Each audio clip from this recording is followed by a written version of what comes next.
Hello there, YouTube. Welcome. Today I am going to be doing some Godot stuff. Specifically, I want to learn how to do like DLC, kind of? DLC, but separate projects is the specific task that I have for myself. I don't know if that makes sense. So you see, we have a thought bubble, and then on the other end we have a Godot head, and I want to put some other stuff in there, but imagine this is the DLC and the Godot head is the main game. I want to add a thinking DLC to the Godot head. That's gonna be my contrived way of learning how to do this. My name is Lise. I come here and I just try to learn game dev. I enjoy the struggle. I'm here trying to learn, trying to do my best, trying to grow. I'm not going to be the best at making games or figuring things out, but what I love to do is just let it happen however it happens.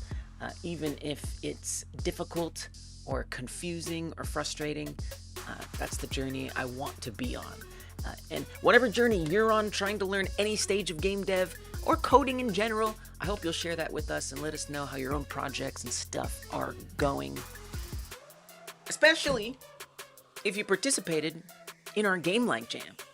If you made a game in one of our Game Like Jams, I should say I don't know who our is, it's me. The game jam I host, if you've participated in that and you're continuing to work on one of those games, you let me know, and I'll try to make time during the stream to check it out real quick, because I appreciate you all. But for the most part, we're here doing some coding today. That's the main thing. So I'm going to have to do some research. The reason for context why I want to learn this is because of this game that I'm working on. I'm sure any minute it'll appear on screen. There it is. It is a virtual pet game where you're taking care of a cat. And taking care of that cat is going to require not only petting the cat, which this is a mini game in its own way, petting the cat on the head. That's a mini game, sure. Okay, scooping its poop. That's a mini game of its own. Ew, but, you know, necessary. All those are minigames. Feeding the cat, these are important minigames, but the ones that I want to try and have externalized from this game are the ones on the computer. So on the computer are going to be games like this. This is a pretty big-sized game. It's basically an entirely separate game embedded inside of this project. But I don't want to work on this game inside of this project. I want this minigame right here to be able to stand on its own separately. A game that I can load somewhere else, put somewhere else, run somewhere else, update somewhere else. Have a separate GitHub page for. I want it to be its own entity.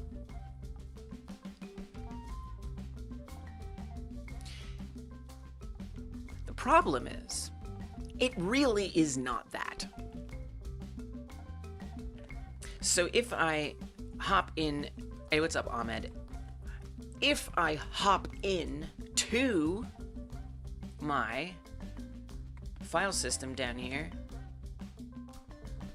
and we look at this folder that I'm sure I'll find soon. Here, embedded games. In this folder, we have Post Planner. That's the mini game we just pulled up. So it's embedded right here, as you can see. There it is. I don't want this here. I don't want this in my main project because it's got entirely every single scene. It's got all of the scripts. And that gets really confusing because, for example, there's a camera script on here, and I've had to append the name Post Planner, which is the name of the game, Post Planner. I've had to append that at the end of scripts that have the same name as something that's on the main project. So for example, I have a camera on the main project and it's just called camera.gd. In the other version of Post Planner that's got its own GitHub, that's got its own everything, in there, it has its own camera.gd. But when I bring it in here, I have to add Post Planner, or else there will be a conflict issue. Now you may think, well, kind of not really, Lise, because they're not going to have the same directory. Well, not necessarily. One of the main issues for me is when I'm searching things up. So I really like to use in Godot this Alt-Shift-O technique, where it opens up this like resource search, and I love to be typing in the word camera and then press enter and go, right? Just very quickly type it in. So let's say I want to go to the globals. I'll type in globals and press enter, and we're good to go. You know, just like quick, easy, that kind of stuff. Go back to the camera. Like, that's just how I like to move around. Well, that gets really, isn't it a neat trick? Oh, nothing on screen on YouTube. Let's get the YouTube up there. Hold on a second. Hold up. I always gotta press refresh over here. You thought I wasn't streaming because of my schedule? There we go. Wait, what do you mean? You thought I wasn't streaming because of my schedule? So here's the thing, Kimmy. I stream on Twitch. Does it say I don't stream on Fridays? I stream on Tuesdays, Thursdays, and Fridays. And the way I try to set this up on Twitch, because, you know, Twitch forces me to make a very specific choice. Let's see, where do you edit the schedule? That's like in here. Oh yeah, we can do this. Schedule there. Yeah, let me get there. So I tried to add in sometime. It only has 2 days listed? No, it's Friday. No. Forceful. But look, no, we got 4 days on there.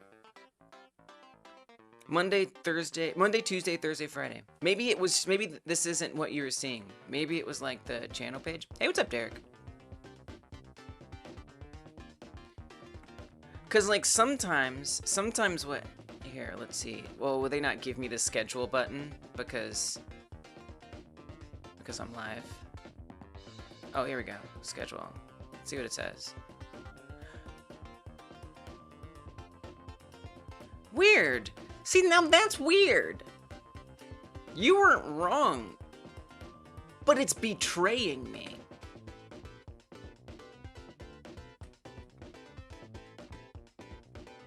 I gave it very specific orders.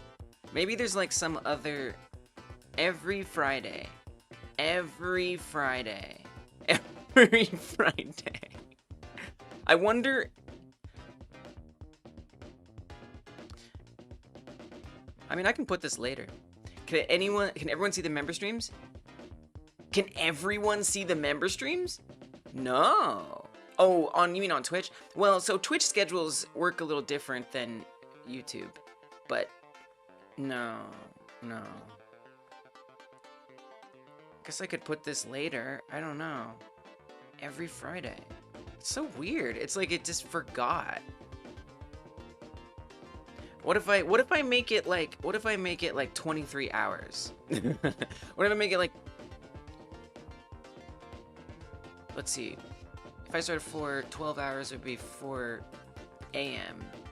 Let's say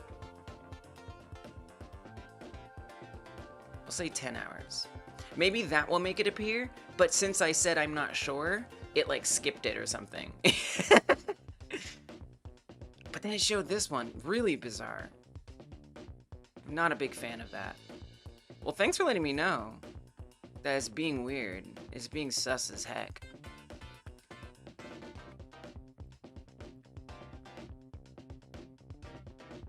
Twitch is nerfing me. So rude. Let's put this at 3. Okay. We're gonna see if this makes a difference. It might not. It might not. I care about you, Twitch. Even though YouTube has been the main thing for a long time, I care about you. I do. I'm gonna say, Twitch is... Y'all be supporting on Twitch. And it be helping. I do have to say. I think Twitch has got more support from a financial perspective than YouTube right now, which kind of blows my mind. Okay, so I've updated that. Let's see if it's changed over here. Out of curiosity. If it hasn't, I'm gonna scream. I'm gonna explode. Thanks for the follow, Din. You're my 1000th! You're the 1000th. Someone else, like... Alright, we'll see. Hopefully it comes back up next week. Will it show you next week? Okay, there it is. Very weird. Anyway, welcome. We just had to resolve that really quick.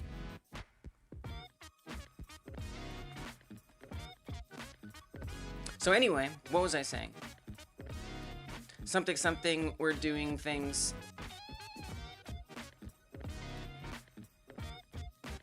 Alright.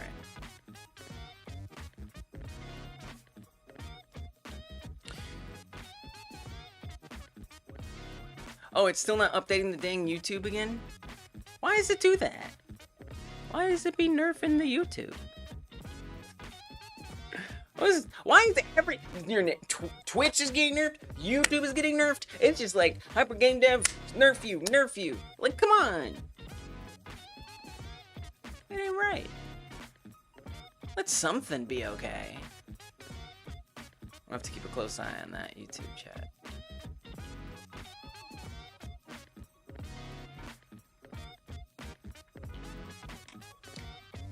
Welcome back, Din. This game you are doing, how big of a project it is? I don't know. How big of a project is it? 45 stream streak! Dang, Anjak! Thank you for being here. Thank you for watching. Appreciate you, Anjak. Dang. Thank you for lurking, Fanny. And gaming. Nice.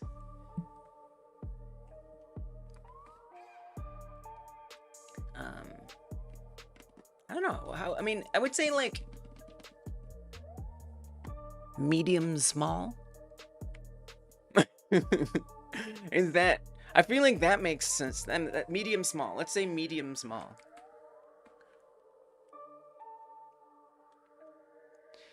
Derek is gonna finish your quick do me game Valentine for next Wednesday. It's so cute. I love that you're making it a Valentine's game. Gonna get down on Friday. Can everyone see everyone cannot see the member streams. Only members and Twitch subs can see the streams.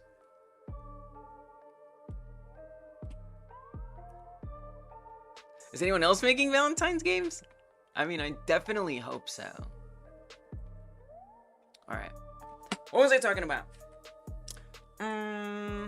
Opening up things. I don't remember. I totally forgot.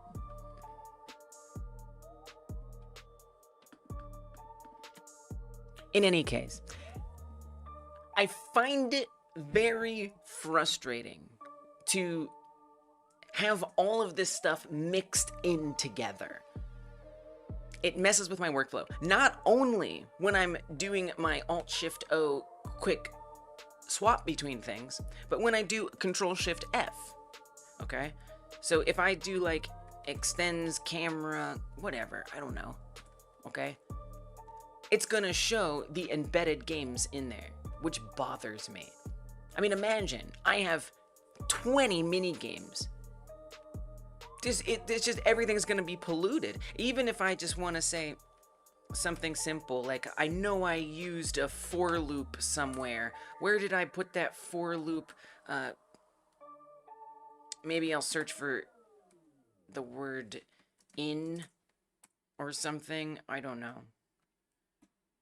now it's going to return results from embedded games, embedded games, embedded games, embedded games, right? And this is one mini game being in there. It's just filled my entire search. And then we've got some from the main project. When I'm working on the main project, I want to be working on the main project. When I'm working on the mini games, I want to be working on the mini games. I don't want them to be mixed. So the way that I'm going to try to deal with that is to have the mini games be separate.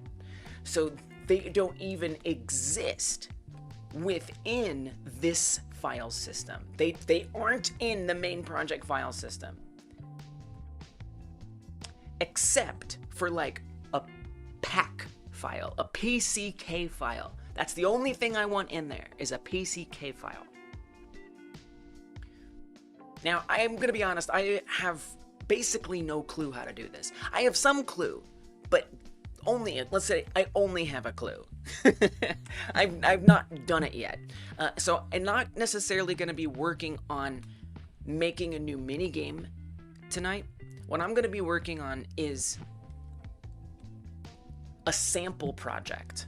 This is going to be kind of a learn along where I'm going to try and learn something specific. What I am going to make is what would be a publicly accessible project. So something that you can download yourself. It's going to be just kind of an excuse.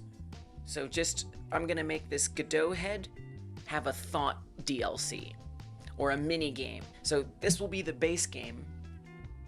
And then that thought bubble there will be exported as its own build, its own PCK file. And this project, I want to try to find a way for it to load and unpack that. Not only load and unpack it, but read the files within and run code that it's dependent on. And I want that to work in the editor, I want it to work exported, and I want it to work on web. That might be the most challenging part, because somehow those files have to be hosted, and it has to know where to find them, which is a little frightening. Not so bad with like a PC build, because I can make sure the files are just nearby. But with a web build, they have to exist somewhere, uploaded somewhere. So that'll be interesting.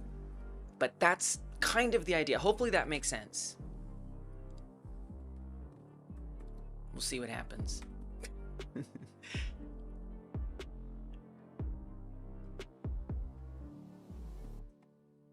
I'm nervous.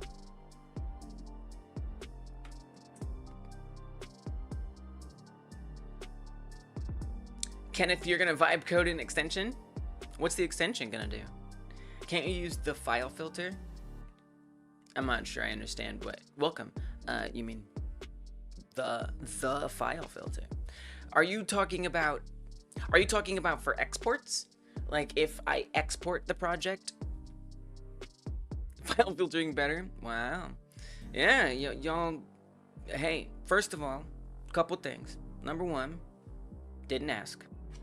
Number one, didn't ask. Number two, prove it. What are you talking about? What's up, Alan? Good to see you. So,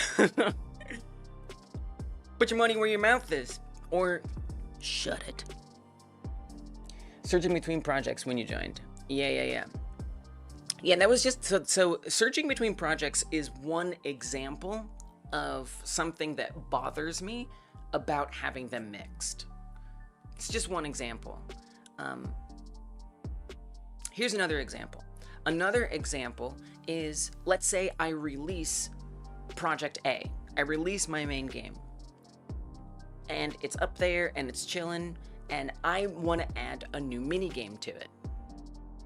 I want to have a modular system built into this project where, for example, I could just have it know that the new minigame is added in by finding the extra file.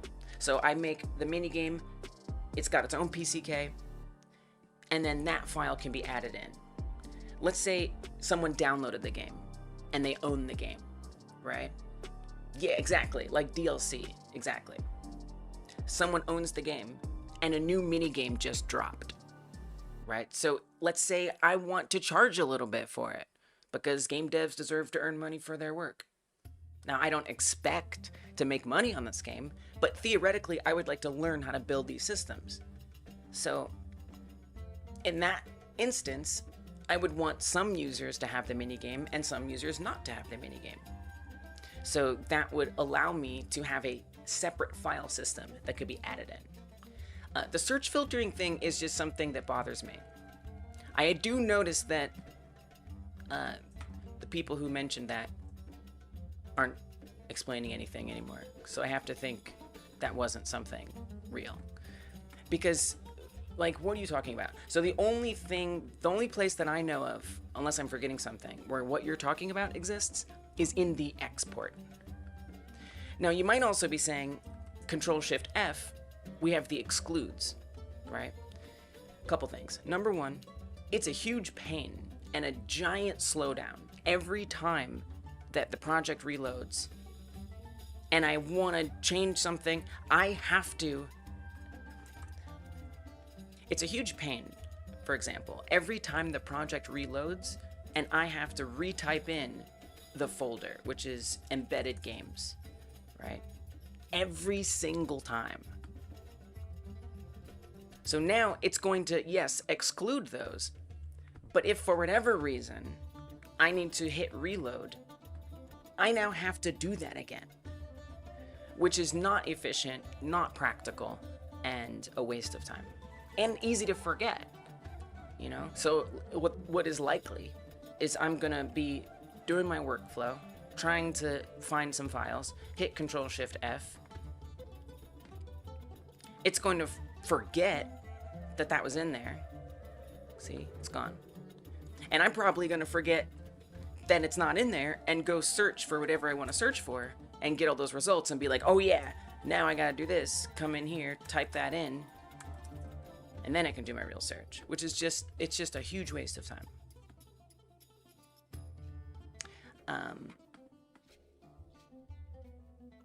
And then, you see, it's always the people who aren't familiar. But you asked you posed it as a question, so it's all good.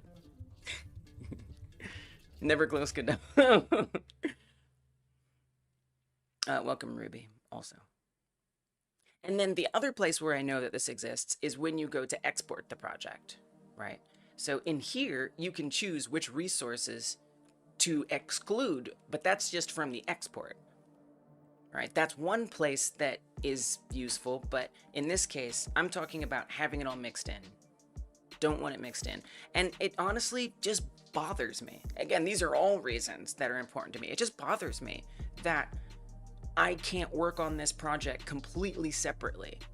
It's a mess because I want to focus in on, let's say, the minigame. Let's say I want to add a whole new part to this minigame, you know, and I don't want to work on the main game at all.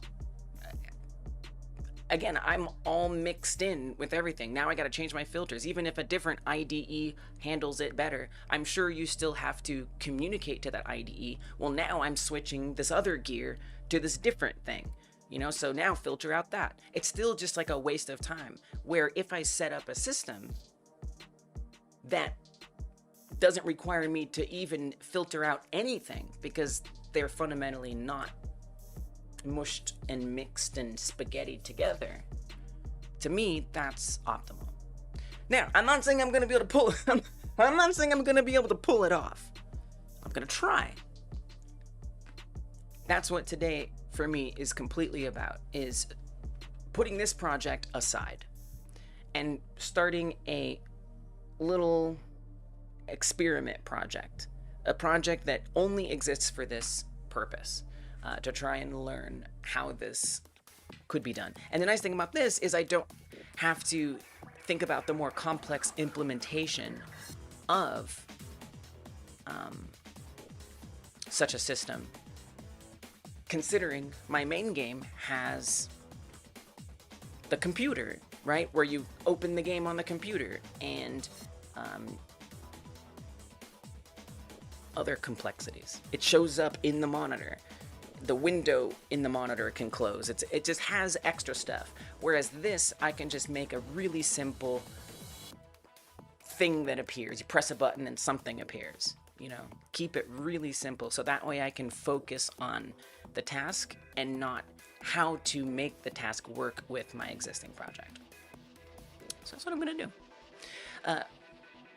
So I think maybe I was talking about a third of it just there, Kizurai. So the other 2/3 is I'm going to try and make a sample project that allows me to take this project B, export it as a pack file, a PCK file, and then load it through code in project A and access the contents of project B and have it essentially be like a DLC. Now, there are other ways to do DLC. I've seen in the research that I did before the stream, people who have it all in one project where they basically do what I'm doing. Let me pull it up again. I've seen examples where, hold on, I got so many Godots open, I can't tell which one is which. I've seen examples where folks will have it embedded in one project like this, and then they'll set up their export settings to have it as a separate build, and then it will build it in like its own zip file and its own package that doesn't depend on them being there, if that makes sense. I don't think I said that well. The main project won't expect the extra ones to be there because there'll be exported builds separately that the player could in theory download, or patches that could be added in. And the main project won't depend on all of those being there. I've seen that. But I don't want to do that. I want them to actually be completely different. Yeah, modular programs, exactly.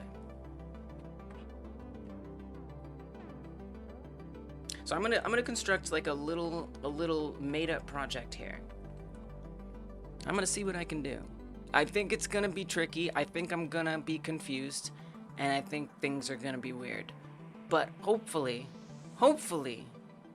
I'll have a version of this that works. Yeah, I got this. I got this.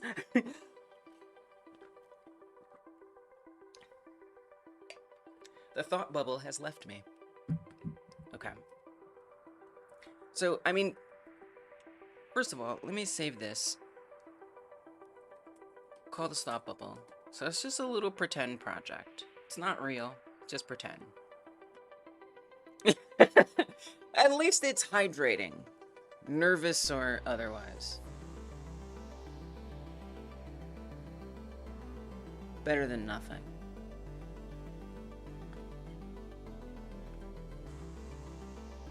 Hey, what's up, Sean? Welcome. I am doing well. Good day to you. Hope you're doing well. Okay, so where do I want to start? Well, I want a way. I'm going to do kind of some not specific DLC stuff. I'm going to set up the main project so that way we can even tell. Basically, I want to set up a receptacle for this stuff. So it isn't like what I think is going to be the most challenging part, which is figuring out how to unpack the resource and apply it to the project. I'm going to set up how we'll even know that it is applying to the project. So I'm going to pop this open. It's going to be basically like making a game. I'm going to make a game, but it's not like a real game. It's kind of a dumb game. So let's make some UI. I'm gonna call this. Can we make it a canvas layer actually?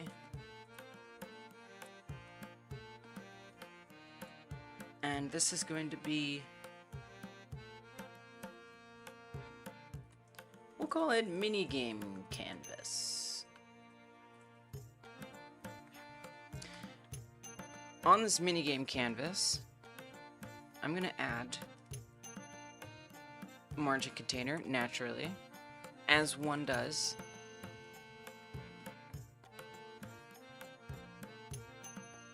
I don't want to get very fancy with it, but I am gonna add a panel container because they're useful. And then I'm just gonna define it being near the center using the margin constants over here, just to set up a quick little design toolbar from where the minigames will be launched. A launcher. Oh, I'm creating a launcher. That's what I'm doing. That's the word.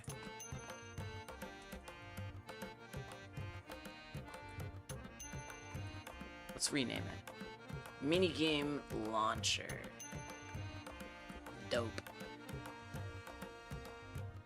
Inside of there, I want to add some buttons. Let's put them in a flow container, horizontal flow. So in theory, we could just put a whole bunch of buttons in.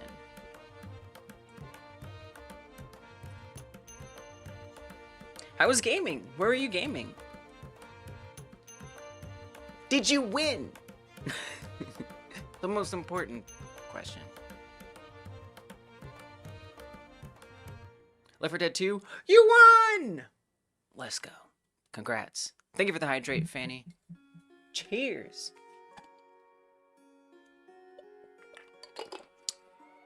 That's good water. None of that bad water. I actually have had bad water before. It sucks. That's a little big, I think, for the button size. Maybe not that big. Okay, great. Looks awesome.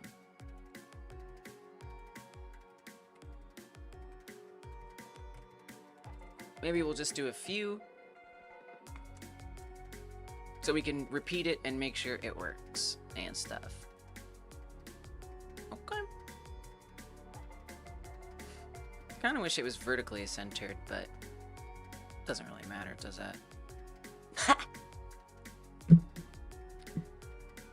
You get a new Nintendo 2DS/3DS tomorrow. Wow. Wow. What are some games you're looking forward to playing? Yes, it was pickle water. The most hydrating of liquids. Pickle water. It's brine, so it's a good time. It's just water. It's just in a jar. It's in a jar. It's in a jar. This was a pasta jar. And I totally just dripped water on my keyboard. I have to address this immediately. You can't go sloshing it around. Very dangerous. Very risky. Take a paper towel. We're gonna stick it in there. Around the edges. Make sure we soak up under the key. The keyboard is off. Which is important. Then we're gonna smack it. Now we do the smacking. Get those last drops out. Do another sweep. Get a clean little paper towel tear. Okay. No rice! Rice is the worst! Rice is the worst. Because rice is going to get little grain pieces and dust stuck all in the parts. In the pieces and the parts.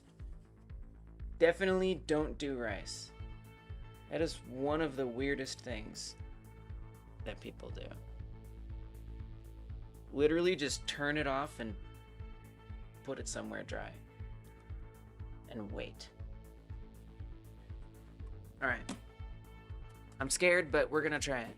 I probably should let it sit for a bit. We're back!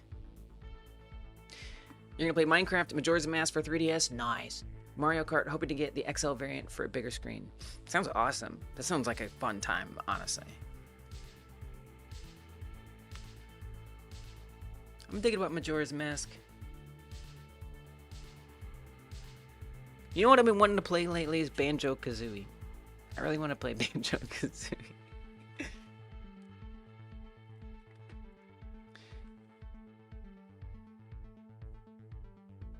I definitely watched my spouse play Ocarina of Time on the 3DS.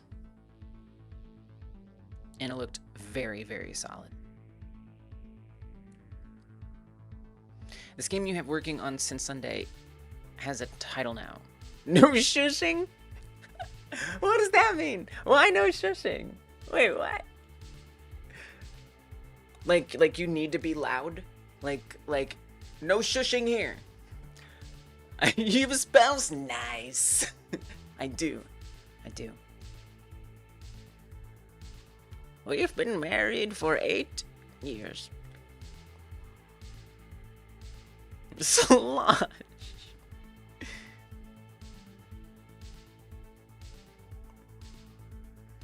It's moonshine.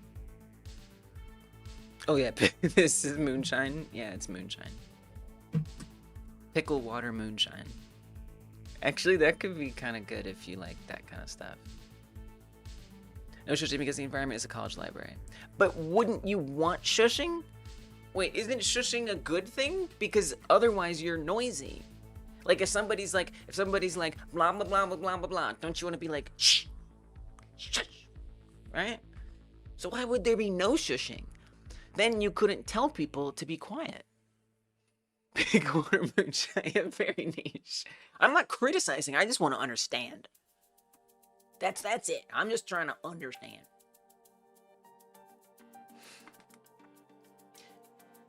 I'm gonna separate these buttons from each other a bit because it makes me happy to see things look nicer. Okay. Go to the constants. Say, whoa. Okay, I mean, I love this. That looks awesome. And then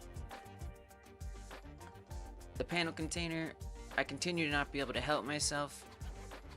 So I'm gonna make it look a little fancy. I want it to make me happy, okay? I'm gonna share this project, okay? So it should at least try to have a little style. Not much. Programmer style. Give it a bit of some corners.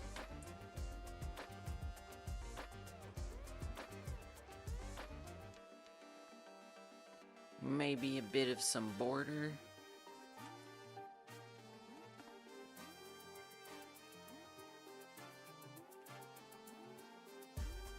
What if there's like none on top? I don't know.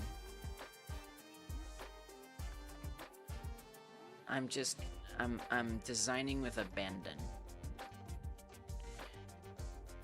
And actually, let's move it. Let's save it. And then probably want to move it down a little bit. Now that I think about it. Because the Godot head is going to be up at the top. Should I design the buttons too? Obviously not. So that means yes. No, don't do it. It's going to take too long. Alright. I'm going to put a camera in here so that way we can actually, see stuff.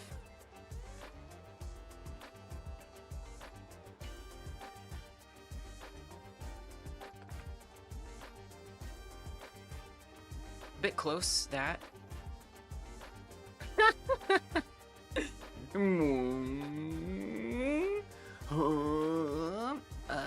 Alright, and then we're gonna change that FOV so it doesn't look quite so goofy.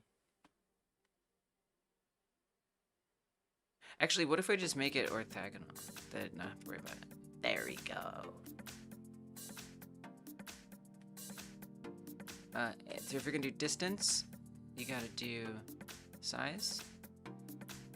Alright. Then I'm gonna put that launcher in there. And let's see what we're at. Well, I'm also gonna need a sun. Oh, we should get fancy with that. A little warm up, a little nice to have something to work in before getting into the real hard stuff.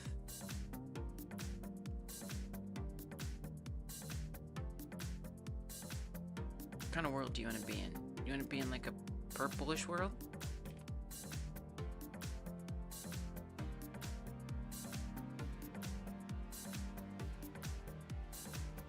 Oh, the purple looks good with Godot.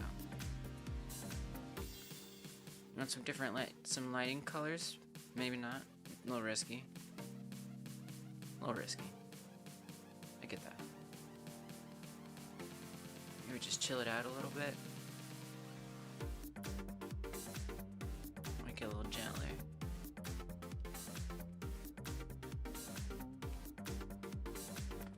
Alright. Good enough. Wait, what is this? Oh, yeah. Azimuth. Whoa. Whoa. Wow. Lighting is cool. I don't play with lighting enough. It's just fun. It's very satisfying.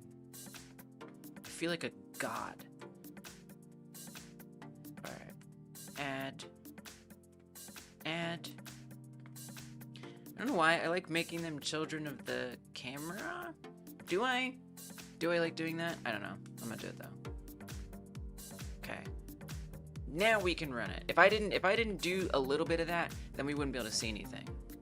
Which is like not good. You know.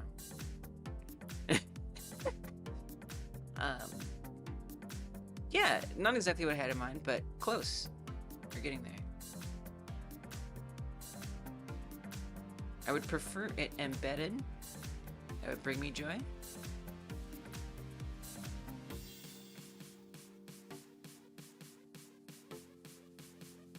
I think the 2D component is maybe a little large. Might be doing the most, the absolute most. Could probably get a little less there.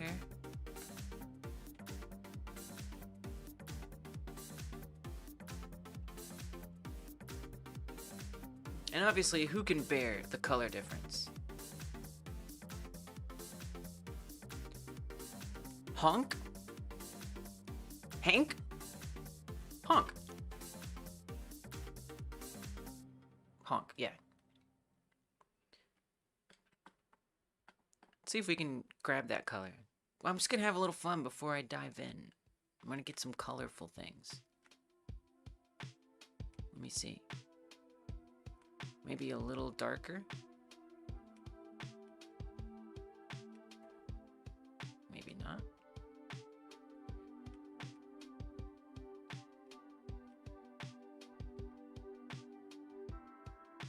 It doesn't matter. Oh, what if it's a little transparent?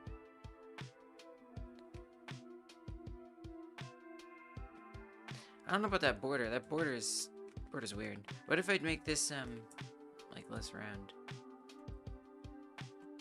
What would you think about that?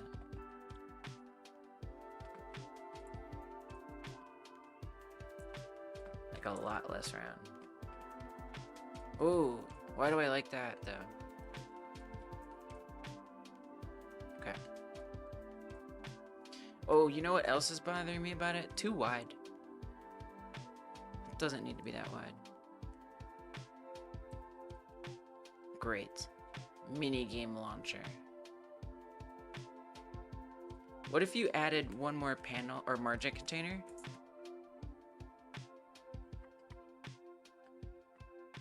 It might not. Oh, good, great. Sometimes it doesn't know that it has been added. In this case, it did.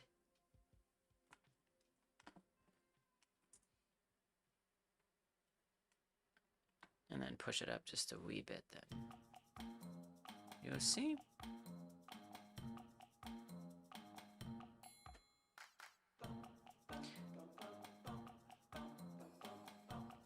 Okay. I'm gonna move the camera. It's nice to make things feel like they look nice. Actually, maybe I kind of like the overlap. Because this could just be a menu that isn't necessarily open. Ooh, another button. Yeah, give me another button. More buttons. Never enough buttons.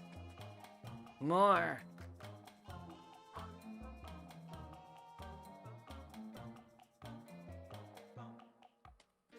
It's gonna be just like a floating toggle.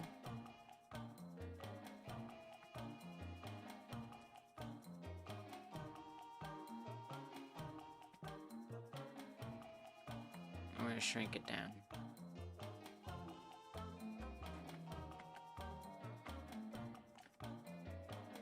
Am I procrastinating doing the hard stuff?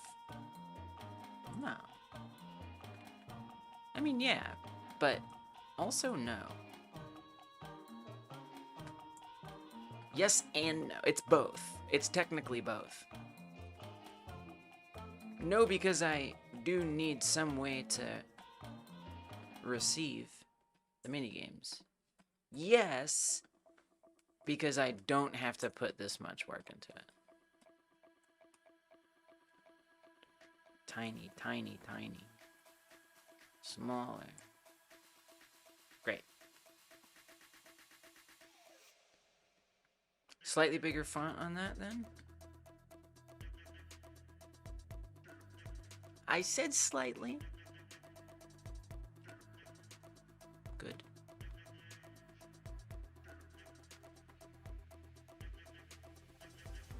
Did I think this through? Sort of. Kind of. Not really, if I'm being honest. Not really. What if I put this up at the top?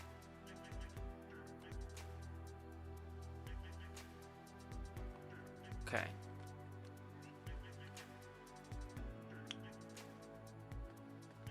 Button, toggle menu. I'll make that a toggle button. Somewhere. Toggle mode. Okay, that's right here. Base button, toggle mode. You see? Toggle mode. And then I'll also make it accessible as a unique name. And let's actually do that for these as well. Name this button minigame 1, button minigame 2, and button minigame 3. Alright. I'm also going to make all 3 of these accessible as unique names. Got the percent signs, so we know that's there. And then I'll create a script right on here. Yep, minigame launcher. But let's put it in the scripts folder. I'm very meticulous about these things. You know. Okay. Code time.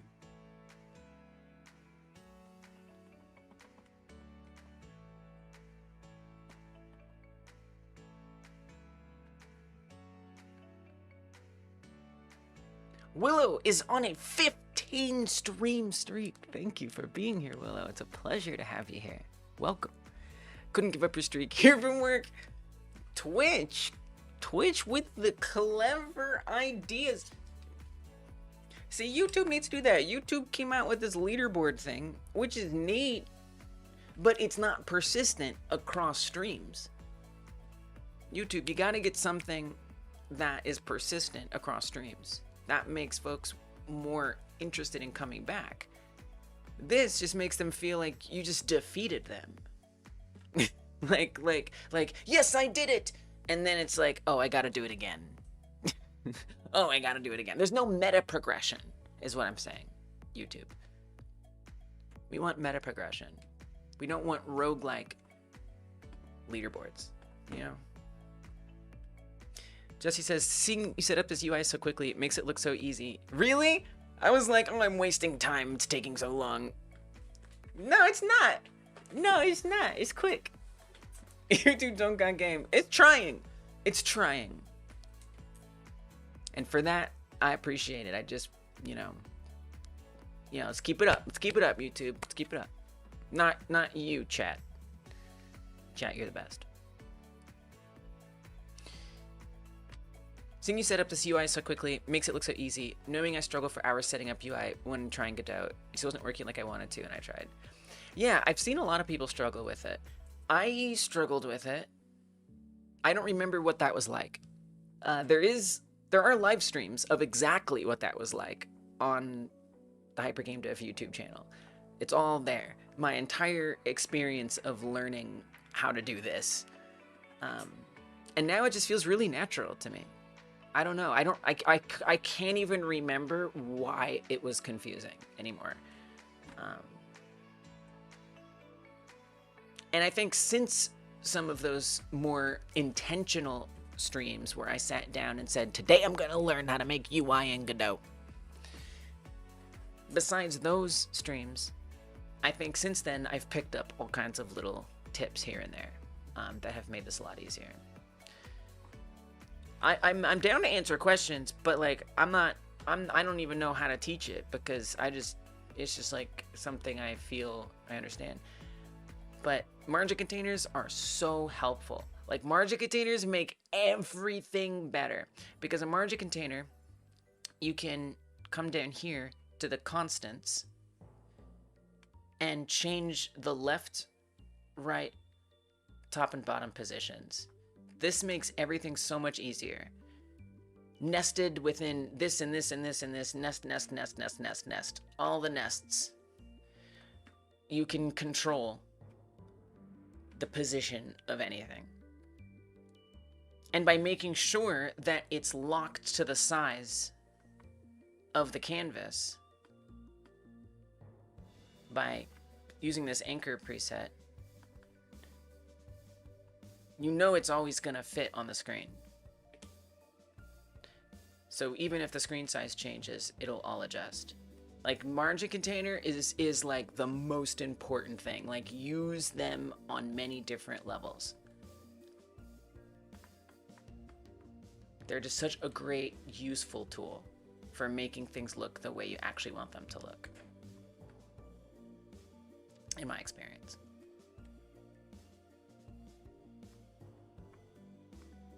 Are these streams similar in vein to the encrypted Godot? Yeah, exactly. Yeah, Kazay. Exactly. It's a learn along. Yeah, this is a learn along. Yep. It's even going in the learn along playlist. Yeah. Kazay knows their HyperGameDev. Let's go. Used to Unity UI. Yeah, it's definitely very specific. It's actually kind of similar to how things work like on web. Like the way DOM is structured, like if you know web dev, you know, like we'll do it right here. So like different like tiers, like an outer, an inner, and then it just keeps getting like smaller, like more nested. And then within those nests, you've got styles. You know, like when I'm talking about a margin container, you can think of margin container as like a margin style or something. Except it's kind of more like padding, honestly, if I'm being honest. Okay, 200 is too much. So now you can see the messages are like spaced apart more. But now they're closer. It's kind of similar to that in terms of like how you think about the structure. Which is nice. Once I like understood that, it was very, very nice. It's an onion. Yeah, it is an onion. Lots of onions. You're getting flashbacks? I love web dev. Someday you'll give Godot a try again since it does have C# support. It does, yeah, it does. Like Olgatus. I don't know if that was Shrek's voice, but I definitely tried. You just found the title catchy. Kimmy, that's all that matters. That's all that matters. You know what? Don't listen to me. Otherwise it would be called something boring, like University Library. Get the books. Yeah. Yeah, that would be.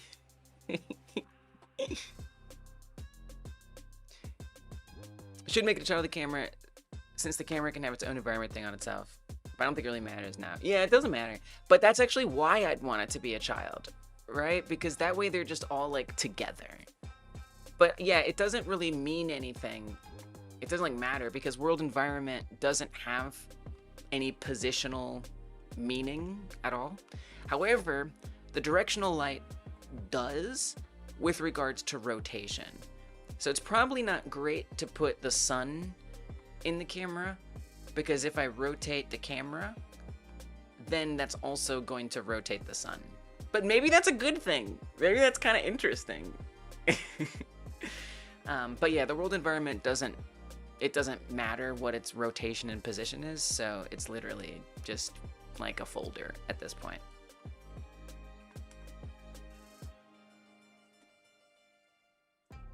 I like to have habits that I just do until it becomes a problem. Then I do something different.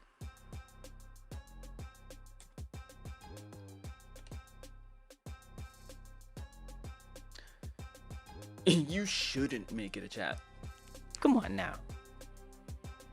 I know that's not what you meant. It's just funny reading things literally sometimes. Nonce, I just got off a stream. Now you're on this one. Working on a video script for a video about desktop assistance. Nice. You do game dev live streaming? You should use the Fedorka one. Fedorka. Oh, I know that font. Yeah. What's it called? Fedora. Something. Not Fedora. I know what font you're talking about. You had a better name. Look, I don't know if I do wanna draw everyone's attention to the title of the YouTube video if you're on YouTube. Not that this is really backseating, but it's just like I don't know, it's like change the name, move that somewhere else, do this. And it's like, come on. It's not even important. Oh, the zoom in effect? This is auto hotkey. So it's actually a script written mostly by a chatbot that taps into some GPU Windows stuff that follows the cursor with some interpolation and has a zoom effect. And then the window around it is a couple different components. Yeah, AutoHotkey is like a program that lets you. It's actually ridiculously powerful. It lets you just like Fedorka, yeah. It lets you just like. So like a simple example. The reason why I ever found AutoHotkey was because I wanted to have Windows be always on top. So I press a shortcut like Control-Shift-T, and then the window just is on top. So it not only lets you set macros, but it's able to like access window. It's Windows based. It's able to access like the underworkings of Windows to find what would make an always on top even function. So like that's like a simple example of something you could do with it. Yeah, it's great. We sure are, Kizarai. And then this zoom is like super advanced, but I there's no way I could make this without chatbots. Like, this is never gonna happen. Anyway, as for the like box effect, that is done in OBS using this crop pad filter. So like if I make this cropping a little smaller, it gets longer. If I make it higher, it gets more squat. And then the rounding is actually a shader that's part of a plugin called... It's not called user-defined shader. I don't remember what the plugin is called. But it's by Exceldro, who makes so many awesome shaders. And what it lets you do is add these, that's like radius onto it. And also lets you do a little bit of color and some like border. So I did. So that's the stack for how this works. I guess the other element is that the zoom is set up on my third monitor, and then I'm just capturing the third monitor and putting it in here. Infinite zoom. I keep zooming the wrong thing. Oh. Oh.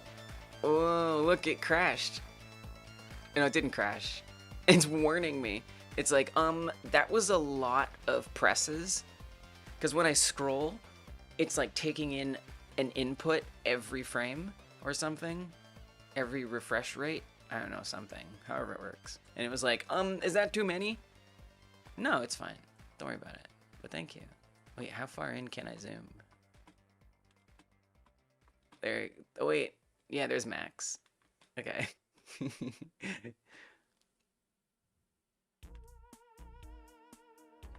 You love Gemini? Gemini is useful. I'd rather not use Google. You know what I'm starting to use? I haven't used it for coding yet, but I've been experimenting with Lumo.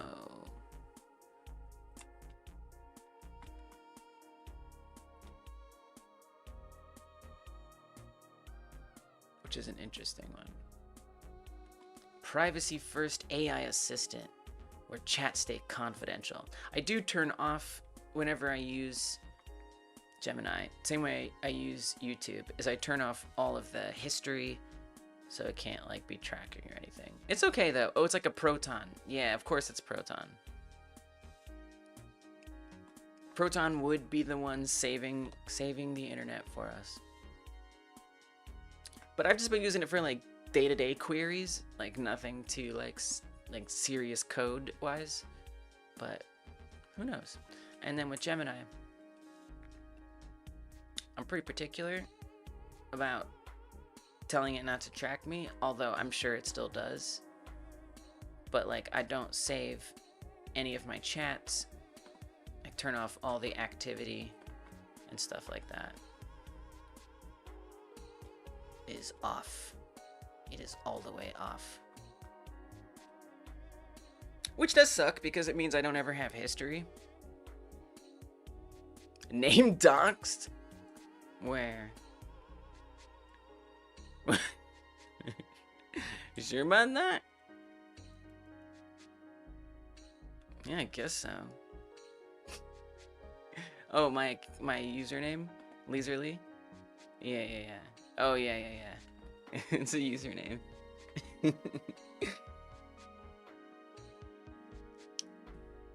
Yeah. My name, my actual name is Lise. So it's actually very close to my name. But this is leisurely because I'm leisurely, which is the other side of my hyper game dev persona. I'm hyper, but I'm also chill. That means I'm ADHD. Thanks, Nonsense.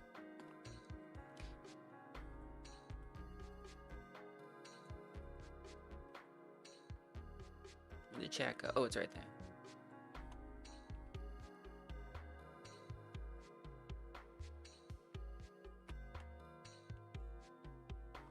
Kasei says the idea is good. You prefer Python for the implementation, and Python sucks. Wait, what idea? Python sucks?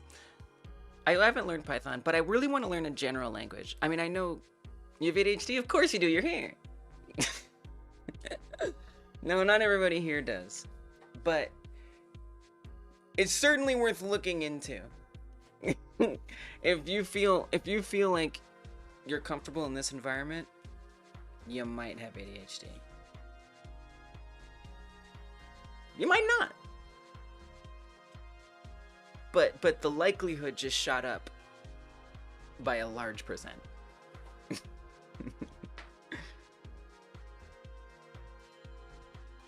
Kimmy doesn't have it.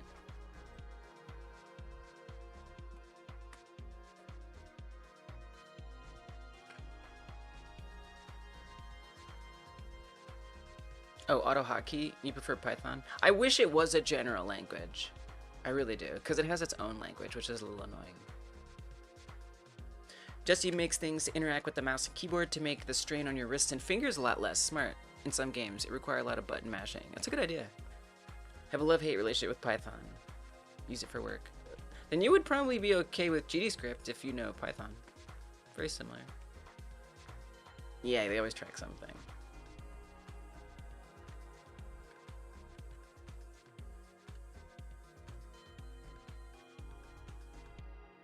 I hear you, Kasei. I look, you know better than I do. Oh, I'm diagnosed. Absolutely. I'm not technically diagnosed with autism, but I've taken tests from psychiatrists that indicate that if I was formerly diagnosed, I would be diagnosed with it. But I only ever officially got it for ADHD. I don't really need it for autism. Like, I'm not trying to get medicine for autism, you know? So it's like, why even do it?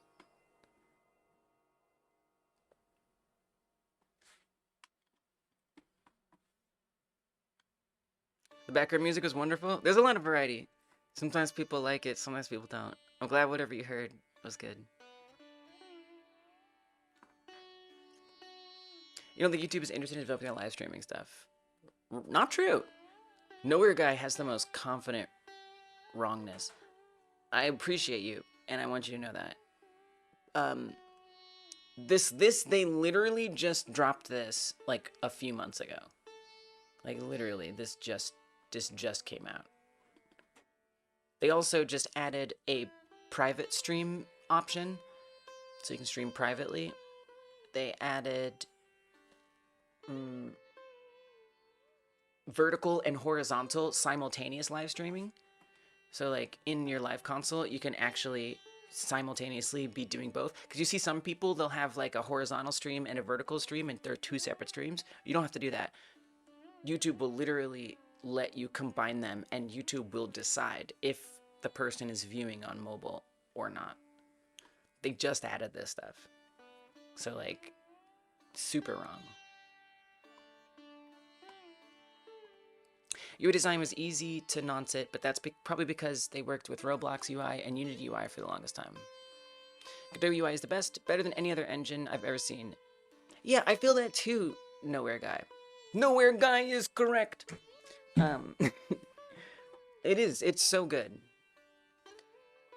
From the other ones I've used, probably the most extensively I've used Unreal, and it was very unpleasant. I disliked it a lot. I didn't really get to UI in Unity before I stopped using it.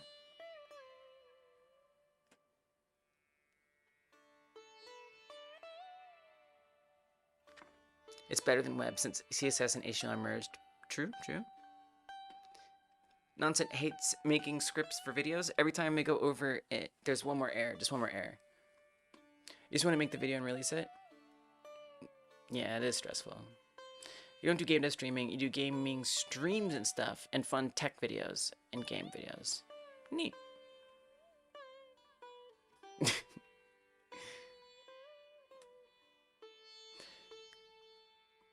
Kimmy says, next project I will use OpenWeb UI so I can get off of subscriptions with Olama, which is open source. Nice.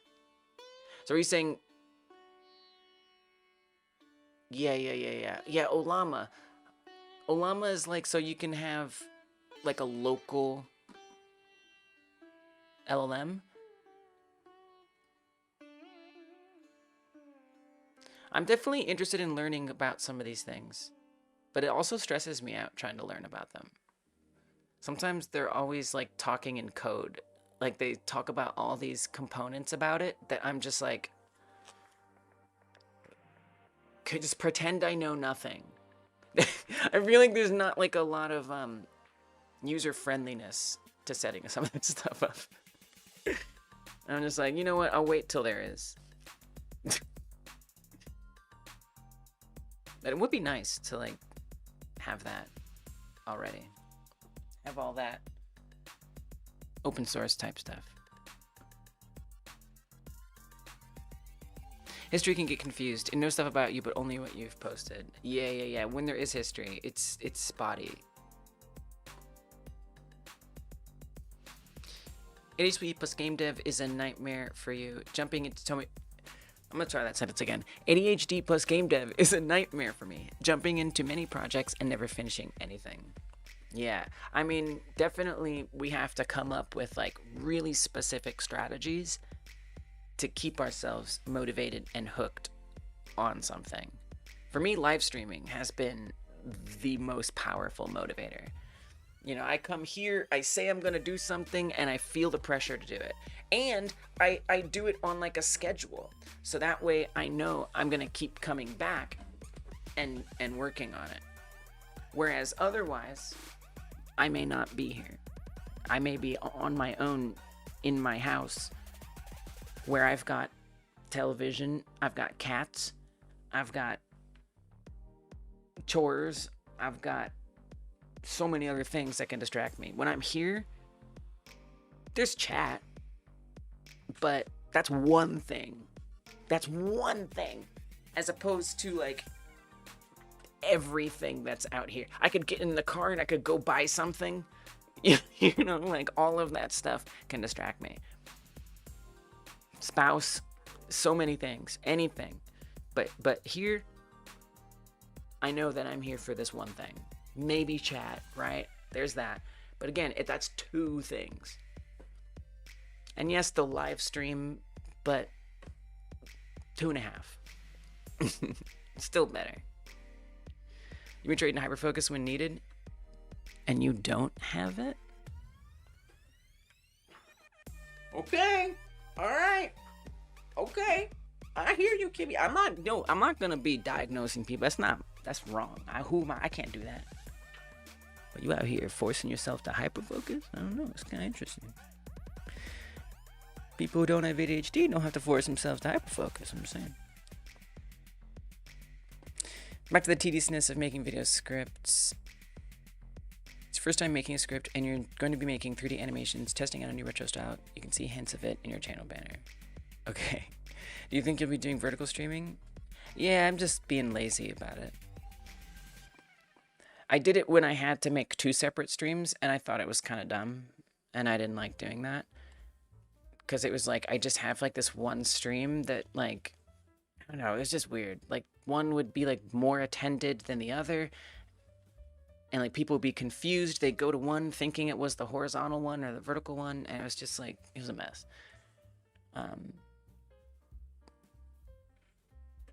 And that was kind of a little while ago, so I just need to set everything up again so I can do that vertically. I'm lazy, but eventually. Had to text your Blender friend, pretend I'm a newborn baby that doesn't know anything because he didn't know what you were doing. Yeah, that's a good way to do it. Respect self-control, yours is shot. I don't know if I'd call it self-control. Like, I want to be here. I like being here. You know? And so I just try to find where am I going to want to be, and how can I make that be a place where the things I want to achieve are optimally doable. But I hear you. That sucks. We unfortunately have to be extremely proactive in coming up with ways to manage our attention. Kimmy says, mine leaves me in my office, but he will come in here occasionally and demand his attention. Your spouse or your cat. Or both. Random recommendation, you should use Obsidian. I don't like Obsidian. But yeah, it's good. It's good. It's just not for me, you know? Top 3 life for Godot. On yet, at least for you. Dope. Let's go. Unity UI feels so easy to do, but it might also be the same as what you have with Godot. You've used it for so long. Yeah, it's just natural. I don't even think about it. Sometimes I run into like a little hiccup and I'm like, what's going on? A lot of learning videos about running a local LLM. We actually just recently added an LLM-based bot in the Friends Discord that responds to certain messages trigger good. Neat. Yeah, Obsidian's just not for me, Zayden. I have a very specific thing that I like. Okay, this is my explanation. This is the last thing. I'll get back to work. I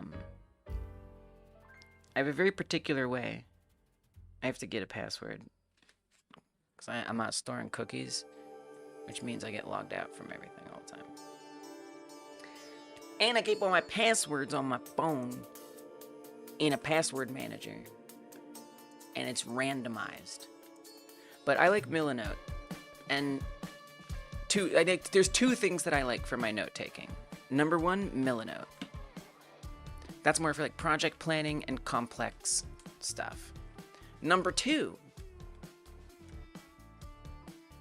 Markdown. Literally, I just make a text file with Markdown in it, and I save it as a Markdown file. That's it. I don't need a program for like 89% of the notes that I take. I literally just open a text editor and type and save it in a folder. That's it. There was like a point where I realized, why am I allowing myself to just be baited into all of these programs, these apps, when I don't like need them? You know, I'm like, why am I doing that? It just seems kind of unnecessary. And I remember I used to use Evernote. Anybody remember Evernote? That used to be my whole thing. Back in, we're talking like 2000s. Okay. It is beyond dated at this point, as far as I'm concerned. But, yeah, the elephant, exactly. But, it felt awesome. It felt amazing, I stopped using it because it just got slower and slower and clunkier and clunkier. And they started, like, adding really weird monetized things in there that just made it harder to use.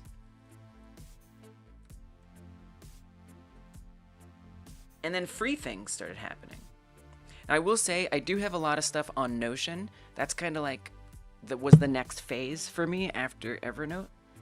But I'm trying to migrate away from that. Okay, I finally got logged in.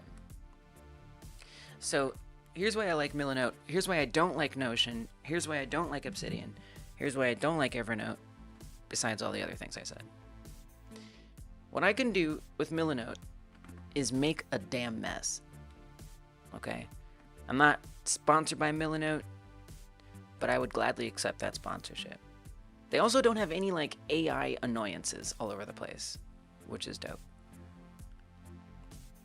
So I can make a total mess in here. Let me see if I can find the let's go to one of the Game Jam.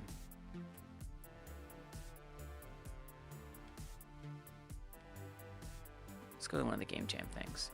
So you can already see like the way these folders are just organized in whatever shapes I want. I love this. This is one of the most important things because I can make a damn mess. I value making a damn mess.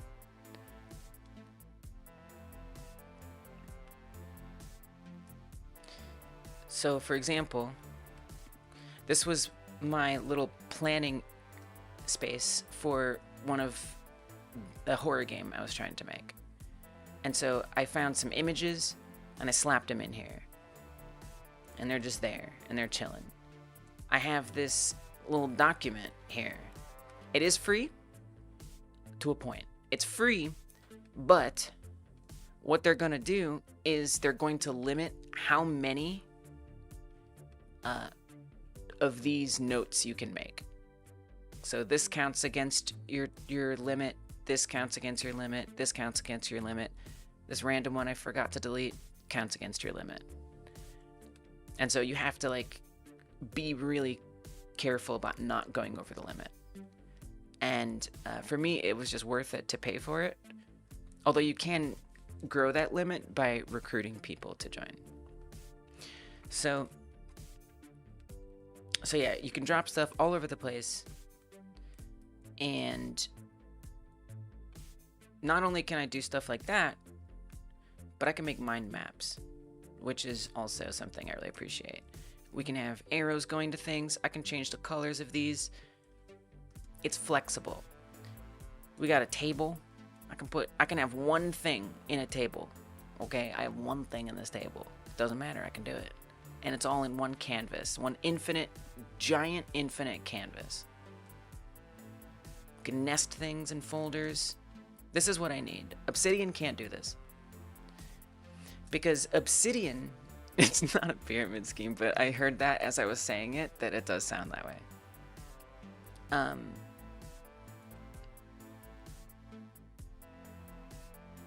So, here's the way Obsidian or Notion works. So let me open up Notion. And this is why I don't like them. Obsidian, Notion, etc. They all work the same way, as far in my eyes. Okay, this is my perception. You start with a document. Okay? They're all document based. Top, bottom. What you can do is you can modify this with plugins. You can add in stuff like put a mind map that's nested in here. Same thing with Notion, right?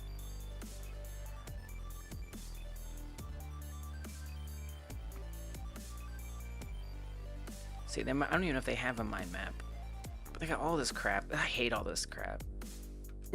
These integrations and things.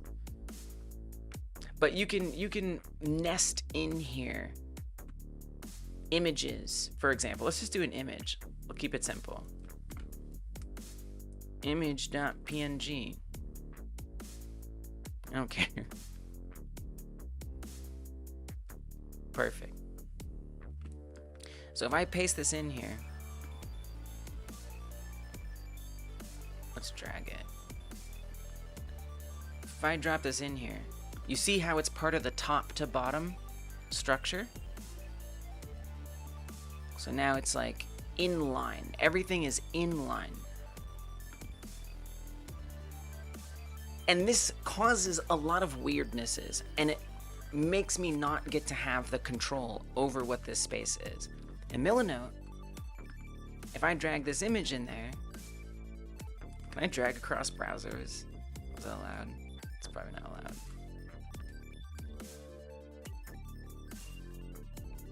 Well, it could be less allowed. I could put this anywhere I want.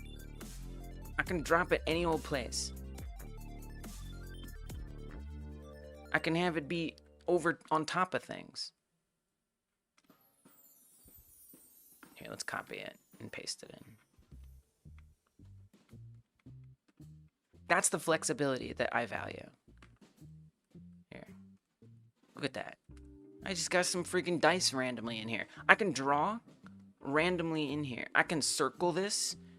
I can put a smile face. I can handwrite an important note. And it's just there. And then there's separate objects that I can move and edit. So for me, this just is more of a reflection of the way that I think, the way that I like to organize things. I don't have to be fighting against this, you know, order of things, top to bottom document framework. That's why I didn't like Obsidian, because it was just more of that. And I hate that stuff. I hate like trying to be free and it just like squishing me into this little box. Whereas here, if I want that document, if I want that order, I can create it. I can create it. I can just make a note and now I have a document in here. As opposed to starting the other way around, where first it's a document and then you start wedging in freedom. It starts out with freedom and you can put a document inside of it. Does that make sense? So that's why I like Milanote. Again, not sponsored, but people I would say every week someone comes in and says you should use Obsidian. And I'm like, I don't like Obsidian. And I want to make sure that's clear. Why?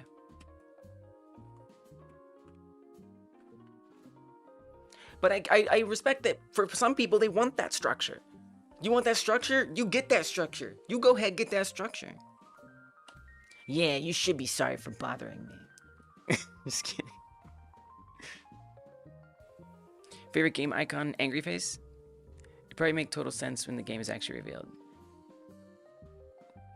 What? I don't know what you're talking about. Miss the old internet? Yeah, me too. Although the new internet's more useful, to be fair. Drafts offers automatic note revision history, which is very useful because you delete stuff by mistake more often than you like to admit. Yeah, that is good. Alright, anyway. Let's get back to work. Do I like where this is at right now? Looks like I was in the middle of it.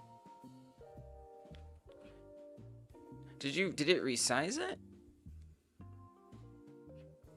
Did I resize it?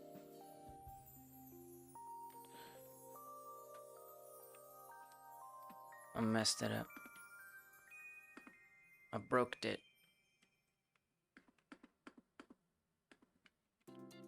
Somehow.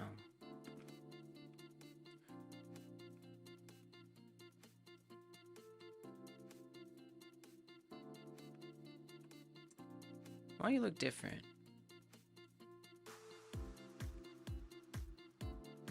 I guess I'll just change it. It's a little weird. But see how it's like...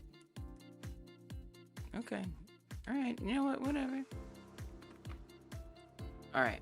So I want this menu to open when I press toggle menu. That's like my main thing right now. It's so big. It's a weird way to use margin container. I don't recommend making a button that way. Let's not make a button that way. Let's actually keep this one a little simpler. I'm just literally gonna have this button floating up in the corner. It's gonna be better. Actually, you know what I'll usually do? Is I'll make it kind of like a toolbar. Here, let's do that. See you later, Justy. Thank you.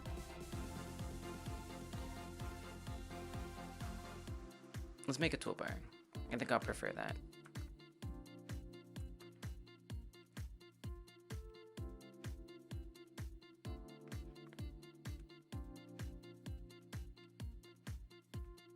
So I'm gonna actually pin this using this anchor preset tool over here. We're gonna put it on the top.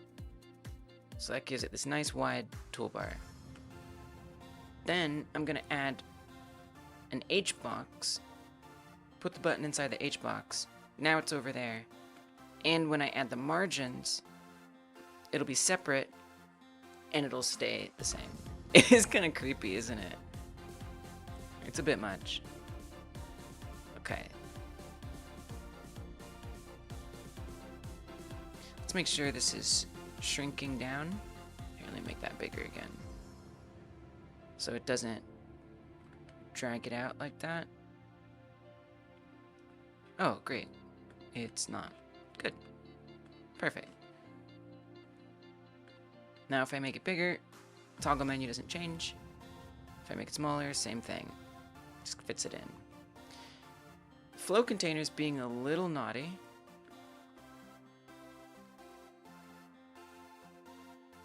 So let's do that.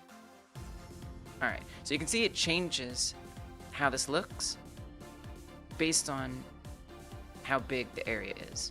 This responsive UI, the best. I love it. You know, I should probably make this, instead of making this container be full size, I should probably put this down at the bottom, since that's pretty much how I'm using it. Then I'll reset the top margin and the bottom margin. There we go.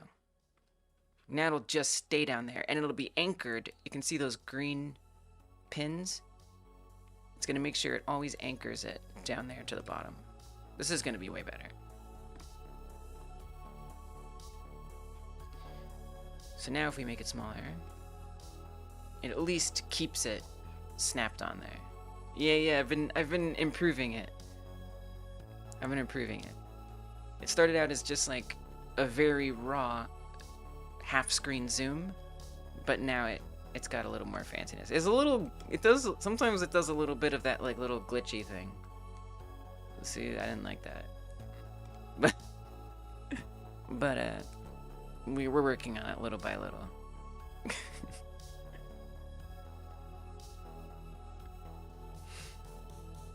Favorite game style? What's a game style? I don't know what a game style is. What does that even mean? Ask for feedback? Godot is staring at you. How big is your space to move? Use a green screen. How far back can you go? Here, I'll show you.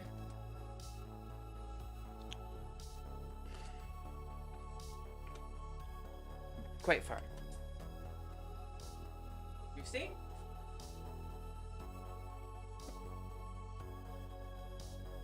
Because I've painted the wall and the floor.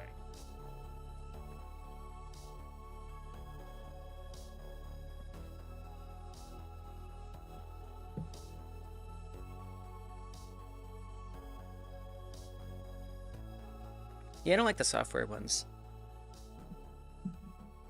I've got lights that keep it cutting out nicely. I could, yeah. I'll see you later, nowhere. Good night. I would love that. VR game development. Maybe someday. I've done it before, but it was a long time ago, and with a very different platform.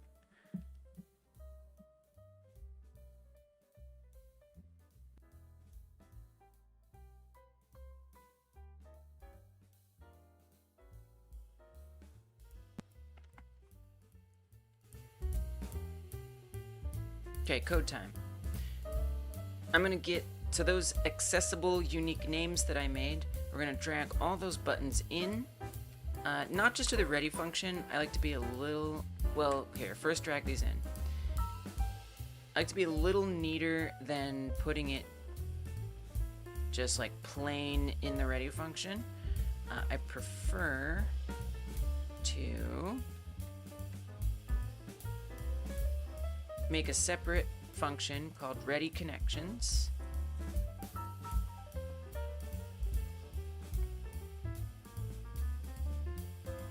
And then we're gonna say button toggle menu. I just realized I don't like the way those buttons are named, so we're gonna get rid of that. Extra number. Prefer to have prefixes. I love me some clear prefixes. Okay, so button toggle menu, I'm going to connect this, or not that, I'm going to connect its pressed signal to on toggle menu pressed, and we're going to create a separate function for that. But we should say, let's rephrase that. On menu toggled. And I actually don't want pressed. This is a toggle. So we're gonna say toggled signal. And this is gonna call with some parameter. That parameter is toggled, which will be a Boolean. So then we can say, actually we need one more thing. That's gonna be this. I'm gonna call this launcher underscore margin container. I like to keep the type name in the name of the node because otherwise I forget. Like, yes, I can hover it and it'll say margin container, but often I will change the type by making a custom class, and then that will no longer say type margin container. So I just append the name on there, so that way I just always know what it is. Alright, make that accessible as a unique name. And we're gonna drag that in as a reference. It just kind of bothers me that these buttons are above. I don't know, I just don't like it, so I'm putting the buttons below. Okay. Because I think of it like the toggle opens the margin container. In the margin container is button 1, which is first, button 2 is second, button 3 is third, I don't know. Okay, now that I have all these things, and I'm going to rename this. I'm not going to keep the margin container in here. We're just going to call that launcher. Just keep that a little simpler. So, launcher visible equals toggled. So if it's toggled, then the launcher is going to be visible. If it's not, the launcher will not be visible. Rename this on menu toggled, and we should be good to go. I'm going to start the launcher not visible, although let me do this. I'm going to say ready launcher, and in here I'm just going to hide it automatically as soon as it starts. That way. I mean, hell, I could, you know what would probably be better? What if I ran on menu toggled and we just said false? That way, it's kind of keeping it all a little bit more cohesive. Love that. So this way I can have it visible in the editor for modifying it, but then when I run the game, it'll start closed. And when I press this, it'll open it, and we can toggle that menu. Dope. Dope. It'd be even cooler if like the camera like interpolated down. That would be completely unnecessary and not moving me forward in my goal. But it would look better. So obviously I'm not going to prioritize that, right? I'm going to add a script to the camera, and I'm going to put it in the scripts folder, and we're going to call this camera. It's happening. I couldn't help myself. I'm actually going to do this as a static reference. So we're going to create a class name, camera, and it is going to extend camera 3D. Now I will make a static variable, and we'll just call it something simple like ref. You can do this. I'm going to create a static variable, call it something simple like ref, and we're going to type it to itself, camera. And now I'm going to do a weird thing. I'm going to put an init function up here because I just like to keep all this stuff together. And we're going to say ref equals self. So what this will do is this will allow me to access not just this script, but this entire node from anywhere in the project. Well, from anywhere in the scene tree, we should say. The running scene tree, to be clear. Okay, so now let's go over here to the separate scene, which when the game starts, this will be in the same running scene tree as this. So it'll be able to access that camera. So now, to be a little fancier, let's say if toggled, it will open, we'll say tween camera down.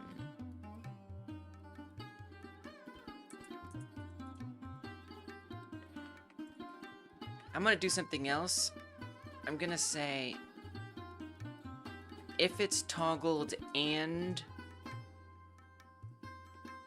camera down, tween camera up. I don't want it to be every time it toggles, just in this one situation. I'm going to create a variable called tween, oh, let's make it private, or camera down. It's going to be a boolean, just a flag. By default, it will not be down. Let's make these functions. Func tween camera down. We'll make it pass for now. and then tween camera up. I'll make it pass for now.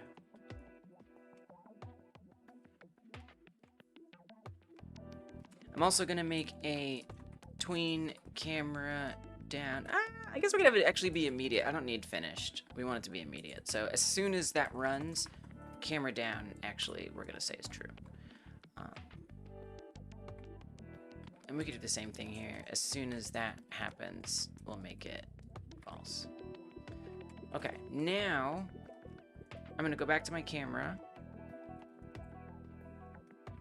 And I'm gonna create a change camera state. And we're gonna ask for a state. How is it gonna know what state?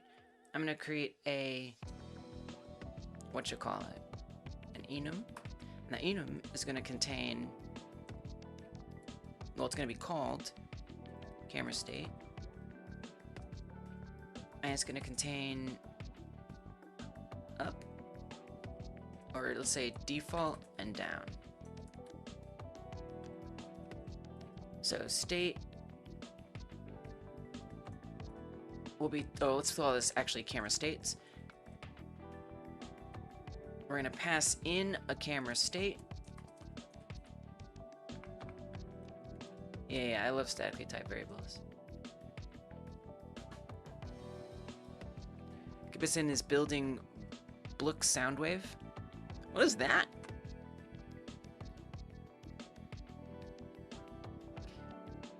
Nonsense Pizza. Zayden used a thing, it was called Hype. Yeah, Hype. Wow. Zayden, I used to stream Hype. That's wild. Did you know I used to stream Hype? Or are you just like, it was just coincidence?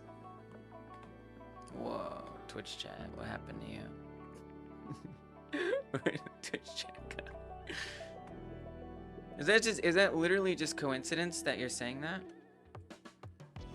I used to stream Hype. I stopped streaming it though, because don't use it anymore. And you said that they kind of make their platform in a weird position where it was really big, but everybody you knew liked it, stopped using it. Yeah, I stopped using it. I just wanted to make games outside of a platform that locked me into that platform, was the main thing. But yeah, I won a few of their game jams, which was nice. And then I realized that I'd rather make money without having to potentially be like, I don't know, in this weird dystopian competition with all these other people. And not to criticize Hype in that sense, but just making money from competition sometimes, I don't know. And I guess you could say there's like game jams in general with prizes or like that, but Hype was different because Hype, it was, anyway. Nothing wrong with Hype, it's fine. I just didn't really, I wanted to learn Godot. I wanted to learn a game engine so I could like basically self-sufficiently make games and put them out there and sell them and stuff. It was just what I wanted. But it's funny, I was thinking about Hype earlier when we were talking about UI, because Hype has a pretty good like UI system for setting up in the games, but Godot is still better. It's actually kind of similar to Godot's. It's like Godot's and Unreal's UI systems mixed together and simplified.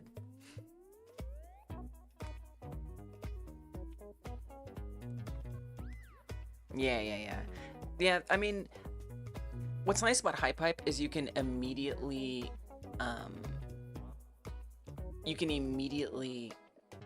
get an audience of mobile players, so you can make a mobile prototype.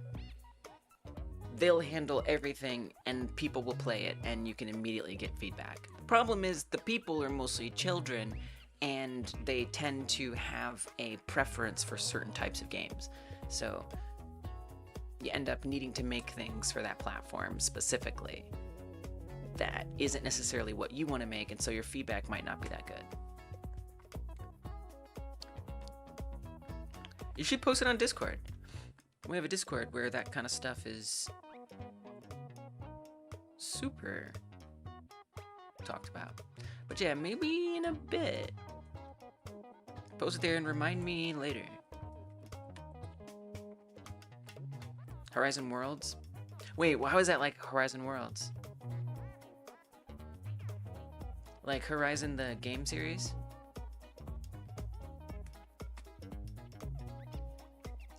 Yeah, there are adults. Oh, mostly kids. What's Horizon Worlds? I don't think I know what that is.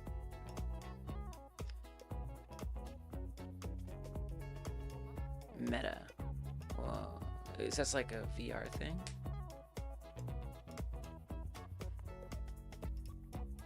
We're gonna have what the current camera state is. Toys that kind of model kids. Alright. Okay, good business. It's VR and now mobile. Interesting. Sounds kind of fun. Variable camera state. This is going to be typed to camera states.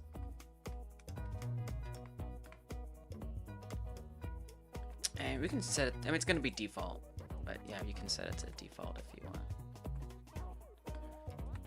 Camera states default. And then when it receives this, we're going to say camera state equals state. And this is useful so we can check which it is. And if it's in that certain state, we can fetch a certain value. In fact, I think your tween should go in here. So we're gonna say tween camera. Yeah, let's just make actually a tween camera function. The only thing is, how is it gonna know that it's not? Well, it happens right away. So you literally can just set it immediately. I don't need the camera down flag, I just realized.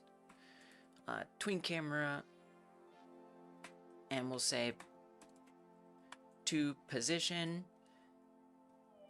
and that's going to be a vector 3.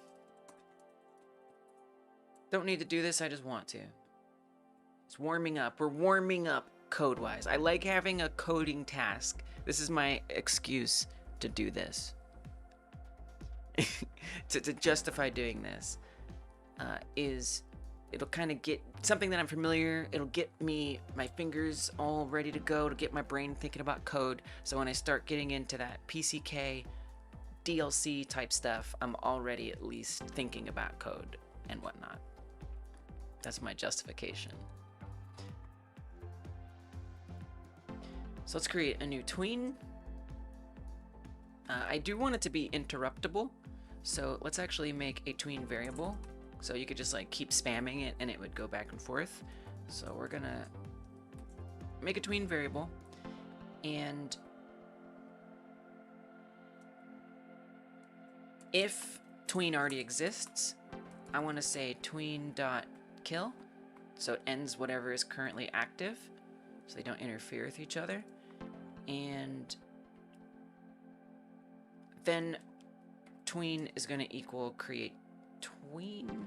We might be fine just doing that, right? Yeah. Now I'm gonna, let's get some positions. Let's put the constants, I'll put them up here. Const down pause, or let's say pause down. I like my prefixes. Pause down, vector 3. Actually, it's not gonna be a vector 3. We'll use the vertical because we're doing orthogonal. Actually, the offset. That is a float. Nice. So I'm even gonna change this. Say tween camera vertically. I'm gonna be specific. Float, and then this becomes a float as well. Fourth dimensional vector. The down position will equal -0.076, evidently.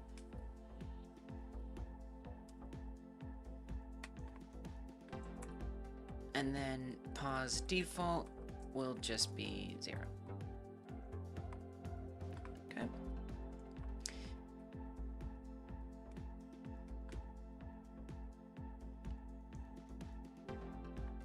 good.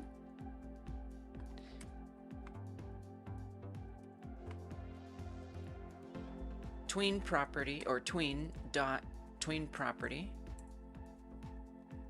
What self? What property? V offset. Final value to position. Duration, we can say, let's do another constant. Tween speed. Oh, I don't know. 0.4. It's probably a little slow. We'll see. Tween speed. Army 2 should be no path, but as float. Oh. There we go. We gotta make it a string. We could do easing. Tween set ease. Ease out.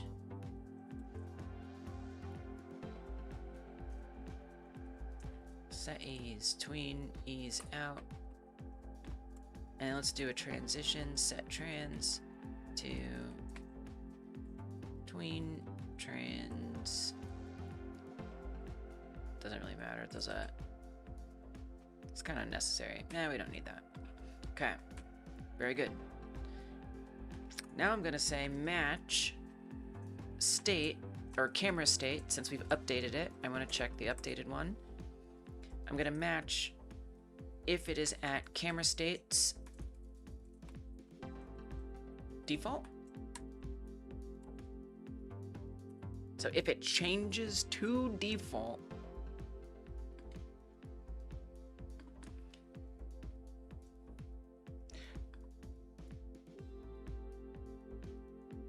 yeah, we can just run through. I could do like a check to say if the last state was down, do the tween. I am gonna not worry about it, but in theory that could be a nice thing to do. Camera states default. Tween camera vertically to default position. If it is down, we will do it to down position.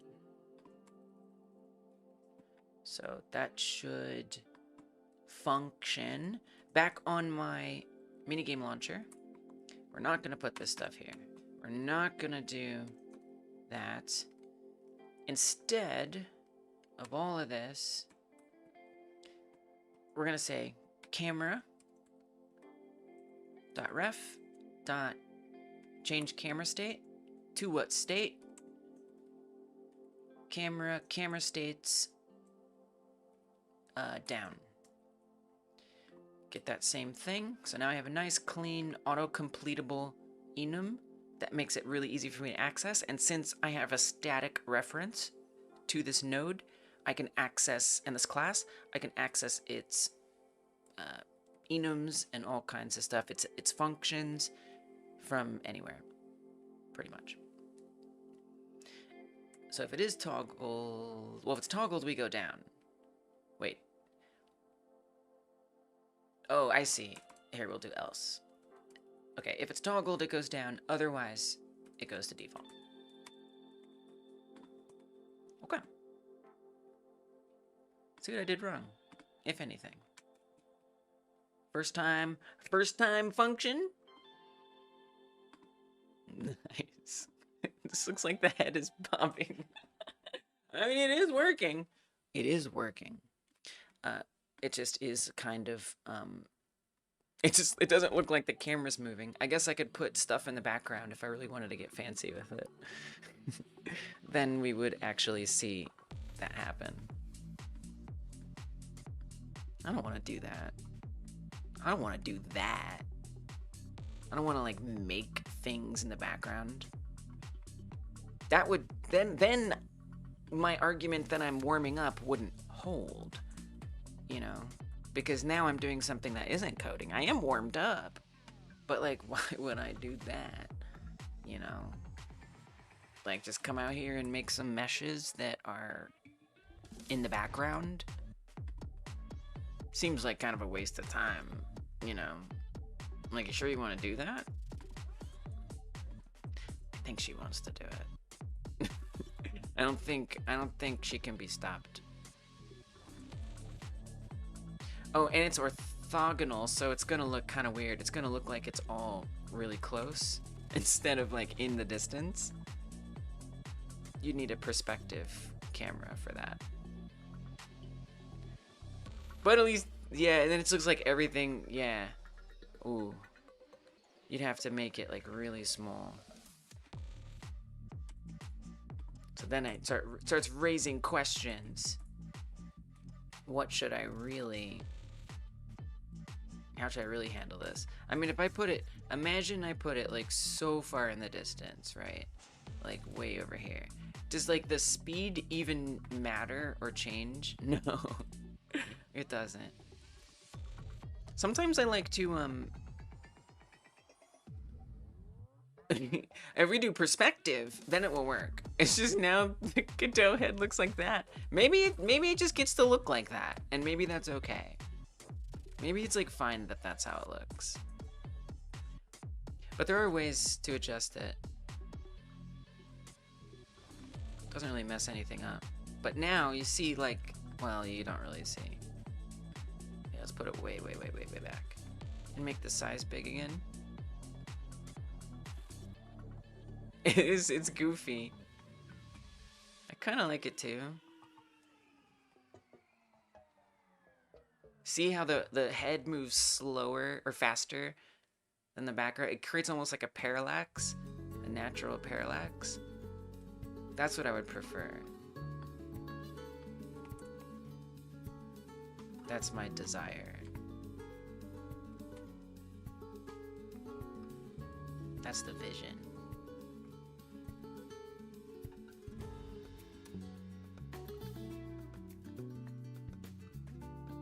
And then just start duplicating them and scattering them about. Call it a background.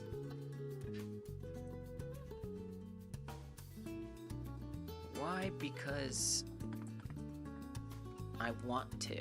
I have to want to do what I'm doing. Okay, new justification for the distraction. I have to want to do what I'm doing. Like, obviously. I'm not just gonna do things I don't want to do.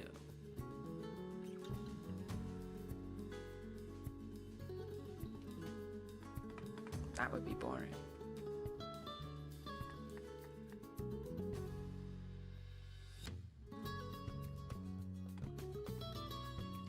Make another node. We'll just say background piece. Thanks for the follow, Tobal. Appreciate it.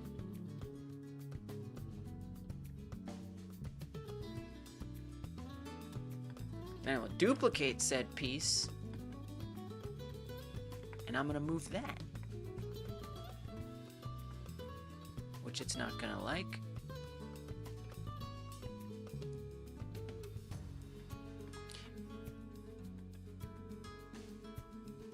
Yeah, it's gonna be a little weird, but that's okay. It's a background. It's a background. Easy background. Does it make a lot of sense? No. Do I care? Definitely not. It still looks like the head's moving. Here, bring it closer. I think you do want it to move. I think it moving is what you want. How do you change the editor's color? Editor settings. No. Yes. Editor settings, theme. And then right here. Base color and accent color. That's how. And then if you want to do the script background, you come down to text editor, theme, and then background color. So I also, because once I changed it, the background to the text editor didn't look so good. So I had to come down here to text editor theme and do the background color as well. It looks like hands, you're right. You're right. Now I'm communicating the wrong thing. What have I done? I've done something terrible. It must be fixed.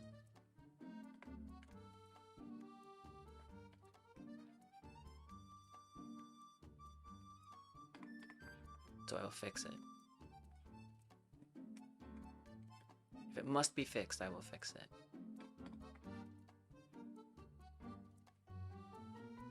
There were strong air quotes, invisible air quotes on the fix. The word fix there.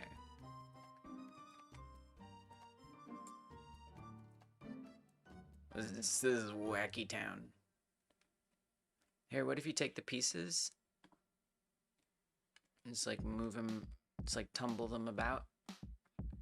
Give them a little tumble. I like to have fun. I like to have fun.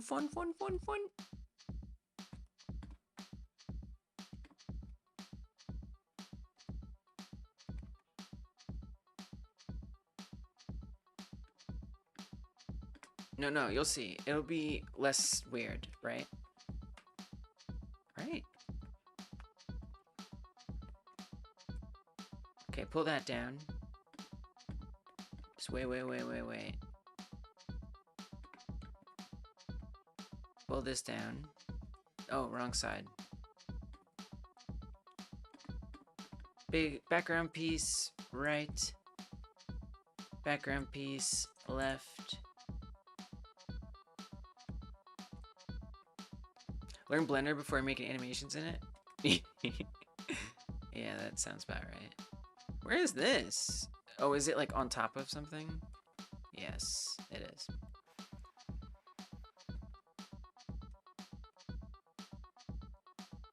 Background piece, left 2.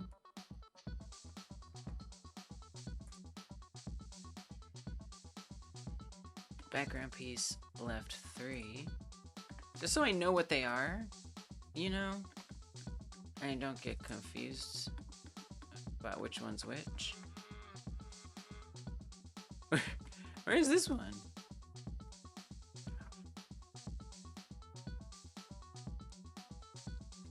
Oh, okay. Right 2.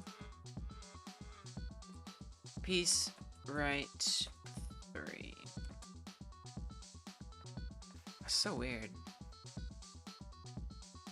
It looks like a rib cage. You're right. Oh, programmer art, save me. Save me. Oh yeah, so I want this down here. This is programmer art real bad. Can we do node 3D? Background right. Background left. Drop all the righties in there. In retrospect, I probably didn't have to name each one. But that was my journey. That was my journey. I did what I had to do.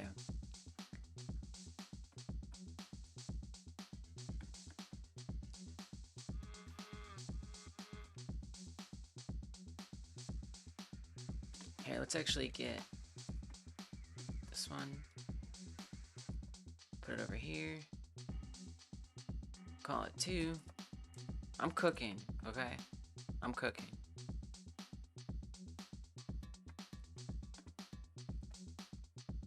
Blender Z fighting? Uh-oh. Sounds like you got overlapping geometry.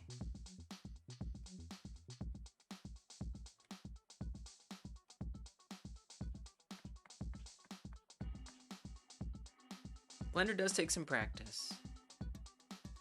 But that's all it is. Then it just becomes another good tool in your toolbox.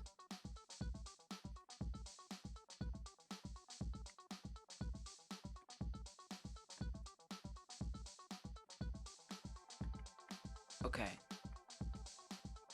Now I'm gonna duplicate that.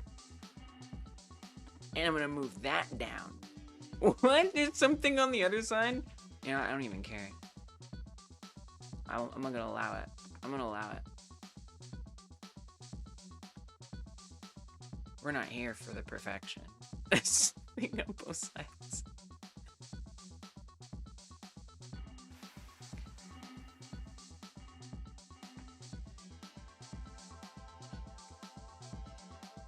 Actually, I am gonna get rid of that though. Oh wait, that's just not real. That's not real.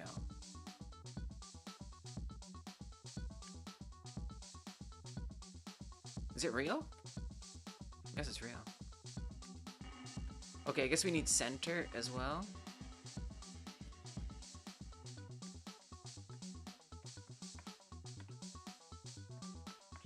We're gonna put that over here. 2 centers. Double centers. It's behind a weird, freaky brick wall. I often stream myself doing Blender. But I don't... It's not really on the agenda today. That would be too much of a distraction. I usually do Blender in the member streams, though. But sometimes I do it here. Might do it next week.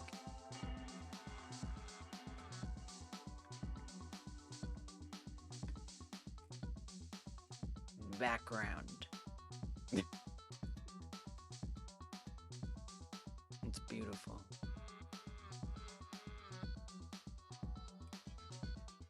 Not a member? Yeah. Well, I do it publicly too.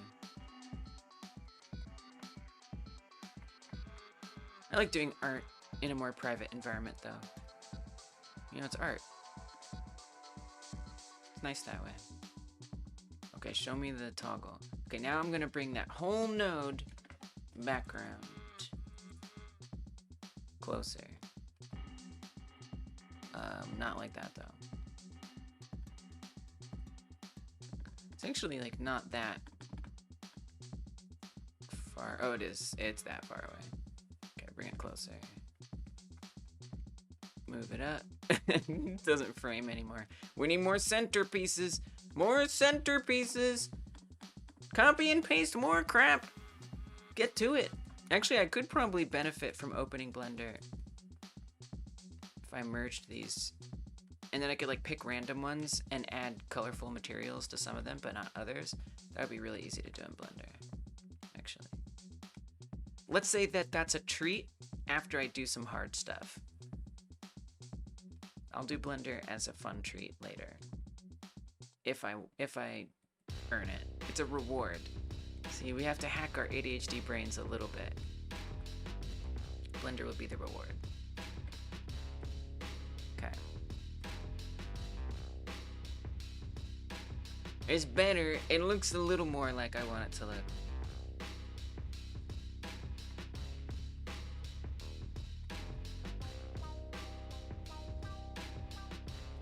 Nice. The parallax effect's a little stronger now.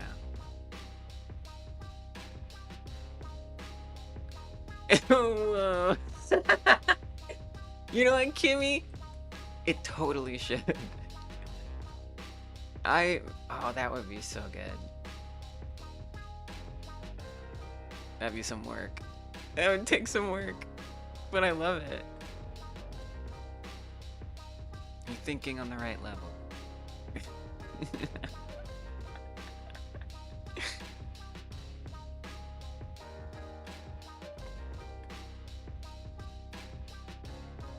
Alright, at least now it kind of looks like the camera's actually moving down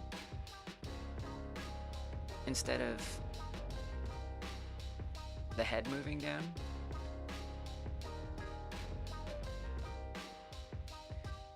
I almost kind of wish the camera like pulled outward a little bit too, but nah, we're not gonna worry about all that. That's too much beautifying. That's too much beautifying. We must do the serious work now. Right after I adjust this background color. Right after that, then I swear. I'm scared. I'm afraid. I know I can do it. I know I got this. But it's gonna be a challenge. I like a challenge.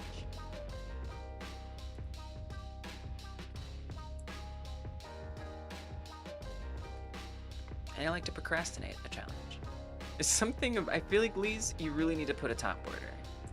I just think that's what you need to do. It's my opinion, obviously. You know, I'm entitled to a different opinion, but I think that's the right opinion.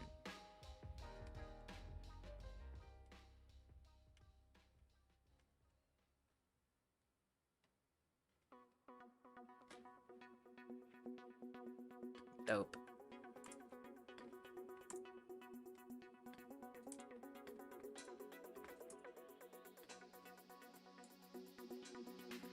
Great. Buttons, menu, toggle. Bam.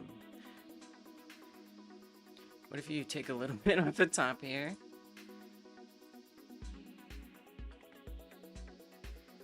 Okay. Done. I'm done. Wait. Wait. I'm done.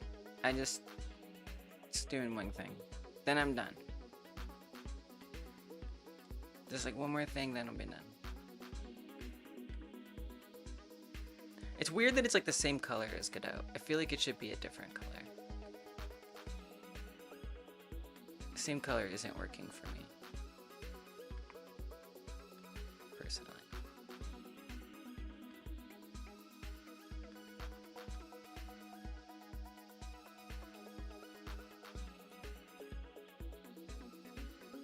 Maybe a little more curve on the bottoms. More. This is so weird. What if it's just like a box? Because you have all these boxes everywhere. Yeah, it should be a box. This is the way. Alright, we got a fancy minigame launcher. I'm tempted to do the buttons, but that's another treat. That's a small treat. Blender's a big treat. This is a small treat. Okay, one more thing though, code, just to re-warm up. I do want to make sure I hook up all these other buttons. That's going to be very convenient, so that way, as soon as it's time to do that, it's ready to go for me. So I'm going to make 3 more of these. They don't actually need to be toggled. They're actually going to be pressed. And in this case, we're going to say this is minigame 1, 2, 3. These are called button minigame. Okay. So we're gonna get rid of this. Actually, in this one, make that minigame as well. 1. Is there an underscore? Probably. Yeah. Forget the underscore. Okay. 1, 2, 3. Great. Now I'll make these functions that we've named there.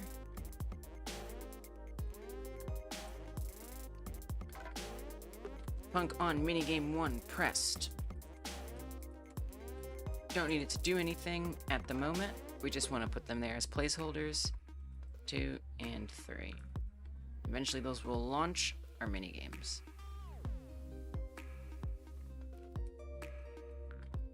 Alright. I guess I'm gonna make a GitHub because I want this to be public. It's gonna be weird because it's gonna need 2 different GitHubs. Let me check what the folder name is. Game with DLC. Okay. So we're gonna create a new repository.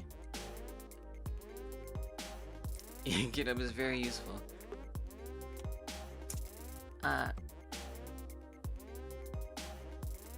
Leisurely. It's leisurely. It's just leisurely. Name game with DLC. So it's just gonna find. Well, okay, this is wrong. Documents. Does it have like the weird OneDrive thing? Okay. Yeah, give it a readme. Let's give it a Godot ignore. License MIT. Okay. An experimental project to learn how to make external DLC files readable by a main project. Parsable. Okay. Create it. Create a repo inside another repo will break stuff. Okay. Is that something that you're doing? Is that what you think I'm doing? It is not. Don't keep this private. Publish it. Thanks, Nonset. This is how God roasts us. Valentine's Day is near and you still thought of Valentine? Let me check in with chat real quick. I feel like I missed some stuff. I feel like I missed a lot of stuff.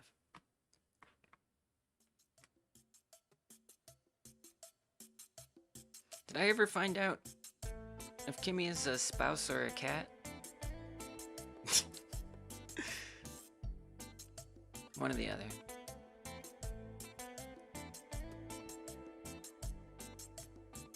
Played Magic last summer? Like Magic the Gathering?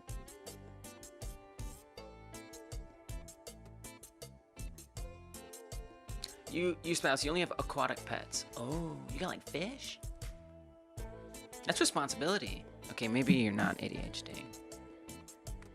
It's too hard. You have a crush where you're still scared to ask her out? Okay. Alright.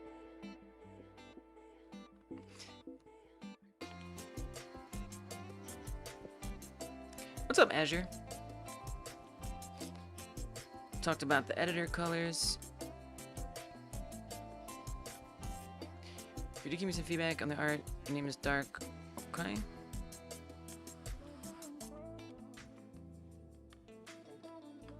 Head sound wave is done. Nice, Skibison. Zayden's phone is dead. Hate that.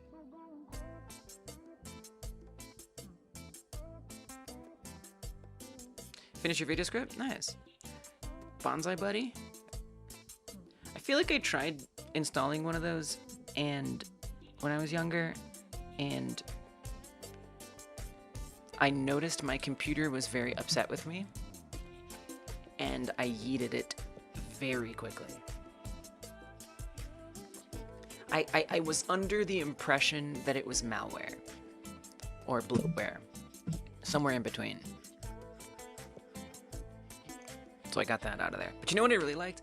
I liked, I had one of those games where you could like break your desktop. Like you'd have like a hammer and like you could break the glass of your desktop, or get like a machine gun and just like shoot bullets on your desktop, or get like paint, just paint your desktop. You remember those? I had that. That was my desktop app. Fun. I search, I sing, I download, I schedule, I tell facts, I laugh, I browse, I email, I talk. That's scary. It wasn't a Flash game. It was like, maybe it was, but it was, you could actually like do it on your desktop. It was pretty much like an image of your desktop, but it was definitely Flash era vibe. For sure. Corey Catfish, not Catfish, Magic the Gathering. You have so many guppies, snails, Corey Catfish, and a turtle. Turtle is featured in this new game. A game you're making? Let's go. The library game? I can see that. A turtle being in a library. I don't know why. It makes sense. Just checks out.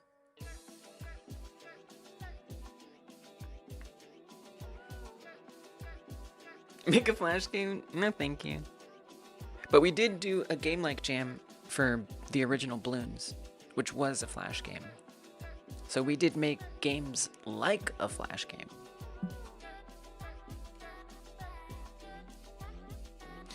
Managed to get the game running. Now comes the most difficult part of your life, making a global server. I'm trying to learn how to host files externally within a, like, have like a project. Okay, let me actually. What I want is 2 projects.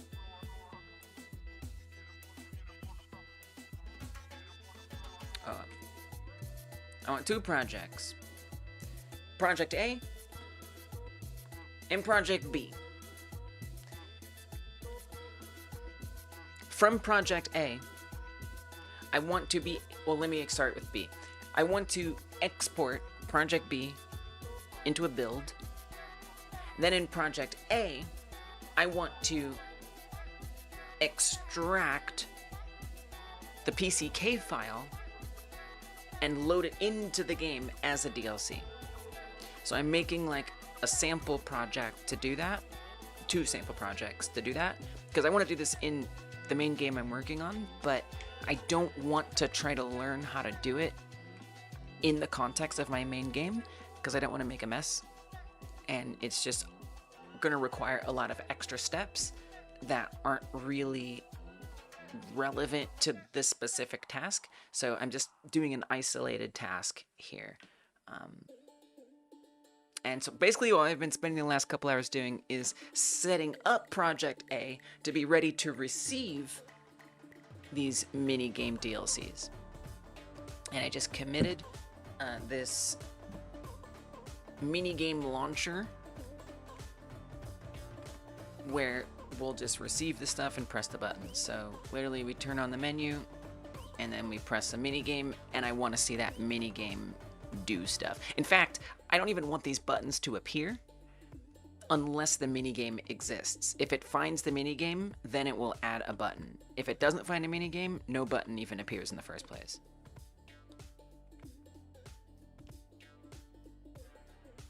And then experiment with being able to actually fetch the files and do stuff with them. So that's kind of where I'm at. So, as for that other project, can you actually use a Flash game? Yeah, the only rule with that is that the game has to be embeddable in the browser. So yeah, if you use Ruffle, you'll be good. Yeah, just use Ruffle. So the next game jam, by the way, I feel like I should let you all know, the next Game Like Jam is ready to join. It's up. It's joinable. You joining it helps the jam get more attention on itch.io, which I really appreciate, and it means more people come through and join our jam, and we get cool new games, which is going to be fun. It starts on March 1st. It's a month-long jam. So let me pop this in here. It's not that it's about politics, but the game hint, the hint for the game is that it's critical of a political ideology. That's the hint for what the game is. And yeah, so go there, hit that join button. You'll get notified before anyone else what that theme is if you join it. And yes, you can make a Flash game as long as it follows the rules. Specifically, this one will be relevant. It has to be embeddable in the browser. So it has to be able to load up and run right there in the browser. And yeah, I've never tried to use Ruffle, but yeah, that would be a way to do that. I think. So yeah, go for it.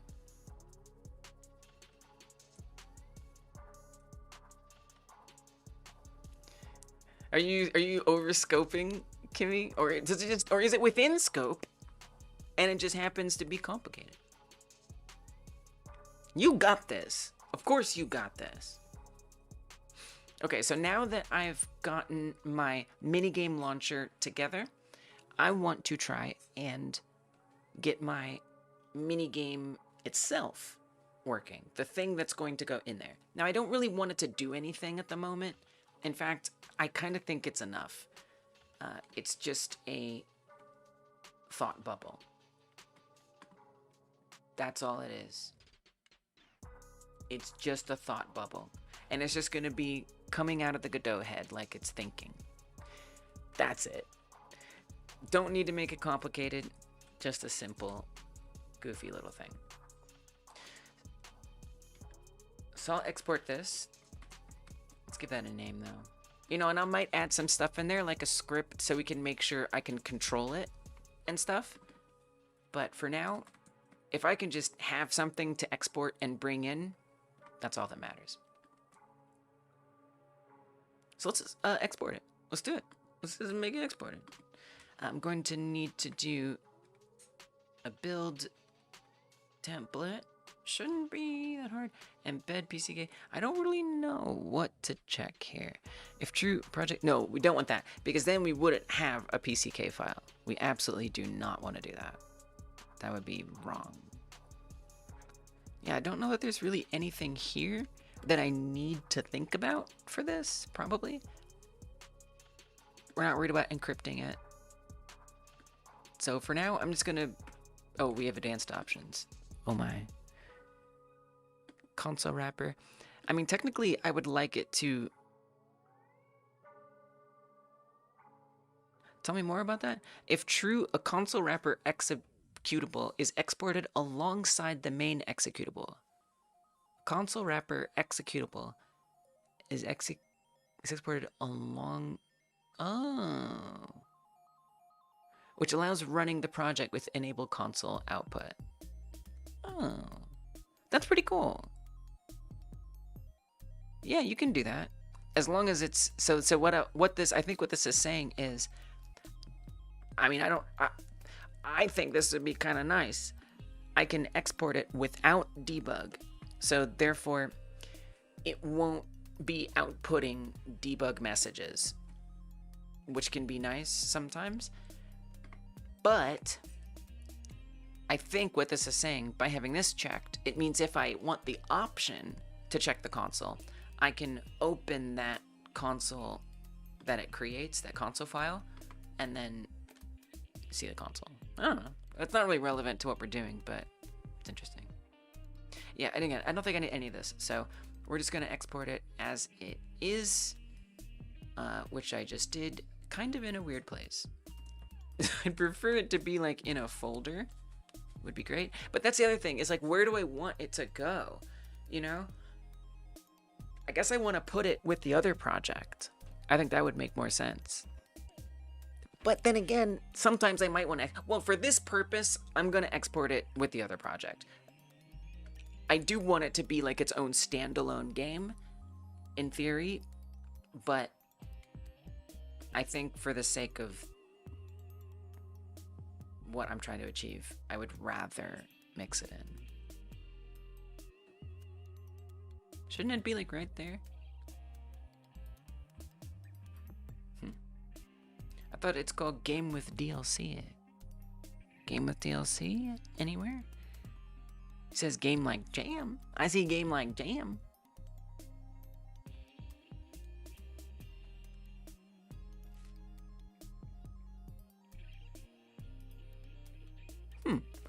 Let me just make sure I'm in the right folder here. Game with DLC. Document. See, users document. Wait, what is the disconnect here?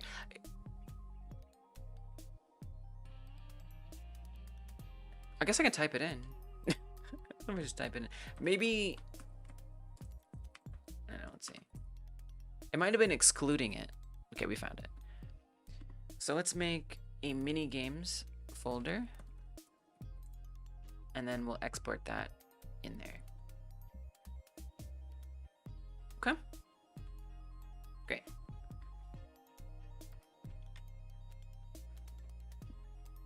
Now I need to find a way to unpack it. So there should be a new folder here called minigames, but we're not going to be able to see the stuff because Godot isn't set up to import in exe files and stuff, which is exactly what I want. Just like I was saying earlier, I want to not mix my minigame code with my main code. So ideally, we can use a script to access the PCK file in there and then interface with all of the stuff in the game instead of having all the stuff in the minigame be mixed in, is kind of the main idea.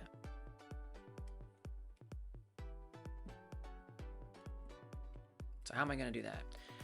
Well, there is a function that's interesting and seems relevant. And it is called load resource pack. I struggled with it a bit the last time I looked at it, but hopefully this time it'll just make sense and everything will be fun.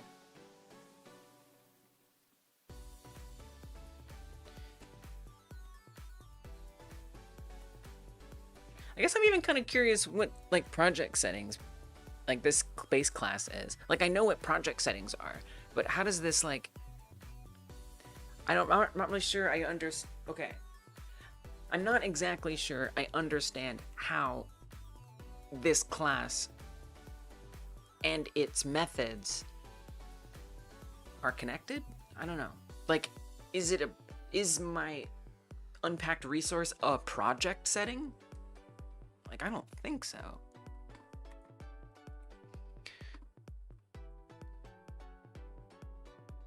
The project settings class stores globally accessible variables. Oh, okay.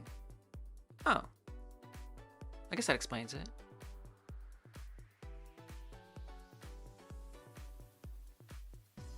Use get setting, set setting, or has setting to access them. Variables stored in project.godot are also loaded into project settings, making this object very useful for reading custom game configuration options.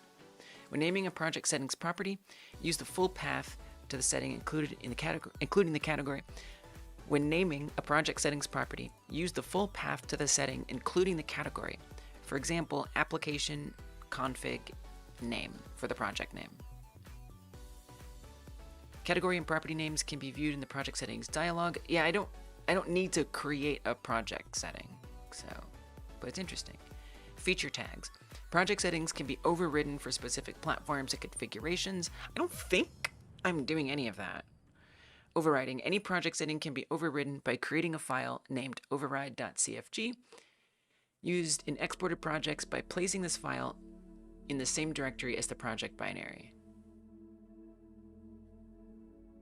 Interesting. Overriding will still take the base project settings feature tags into account. Therefore, make sure to also override the setting with the desired feature tags if you want them to override base project settings on all platforms and configurations. I don't think that I need that, but it's good to know.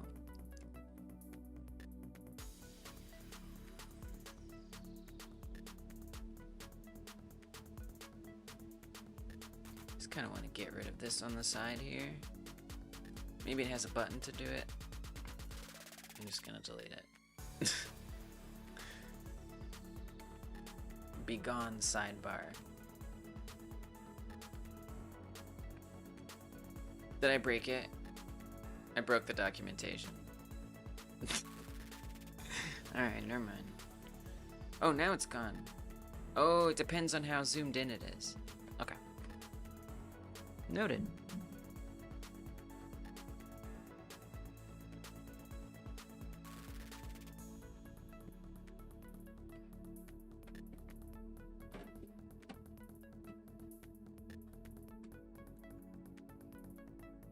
Kimmy says, I have my character sitting at a table and then I have a trigger where they go to a seated position.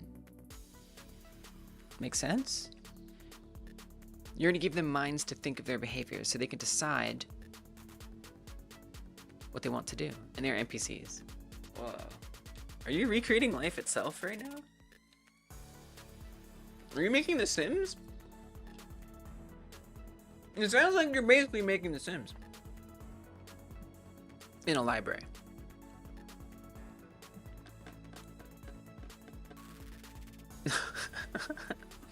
What's your silly cat name? First name, the long digits in the back of your credit card. Middle name, the 3 wacky digits. Last name, the cool expiration date.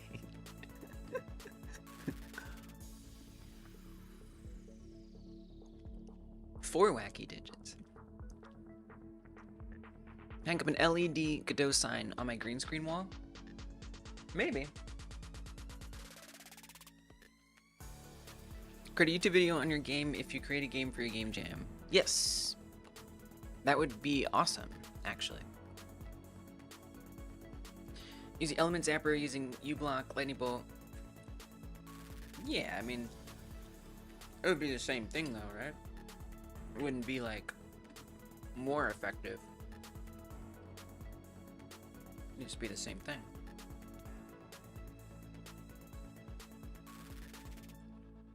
I guess I'd rather use this because this feels like a little bit more comprehensive.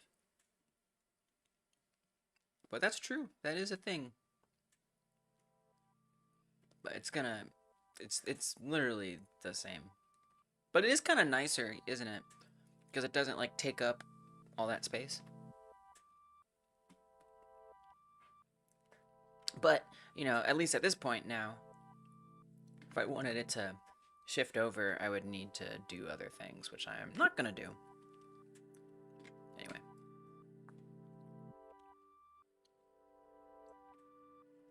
What am I eating? I am eating cheesy quinoa with some mixed vegetables, habanero sauce, and a bunch of other seasonings. It's very yummy. It's delicious. And nutritious. So literally a library game where you clean up their messes. There's only 2 levels so far, but you're finishing level 1. Okay, maybe not The Sims, but sort of.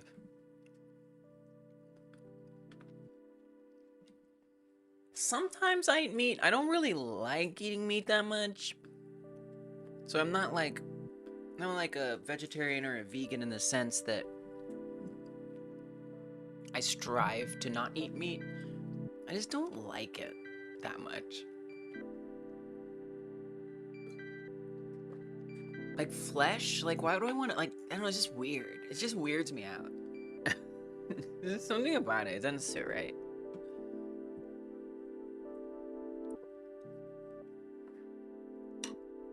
And I don't really like the taste of super like fatty flavor.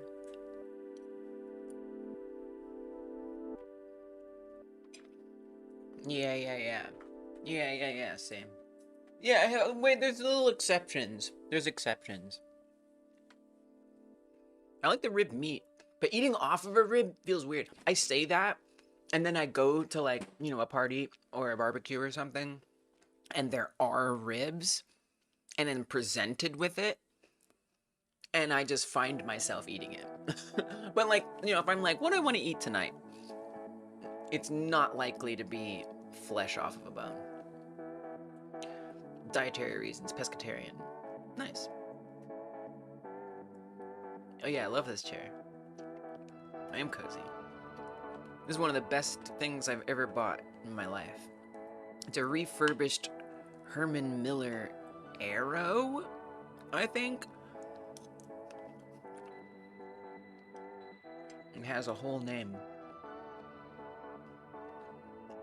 It's normally a very expensive chair, but I got it refurbished and it was considerably cheaper. It's incredible. It's absolutely incredible. This song is Just Dance by Patrick Patrikios.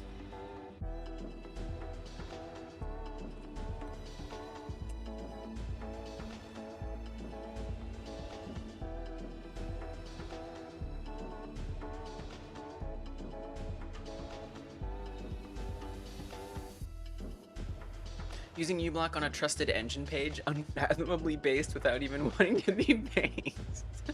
Hey, right, it feels like extreme. Like, if I'm using uBlock, it's because something's annoying me, because it's like causing a problem. I guess it was annoying me.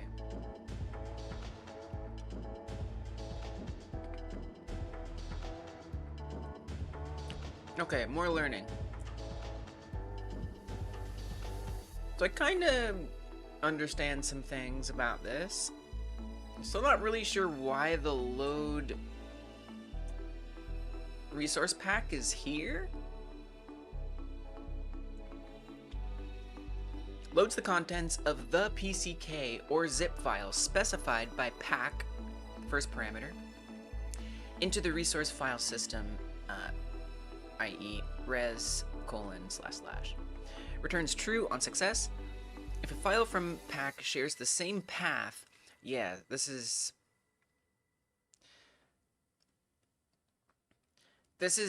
definitely a concern, a potential concern. I might still have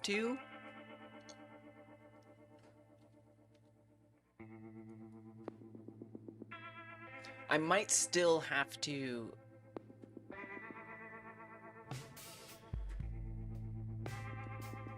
rename stuff. So like right now,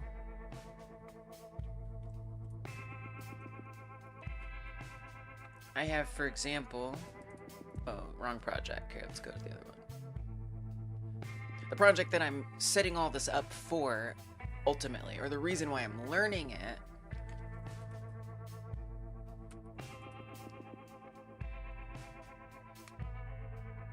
so this is on my minigame. The minigame is called Post Planner, and I have a camera.gd on both of them.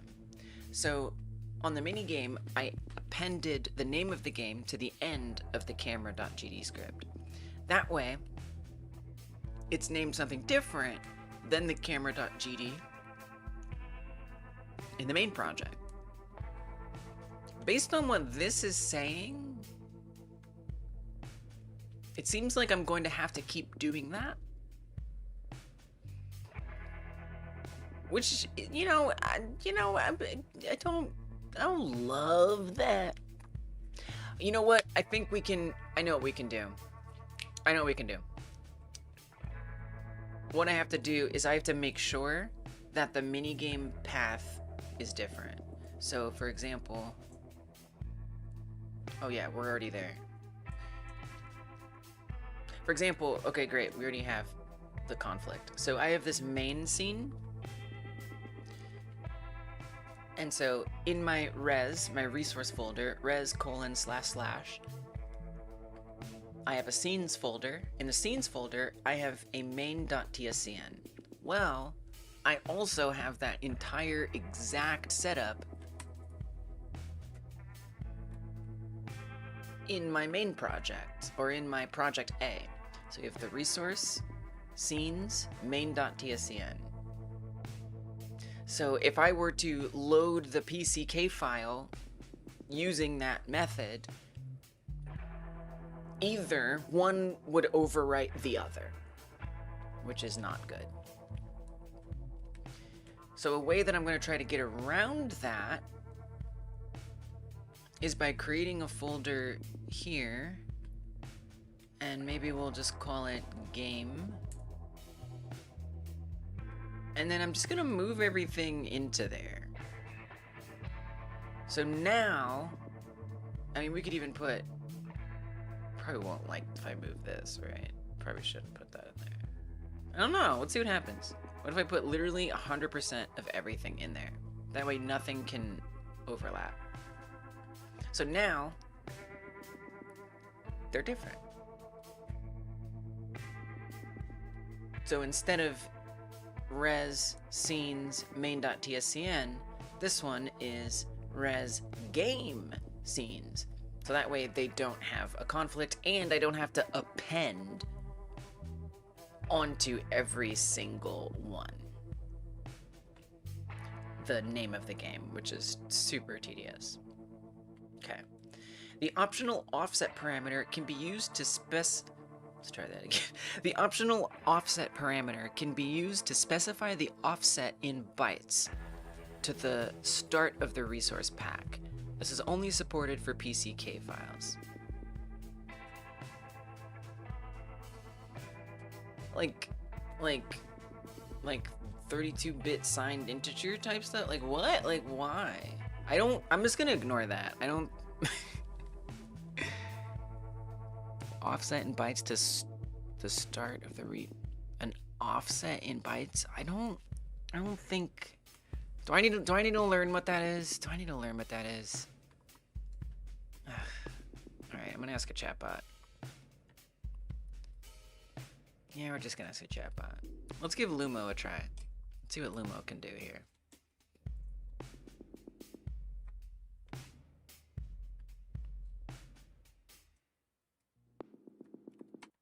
GScript 4.5 load resource pack.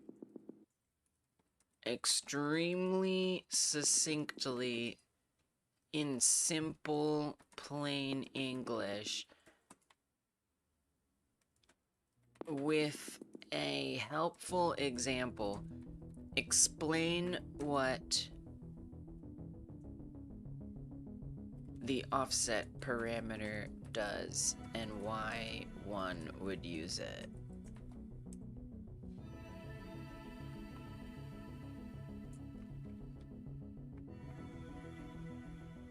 My, this is a very squished area.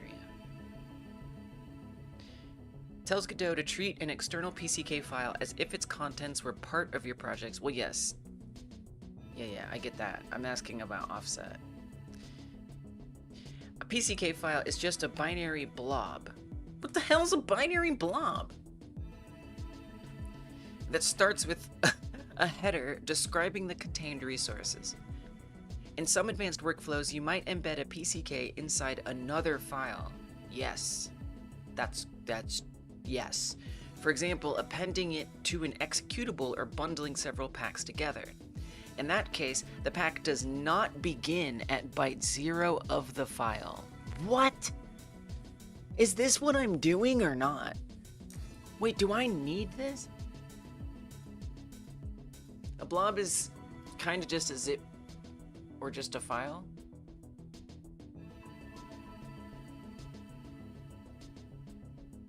Yeah, I see that on Git, blobs. Like the raw file.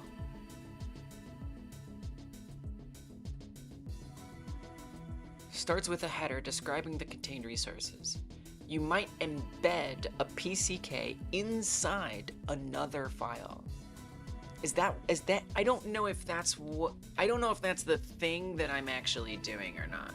Am I embedding a PCK inside of another file? Like, I mean, I am gonna store a PCK inside of another project directory, but is that the same as it being inside of a file? I don't think so. I am, if anybody genuinely knows, not guessing, but if anyone genuinely knows the answer, if that's what I'm doing, I invite it. Imagine you're reading a novel, but you want to skip the intro, which is 2 chapters of preface, so you could make the offset 2 to read at the middle. Each directory is a file, so yes.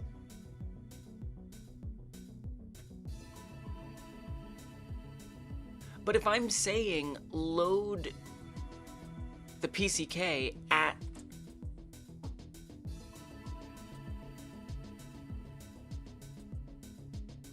this path, if I give it the path,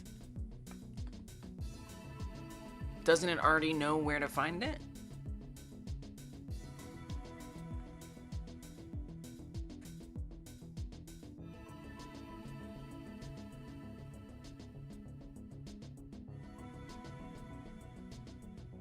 Really nice analogy, by the way, Zayden.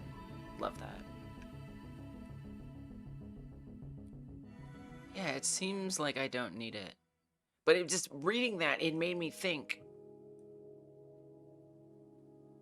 Yeah. It made me think, like, wait. That does kind of sound like what I'm doing. Okay. Why you'd use offset? Self-contained executables. Some developers append a PCK to the end of a native binary, such as a custom launcher. The pack starts after the executable's code, So you give the size of the executable as the offset.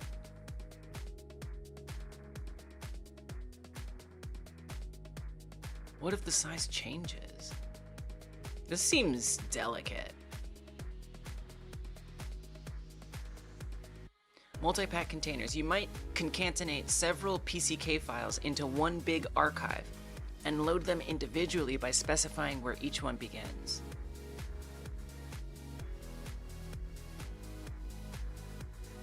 Yeah, I guess this is different because I actually want to have minigame PCK, minigame 1 PCK, minigame 2 PCK, minigame 3 PCK. Specifically, so if somebody has already bought and owns the game, they could download a new one and add it in. It would be separate. It wouldn't be in one big archive. They are separate. They're fundamentally supposed to be separate archives.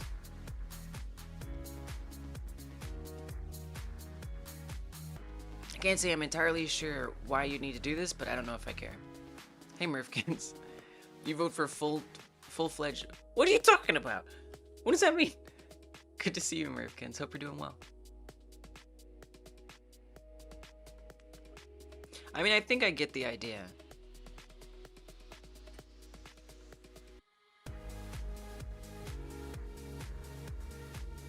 I just think it's slightly interesting. I've accepted that I don't need it. So don't worry. But I also see this as an this is like when am I gonna think about this again, you know? So I see myself as being here at this moment, having an opportunity to at least follow through a little bit in understanding what the hell any of this is talking about. Custom packaging pipelines. Build systems that prepend metadata, signatures, or compression layers before the actual pack need an offset to point past those extra bytes. Whoa. This is over my head. Assume you have a custom executable mygame.exe that ends with a PCK. The PCK data starts after the first two 04800 bytes, 2 megabytes of the exe. exe path res mygame.exe offset bytes 2048000. Like, what if that changes, you know? I'm finding it, it's curiosity. I'm finding it fascinating, really, more than anything. Load the embedded resource pack, path true offset bytes. Now we can load assets that live inside the pack. So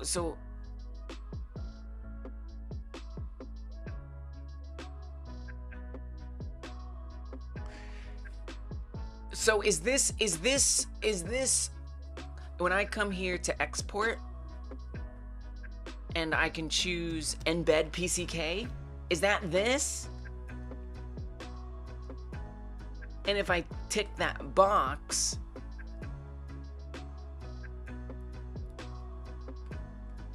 the only way I'm gonna get the PCK is by using the offset.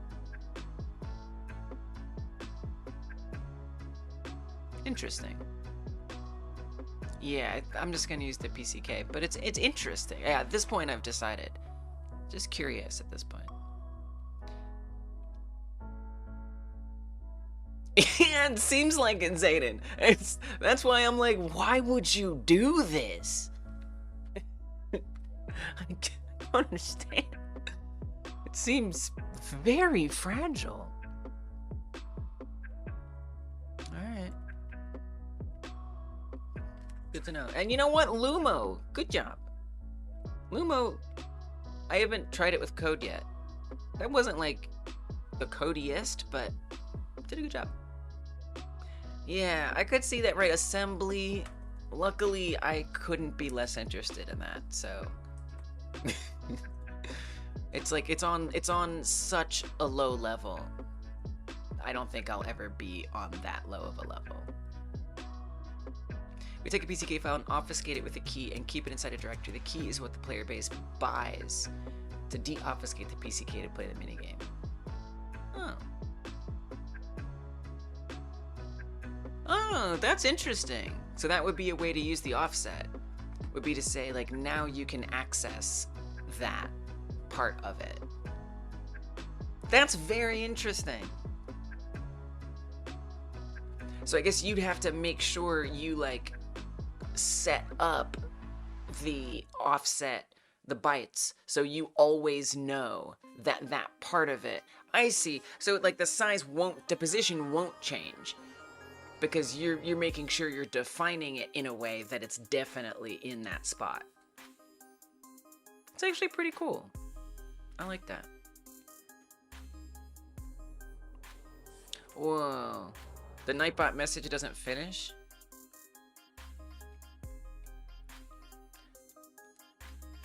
It's not Nightbot. I typed that. That's not Nightbot. That's me. But also, it's too long. It's too long for YouTube. We gotta shorten it up.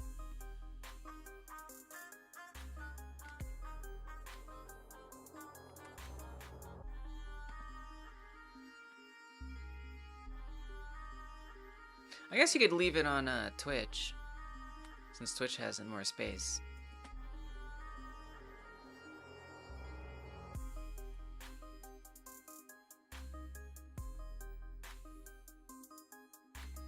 Just gotta take it off of the YouTube.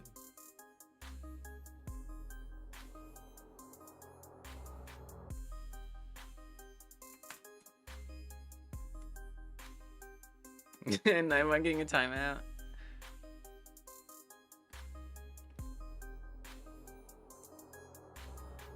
Interesting. Thank you all for helping me understand that. It's very intriguing.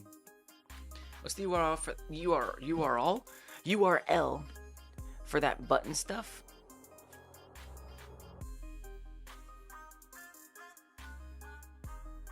What button stuff? What's button stuff? Button stuff. Button stuff. Not sure what you mean. Also, cat.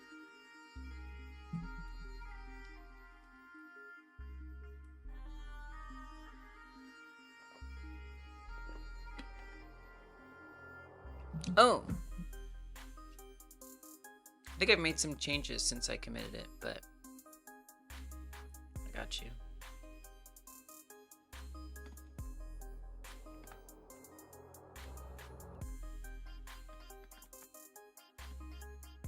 And then I'll also link, once I add it in. It's Travi! Once I add it in, I'll add a link to its corresponding DLC.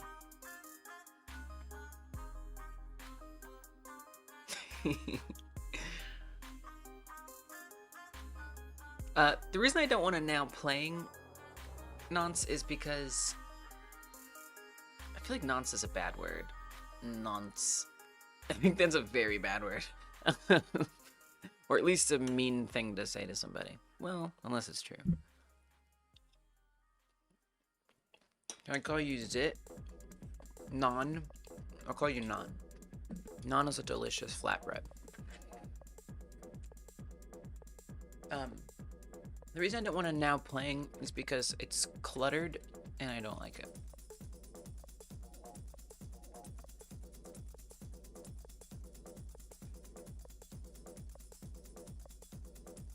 Cool if you do a little train. Oh, yeah. Yeah. Yeah. I mean, well, you know, look, I mean, it's worth debating whether or not one should. But yeah. Oh, that's a good idea, Zayden. Yeah, I'd have to like do that.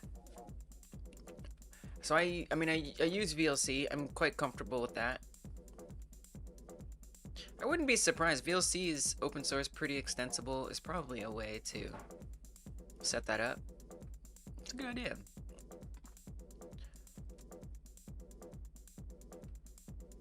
Now playing VLC extension. OBS. Come on.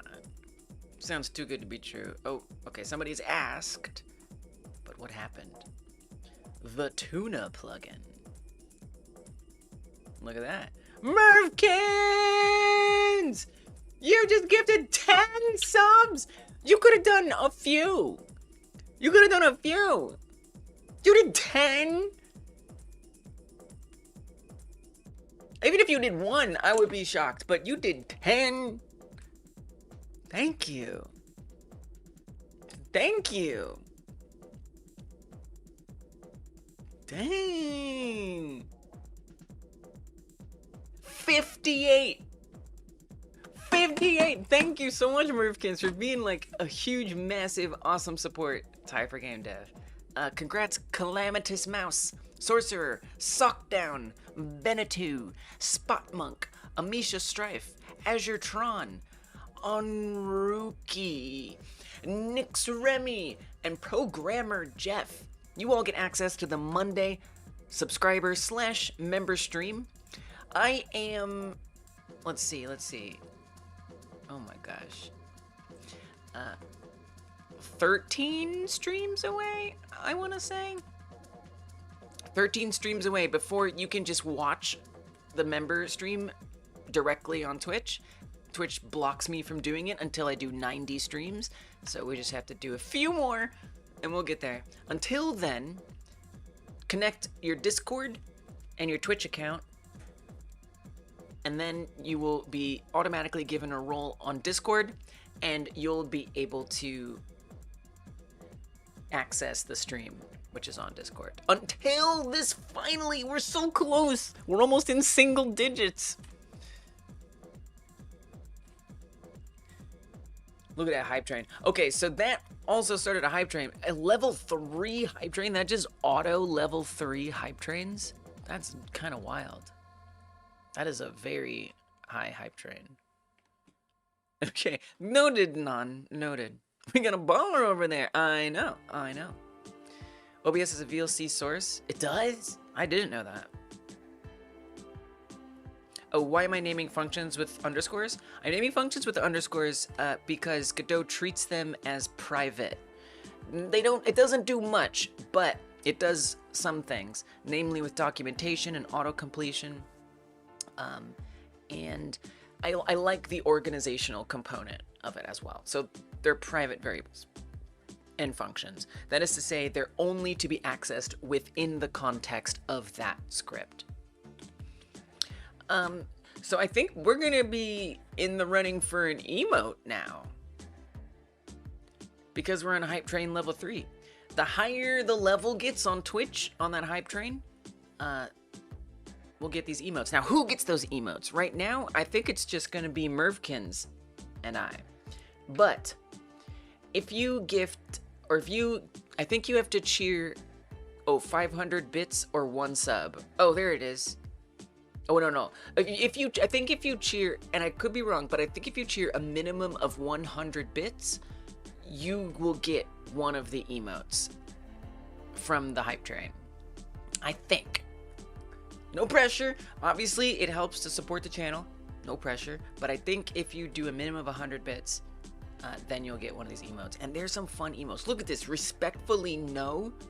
Look at this cute. Oh my god, I want that cute little bear. Like, very much. Wait, how did the hype train level up? Wait, how did that happen? What happened? Oh, what? Wait, Willemist, by continuing your gift sub, that leveled up the hype train? What? Dang.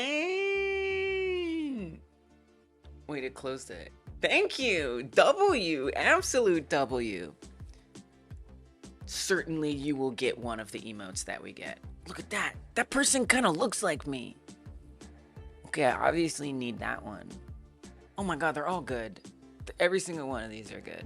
Why do they have all the best emotes behind these? Okay, we got 4 minutes left. 4 minutes left.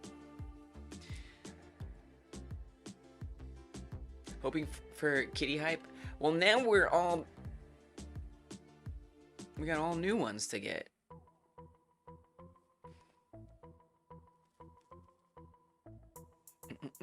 Yeah, we hit 1,000 followers. I know.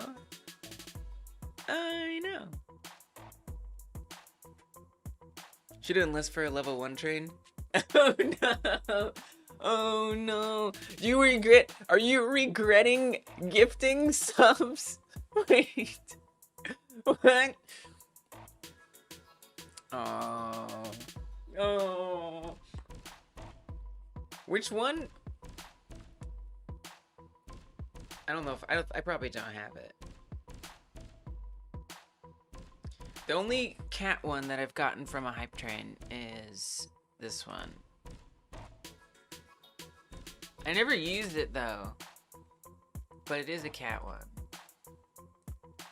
But like low-key, Twitch's best emotes. Oh, actually, that's not true. I've gotten that one and this one. This is a bear, I think. Maybe it is. Somebody, I was in another stream and I think I ran out of ones to get. No, I don't think I did. Wait, what? You gifted 5 more, but you said you should have done less. I misunderstood. What in the world? What in the W world?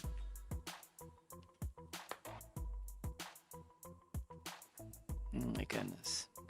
Congratulations to The Voodoo, DB9 Dreamer, Perma Online, Lucian Galaxy, and I'm Laxon. You all get access to the subscriber stream, obviously channel emotes and no ads and stuff like that. Yeah, you can see ads. You want to see trains? Good, yeah. Thank you.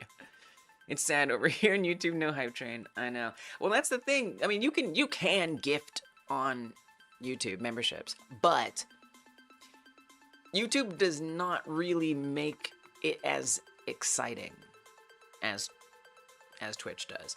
YouTube will just put your name at the top of the chat for like a few seconds.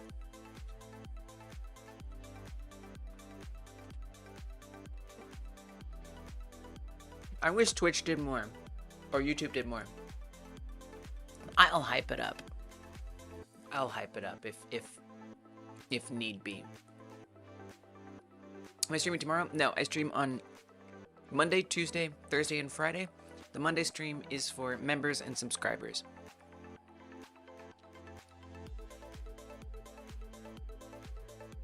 Nice, Kimmy! You got this, Level 5 hype tray? That is a new record. That's a new record. Oh, you just want that level 1. Yeah. I see.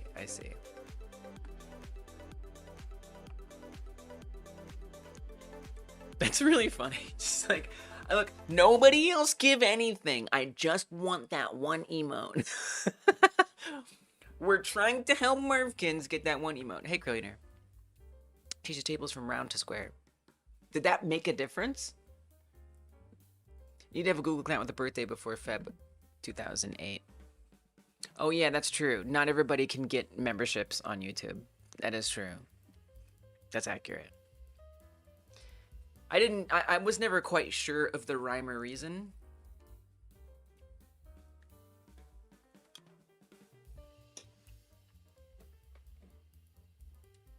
It's just like, look, I can help you earn more money, YouTube.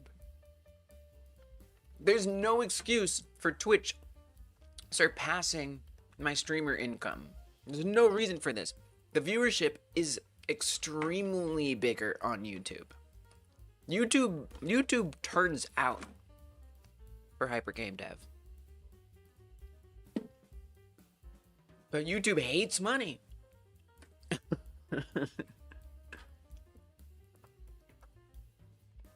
Oh, would it actually make a difference?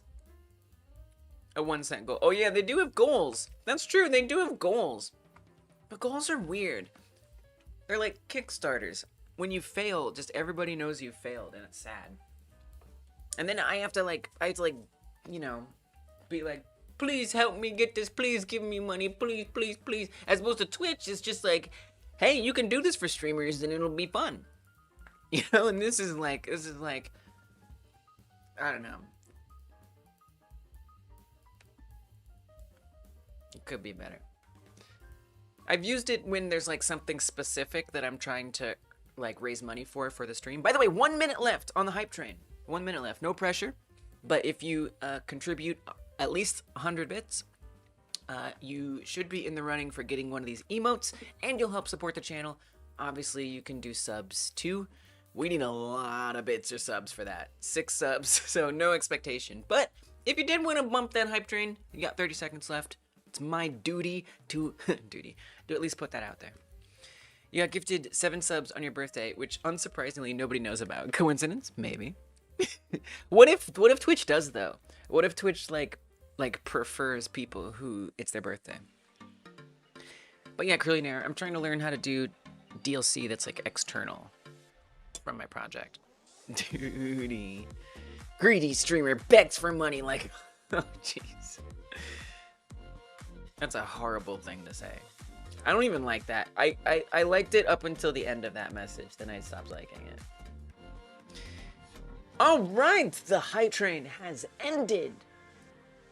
Thank you, Mervkins. Thank you so much. Thank you so much for supporting the channel. It really means a ridiculous amount, and for consistently being so supportive. I appreciate it so much. Like in this economy, thank you. All right, what do we get? Is that what we got? Is that what we got? Late save. Okay, all right. We're bouncing a ball, baby. Boo. It's so weird because it's like invisible and then it appears. It kind of looks like a hello, but like more fun. I'm trying to think of like I don't know what situation I would use this. But sometimes I've been surprised when I go and look for an emote and I'm like, oh, actually that was a useful one. Zayden, it would be kind of funny if they didn't though. Actually, if I do too much, there's actually an emote rate limit that I put, and I only have it on Twitch right now. Oh, you're right. Even if I send multiple, they sync up. It's actually impressive. The heck kind of animal is that? I don't know. I actually have no idea. Oh wait, we gotta move the other cat. If I had to guess, yeah, a bear cat? A cat bear? Somewhere in between a cat and a bear. If you do want to support the channel on YouTube, there is something easy you can do, by the way. Hyper smash that like button. Hit thumbs up. Thumbing it up is the best, besides just being here, the best thing you can do. So thank you. If you press that thumb up button, there'll be a little fanfare. It'll do like an animation. So like there's that. Thank you, Non. Appreciate it. It helps. It's a big help. Thank you. And thank you, Merv and Willow. Thank you both so much. Appreciate you. Oh, I like that W. Alright. What the heck was I doing? What was happening? Oh, the VLC thing? Yeah. Is it? It's built. It's by default? Oh, I do see it. But it's a video source. That's a VLC video source. I don't need to do a video source. It's not useful. That's not useful. No, but there was that there was something called like tuna somewhere. Where was that? Wait, I opened that somewhere. I know I did. VLC video is the same as VLC audio. Well, that's misleading. That's very misleading. Whoa, Merv. You made that look scary. Because he said VLC video, so I thought it was video. Because it calls it a video source. Loop playlist, shuffle playlist, visibility behavior. Stop when not visible, restart when visible. But what am I going to do with it, though? I don't understand. What's the benefit? Like, why am I using it? What am I supposed to do with it? Like let people like skip songs and stuff.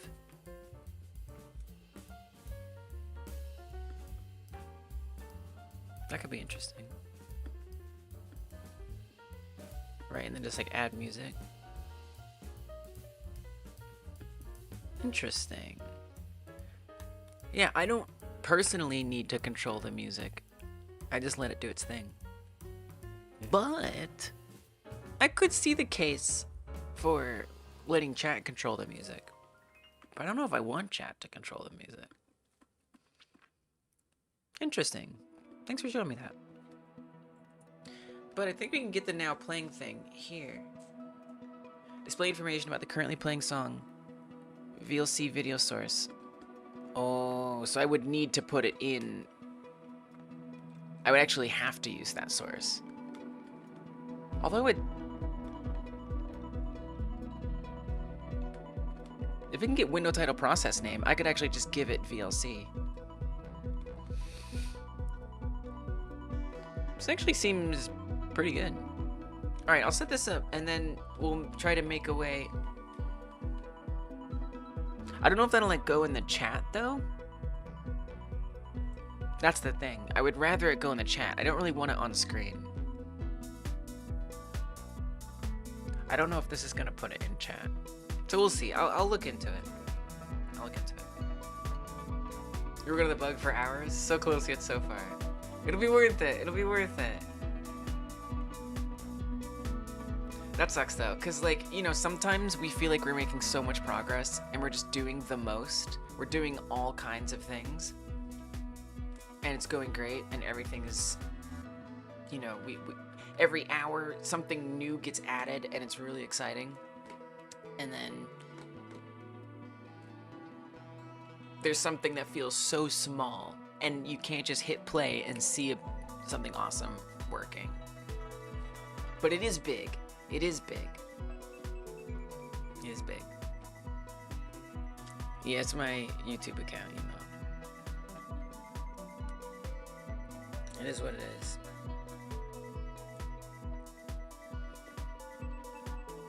I'd change it, but the only thing I use it for is YouTube.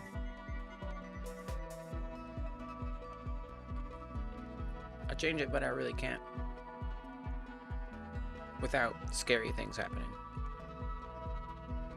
One day I'll try, but ugh, sounds miserable. Opening PNG on Wikipedia. What's a Patrick Bateman? What does that even mean? A little blender? Since we got a low-fi pipe dream? No. No. Okay. So I was learning about offsets and how I don't need them at all. Directory access will not show changes made to the contents of resource after calling the function. Okay. Yeah, it's like we're capturing it in that moment, and that's what it is. And if the file fundamentally gets changed, too bad. No problem. Oh, the fireplace? I just covered it up. You just mentioned it and I covered it up. Yeah. Yeah, it's nice. It's nice, right? It just came with this place. It was just there.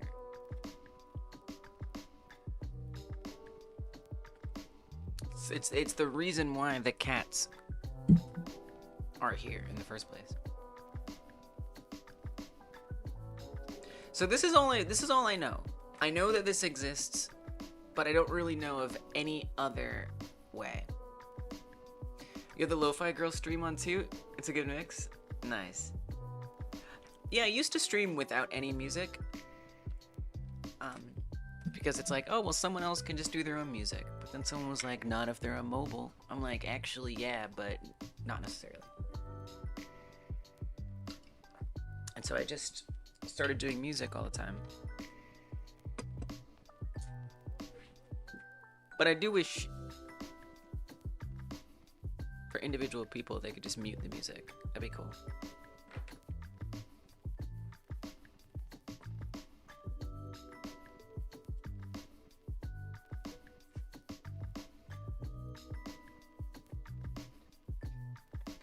Artistry quest, Trappy by the fireplace. Oh, that sounds so sweet.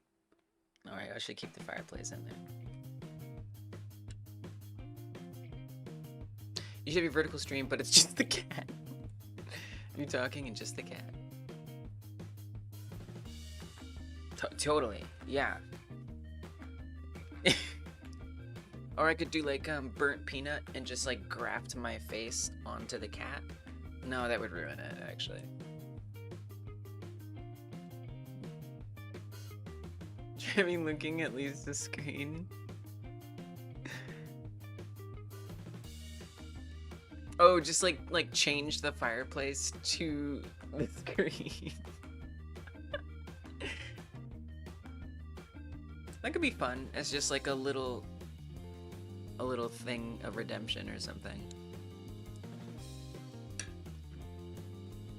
Oh yeah, you're doing network stuff. You're switching to like a different one, right? Good luck with that. I'm sorry that you still have to faff around with it. Yeah, I mean, I feel like working on stuff like that too late can lead to making mistakes. So it sounds like you're making the right choice. If Travis could talk, what would he say? No, if he could talk, he wouldn't need to say meow. You're talking about game development? I think he would say play, food, and cuddle. I think those are the 3 words he would say.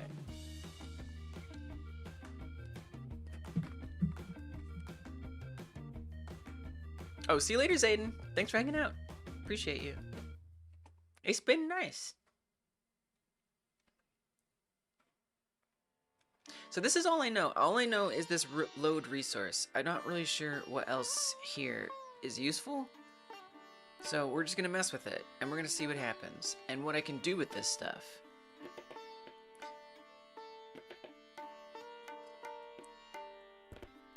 You would say subscribe to Hyper Gamedev on YouTube and buy her memberships. That would be optimal.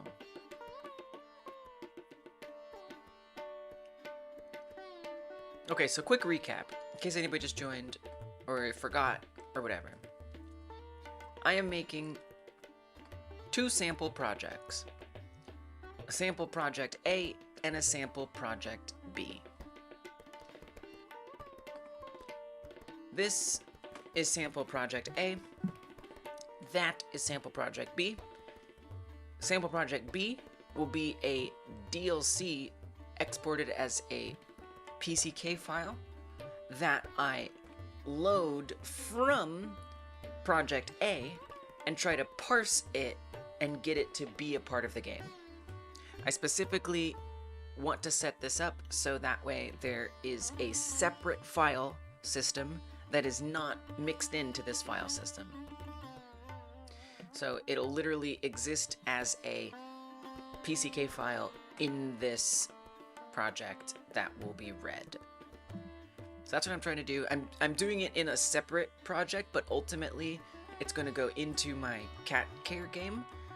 My virtual pet game. I just want to learn how to do this in an environment outside of that, because it's too stressful to try to work it into an existing project when I'm trying to learn it. So it does sound supportive for a cat. It's a toss-up between sleep and tinker. You figure the chance of breaking something if you tinker is much bigger than the chance of my sleep. There's always that small chance, even if you sleep. It's just sleepwalk code. How do people stream for so long? I don't know.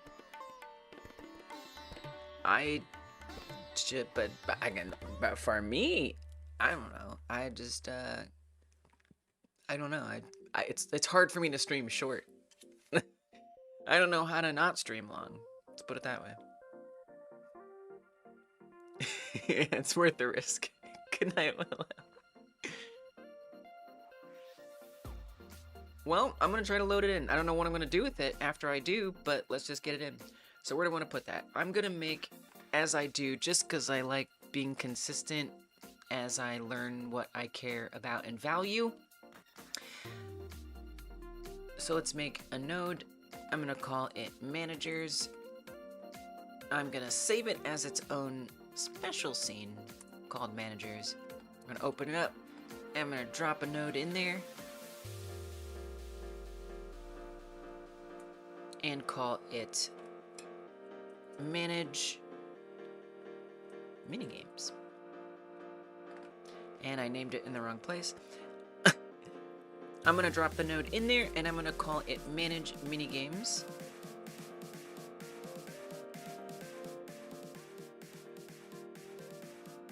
Let's give it a script. In the scripts folder,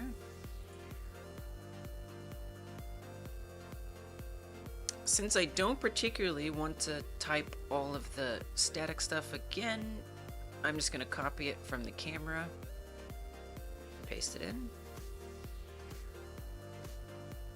Except we'll change camera to manage minigames, and it extends a node.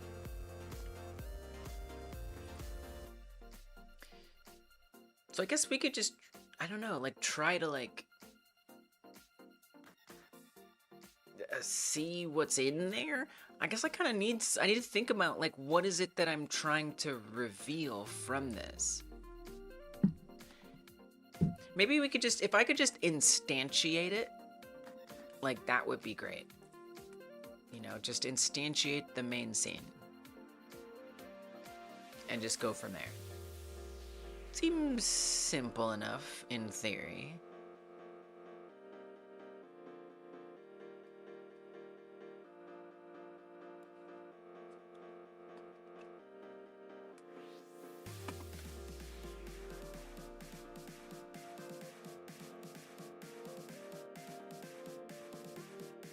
Okay.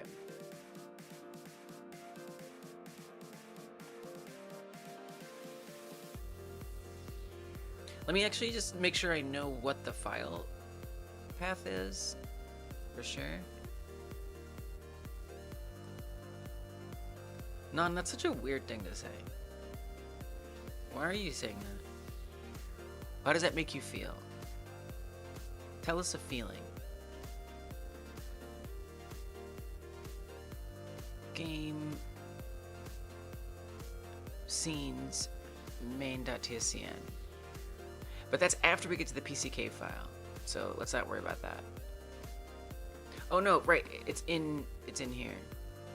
It makes you feel, random is not a feeling. Feelings are happy, sad, angry, confused. Are you confused?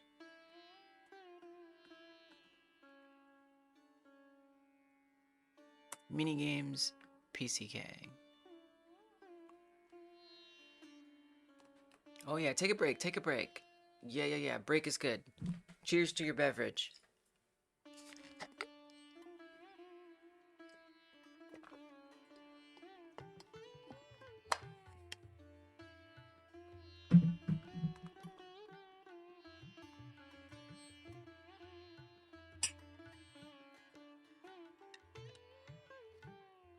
There's my file, there's my little PCK. And that's gonna be within the actual project, so res minigames DLC for game.pck. Okay.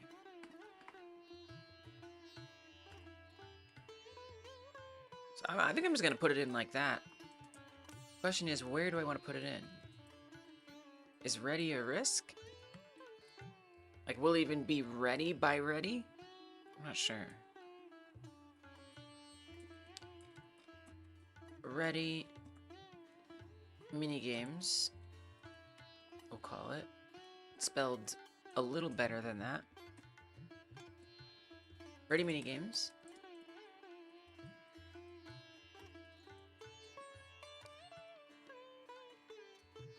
And of course there'll be a bunch of them. I'm just gonna do the one for now.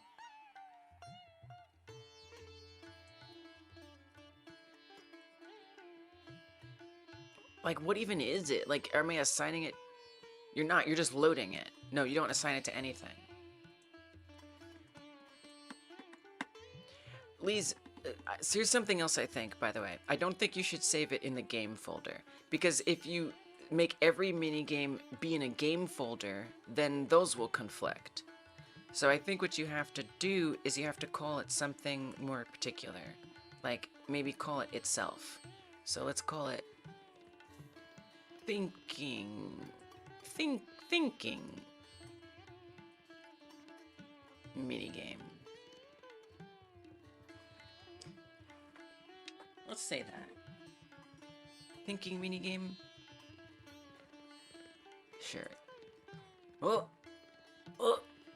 and like that. And hated that. Because there's too much in there. I put like everything in there. And it's like, I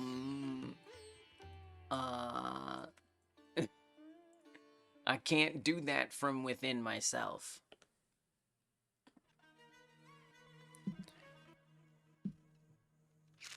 Hello, Bader. What's WSG? Most big streamers only respond to donations. I mean, I enjoy chatting with you all. I can check out your game next Wednesday. It's not... Get that crap out of here. What the hell are you doing? Next... What's good? Next Wednesday, I'll be doing an unlisted live stream. A live stream that is...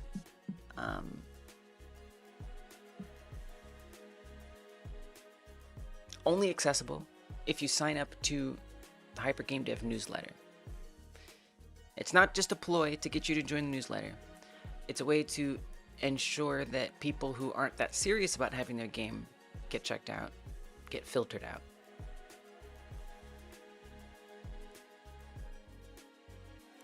So if you do want that, you'll have to go through that process. I will send you a link about how to do that. And you can decide what you want to do from there. It's actually happening next Wednesday. It's every other month. You're kind of just in time if you're serious. Coming in and dropping a link tells me, yeah, you're probably a scammer. But since we have a process here, I have no problem passing that on to you. And that goes to anybody, by the way. I'll make a YouTube post. I'll make a Discord post about it. But you can learn more about it on this link on how to join the queue. It says it happens at the last Friday of every month, but that part is no longer true. I'm trying something different. So this time around, it is in the middle of the month on a Wednesday. But it'll be a nice stream. I can play your game for up to an hour. Literally, like we can just like spend a lot of time playing your game. But I like it being unlisted. Again, it means that people who aren't that serious get filtered out. It's not like a public environment where we're like worried about not embarrassing somebody because their game is a little broken, or, you know, I can be a little more honest with my critique maybe. And it's just a chill environment. You know, I don't have to think about putting on a show and like being like, oh no, oh my God, someone just said a bad word. I gotta be careful. You know, it's just like a nicer place to be. So that's how you do it. Okay, so here's what I'm gonna do. I'm gonna export this. Actually, I need to export it. Let's close the project. It's gonna be mad at me. That's really interesting. I wonder why. I wonder if it's like...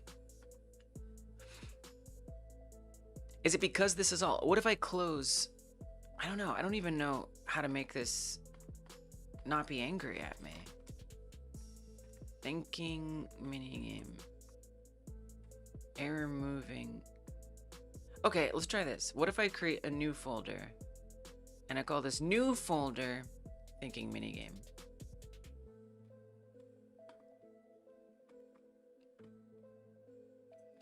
And then I just move all this stuff into there. What does it think about that? Whoa, export presets. What are you doing? Okay, I should keep, oh, what is this? What is this? What is export presets? Okay, I guess I get what that is. So I guess I should leave that. I guess I should leave it, and I should just not export it. I think this is, okay, I think I know what we do. I think we get rid of this. And then I just make sure it's like excluded or something. Okay. Anyway, so I'm gonna grab materials, I'm gonna drop it in there. I'm gonna grab scenes, drop it in there. Icon, drop it in there. Game goes in the trash. Okay, we got there. I guess since the presets all got reset, I mean, I didn't really do anything, so it's fine. But maybe we say we exclude CFG, that because I don't want it to like overlap between, you know, when it brings in. I don't know that it matters, but I'm trying to avoid any weird overlap when we load in that resource PCK. Okay, export it. Yup. Looks good. Love LaCroix. Wait, you're both drinking LaCroix? Should we all be drinking LaCroix? Should we all be drinking LaCroix? Wait, pamplemousse? Should I do pamplemousse or beach plum? And which flavors are you all drinking? This is important information. Does music include sound effects? What is the context of this question? Wait, Murfkins, what do you mean you have 8 subs? What does that mean? No thanks. Pamplemousse? Drinking lime? Lime's a good one. The game submission.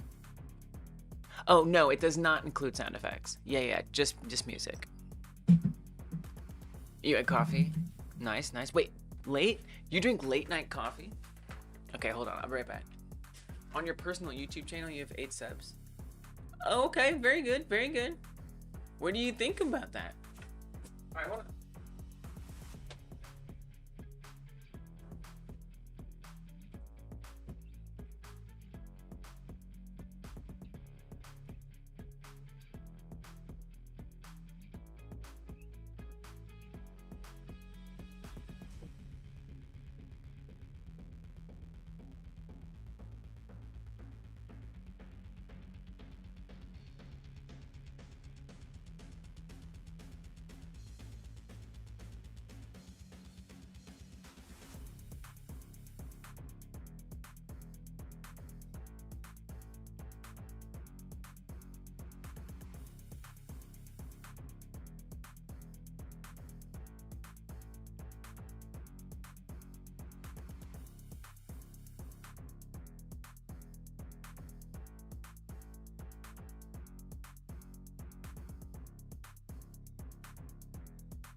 I have acquired LaCroix.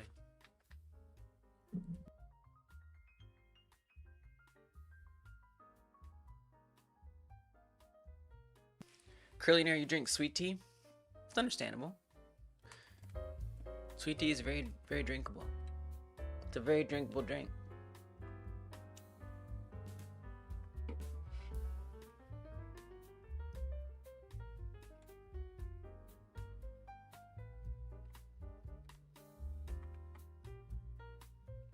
Yo, it's LJ! Welcome, Raiders! Hello! Hello, Raiders! Good to see you. I just got a rook. I almost said LaCroix. I just got a LaCroix, and I'm about to open it. This is not an ASMR stream, but cheers. Cheers to you, Raiders. Thanks for the follow. Oh, dat nerd? I may or may not have spelled LaCroix on my keyboard, so we're going to use my other keyboard. Thank you for the follow. Appreciate it. Welcome. How was your stream, LJ? I assume you're LJ. Welcome. What were you getting up to over there? Kimmy says, last week I messed around and had Wendy's coffee. My stomach was trash all day until the next day. Yeah, I messed up. I messed up.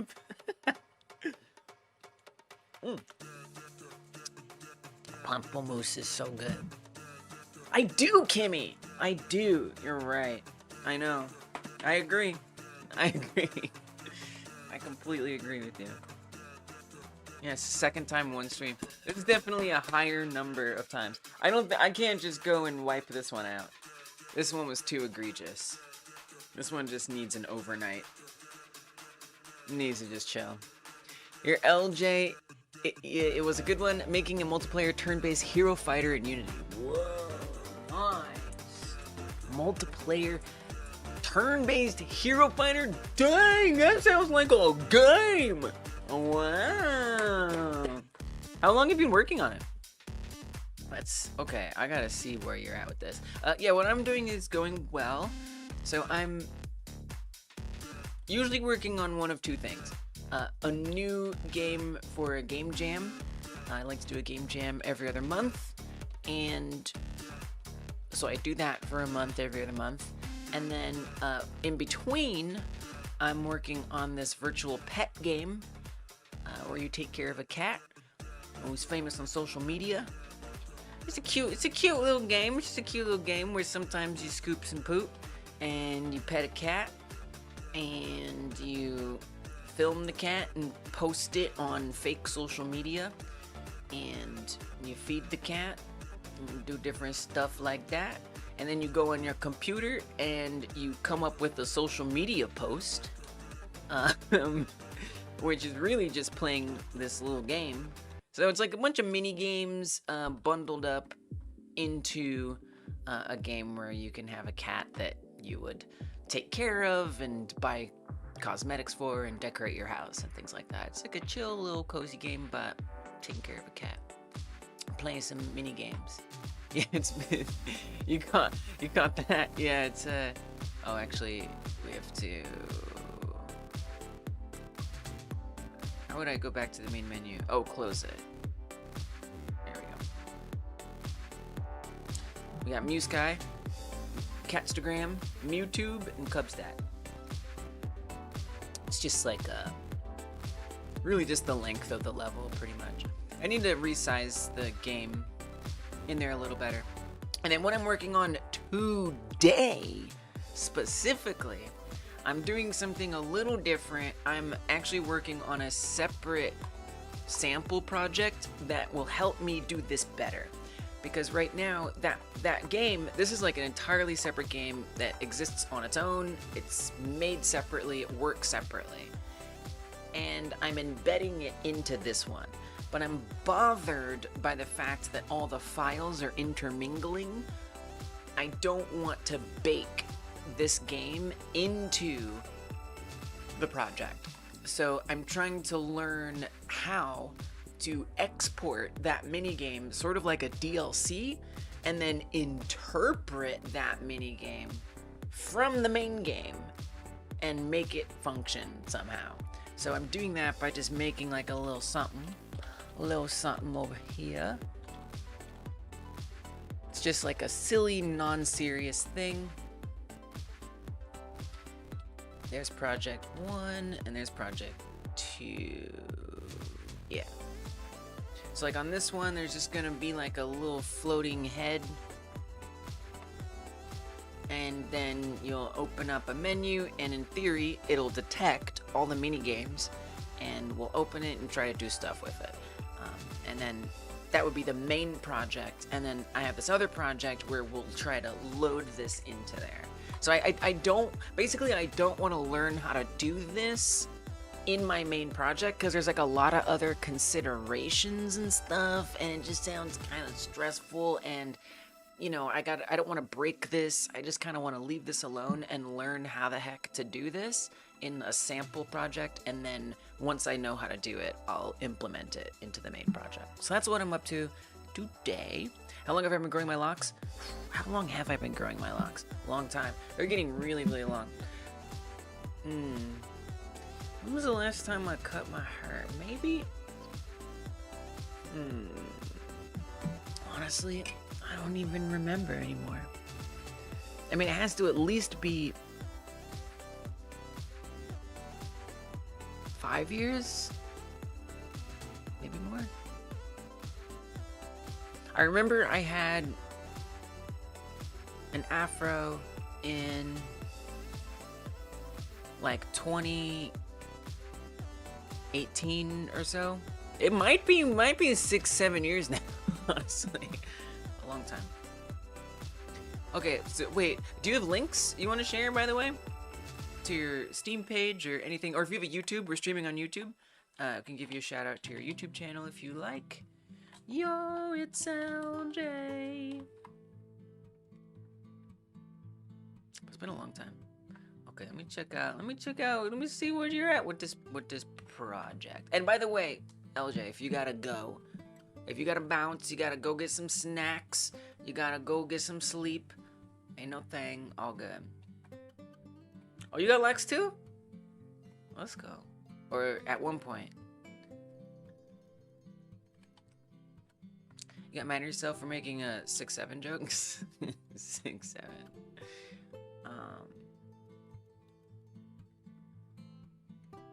Whoa. Wait, this looks cool. This looks like it's from a while ago. Oh no, you still got your locks.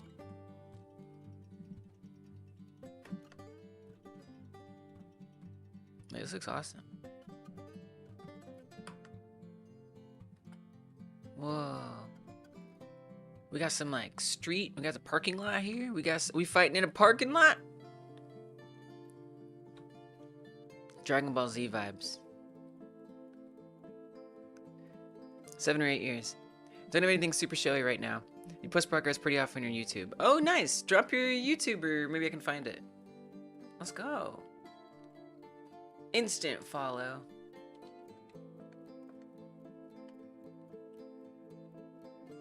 Yeah, growing your hair. Yeah.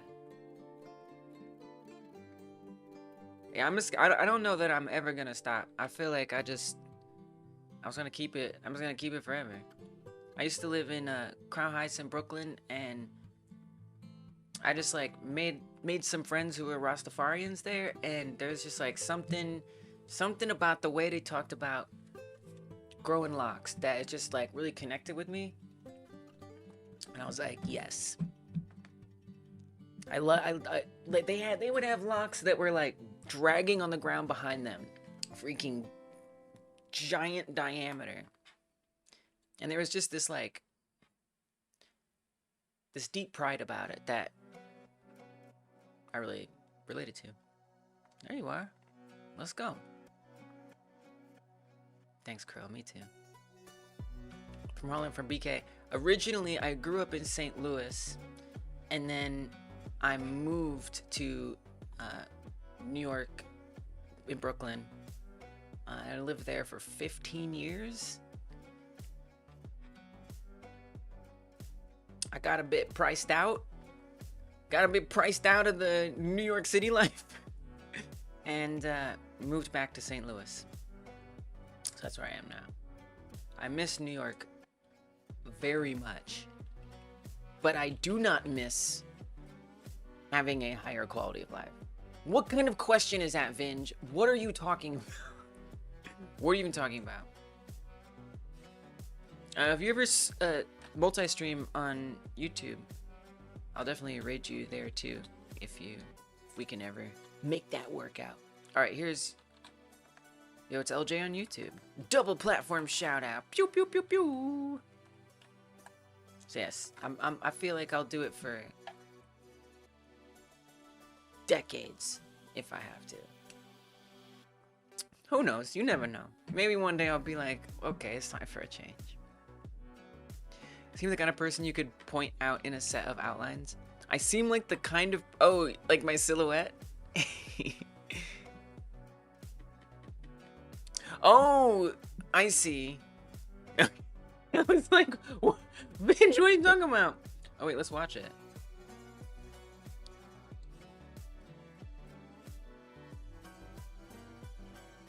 Wait, they all look like they have the same... Where'd you see that? Oh, back. I see, in the search. Got it. Wait, it's got music.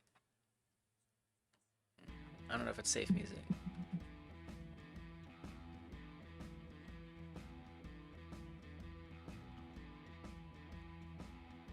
It's not letting you change the color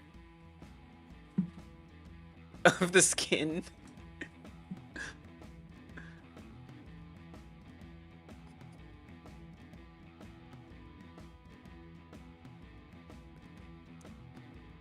That's rude. That's racism for real.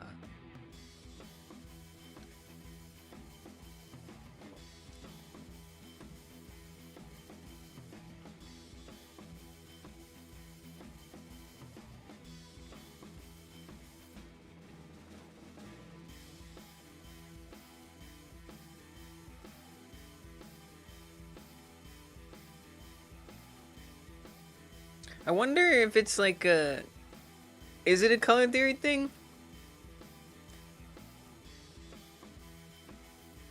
I know if I'm in like Workbench, you can't do like much of the colors. I see what you mean. Like if you put the value slider all the way down, it's seeing like anywhere on that circle as the same color.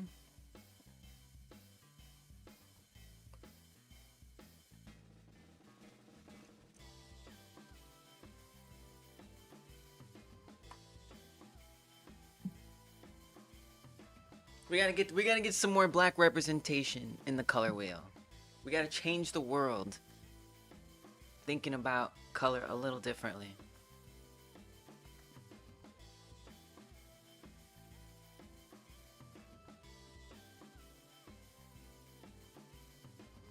Sometimes when you side eye the camera, it gives you Sandy from Stardew Valley vibes. When I side eye the camera? Who's that?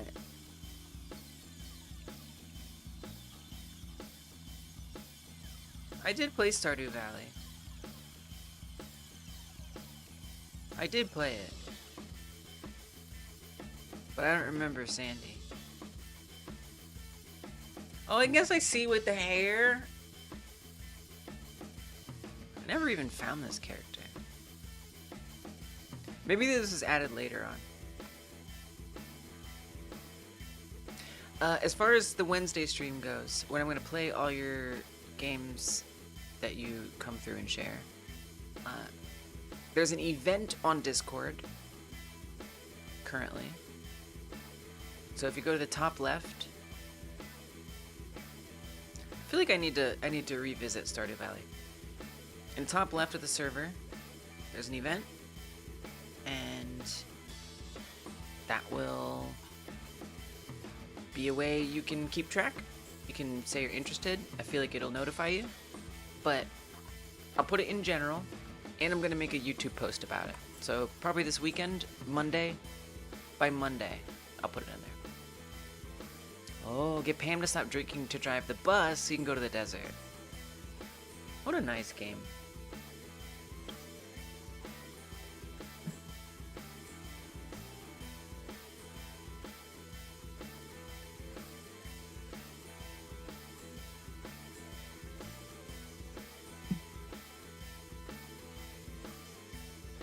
Yeah, back home. Back home. There's not a lot here. Like, St. Louis is a city, but...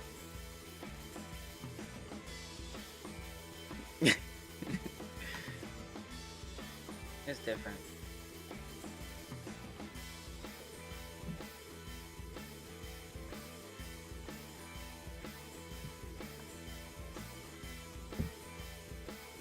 You could eat 24/7 if you could. Hell yeah. Same picture. Alright. What was I doing? I do use Godot for Raiders, if you're not familiar. You probably know it. It's like a game engine. It uses its own language, GDScript, although you can use C# in it. I don't know C#, so I'm doing that GDScript.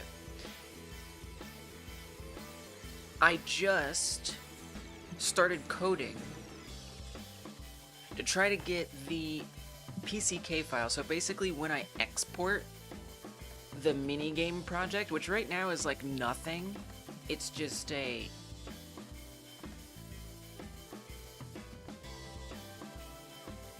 not nothing.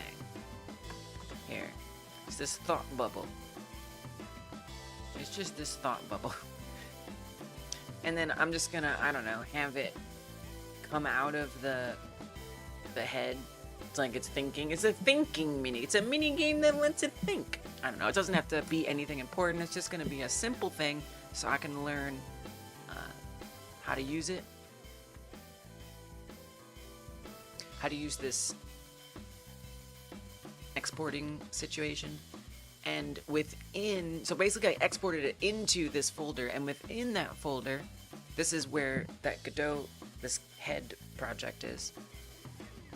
In that folder, I've got this PCK file, which is something that Godot uses to basically store the entire game. And I want to load this, hey Flip, I want to load this and use it in a way that lets me implement it into the project, extract that thought bubble, and instantiate it into here. And again, this is just so that way I don't have to take that thought bubble and actually put it in the file system of this project. I just want it like packed in, separated, and then we unpack it literally at runtime. Oh yes, get some sleep. 11:20 bedtime. Oh, I wish I had an 11:20 bedtime. I admire that. Keep your good schedule. Yeah, I'll see you later, Nan. Appreciate you. Thanks for coming through and chat.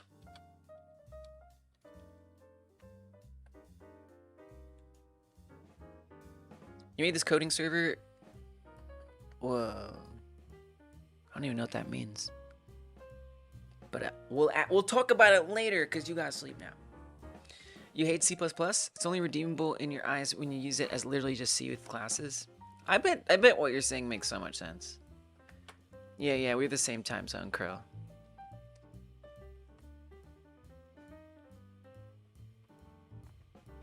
So back to the script.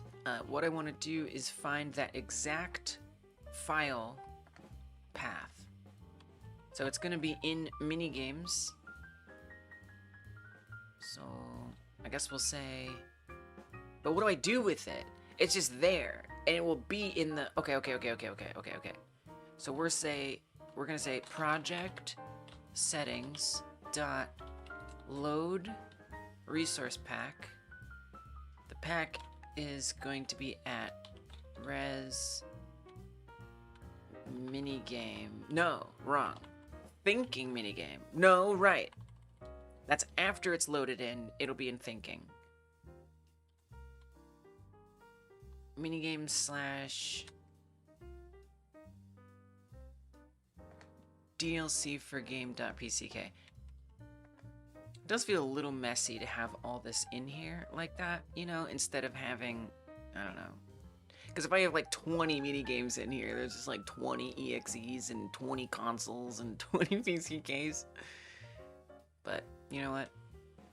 We'll just do it for now. I feel like I put that on the clipboard at some point. Oh, it's right there.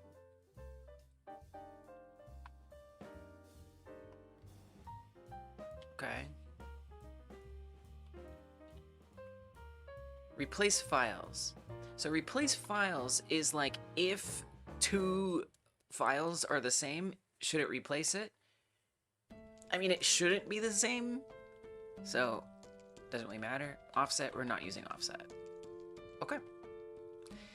In theory, if that worked, I should be able to access, in theory, all of the files in this thought bubble project, including thought bubble in the main scene. So it would be in resource, thinking minigame, scenes, main.tscn.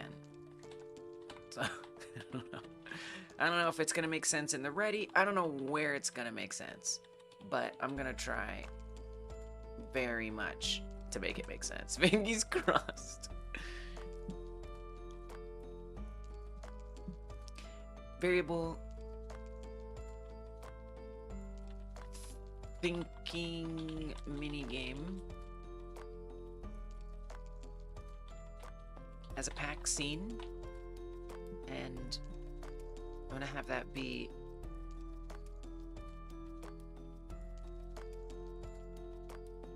preload. No, wishes to load. Load. What's actually not gonna be in there. Res. Thinking minigame. Scenes. Main.tscn. Hopefully. Hopefully I got that right. No autocomplete for me there. Makes sense. That's what I want. I want it to not be in this file system, so.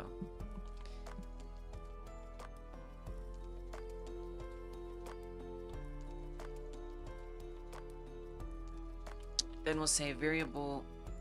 I guess we just. Well, it's a node 3D. Okay, variable. Thinking minigame node 3D equals thinking minigame instantiate, and finally we will add as a child the thinking minigame node. So, I mean, I guess it'll just, like, be floating randomly, assuming any of this works. I'm fully expecting it not to work. Cannot call method instantiate on a null value. So I don't know if this was a timing thing or what. But thinking minigame did not resolve to anything. So let's check the true false. So this actually returns true or false. So I'm gonna say variable resource or thinking minigame loaded boolean equaling that, and then let's see if that resolves as true down here in the stack trace. It did not. It was false. So it did not successfully load it. Okay. Now I also want to observe that technically the PCK file, at least as far as the project is concerned, doesn't exist. It exists in the file, like the literal Windows C drive file path, but it doesn't exist as a part of the resource file system. So that probably is an issue. if I'm going to get it to be in there, I mean, I don't even know if I can convince Godot to show it, honestly. Maybe? Probably not. So I probably will have to do... It would be nice if it could be contained in here. I don't know if it's gonna let me do that. I don't even know how I'd do that, honestly. You don't have a clue. I feel like I've done something before. Hey Nosmo. See a different res or not in a res at all? So it will be in the same resource. I know that it can work. I've done it before, up until this point, and it's been true, although it didn't work with this part. But I did at least get this to return true one time. And when I did, I used like the C drive file path. So it is possible that my pack shares the same path as a file already in the resource file system. Any attempts to load that file. I'm trying to remember, how did I do it last time? Do I still have that?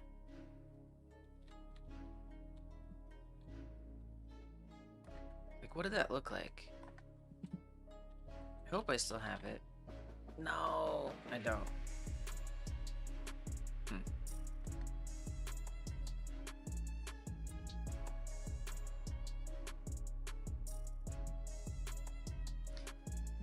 Hey, thank you for the 3 months. Thank you, Flip. Yay.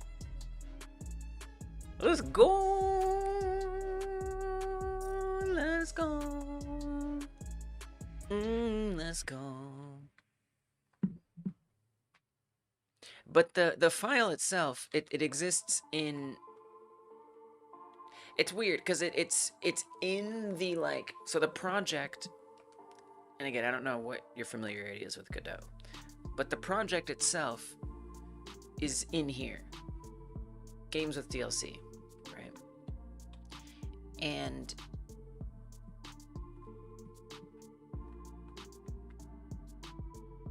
that's what this is. Basically, this resource folder is in some ways exactly the same as this game with DLC folder. The difference is Godot will decide that some things don't belong. For example, these files, exe, pck. So they don't show up in the file system here at all. I mean, there is the import tab. No, but I have to select a resource. Okay. So I don't know. But when I did it before, I believe I was looking at... I don't know. I think I did put it in there. I don't know. We'll have to look into it. Anyway, I'm not asking for help right now. I'm not looking for the backseating. Please. I want to figure it out. Give me that. Give me that, please. Give me that, please.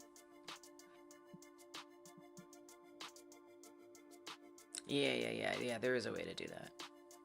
Very true.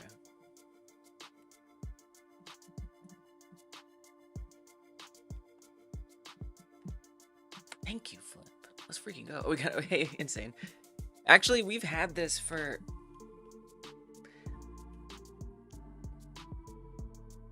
two weeks. We've had this since last Monday, but it didn't look. It wasn't a square with a border. It's all I did is I put a square and a border on it, and then the like animation. It's mostly juice.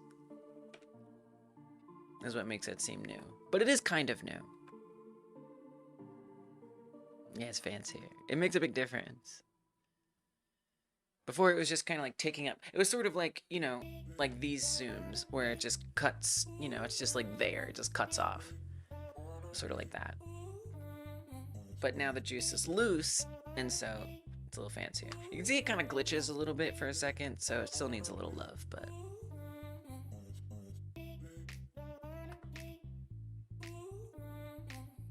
Non went to bed. You're probably gone, but good night. I think we talked about that already. Since you told me to remind you the feedback on that art you made in the... Oh, yes.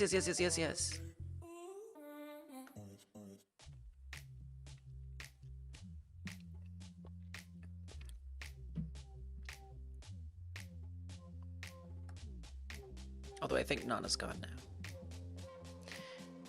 It's 1:20. It's this hyperfocus, darn it. I just want to solve this issue. Then you're going to bed. Hyperfocus be like that. Literally the definition of hyperfocus. And here's the thing, Kimmy, and you don't need me to tell you this, but I know sometimes I gotta remind myself. Sometimes I just gotta, like, say, I don't get to finish this, which I hate doing. I hate doing it. I can't stand not, like, putting a period at the end of my current task sentence. Drives me nuts. But I do find that if I step away from it and come back, the next day, usually I find it somehow much more solvable than if I had kept going. For whatever that's worth. I'm not saying you should do that. Like, look, you couldn't tell me nothing. I'd do what I was gonna do. You couldn't. I mean, I'm but like, the least I can do is put the idea in the air. If HGs are still here, why don't you use Discord onboarding for notification roles? One, because I'm lazy. Onboarding didn't exist. Thank you for the hydrate, Fanny. Cheers. Onboarding did not exist when we set that system up. Number one. Number two, so I'm lazy to set it up, and every time I've gone to start setting it up, it's posed some challenges for me based on the way the server is already laid out. So I just kind of like, oh, I don't want to do this, and I move on. The other reason is because I don't know if this is a fact, but we've noticed that versus servers that do have onboarding, we get a lot less bots. It could be just coincidence, but I do wonder if the reaction role gate is actually something that the bots aren't attuned to deal with as likely as they are to deal with the onboarding. So that kind of makes me feel like I'm definitely not gonna bother with the onboarding.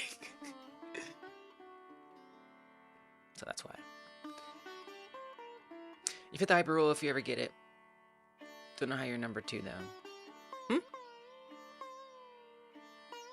I thought I'd try to recreate my dungeon crawl in Flutter. Whoa. You hit a wall right away. All tutorials point to a program to build levels instead of randomly generating them.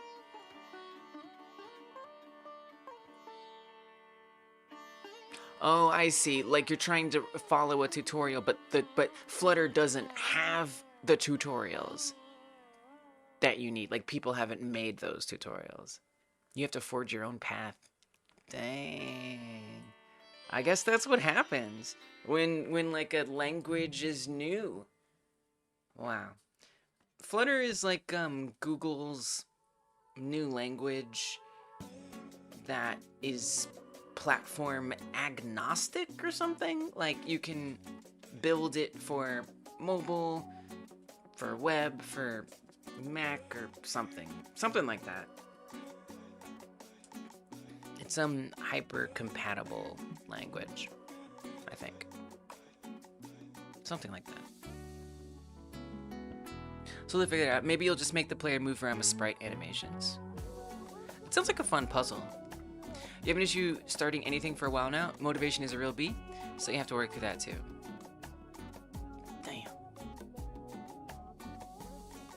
Damn. Sounds like Godot or JavaScript? Maybe. Flutter/Flame in this case for 2D games. Maybe it's like more modern than JavaScript, and then, I mean, well, JavaScript depends on like often a framework along with it. And then I don't really know what to think about Godot wise. I don't know. I don't really know anything about it.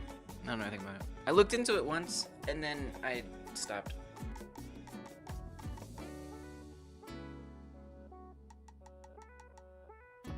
That sucks, Merv. I'm like, well, I wish I knew how to help you be motivated, but what can I do? What can I do? I can't do anything. You're watching Kristen Code's do.js, and Dart is very similar to JavaScript. What's Dart? You went to the Flutter page and your eyes glazed over. Yeah, that's kind of how I felt. Welcome, Nosmo.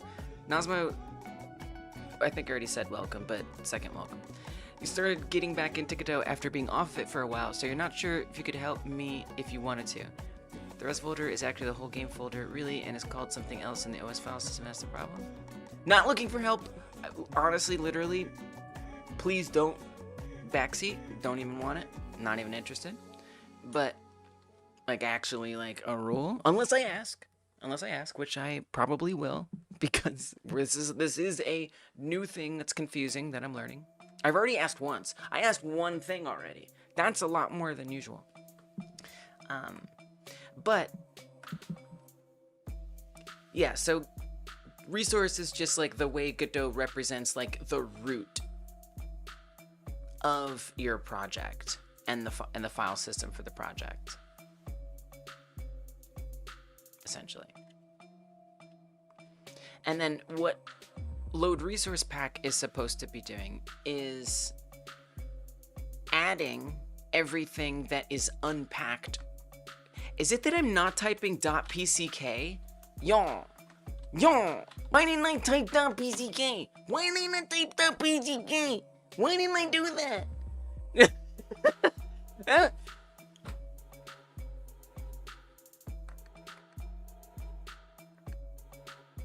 Oh, it worked! Wait, it worked!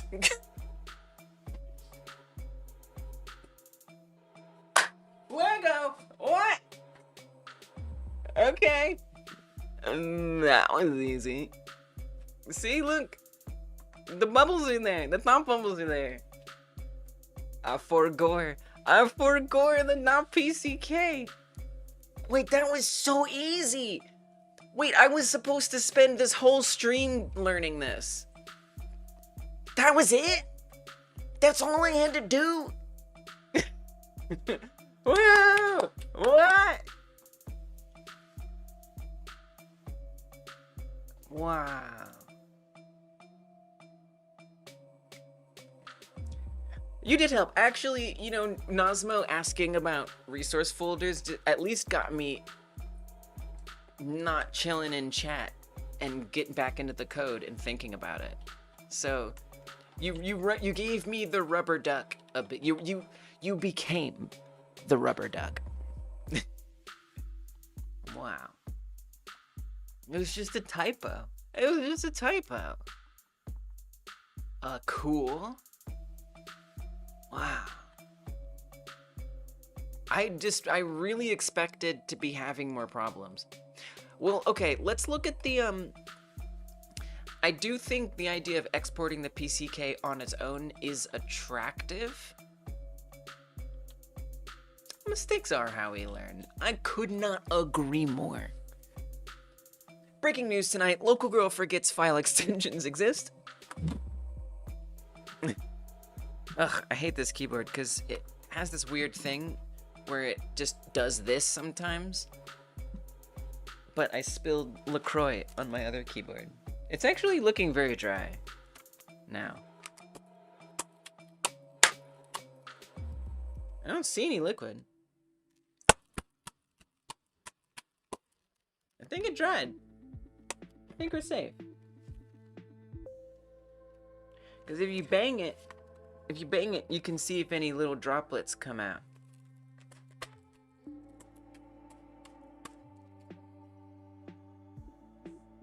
think I can go back to the regular keyboard.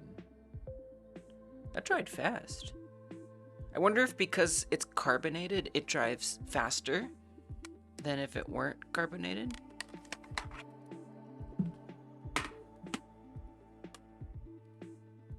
It's percussive maintenance. I'm a big fan of percussive maintenance. Yo, what? I can't believe I just forgot that. Oh, this is wild.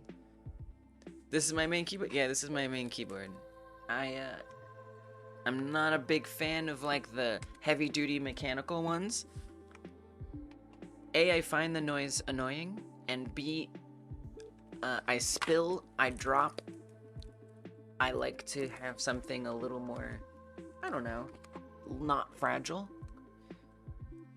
And I like to be able to hold everything just in my hand, so it's got like my left click and my right click, 2 buttons, and then I got my trackpad. I just like to have it all. I don't want to have a mouse. I hate that. So I feel like it's like my little, I don't know, I like it. It suits me. Merfkin's great point. Like button. If you're watching on YouTube, thank you for hitting the like button. I appreciate it. You got one of those little keyboards for when your cat lays on your main one. Whoa, that's a good idea. When you say little ones, do you mean like almost like little like BlackBerry keyboards? Large fans, oh, okay. Large fans are great for drying electronics because it both airs it out and the vibration shakes out the liquid. Huh. I heard. How big are PCKs? I don't know. Hopefully not that big. Oh, like the one I had. Like one of these. I like a little keyboard. Let's see how big the PCK file is. PCK file. At least this isn't like a huge project, but it is 13 kilobytes compared to the exe file. The game itself, full on exe, is like bigger. What is that? 94 megabytes. Much bigger. So it packs it down pretty well. You can't stand wireless keyboards? Why? They're thin and you hate typing on them? That's fair. I feel like it's something you really have to get the thing that feels right for you. You know? Because you're probably going to be using it a lot. And so if you're not like happy with the way you're typing, you gotta get something. It's worth investing in exactly the keyboard you want. You deserve that. You just could stop a bullet. Not really, but it's pretty chunky. Yeah, I think I have an unpopular taste to like these.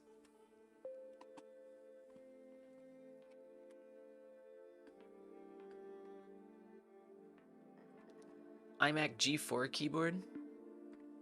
Is that a chunky one?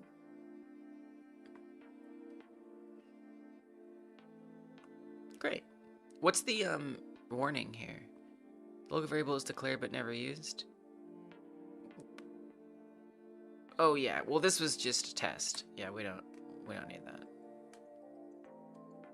I mean, it's nice to have. I guess we could do an error. We could say if not thinking minigame loaded. Oh, I don't have my fancy print here. Okay.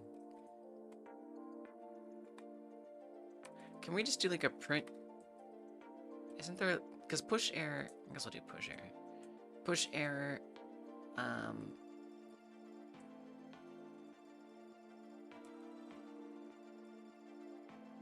thinking minigame, or could not load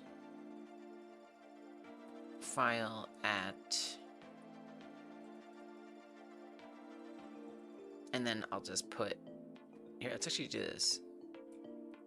Variable. In fact, it would be much more gooder if I probably would want like a dictionary for each minigame, like if I really wanted to be good about it, but I'm just gonna kind of keep it a little simple. I'm just gonna say, you know, in my main project I'll do that, but here we'll just say minigame path thinking string, or does it call it like a node path? It doesn't really matter. It's called a string. String equals this, and then I'll just pass that in. Okay. Then we'll say could not load file at minigame path thinking. So then it's all used. Great.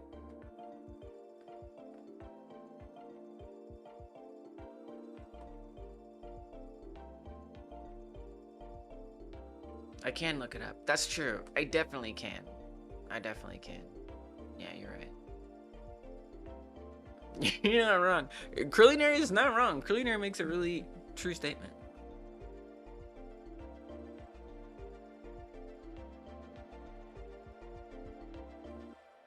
Okay, I gotta think, like, what are the other things that are important to me here? I guess I want to be able to update it and make changes to it and stuff, but I'm gonna try to implement it into my launcher. So what I want is, I don't actually want to load it, and maybe this is where things get complicated. I mean, I can. Like, I could live with having to load it here. I could live with it. I could. But I'm curious if I can complexify things a bit. If I can get it to load by pressing a button. So in fact, we could check to see if it's true. It could even like look through to see how many minigames it finds in that folder. So it could like dynamically check for anything that ends in .pck, and then it brings it in as a minigame.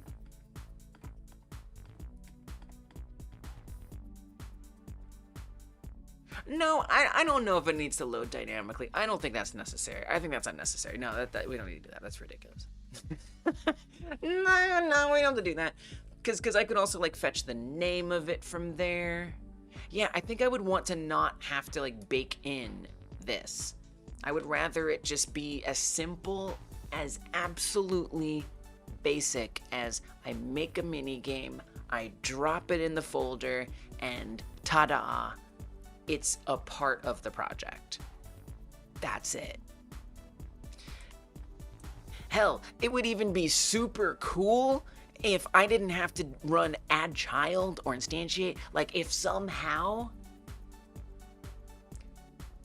I could make sure in every mini game there's like a script that it can execute, that it'll already know what methods it has and stuff, and it just goes through all of this for each one when you press the button.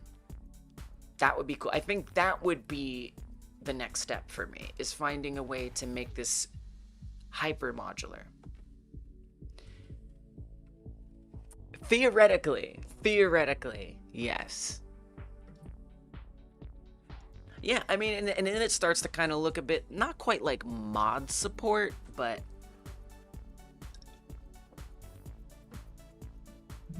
Kinda. I mean, if you like know the code, if you like look at the code base, you could like essentially mod the game that way, which would be kind of wild.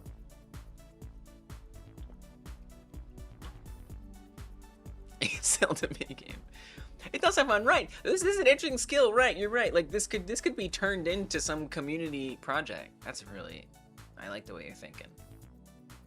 Yeah, an API, right? Some intermediary between the code base, people's contributions. It would help join those two. Yeah. True that. Okay, so how do I want to go about this? How do I want to start doing this? Well, I'm gonna make a commit. I mean, I should at least celebrate the W here. Actually, before I make a commit, I'm going to try the PCK export by itself. I think that was a good idea. I think it's worth a shot. The game is closed, right? Yes. so I'm gonna actually delete all of this. Now, the only place that I've seen that is like in code. I know there's a code or a method to pack a PCK. There's a method for it. But I'm not sure how that works otherwise. Godot pack export project as PCK only. Exporting packs, patches, and mods. Yeah, that sounds like the place to go. Let us discover, let us discover. But that also is pretty, that's pretty straightforward and nice to hear. Exporting packs, patches, and mods. Use cases. Oftentimes, we would like to add functionality, downloadable content, patches, mods. Using the PCK files, incremental update / patches, offer DLCs, mod support, yes, yes, yes. PCK files contain all the stuff. If you want to load loose files at runtime, no. Generating PCK files. In order to pack all resources of a project into a PCK file, open the project, go to Project Export, and click on Export PCK / zip. Oh, we just press that button. I see. It's right next to it. It's just right there. Okay, my bad. Another method to be command line. Ooh, so we could build like a batch file. Ooh. And just like have them all export themselves. I don't really need that, but it's kind of cool to think about. Okay, yeah, well, great. Let's do that then. Game with DLC. I want to go to the game that is DLC. DLC for game. Project. Export. Export PCK / zip. Minigames. Export with debug. No. Export as patch. Okay, so patch means if something already exists, like if the file is already there, don't overwrite everything, right? Just like overwrite the things that are different. I think that's what that means. I could be wrong though. But I don't need either of those, so... Oh, you want me to give it a name? Currently we have DLC for game. I kind of hate that. So I'm actually gonna make it minigame thinking. I didn't specify PCK. So let's see if it figured out that on its own.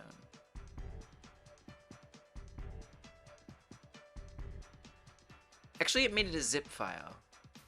I don't know. I like the idea of making it PCK. Like when in Rome, you know. Let's do PCKs. Do as the PCKs do.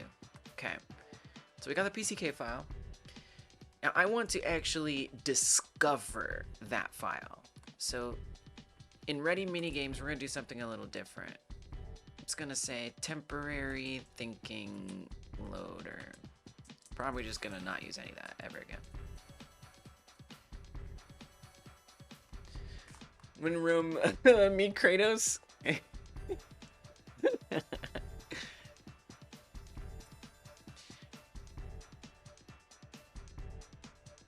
So we need to set up that directory, and it needs to know how to find that directory.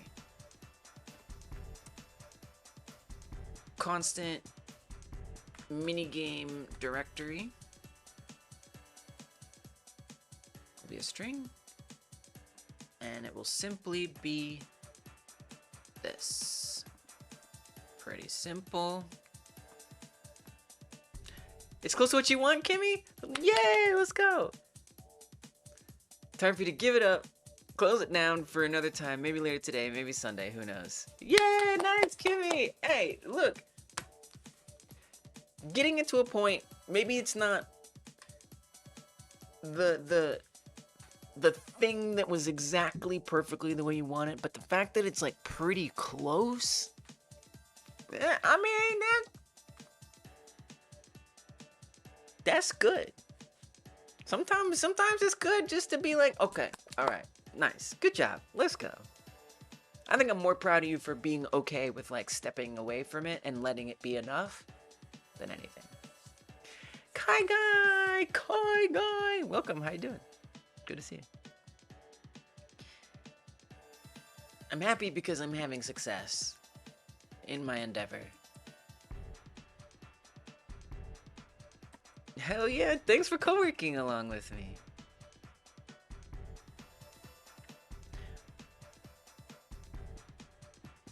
Now that I have the path, I need to go search through the path. Good night, Kimmy, good night. In order to look through this path, it's been a while since I did this. I'm gonna borrow code from a previous project. I don't want to think about this. Nope, don't want to think about it. Where have I done this before? I've done this in my, actually, a very old project, which, by the way, I think I'm almost certain I'm gonna bring back for the next Game Like Jam. I'm not gonna make another cat minigame because I don't think I just think it'd be a missed opportunity if I only made a little minigame. Although ironically it is gonna be a minigame but for a different game. But I'm gonna bring back Harvest Earth. Harvest Earth is a game that I made a long time ago. Like early, like probably the first, I didn't finish it even. It was actually way too overscoped. Obnoxiously overscoped. Painfully overscoped. Devastatingly overscoped. Well, okay, I'm exaggerating. It was bigger than I realized it would be. Yeah, I'm bringing back Harvest Earth for the next Game Like Jam. Because I've been working on a whole new concept for that game. And I want to remake it one day. But this will be like a small step in that direction. A very small step. Do I remember what version of Godot this is? Probably like 4.1. Maybe 4.2 if I'm lucky. Yeah, there's the aliens. That's the alien. That's the character. Yeah, we're bringing it back. Extremely excited about that. Deeply excited.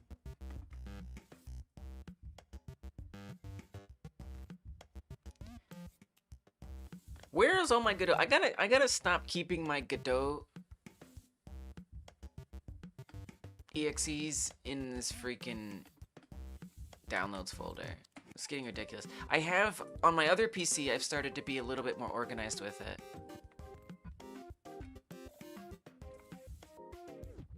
Version 4.1.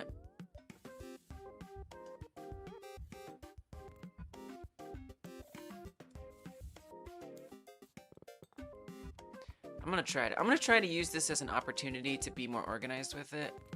Right now, just take a moment to do that. This is our other zoom. It has two cursors. I don't know why.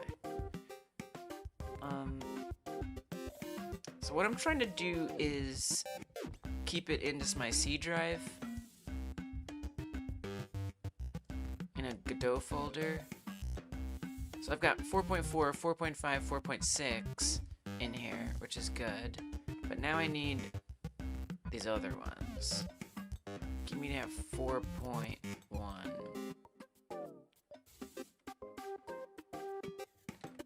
You can't put that in a folder for me? Can you not be icons? Thank you. But I want to get all these versions. You ain't got no open in a new folder? Why are you like this? Oh, there we go. Open file location. Nope, it's not. Why is there so many weird things happening here? Okay, there's 4.2. Actually, it's right there. We got 4.2 and 4.1. Give me them both. That's a lot of stuff. 4.4, I think I don't know, do I actually have 4.4 in that folder yet? I do. Well, you 4.4.1, but that's fine. Okay.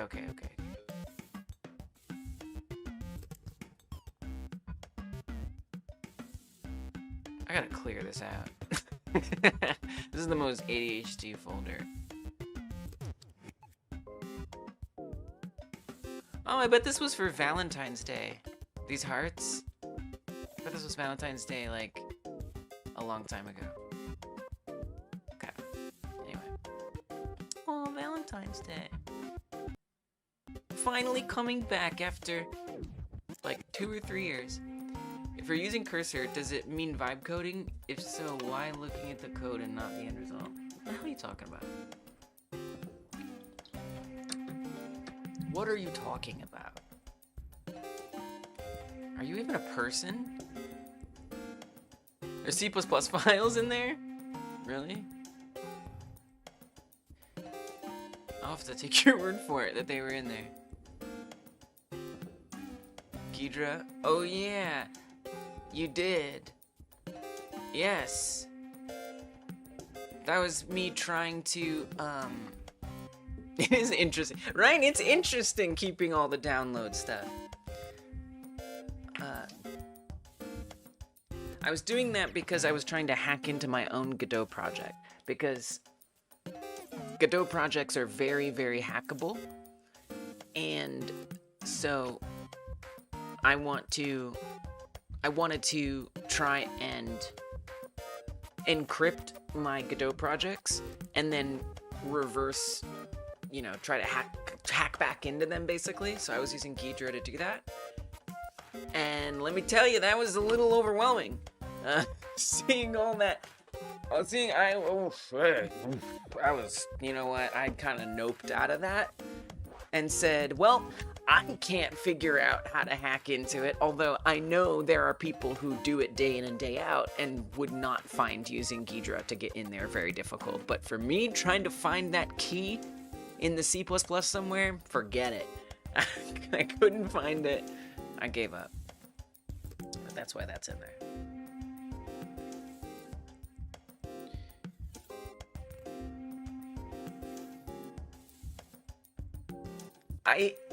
How did I help you fix your problem having lag? You did it! You helped you fix your problem.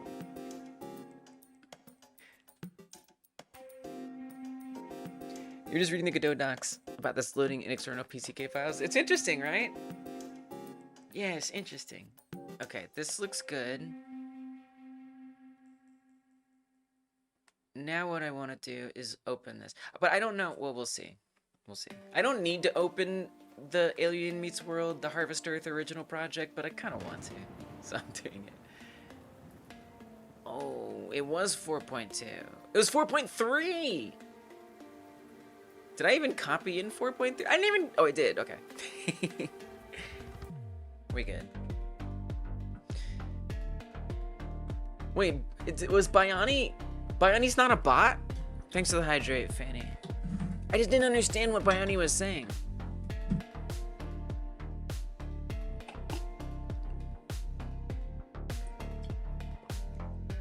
Cheers, Fanny.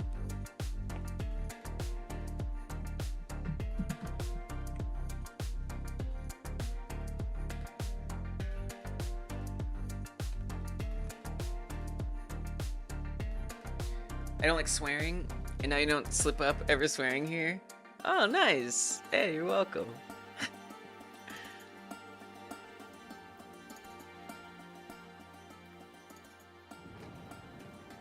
Love that. Hyper gamedev. It'll cure your spontaneity. It'll suppress your impulses. Vibe splaining. Oh, Biony Chaos is not a bot. I'm so sorry. I just didn't understand what you were saying. I'm not using cursor. Does it mean, so you're not, when you say you, sorry, sometimes my autisticness leads me to, my ADHDness leads me to take what people are saying literally. You did, or maybe you said you. You don't mean me, right? You mean like the royal you. If you are using cursor, does it mean vibe coding? If so, why looking at the code and not the end result? Yeah, that's what I thought. Maybe they did.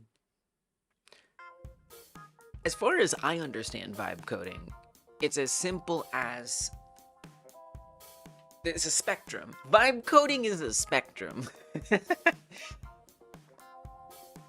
It's like you're asking the chatbot to generate code for you,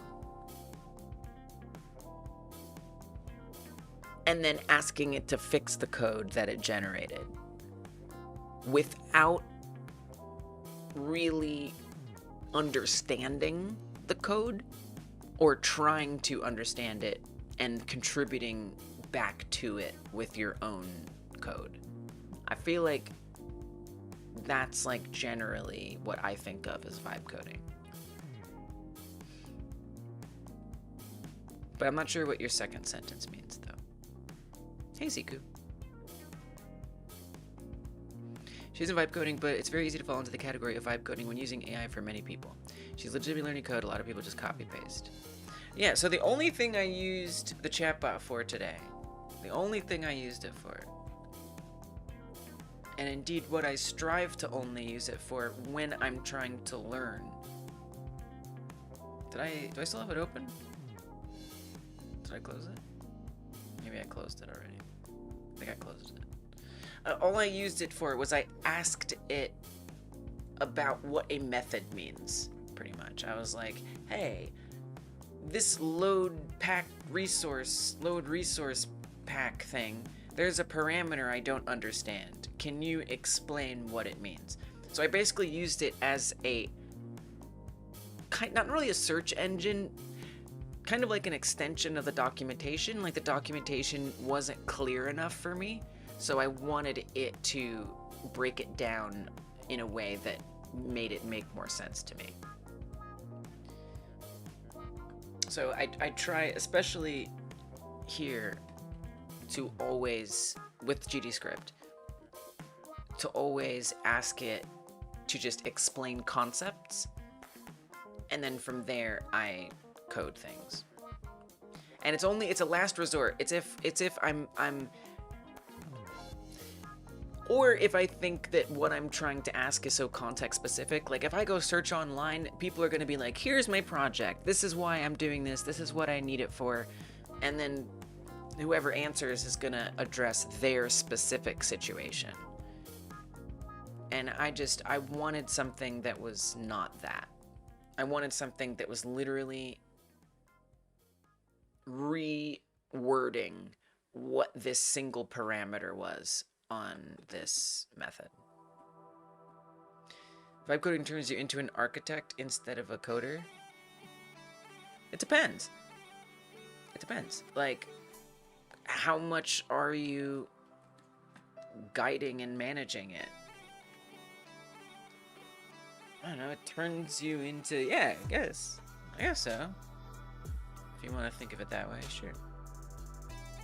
Vibe coding is asking an AI to give you a snippet of code, even just reading it and then learning from that. You'd consider vibe coding.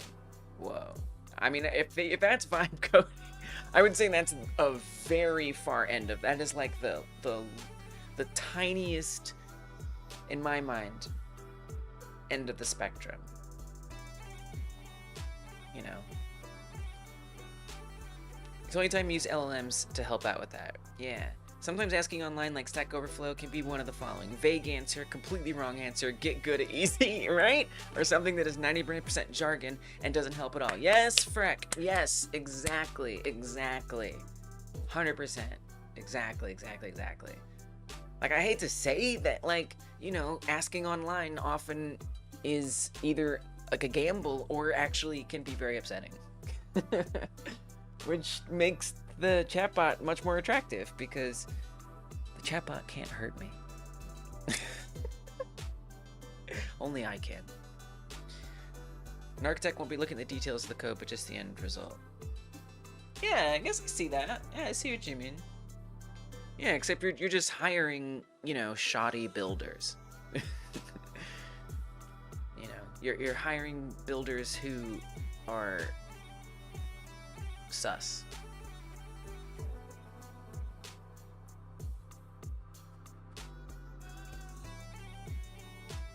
As opposed to, you know, people who do it for a living.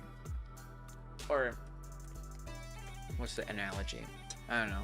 I can keep up the metaphor. A good construction company. Yeah. Yeah, same. Same, Freck. Same.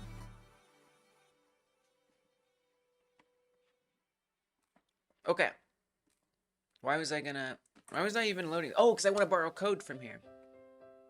So this is the last time I did this for this project.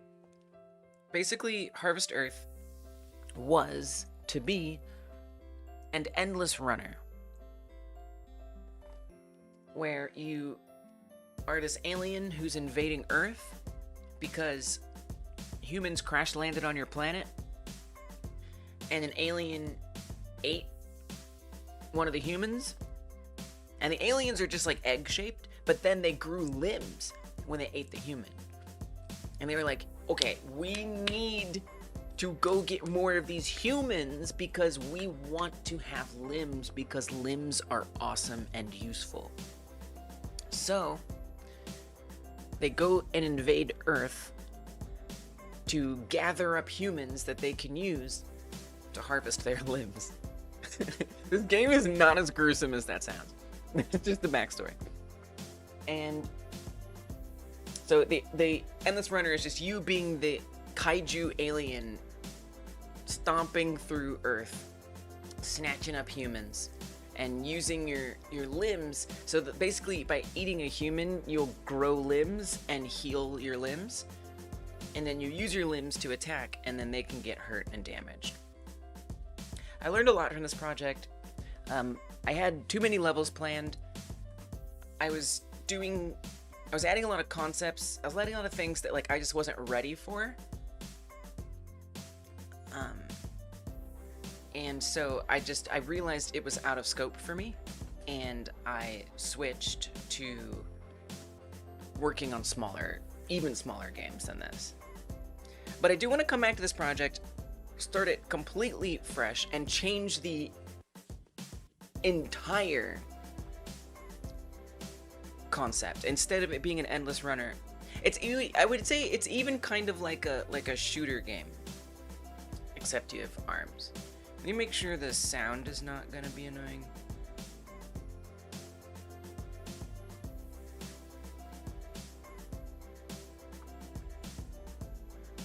Yeah, commented that out. Can we just like mute this? Yeah, just like mute it, please. Okay. Why does everyone on Stack Overflow either talk like they've never talked to anyone? And so they overword everything until it becomes intelligible. Or just literally not answer the question. Yeah. Am I a Stack Overflow? There's some good answers on there. But yeah, it can be weird. 49 errors. Yeah. So this is what the aliens look like on their home planet. But you can see there's a bunch of skins unlocked, because, as I said, big scope. And you would unlock these skins as you played through the game and got better and things like that. And so this was like this select menu for the skin. You could pick one of these skins. The Godot head. There it is. We got Godot, we got alien. We'll just do the default alien. 1 out of every 100 answers is a good answer. Asking on Stack Overflow or other forums is so slow and chancy. Yeah. Often misunderstandings happen. Thanks, Nazmo. True. You have to wait. True. So here we are. We are a limbless egg alien. Actually, we're gonna make this. It's okay. It's probably the stream is gonna lag This game is extremely poorly optimized because I didn't know what I was doing. Look, I feel like I'm moving like at less frames. It's very badly optimized. I was super new. Yeah, I was super new. I did not know what I was doing. And I'm so glad that I made this. I'm glad that I got in there, made a freaking mess of a project. Because now I've learned what I don't want to do. You know, I made the mistakes I needed to make. Thank you, Mystic, for the follow, by the way. I made the mistakes I needed to make. And I'm glad that I bailed. I'm glad that I didn't try to finish it. Because I would have finished just a damn mess. And it would have... Basically, it kept getting more and more bad systems stacked on top of each other, and it became harder and harder to scale and work on the project. So, anyway. But it is relatively playable. So you've got these, like, humans just standing there waiting to be eaten, because I didn't finish the game. But there was this idea of, like, good humans and bad humans. So you can eat a evil human, and if you eat an evil human, your empathy is supposed to go up. I missed it. My limbs are broken off, as you can see.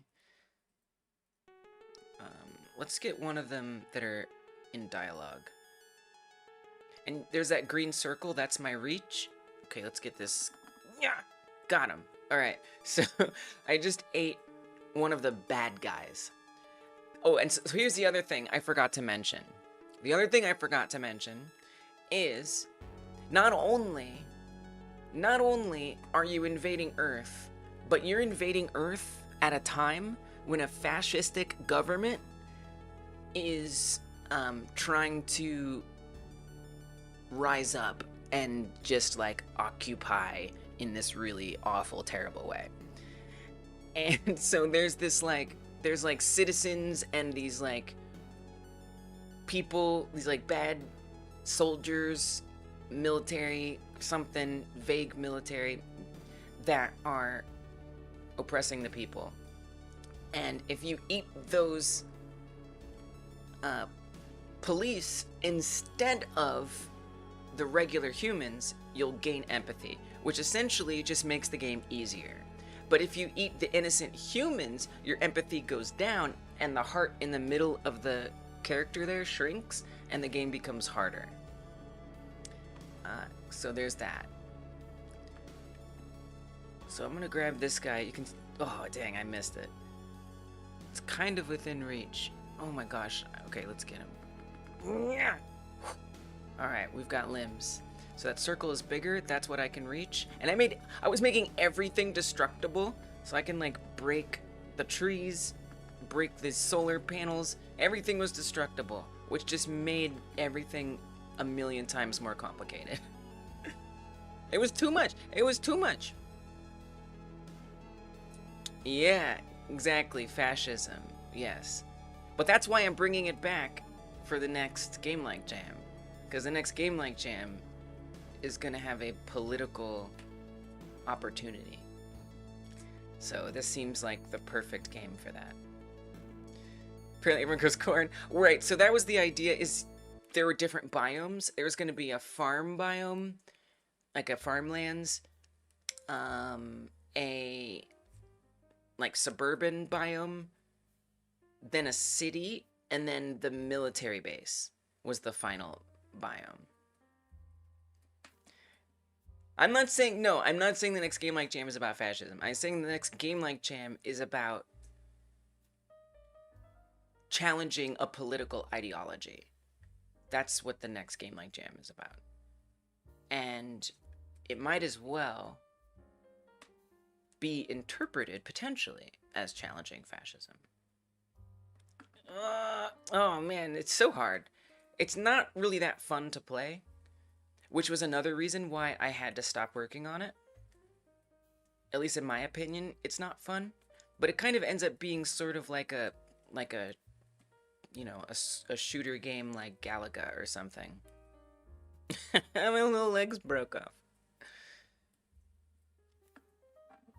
Okay, and then not only can you eat them, but then you can like also abduct them. And the way that you beat a level is by abducting the required number. But the clicking is so weird. It's so hard to click. Which is like the whole point. It just doesn't, to me, it just doesn't feel that good. Okay. We got somebody. I'm gonna dunk them in there. And then they get taken away and your abductions go up. So you have to meet that minimum every level. And then it will advance you to the next level once you hit that minimum. Ugh. Dang. Oh, when you die, when your head shrinks all the way, then you die. So we can spawn some helicopters and just let it end me. Fight the power! So yeah, that's the game that I was working on. I don't want to work on it anymore. Yeah, the Nosmo, that was like the main thing. The head shrinks. It's a bit of a fever dream. Yeah, exactly, Curlinair. That was the problem. That was the problem. That's why I started the Game Like Jam. Because I tried coming up with like a completely like unique mechanic. A mechanic that like hasn't been done before. For my first game, I don't even know how to make regular mechanics, let alone try to make a fun game out of something that just I thought of. So I started the Game Like Jam so that way I could learn, and others too, could learn these like tried and true valuable ways of doing things and mechanics, and then also have a set scope. So instead of just 50 levels and I'm gonna add arcade mini games, I'm gonna have skins, we're gonna do this, we're gonna do that, instead of like just this endless scope concept that who knows when I'm gonna finish it, it would also give you, the Game Jam would give you an opportunity to try to finish a game that is served up to you as having a specific scope. But I want to bring this game back, and I want to make it a Spyro Banjo-Kazooie like platformer game, 3D platformer, where it's still gonna have the like limbs mechanic, and it's still gonna have all of the same plot, the same story, but I think it'll be way more fun and delightful. Like the alien looks so cute and bouncy. This alien is awesome. In the game, you just see the back of it the whole time. And the game looks ugly, you just see this ugly sky. It's just not that interesting. We need a boingy, like idle animation, like it's just like sitting there and you can like jump and run around. Yeah, it's supposed to be a little scary. I just think it's gonna be like way more interesting as a game like that. And I'm not wedging it into this weird endless runner concept. So, why am I here? The terrain level. You know, like the feet. Maybe we need like one less toe. It used to have worse feet. It used to have hyper-realistic human feet. You would probably really hate the other feet. I made like very realistic feet originally. That was bad. But, okay, so the reason why I'm here anyway, besides sharing you a piece of hyper game dev history, the way the terrain blocks generate, there is a directory, and the directory holds all of these different tiles. And so that way I could just make the tile, put it in that directory, and then it just pulls from there, and it randomly drops these in based on whatever's in that folder. So I could add 80 different tiles if I wanted. And it would just pick those randomly. It's not fully random, it's pseudo-random, but anyway. So that's why I'm here, because I want to go get that code, because it works really well. And I don't remember how to do it. It's been a long time. I think it's this one. Nice. Well, I won't put you through looking at the other alien feet, I promise. Not on purpose, anyway. He's looking at that. That's a hell of a match statement. This is part of the the algorithm a little bit. Anyway, we don't have to worry about that. What I need is this. This is what I need. In part. Right. We set a path. We open the path with directory access. We iterate through all the files. Now this is appending them on the endless, you know, belt or whatever. Yeah, but so this is one issue that can happen where, and see, I didn't even know about creating my own errors back then. I just like knew it would take me back here and I would read this message. But it is important to make sure things, for example, a PCK file, if it's not a PCK file that's in there, there could be an issue. But now I know better ways. I just didn't know anything. I didn't know anything. Back then, I didn't know I could say, if it doesn't end in PCK, don't load it. I didn't know that back then. And instead, I just said, don't forget, you can't put scene files in, or you can't put anything but scene files in there. Don't forget, you can't put anything but scene files in there. You can't put anything but scene files in there. Inevitably, I would put something other than a scene file in there. And I would get this error. But now I could just say, ignore anything that doesn't end in PCK. So I didn't have that experience, you know? So, okay, so it will load. This is kind of the main thing I need right here. 2 lines that I forgot. Same thing, same thing. There was this remap thing that would happen. I don't know if that's been fixed, but it's worth keeping in mind. You set each and every tile to a random value manually. We do weird things when we're learning, you know? We do weird things.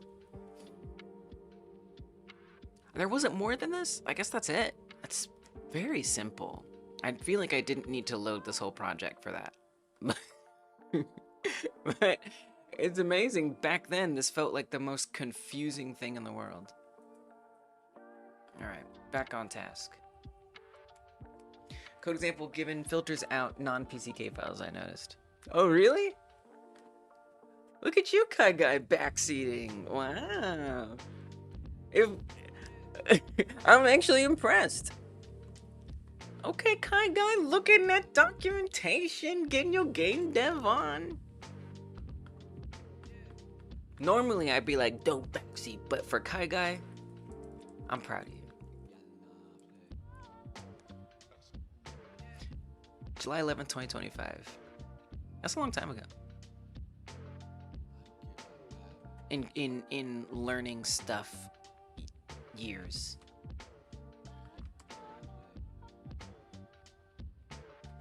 Okay, I'm gonna call this minigame directory.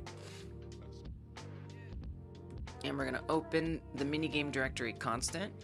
It's okay, you're good. You are so good. We're gonna open the minigame directory via this constant that we established. then I'm going to iterate through for minigame, which is going to be a, I don't know what I'd call it. Wait, what is it? What would I even type that as? Like a file? A file? I'm like honestly not sure.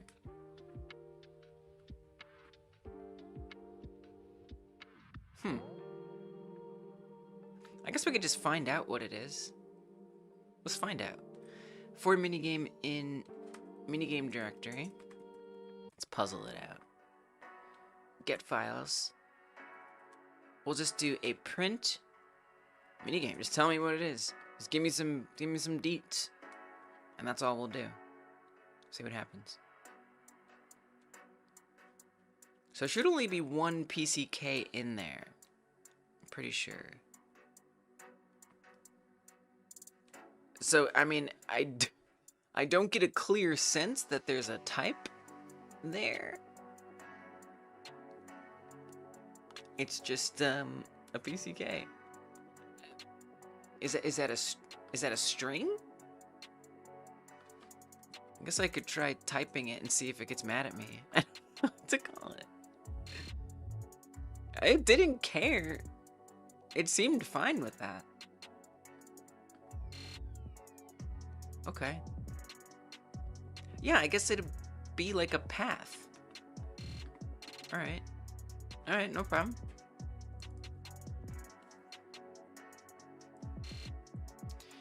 If... let's call this minigame string. If minigame string ends with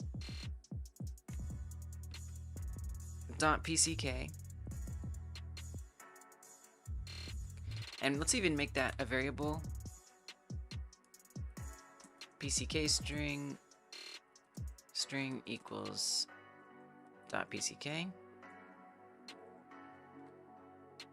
2,000 kids are at least 25 now. Nothing wrong with being older, curlionaire.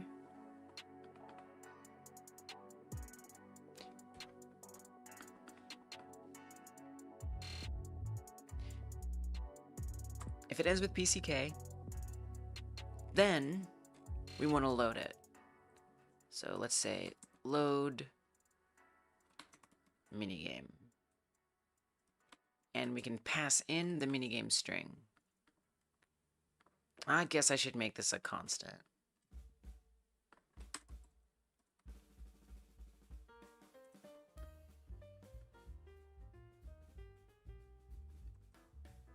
Time is a cruel mistress, but time without change is time wasted. That's not true. I mean, that's only true if you assign it to be true. It's up to you, obviously, but if I'm living a great, comfortable, happy, fulfilling life, and that's not changing, I don't think that's a waste. I think that's optimal. But maybe you value constantly changing. I don't know. That's fair. That's totally fair. Okay, make this a minigame string. And this is gonna do what our temporary thinking loader did. Except, I'm also gonna want it to interface with the buttons. Because right now, the buttons are just all there, no matter what. Well, I want them to add themselves if a PCK even exists. So I actually want them to not be there. And so okay, let me actually adjust this first. Hold up, we're gonna go back. We're gonna go back to the minigame launcher for a second. Maybe I won't. Maybe I'll stick on one thing at a time. I don't know, sometimes I bounce around, but I'm trying to edit these streams into like little full co-working sessions. And I feel like if I bounce around, that's like more confusing. So maybe I should just finish this and come back. Let's do that. Maybe I'll even like doing it this way. fulfilled life is becoming happier and happier, most likely.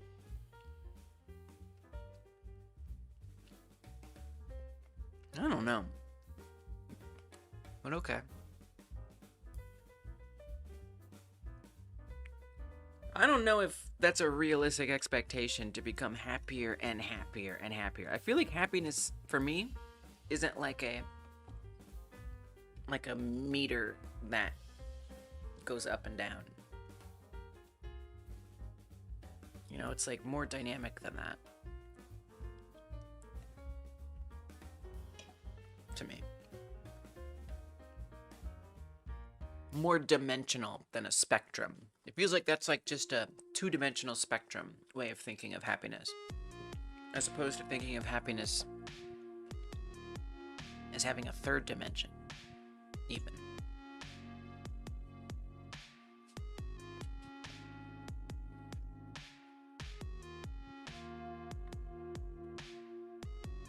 Constant need to improve. Try to focus on being happier with less. I like that, because that kind of makes me think of like you're trying to maintain. Yeah, because I think of it that way. Like I'm trying to maintain my happiness. And then it sounds like you're talking about like changing things without that meter, if you will, dropping too much. Yeah. Okay. That's fair.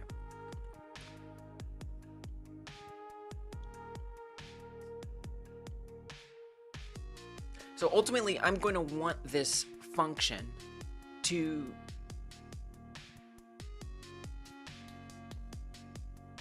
take the name of the minigame and create a button with that name and load itself up. For now, I'm not going to do that, but I'm going to come back and add that functionality back in. For now, I'm just going to take basically this code. Now, I don't necessarily want to instantiate it or add it as a child, because I want this to be specific to the minigame. Different minigames will have different parameters for how they get instantiated, where they go, what they do, and I want the player to be able to press the button and then it creates itself, which is actually the way I need it in my main project. That's how it works. Is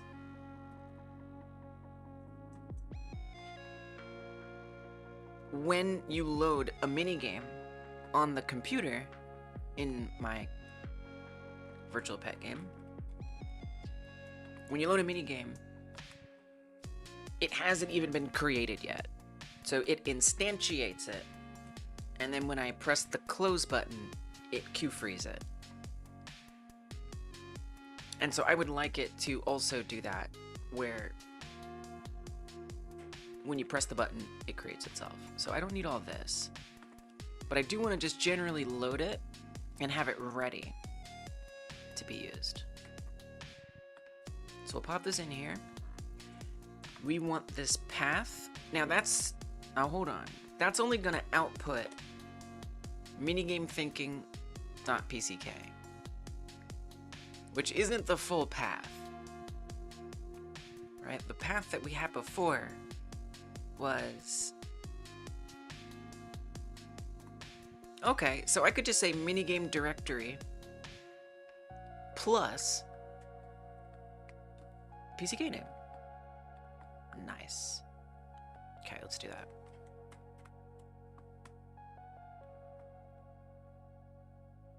So when we're loading a minigame, we're gonna say full minigame path string equals minigame string plus, or minigame directory plus minigame string. I feel like this is a little misleading. Can we call this minigame path? I don't know, seems like it makes more sense. Because to me, the string might more be like the name rather than just a path. Yeah, the full minigame path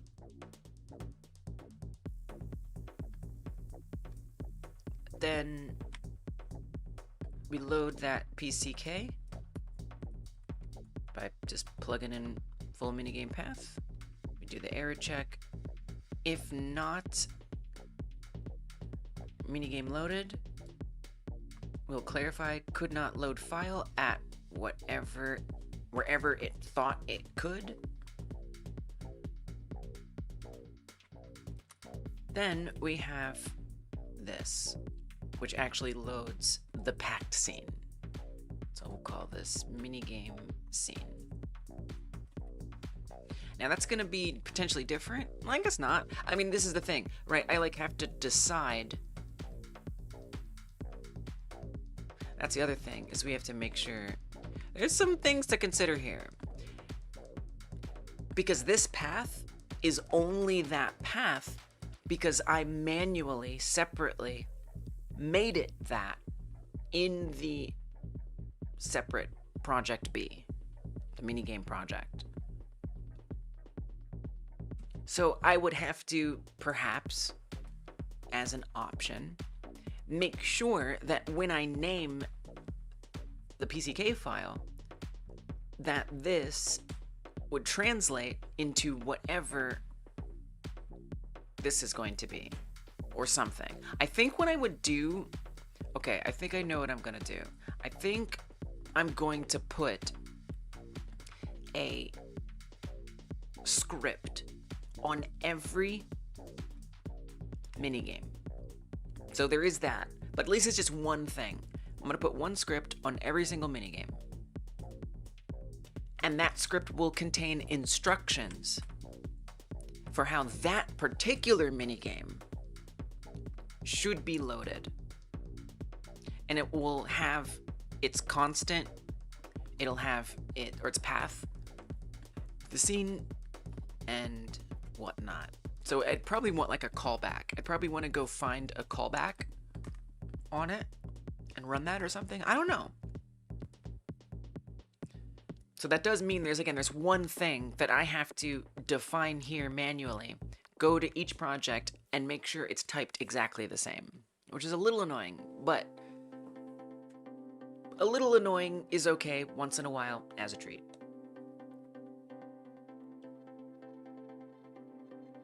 So I guess I do have to go do that, because I'm not really ready for this part yet. But we could at least give us a little print out here to make sure everything's working. If minigame loaded, print successfully, is that too many C's? Successfully loaded. Successfully loaded a minigame at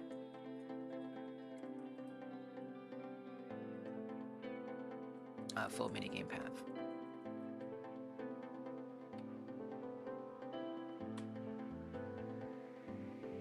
Let's not even say that. Let's say minigame from minigame path. That way it's a little shorter. Otherwise, we get a problem. So I just want to see if that much is working correctly. Yes. Whoa. It is loaded.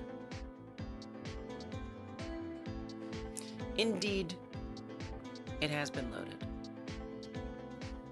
Alright. So the next things I want to do, two things. Number one, I want to set up that like instruction manual that exists on each minigame. Then I want to set up the minigame launcher to be able to instantiate these buttons if a minigame exists. Then we'll go from there.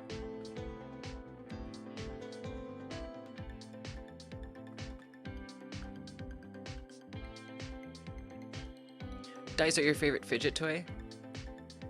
Nice. Like D20 or just like regular four-sided? Did I say four-sided? Six-sided dice. 2D dice? Actually sounds kind of awesome.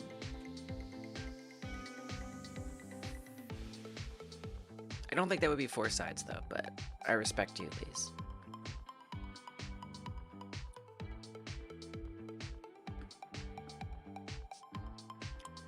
Wait, to the game that I was making, Curlynear, the only thing you can think of that's similar is the Chad mod for Rivals of Aether. It's a fighting game, and in the Chad mod, you can do different attacks, and that levels up whatever part of your body was used for that, making that attack stronger, and if you get them all to certain levels, you get overall stronger. That's really interesting. I mean, something that I wanted... You're right, Curlynear. What? 2D dice is just a coin? That's awesome. Yeah. That's funny that you say that. The Chad mod thing. Because, like, part of the concept for it is intended to be, like, an exploration of disability. You know, like limbs being damaged and not able to be used in ways that maybe are commonly used, and societies that are designed for those limbs to be able to be used.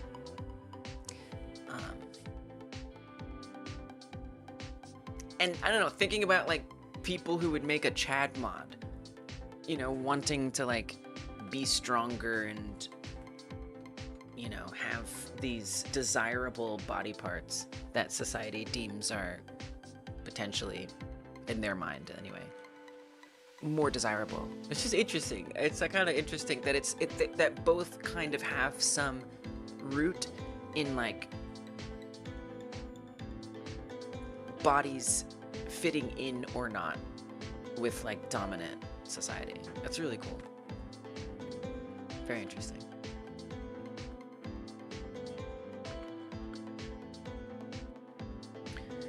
Game is trying to be a thing of disability, but then making the main mechanic be, I want more limbs, feels questionable. Yeah. Yeah, well...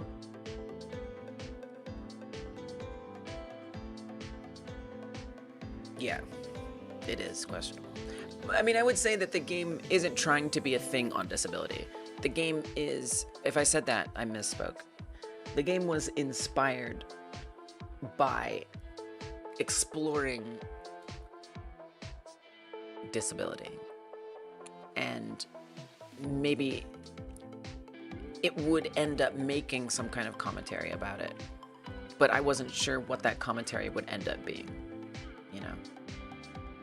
I was kind of curious, and still curious, to see how that happens. Because like I have a bad arm. I have a very not good arm. It falls out and it sucks. So, and I actually conceived of this game when I was healing from a surgery on my arm. So, what I wanted to represent, if you want to think about like it being commentary, is limbs being damageable. Because I feel like in games, typically, and in most things that we consume media-wise, limbs tend to be a given, you know? And so in this sense, the limbs, yes, about more limbs, but also you as the player have to reckon with the concept of limbs being fallible.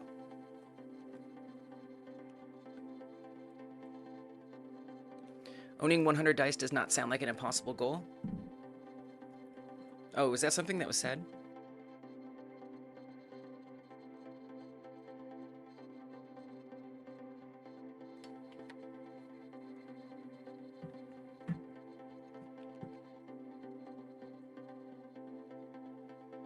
Programmers are all autistic or injured.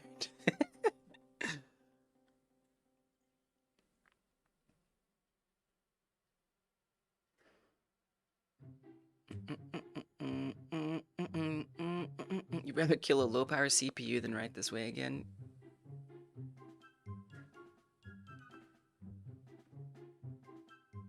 You love already knowing a solution to these things because you like comparing your solution to your own. Yeah, right? Nice. I love that. Onion says, I see that as a constant need to improve personality. Personally try to focus. Yeah, I agree with that. Don't I believe that? Oh, you stepped on a D8? Oh, you said if stepping on a D8, it would suck. RJ! Hey, what's up? Welcome. Good to see you. It goes good. I'm making like a separate project, if you're still here. I'm making a separate project from my main project so I can learn how to load a separate project into a project. So like I have a project A and a project B, and I'm exporting project B as a PCK file, and then at runtime loading that PCK file into project A and trying to have it do stuff. So that way I can have my mini games be in a separate place. It's, yeah, and I didn't want to like deal with that trickiness in my main project, since I already have like other needs and things to address if that's going to work. So I wanted like a containerized other place. And then I can make this like, you know, public GitHub repo, and if anyone wants to learn from it and check it out. Now, well, you know, actually, wait. I was gonna say the scary part is how earlier I said that the scary part was gonna be figuring out how to get it to work on web, because I imagined that the files, the PCK files, were gonna have to be outside of the project, which means I would have to like host those files somewhere. But no, I am actually putting them within the main project. They just don't happen to be in the like expanded. I guess I'm basically like compressing each mini game and storing it in the main project, I guess is probably a better way to put it. So yeah, so that means I don't have to worry about the web problem anymore because it's already gonna be there. Nice. It'll be interesting. It'll definitely be interesting to see how that works on web. Anyway, yeah. So yeah, at this point I'm just adding like extra things to make sure that I know all of the hangups that could come from trying to load in them all and set them up. But I think at this point I'm just adding in like extra stuff, which will go into the main project anyway, so it's fine. Anyway, that was way more explanation than that needed, but it's okay. Rubbing your hands together with your dice between them makes a Lego games building sound. Nice. Wish you were rich, you could, oh, that's the 100. So you could own 100 sets of dice and 100 old computers. It sounds awesome. 100 dice does not sound impossible. 100 old computers seems more difficult. It does. Yeah, trying to keep up with chat, conversing within chat with chatter chat. Exactly. Yes. While chat is chatting with another chat.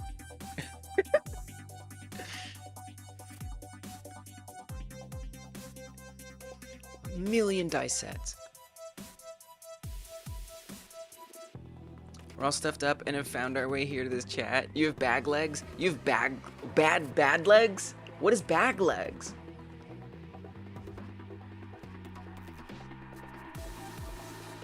I am glad we all found our way here. Programmers are autistic or injured. Oh, yeah. What fully able neurotypical would sit around in constant brain pain and consider that fun? Yeah, I probably just meant bad. Oh, okay, bad. I was like, ooh, what's a bag leg? Okay.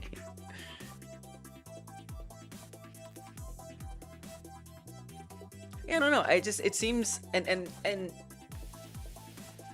like, okay, so that Harvest Earth game, for me, that was way overscoped. That was nothing compared to the original Dream game that I had, which was a survival simulator where there would be like realistic limb damage down to like broken fingers. You would spawn in with different like disease chances. Like you would be more susceptible to like getting cancer or something like that. Your character might be a smoker, and it would just affect like all of the gameplay, like really the most absurd minutia of details. Yeah, like absurd stuff. I don't know. I didn't know how hard making games was at that point. But yeah, I guess there's something about like having bad legs, having bad arm, having whatever that it bothers me that in some games that seem like it would be really relevant, that it isn't. But again, now that I've started making games, I understand why it's not a thing in games, because it's really hard to put that much granular, you know, detail of the human body. I started making a like anatomically correct heart through code. Like it had all the valves and the timing, and it was like too much. It was too much. You're not supposed to do that much. Whoa. Jesus, I'm clicking too many things. Okay. I'm just gonna refresh this.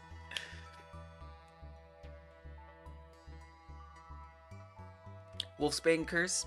What is Wolfsbane? You just said it. Hey Prima, congrats on the gift sub.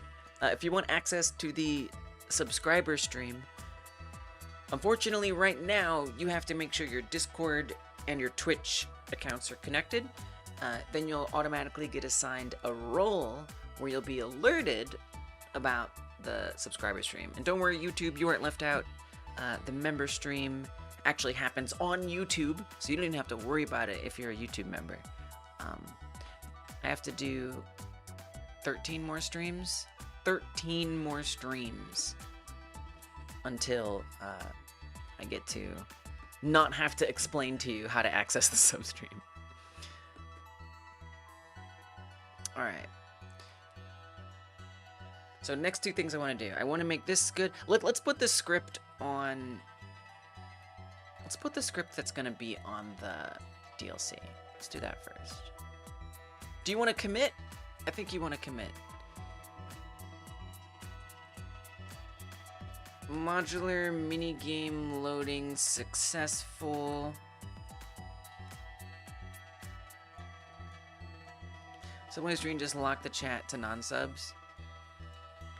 I mean, I sure hope not. I don't think so. That would suck if so.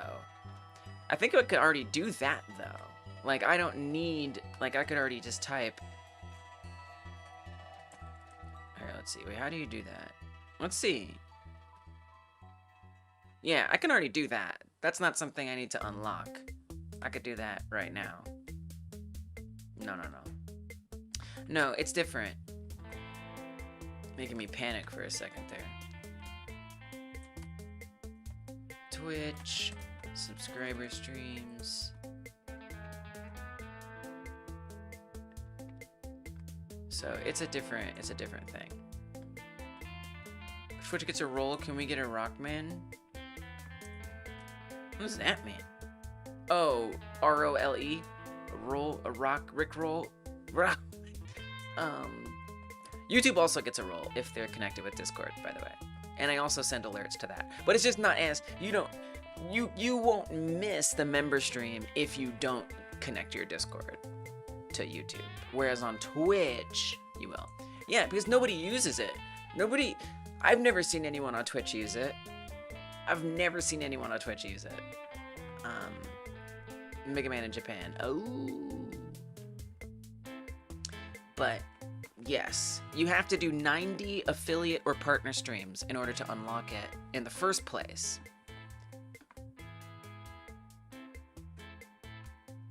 And it'll only, as far as I understand, only be visible to subscribers. Or you can also set it, I think, to only be seen by VIPs as well, if you want. Or mods. Yeah. So you could set it to mods and VIP stream only as well. Which is kind of interesting.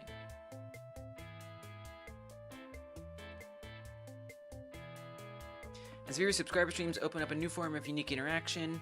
If you're not a current subscriber, you can still tune in for a free preview. Whoa! You'll be notified when your free preview has expired. A free preview is only available daily for each channel broadcasting a subscriber stream. I don't know why. Nobody ever uses this stuff, but it's kind of cool.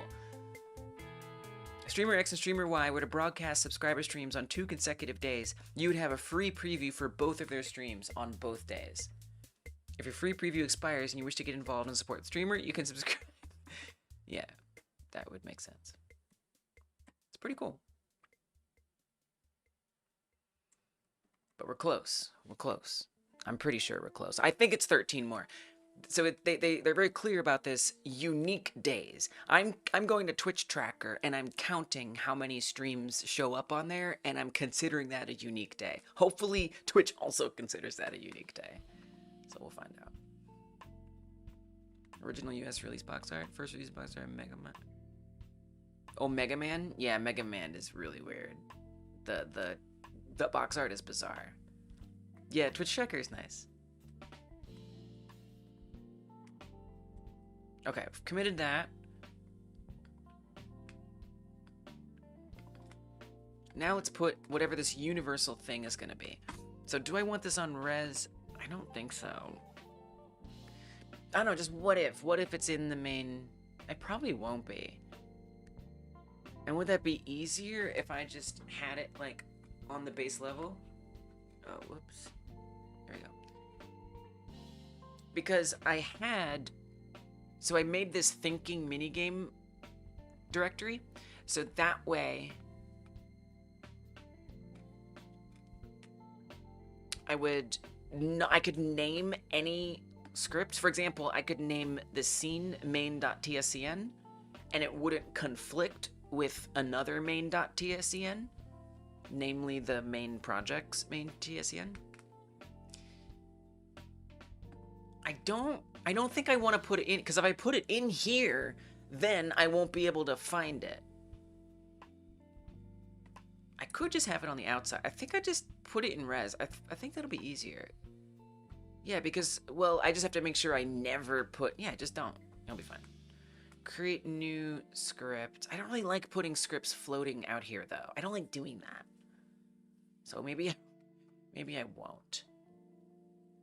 What if we just say minigame data, minigame router, minigame.gd. Well, yeah, it could be a class. It's not, I don't know that I really want to call it a minigame. I think I want to call it an embedded game. No, we'll call it a minigame here. No, call it a minigame here, girl. In your other project, call it embedded. Here, we're going to call it minigame. And I'm just going to make it a script. We'll just make it a script. Let's not worry about it. I'm not going to agonize over it. Definitely going to make it a class name. I'd love for it to be static, which is also interesting. Like, I guess static variables will be loaded in like normal. Kind of, I don't know, this seems weird. I don't really need it to be a node. Yeah, you do, though. Actually, you do. By the way. So. Where does that go? I mean, that could go anywhere. It doesn't really matter. Actually, it does matter. Wait, how does this even work? If I could make it a ref. Maybe I'll just make it like a ref counted or something. Hey, Legendary. Welcome back. How you been? Class name Stream Extends. You're not wrong. You're not wrong. Thanks for the follow, Stack Overflow. Stack Overflow is following us. Well, different kind of flow. Hope you're doing well.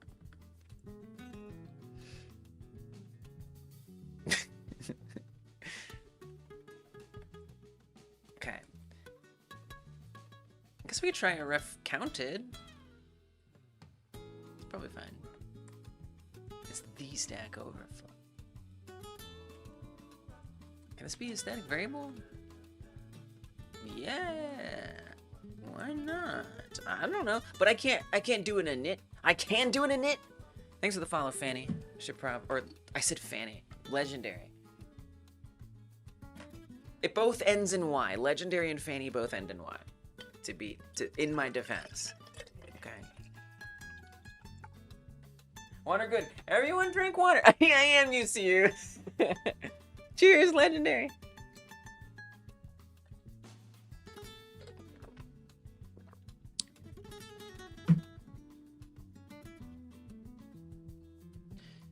So this is just so I can access it easily.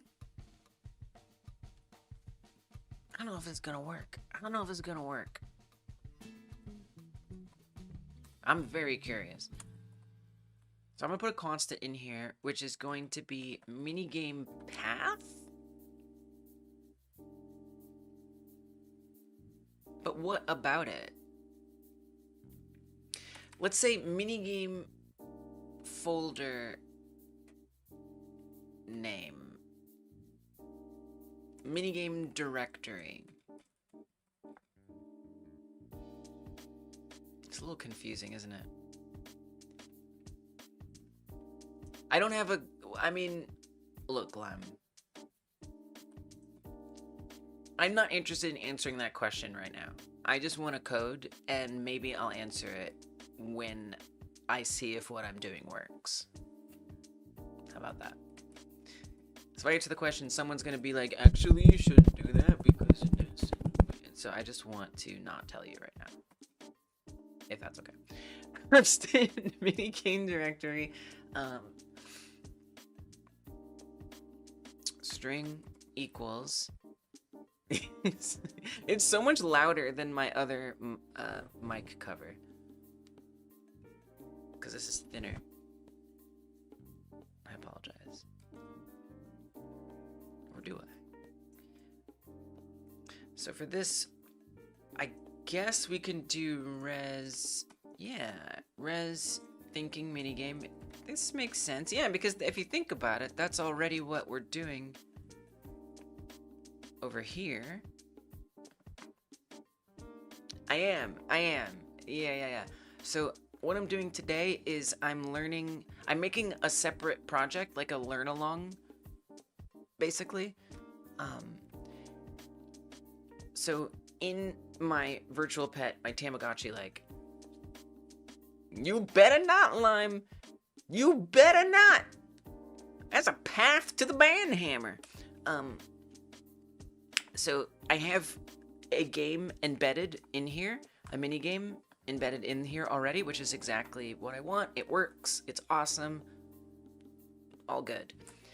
But I'm incredibly bothered by the fact that this mini game, its entire file system is just mixed in with this main game's file system. I hate that. I don't like it. It doesn't feel modular and scalable, so if I want to add a new minigame and a player already has the main game, it just feels like harder to give them a game piecemeal. B, I don't like having all my files mixed together. It's confusing and messy and unnecessary, and I don't like it. So what I'm doing today is I'm creating a sample example project that's just simple, nothing too complicated. Just got like a floating Godot head that is gonna have some stuff happening around it based on these mini games that I'll load in. And then I'll put that project out there as just its own learning experience and then apply what I've learned to the Tamagotchi-like game. So I am still working on the Tamagotchi-like game by sort of taking a little detour to learn something. I didn't want to learn it while I was working on the Tamagotchi-like. It just felt like it was going to be more complicated that way. So I wanted to isolate it. Are you allowed to work on 2 games? Help on someone else? Yeah, of course. Yes, it's allowed. If it's not in the rules, it's probably allowed. Unless I just haven't thought of something that, holy crap. But hey, do it and then I'll make the rule about it. If it's a problem. You know, you won't get double rewards. I guess that's where it gets complicated. Like if you're part of 2 winning entries, do you get twice the prize? That would depend. That would depend. Yeah. So it would just depend. Like for the Craft Picks premium membership that we awarded for the last game like Jam, I doubt Craft Picks would be game to give extra. Maybe. You know what? Maybe they would. So it would be up to the sponsor at the end of the day. Basically, that would be up to the sponsor. You'd reject it? Why? Why would you do that? If first place was $100 and second place was $50 and you won first and second place, you would only take... This doesn't make any sense. Alright, anyway. I'm not even gonna... Take the money. You take the money.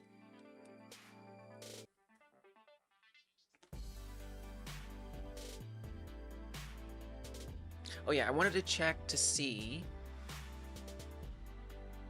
just as like a little affirmation, that indeed this is the same path.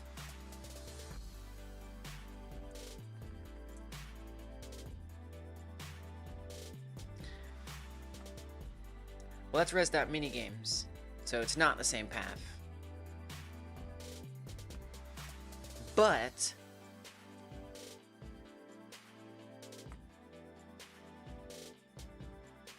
it would... Okay, well... What do you need that for again? Oh, this is what you need it for. For this. For loading this. Minigame path thinking. Wait, but that's that. I mean, this right here would be the thing. So, yeah, that's where you'd need it. That's where you'd need it. So it's kind of like the local minigame directory. So let's call it that. So it has like a different name. Oh, automod? You know what? I don't even want to know. I'm not even gonna tell you what it was. I mean, honestly, I think I mean, you can probably deduce what it thought. It basically ignored the context of the action you described and just assumed that the action you described was about something untoward.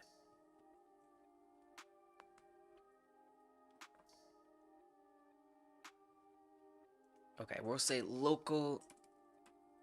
Well, maybe we'll say resource minigame directory. That kind of makes more sense. Okay. Resource minigame directory is that. We also want to establish what the main scene is.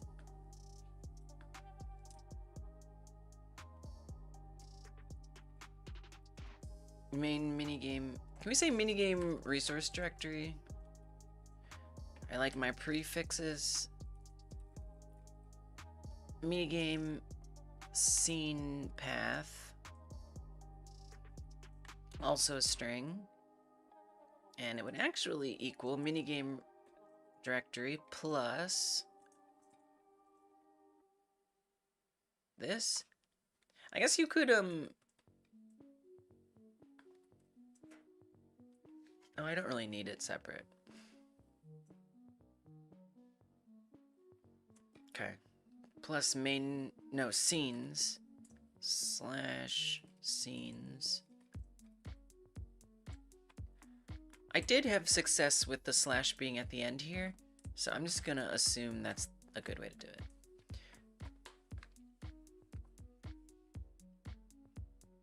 Minigame res directory plus scenes slash main.tscn. Okay, so we have the resource directory and the scene path, which are the most important things. But I also want to define how it behaves in the main project. Function, and I'm going to make this a public function. Instantiate minigame.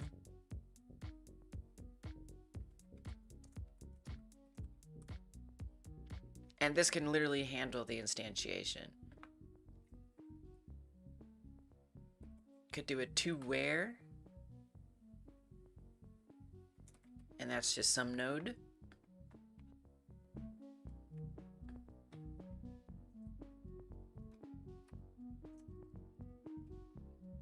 Variable minigame scene packed scene equals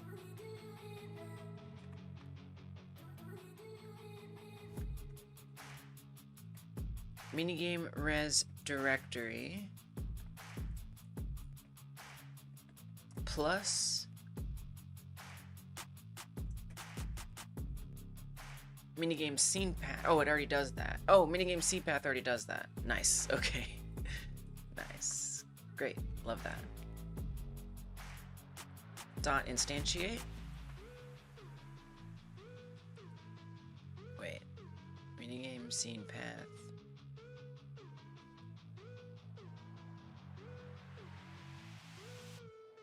What am I missing here?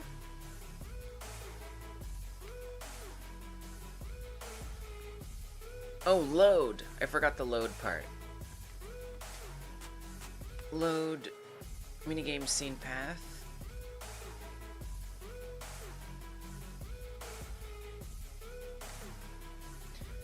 Now we say minigame node.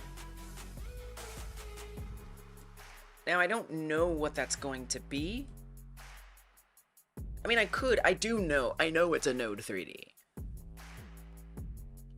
But in theory, I would like this to be as boilerplate as possible.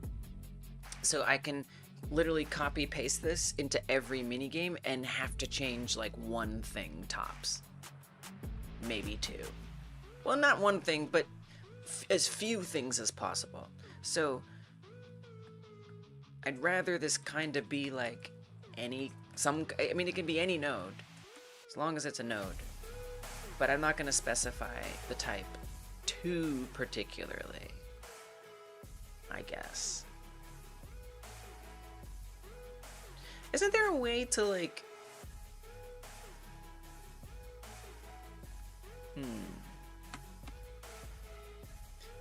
There's a way to like assign a class, or at least like check if something is a class based on a string, right?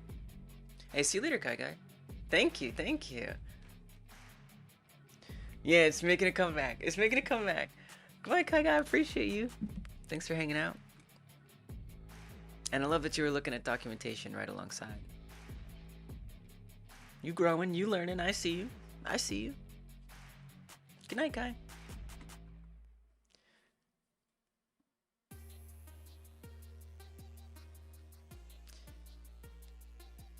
You hate reworking code you've already written?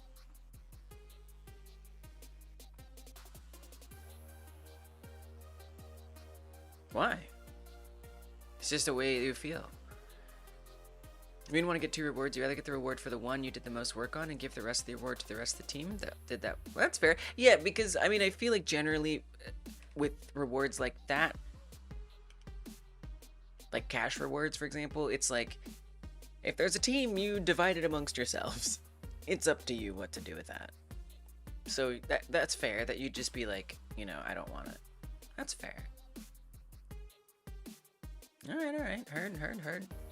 Respect.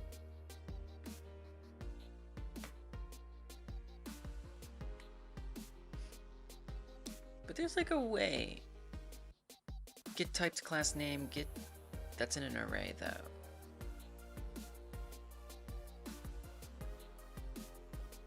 A class information repository. Like, that's a thing? There's a class information repository? I didn't even know that. Provides access to metadata stored for every available engine class. Whoa, that's a lot. I'm distracted right now and I'm just curious. I'm trying to imagine like how you could like find custom classes.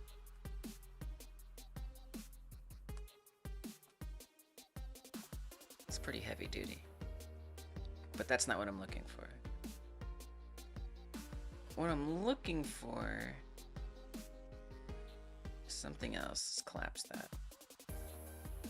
Not interested. Get file script class extends? What does that mean? Returns the base class of the script class defined in the file at index IDX. If the file doesn't define a script class using class name, let's return an empty string. Whoa. That's kind of cool. Get file type returns the resource type of the file. This returns a string such as resource or GDScript, not a file extension. Whoa.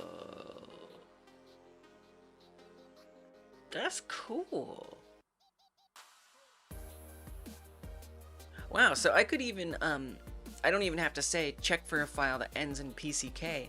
I could make sure that it is a certain type or something, maybe.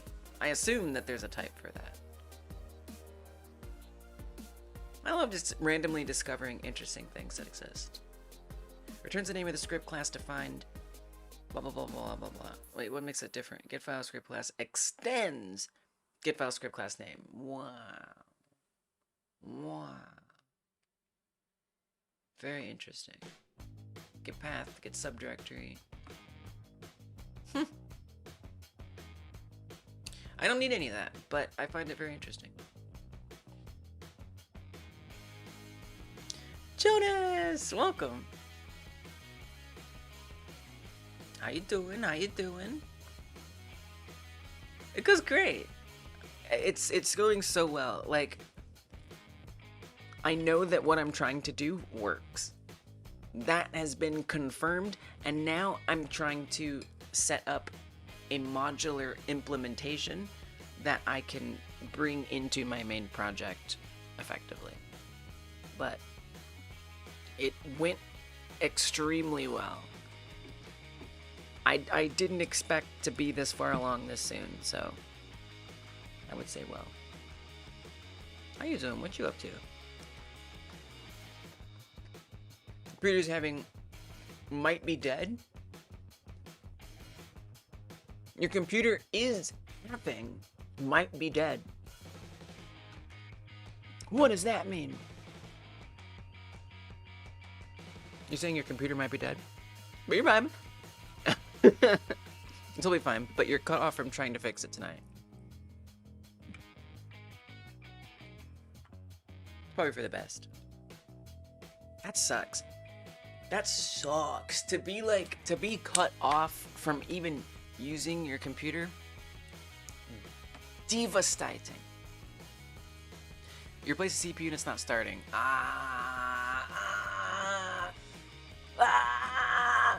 Oh, I've been there. Oh, I've been there. Spent 5 hours on it and we'll return tomorrow. Yeah, same. I literally had to do the same thing. Like when this PC, when I switched the CPU, it wouldn't start and I had to freaking go out. You know what it was for me? For me, it was that my PSU wasn't strong enough to power the CPU. So the computer couldn't start because there wasn't enough power to start it, because the CPU was asking for too much. So I had to get a bigger PSU, courtesy of Mervkins in the chat, and then I found out that my motherboard can't even handle the full power of the CPU.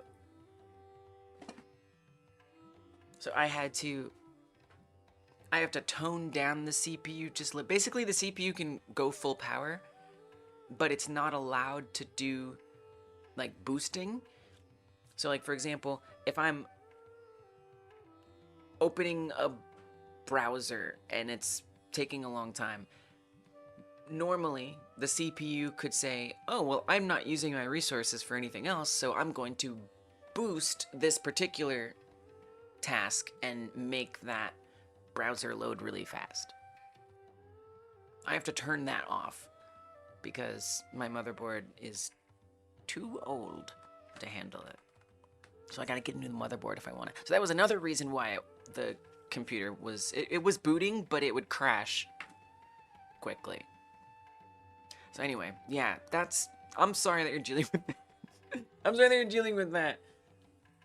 But I feel like I'll be really interested. I'm actually really curious to know what's gonna happen when you fix it, like what it was. Put in the new CPU. Realize you needed to swap back to update your Oh, yeah. Swap back to update your BIOS for compatibility. Swap back to the old CPU, and now it won't power on.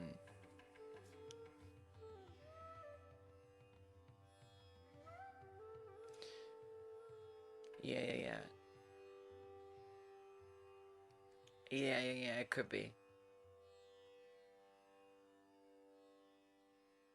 A corrupt BIOS? Maybe. I know like there were versions of the BIOS, of my BIOS, that were like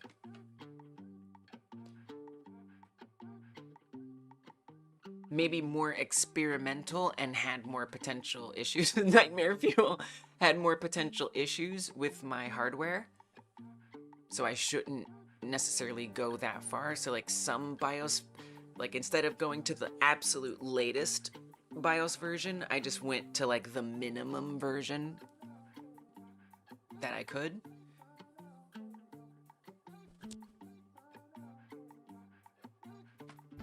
But a corrupt BIOS, can't you just flash a new BIOS? I don't know. For now we hang. It's gonna be okay. It's probably gonna be okay. Your dream job is fixing computers? Whoa. I didn't know that. So IT then. Of a such. No lights, no mobo. Oof. Yeah, it's so upsetting. I know that feel. It sucks. It sucks. Oh yeah. Oh, it's Friday 13th. It's Friday 13th. That's definitely why. I didn't even realize that. Well, if you just would have led with that, well, you did. I just forgot. Looking at open source software documentation really makes you think about, I wonder what person ran into an Uber-specific problem and went, oh, I'm so mad, I'm gonna make the tool I need and add it to the engine as a whole.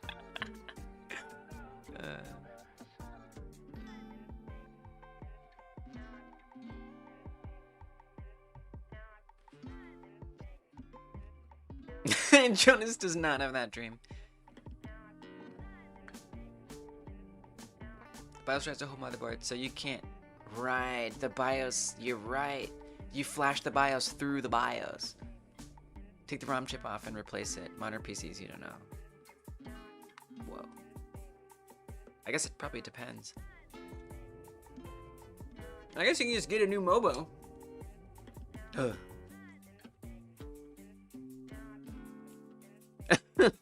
No computer surgery on Friday the 13th.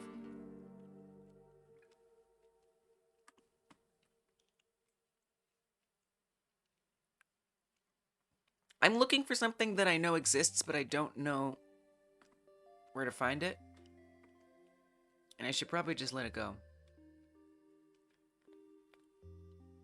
But basically what it will do is it will let me have like a constant, or let's say I have a string variable, and the string is node 3D. Then in theory, I could cast that string as a type to something else, to like a node. I feel like that's doable.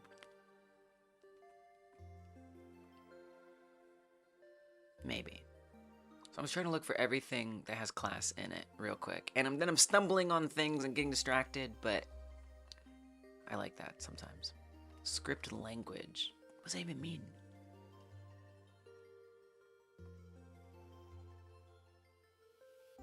Get class is class. I guess you could iterate through every possible class on the engine until it until it matches with the string. Don't do that. Returns the object's built-in class name. Oh, there you go. We just get the class. That'll be easy. Huh.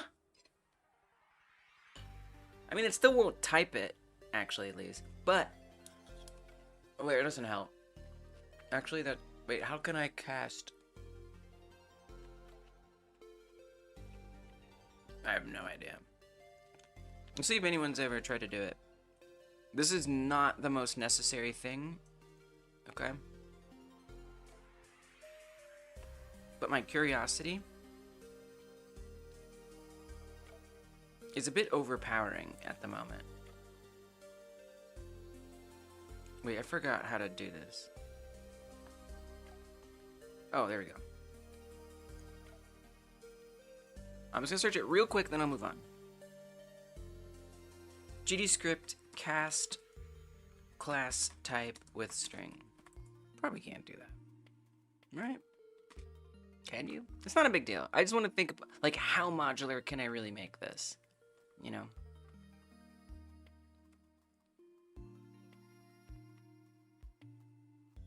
Okay. That seems too hard. So I'm gonna ask a chatbot. I'm gonna ask a chatbot if it knows a way to do this. Oh, yeah.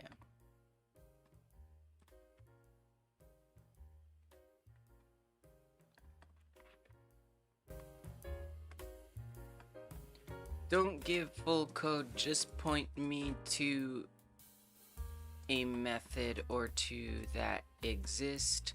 Don't explain a lot. Well, kind of. I don't know. GDScript cast class type with a string, i.e. variable some node equals some other thing as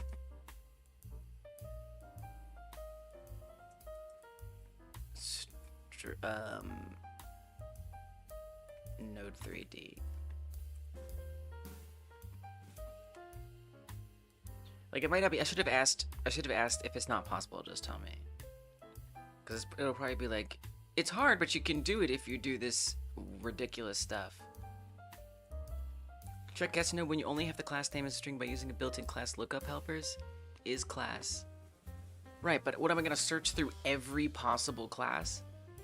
Oh yeah, well I would just define the likely ones. Yeah, but I don't want to do that.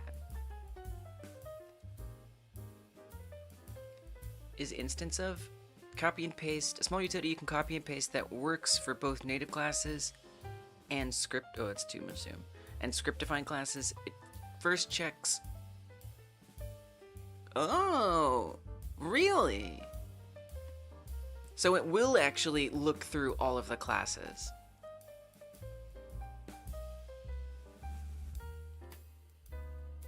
Using Lumo too? I like it. It's going well so far. My super zoomed in screen is hard to read. I mean, you know what? Can't please everybody. But this pleases me. Small utility you can copy paste that works for both native classes and script defined classes. First checks class DB exists, then falls back to matching the script's global class list. Static function is instance of.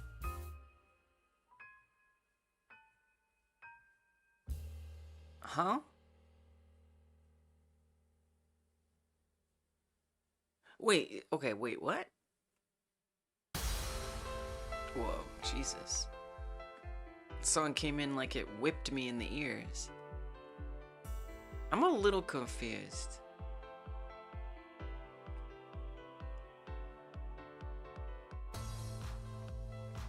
Return.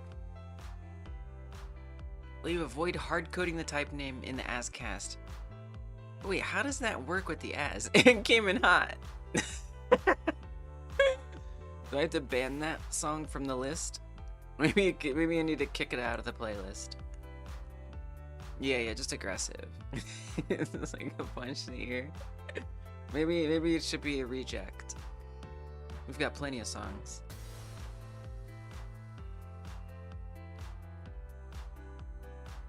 I'm not really sure I understand. Okay, fine.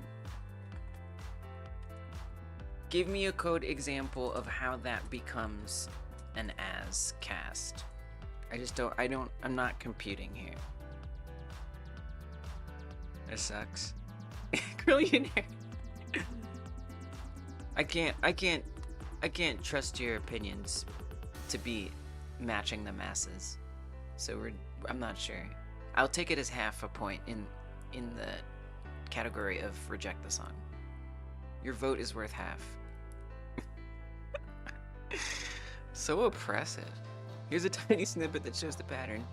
First verify the object's type with string-based check, then assign it to a type variable. The actual ascast still needs the concrete class name. Yeah, that's what I'm saying. That's what I'm saying. That's what I'm trying to say. So this is useless. Okay, yeah, you can't do it. I didn't think so. I was like, what are you talking about?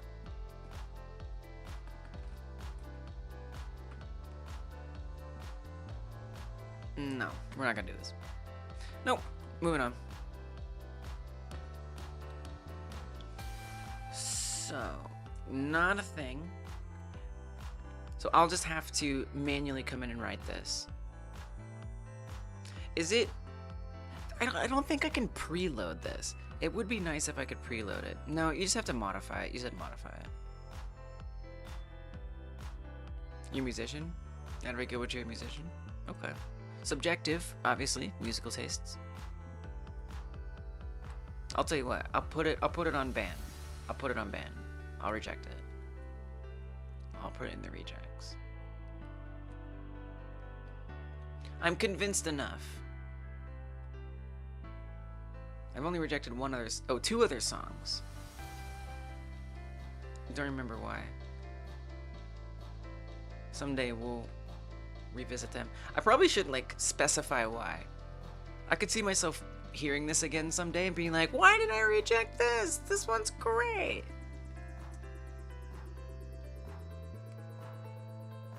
Quincus Airborne. Goodbye, Quincus Airborne.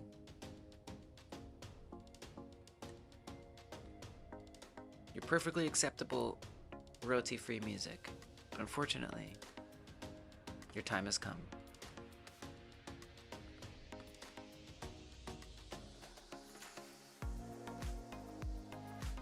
Loud whip at start.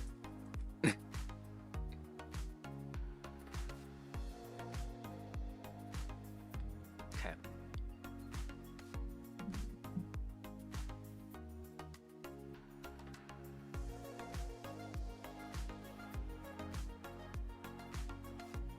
I see. No, I gotta get my head in the game. Y'all. I gotta lock in. Dragging my feet. Here we go. No more doing weird things to make it all work. Instantiate minigame to where node minigame scene. We're not gonna worry about it being a preload. We're just going to type in what it is. I know that this one happens to be a node 3D, so we're gonna say it's a node 3D equals minigame scene as node 3D. This would in theory need to be changed. Oops, minigame scene instantiate as node 3D. In theory, this would need to be changed depending on the project. So, it's kind of is what it is. Yeah, not much I can do about that. And then, once it's instantiated, we want to think about, well, what do we do with it? So we want to add it to where? I want to add it as a child to the where. So add child minigame node. So whenever I call this function, in theory, from the parent project, I should, hopefully, be able to add it where I want it. Now, not only do I want to add it where I want it, but I want certain things to happen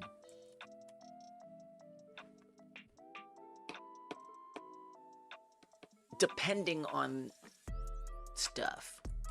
So let's say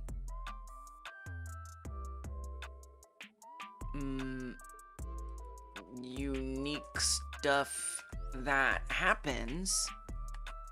I think we can name it better than that. Do what with?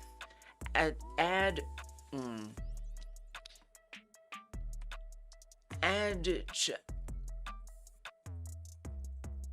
minigame and then post minigame configure instance. Okay, I can get down with that. Configure the instance. We'll probably want to know what that instance is. So we'll call this and pass in the minigame node.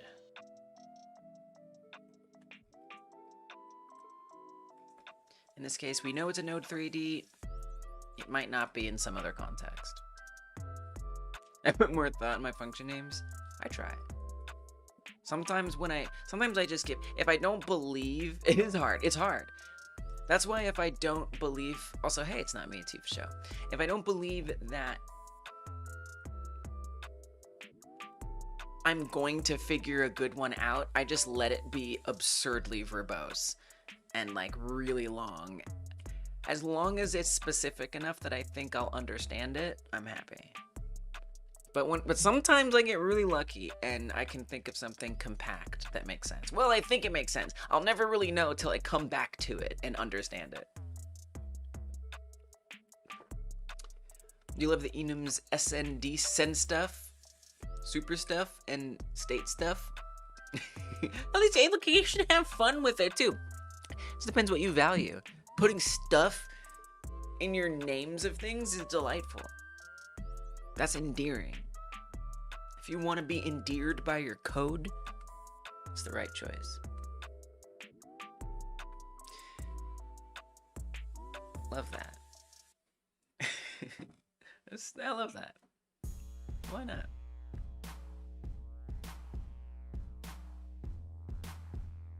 Yeah, personality. You know how you feel about it.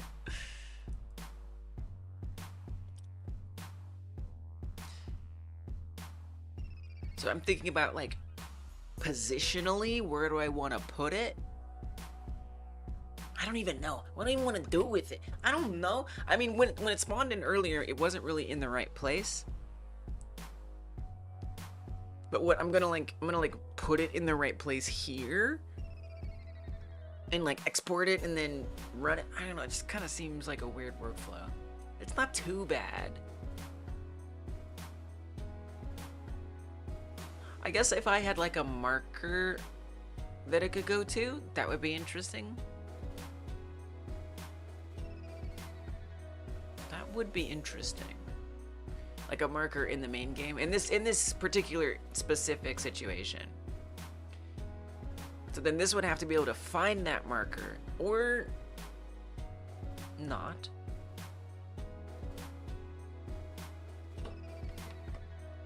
I guess not.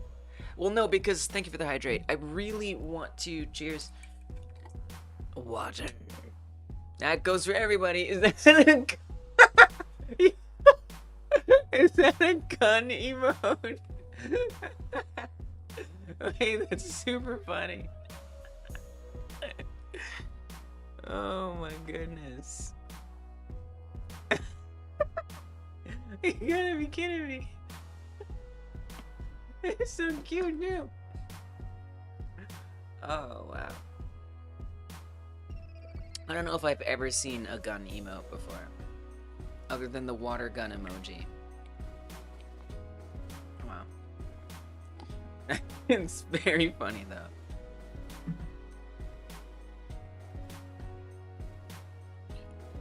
So if there's a marker on the main thing, do I need to know that here? Well, yeah, because we want to move it to that. So yeah, in this case, I do want to run that on this main scene. And because we're instantiating it here, well, you could also fetch it. You could also make sure that it gets assigned to something. That would be good. But of course, it's only gonna happen after instantiate minigame runs. So I could, okay, I'm just basically what I'm trying to do is I'm trying to figure out how to make this scalable, modular situation that I can reliably work with over and over again, forever. Distheron, what's up? Welcome. Variable minigame active. Minigame active, boolean equals false. Instantiate minigame, func, check minigame status, or get minigame status, or is minigame active, boolean, and we just say return minigame active.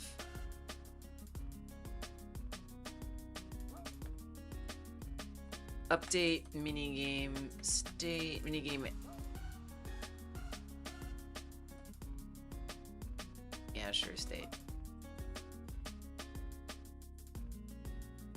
State boolean. Minigame active equals state.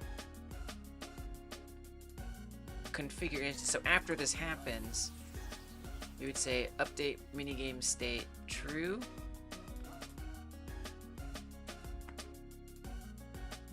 And then I could have a variable or minigame instance, which in this case is Node3D. Again, this is why I wanted to try to find a modular way to discover and type this. I could just keep saying variant everywhere, and I probably should. Yeah, Lise, that variant was the answer all along. Or you could do inferred. I never do inferred. I hate doing inferred. But this might be a good place for it. I don't know. But the reason, hey Tara, the reason why I want, okay, I'll just pace. We'll pace. I need to get a microphone I can carry with me. That would be good. But for now, I just have to shout. So, I don't really know, like, advantageously, like, whether the,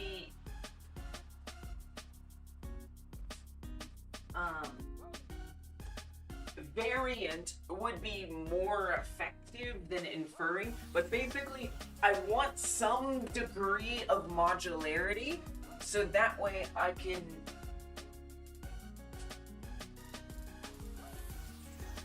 not have to update so much every time I create this, because this script is going to go on every, DLC that I make, right? This would be on there per DLC. So I wouldn't want to have to configure a ton of crap every time, because that sucks. So by just saying, okay, screw the type, just be whatever you want to be, up until we get to the configure function down there. Once we get down there, then, since that's going to be unique per script anyway, or per DLC anyway, it kind of makes more sense to wait to cast it there. What's the point of typing it if I don't need the type? You know? You know? You know what I mean? Do you? You know what I mean? Funk that! Funk that! What's up, Lethal Air? Tried unlocking the funny emote, but all you got was this one 4 times. Wait, what's the funny one? You got the same... Twitch will do that? Twitch can give you the same one Why would it do that? It's horrible. I'm so sorry that happened.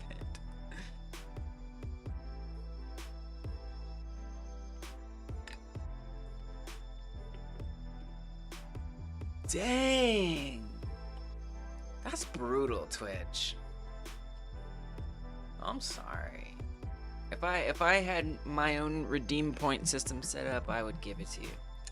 I would give it back to you.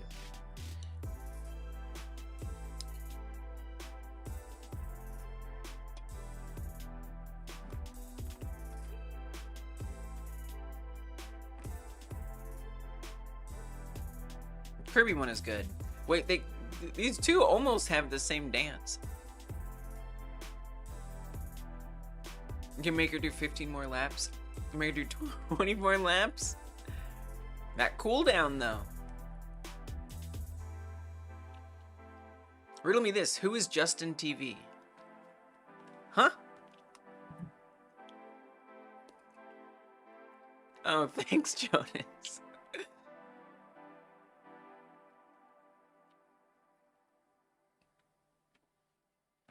Whoa. When did all this happen? When did all these words happen? Tara has decided to make a game for the Godot WoW Jam. Let's go! Tara, you are great at game jams. As evidenced by your entry to our last Game Like Jam. So, like, you're gonna kill it.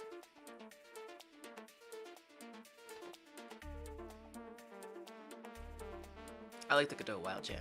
It's a good jam. Use those enums to easier index your arrays, state, screen, or play sound. Nice. Give your enums with any value of sprite count so that you can initialize the array with that, so you A, don't have to reset the array size every time, and B, it'll yell at you if you add a new item to the array without adding it to the enum. That's very interesting. You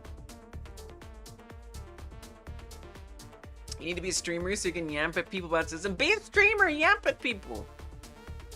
Do it! One of us! One of us! Yamp at them until they tell you to start streaming for a new outlet.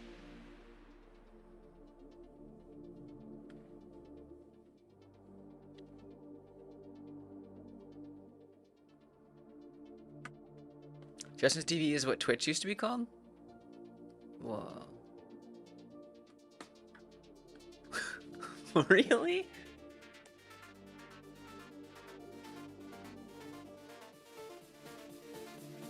Oh, okay, alright. Well, I'm glad they changed it. Was anyone here on Twitch back when it was Justin TV? Yeah, I wonder what it was like. Disron says, not too much, just got back from the shops. How's the game dev go? It's going great! It's going great. What I tried to do is 100% working, and now I'm just trying to craft a valuable system I can replicate over and over again in a great, useful way. But yeah, the fundamental thing that I wanted to do turned out to not be that hard, which was export a PCK from a child project and make it be loaded in by a parent project. It was very easy. I know.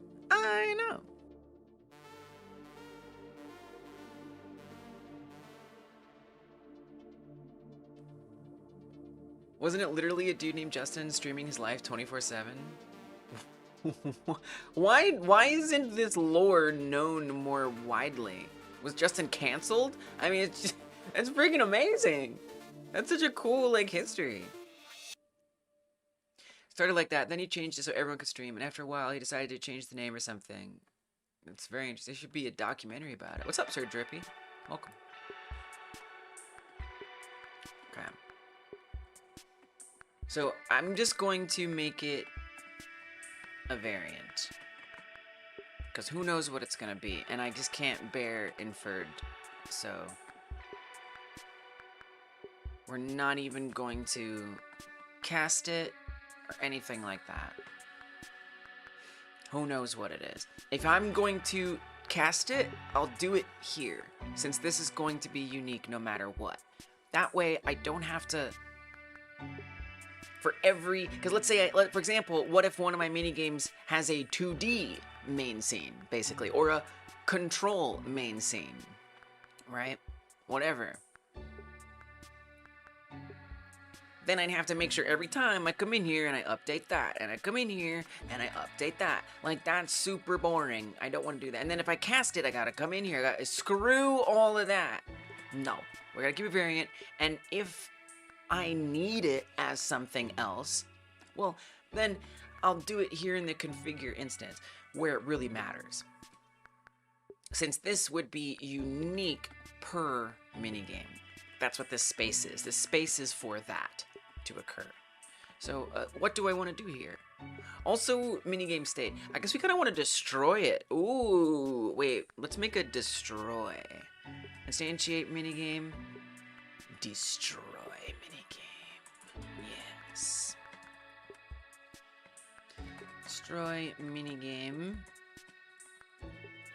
Can't imagine we need much there. Simply minigame instance queue free. Hey. Oh, because it's a variant. Blind variant. You can't queue free a variant because it's not a node. Well, okay. We know it's going to be a node. Let me be clear. It's going to be a node. What if it's a canvas layer? Why would my main scene be a canvas? You never know. Why not? Why not make it a canvas layer? That's not a node. Well, first of all, we're going to say this. If minigame instance is node, minigame instance variable we're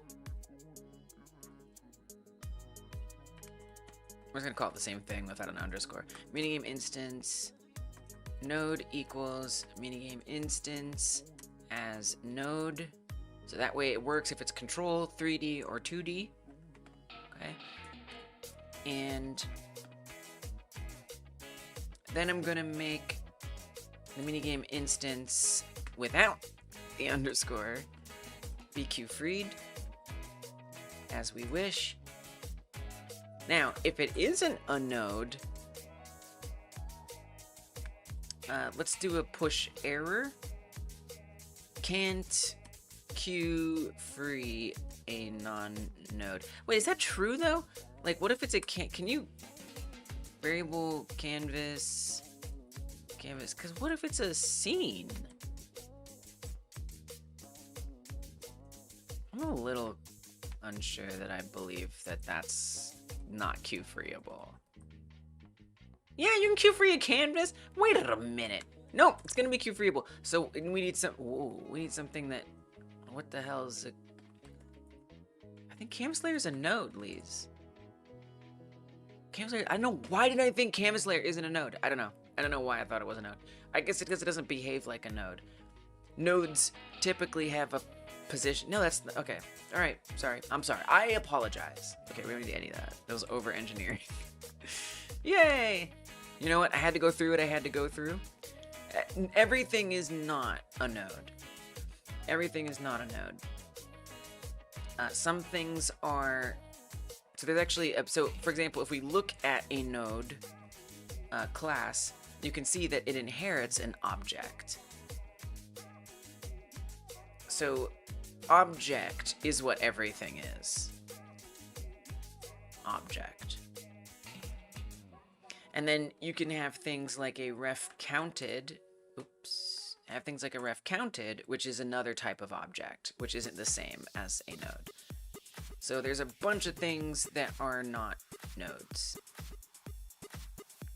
And for whatever reason, I guess I just assumed a canvas layer wasn't, but it is. So.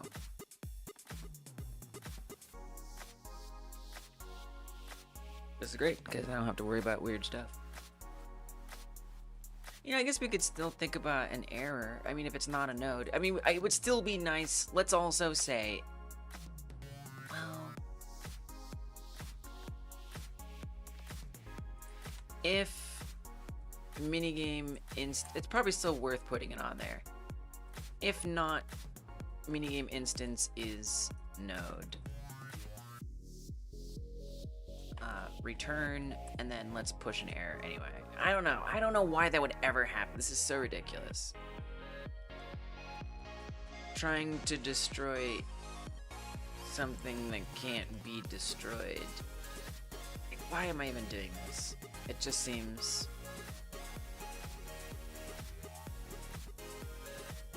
like a waste.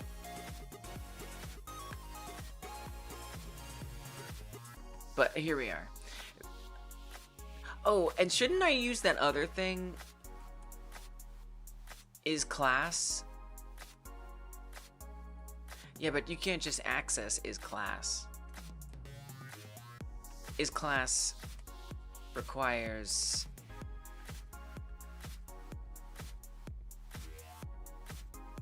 Yeah, so that is... Well, it's not an object. What is an object? We just talked about that.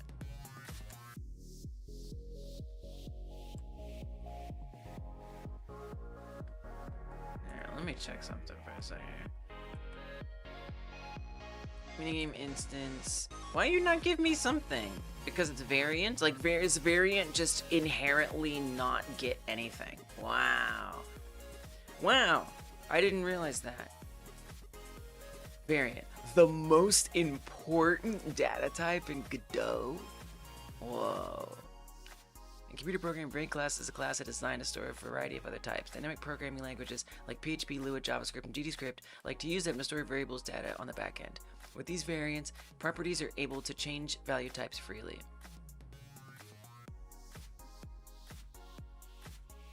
Godot tracks all scripting API variables within variants without even realizing it uses variants all the time. When a particular language enforces its own rules for keeping data typed, then that language is applying its own custom logic over the base variant scripting API. GDScript automatically wraps values in them. It keeps all data in plain variants by default and then optionally enforces custom static typing rules on variable types. Okay, but what does that have to do with you can't call anything?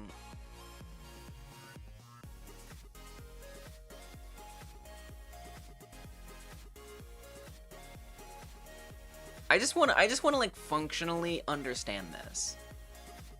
You know, like I just want to be able to wrap my head around this. Edge cases, yeah, you're right. You're right. Why can't variants in GDScript have methods called on them, i.e. object stuff? Well, I guess, well, are they an object? They inherit from nothing. That's why. They don't inherit from anything. They have nothing. They're nothing. They're the most basic. Wow. Well, I guess we can assume it's... Alright, I'm done with this. I don't care about no edge case. I'm out of here. Screw edge cases. Nope. You know what? Don't care. Do not care. Sorry. I ain't got time for this. If it was... I learned something. I learned something.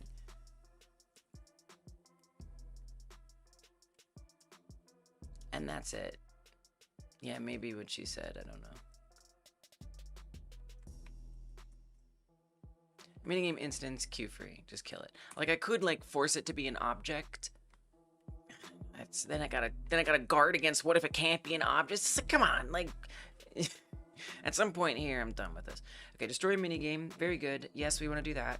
If we destroy the minigame, then I would want to update minigame state to false. Very good.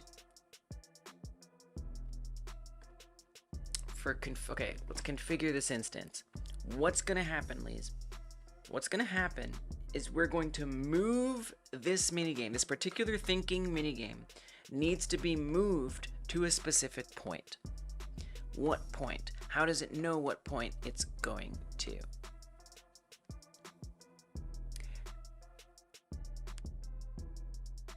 I don't know. It almost feels like I need to like give it something. You know, like I need to pull something from the parent. So the parent somehow maybe either needs to talk globals is how you do that, in my opinion.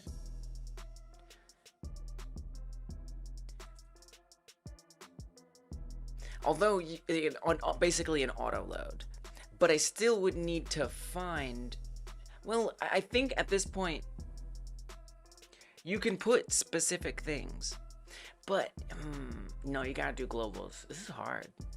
It's kind of hard to think about, because that means I would put like some random minigame behavior on an auto load, and I just kind of hate that. How do I really want to deal with this? Basically, what I'm trying to do is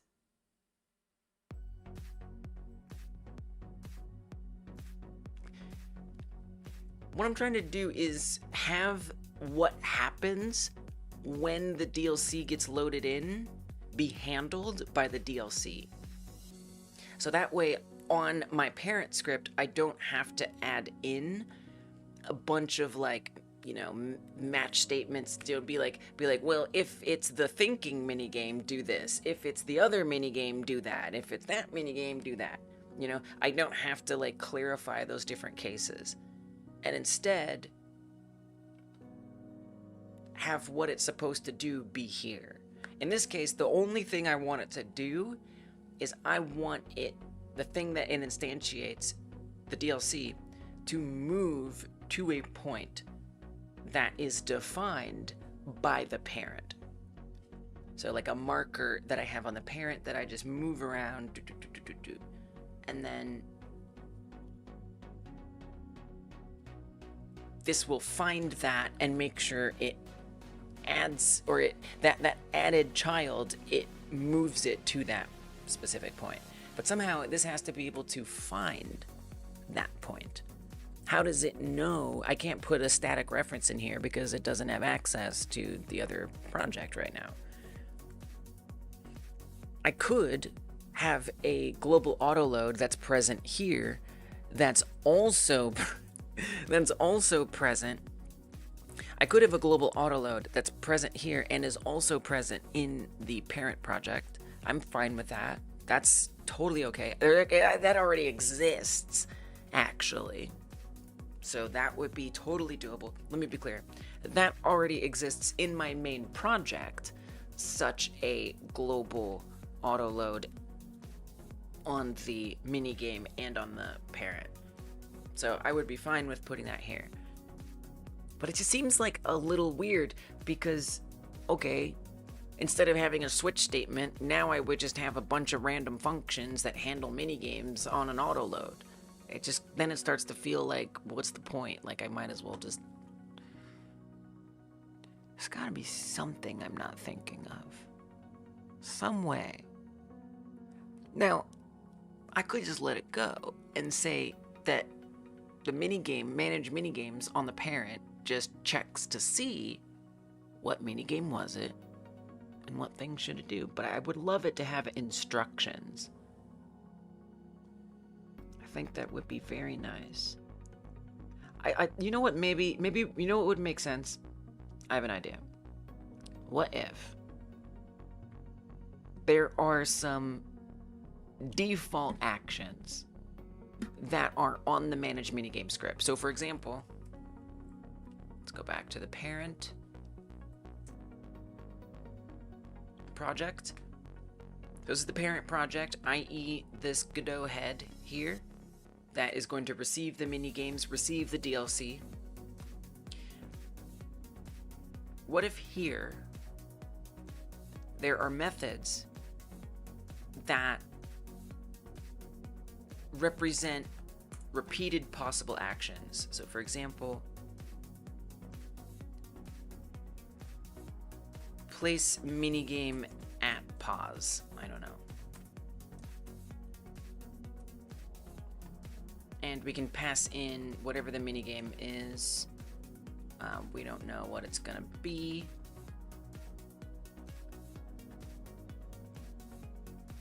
Well, we know it's gonna be a node. Well, let's say we know it's gonna be a node 3D here. Well, Maybe you could even say place it at vector 3 or something. Place minigame. Place 3D minigame. Move 3D. Assign 3D minigame position. How about that? Assign 3D minigame position. And that way it's not asking for, is this the thinking minigame? Is this the sitting minigame? Is this the jumping minigame? Is this the running minigame? It's not checking each one. Instead, the thinking minigame, the jumping minigame, each of those will say, I would like to call this once I am created. I think that makes more sense. That I'm okay with. And maybe it ends up being there's only one thing that does it, right? And I don't end up having 3 minigames that use this. I feel more comfortable if it's written as if it could be used by many things. It makes me feel better about creating new functions, knowing that they are modular, that they are theoretically modular, as opposed to assigning every little individual case. All right, I'm happy now.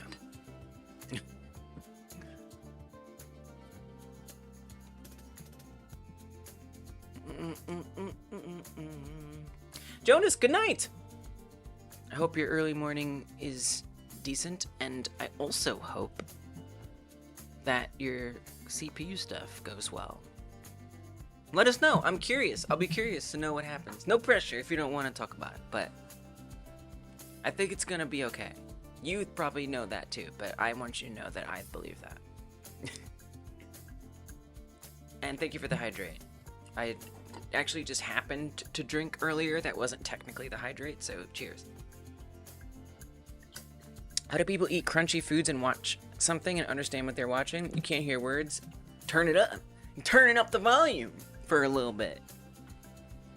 That's how. Then turn it back down. Good update tomorrow. It'll be okay one way or the other. Yeah, well, your emotes are so cute, Jonas. Your emotes are so cute. I can't stand how cute they are. I literally am freaking out. They're so cute. Oh my gosh. It's fantastic.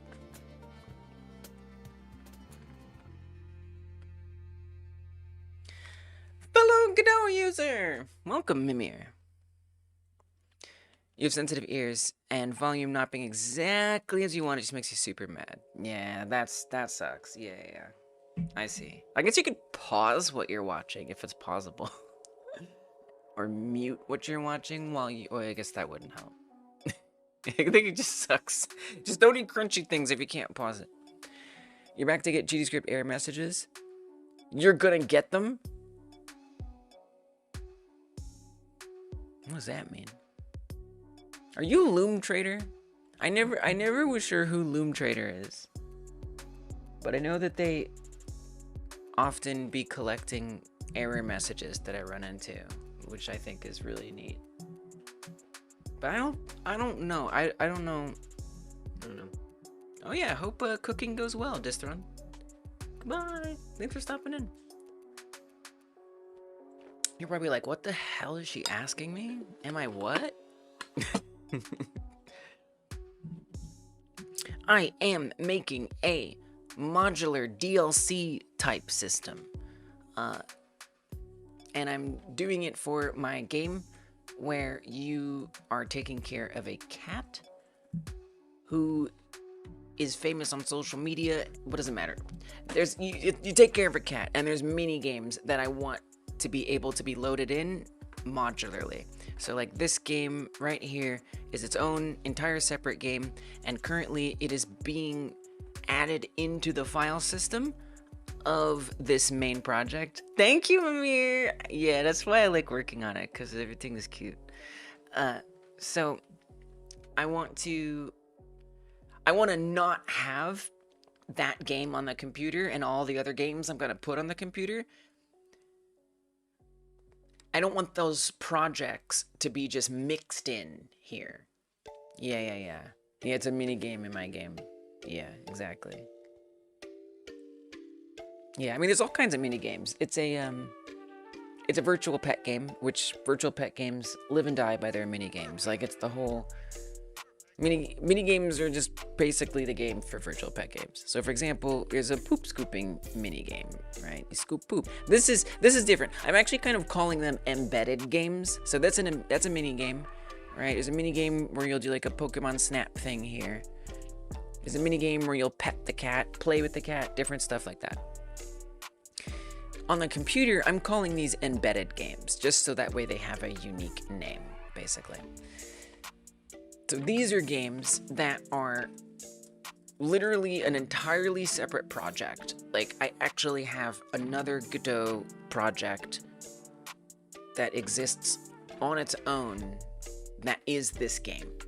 And then I'm loading that into here as a game on this computer. So it's like an embedded game.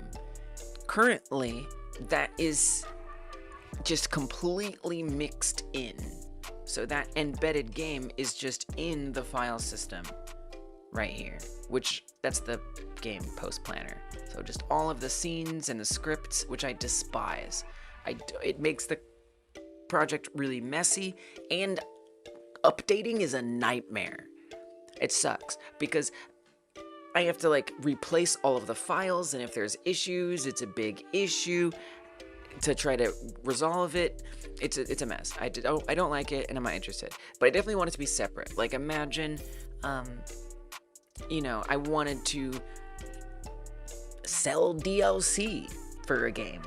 I don't want to do it with this game, but if I did, I want to learn how to do that. So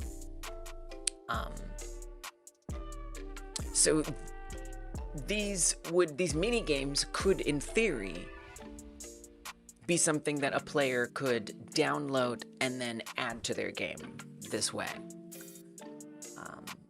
And I want to be able to have that functionality. And by baking it in like this, that's never going to happen. Or if it is, it's going to be a damn mess.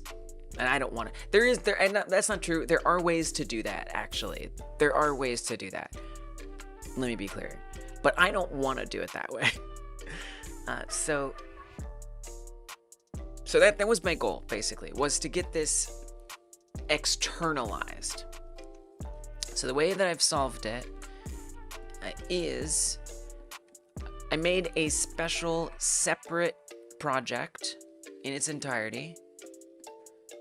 2 separate projects, technically. So many things open. I made 2 separate projects. Project B and Project A. Project A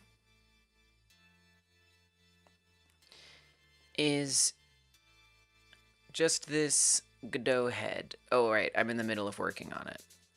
Hold on, let me pass. It's just this floating Godot head here. That's Project A. Project B is this thought bubble. And so what I would want to do is click on this toggle menu, press the minigame button, and it instantiates it. And it works. I would show you the working, but I broke it so I could do some other stuff, and I'll put it back together in a second, and it'll be glorious. So this Project B, I've exported as a PCK file by doing project export PCK. Then over here in Project A, we'll use this right here, load resource pack, where we plug in the path to that PCK file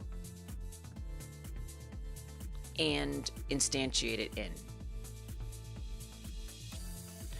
So I was able to do this this way. I don't want to do it this way because this isn't modular, but it was a good example to try it out. So I guess we could try here. Let's see if I can.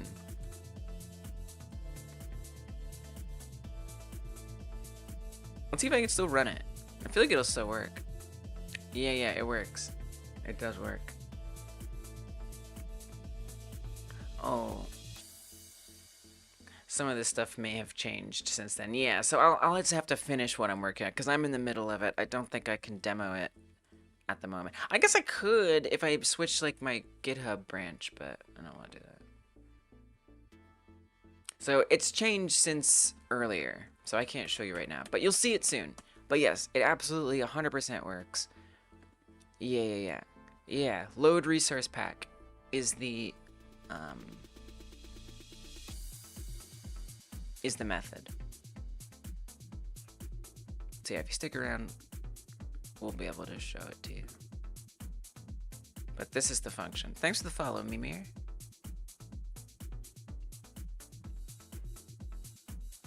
And then what it does is it adds it to the file system. So let's say on project A, we have, resource, scenes, scripts, just normally, right? Once I load in the resource pack of project B, project C, project D, whatever, they're all going to exist on project A's resource. So if in project B, I have a scenes folder, that's going to potentially overwrite and replace project A's scenes folder. So I have to make sure that I use a unique directory path in project B. So I have my project B, that way it doesn't override it. But they'll all just exist at runtime once it unpacks it, which is super cool. So in project B, I have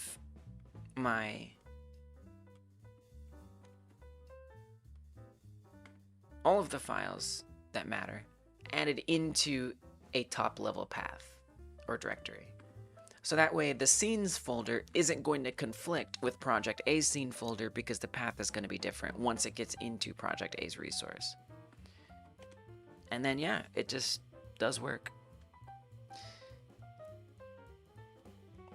I think I just explained that next question, right? I feel like that explains it. But you can tell it to overwrite it. It's like right here. Yeah, it is cool, right? I know. I thought it was going to be way harder than it was.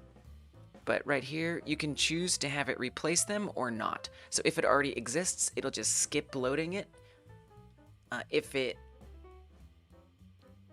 does already exist, it'll replace it.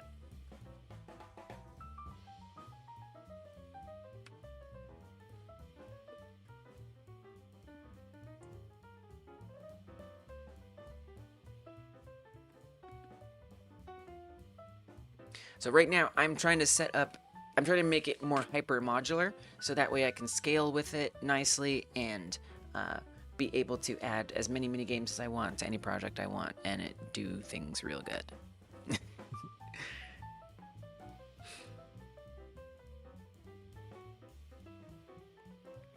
Yeah, it's interesting, right? Right, Randolph? I agree. Hey, Mr. Rusty Butter. Hey, Coding Butter.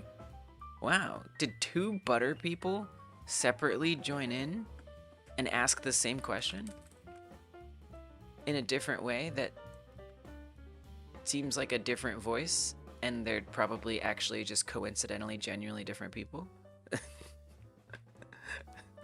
Just look at that. You never know. You never know. Sometimes these moments are auspicious. One thing they never tell you about as you grow up is that you forget events exist without actively paying attention. Damn. Yeah, sometimes, yeah. Well, at least not until you get reminded, but sometimes, yeah, it's true. Barely remembered Halloween or Christmas last year. You literally learned yesterday it was Friday the 13th, 30 minutes ago.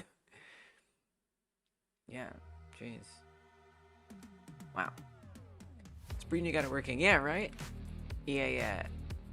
I wanted to work on it outside of my main project because it was just going to be messy trying to do it within the main project, and there's extra considerations to get it to plug in with that, and so I just wanted like a nice containerized separate environment, so I wasn't going to accidentally mess up stuff, and yeah, I could just figure it out separately. And then I'll make this public too. This is already a public repo, but I'm going to make sure all the files are out there and make a web build of it and everything, so folks can check it out if they want to.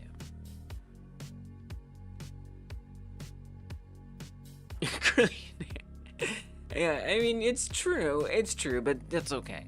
Once in a while, as a treat. You're good, Mimir. But yes, try.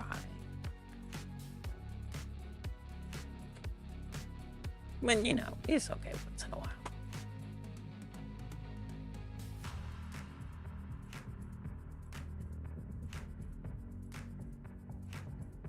Your experience with Godot was full of surprises. Might make a plugin out of it? Maybe. Probably not. But maybe. You never know. You never know. You want to finish the game? I thought you wanted to enter development hell. 3 new mechanics every day. It do be like that sometimes. You're back to get GD's for error messages. Through the power of one more feature in the schizo ramblings of the Godot debugger, we shall break the internet. Hell yeah. You got this, baby? Oh, nice. Thanks, Crow. Okay, so I was making on my main project not that one. Sorry, my project A, not my main project. On project A, which that is B. It's getting very confusing. Okay. On project A,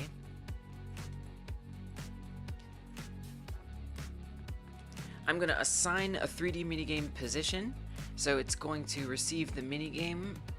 Let's call it the minigame instance, since that's technically like what it is. And simply, all we have to do is say minigame instance. Well, we do have to clarify, like, it does need to know which position. How does it know which position it's supposed to go to? You know?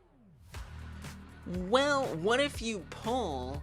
Okay, what if you pull certain data from it? So if we pass in, okay.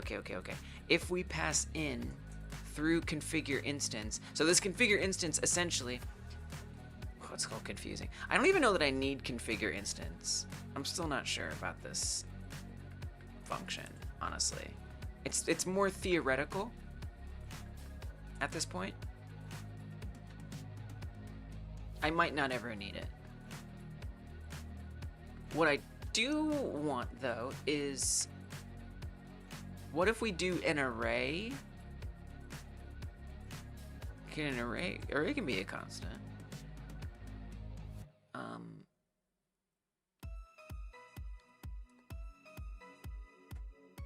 Let's say... instance callbacks, or... callbacks on load.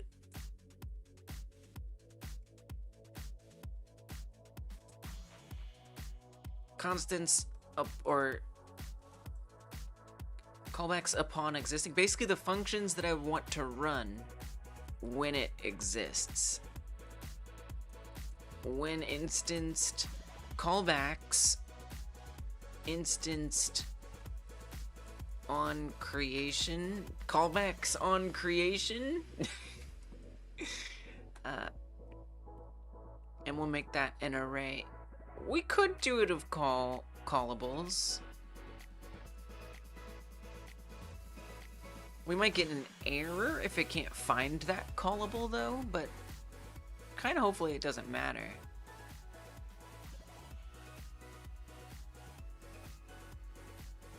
It might matter, though. Because really just need it to be a string.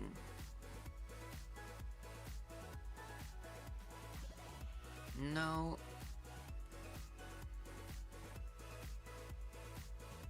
Yeah, let's just make it a string, and we can worry about it becoming a callable later. let's say callback strings. Creation callback stream. Callback streams created. Callback strings on load.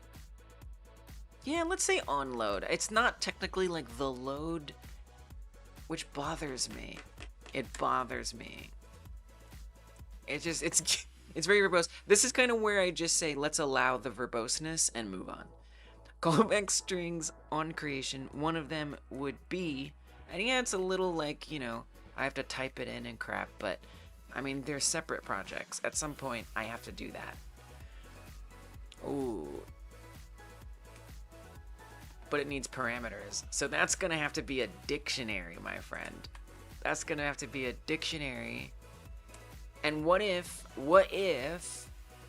okay, the key is the callback string, and the result is an array of parameters.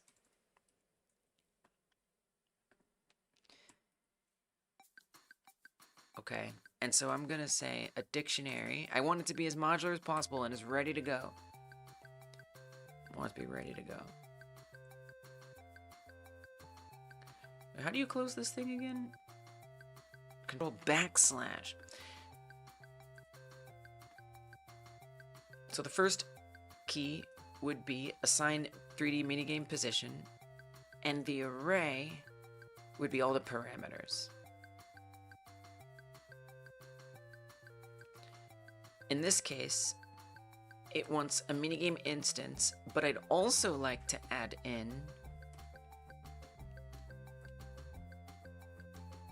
frankly this. I'd like to just add in its, what are we calling this right now? Minigame? Can we call this, can we call it minigame config, please? Pretty please? I just like it better.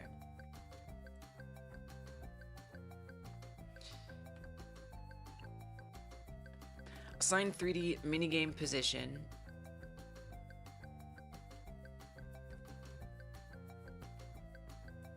So you're gonna do the whole script? Well, I guess I'd want the static variable.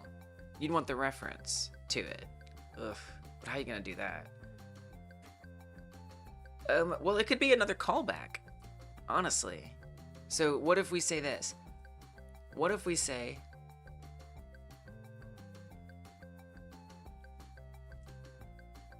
well, what do you want to get? What is it that you're trying to fetch? Please. I'm trying to fetch. I haven't even tried the static variable stuff. This stuff will be an experiment.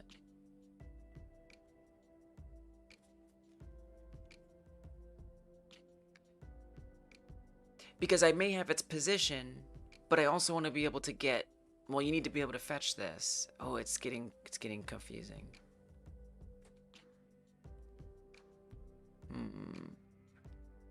Think, roll back. Okay, roll back.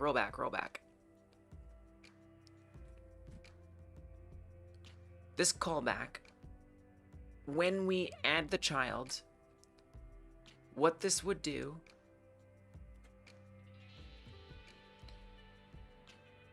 is it would have to actually go find this. It would need to just know that it can find this.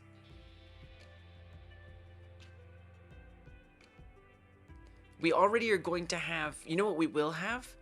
We'll have the main scene. We'll have this. This is going to be completely accessible by the parent. Totally there, completely available. The directory path, I'm gonna get rid of this. The directory path,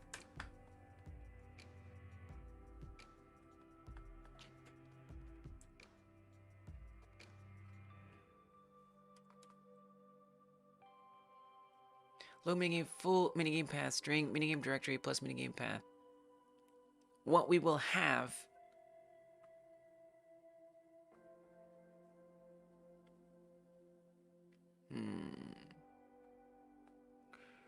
I don't want to do this. I'm getting a little tangled up. I need to lock in. Sorry, chat. I gotta log in. So the minigame scene, in this case, where do we get that from? Well, you have the resource pack. In order for it to find it... Oh, I know how. The minigame config. It's going to need to figure out how to access the minigame config. So how do I would need to like... Well, you know it's gonna be there. So what if you... Oh, how do I even do that? I don't even know. Like... I just gotta talk this out to myself. So this minigame config here is going to be on every minigame. Well, that's the thing, Lise. It'll overwrite it. You can't put that there. Incorrect. Cannot do that. Wrong. Not right. This you have to put into here. You have to put it in there. So I have to put this in here because if there are multiple minigames that have... Yeah, I just gotta talk it out. If there are multiple minigames that have minigame config, then the last one that loads is gonna be the one that wins and the only one left, which is not good.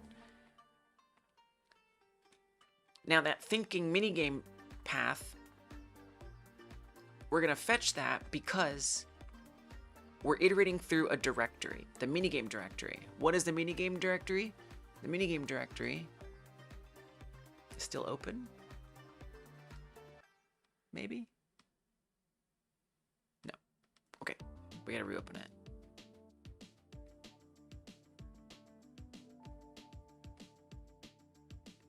Here, this is the minigame directory, right here.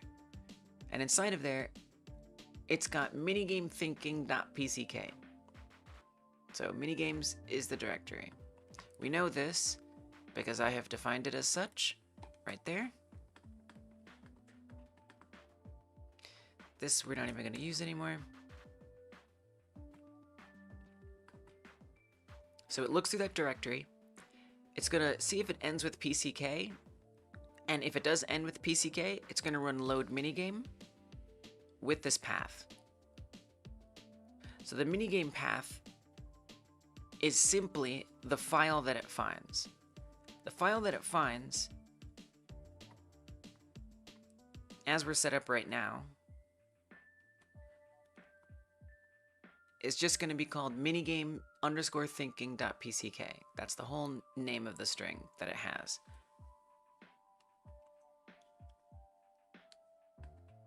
So I have the words minigame thinking. I could, again, this is getting a little tangly, but I could, not tangly, but dependent. I could say, make sure that the name of that file matches something that it can look for.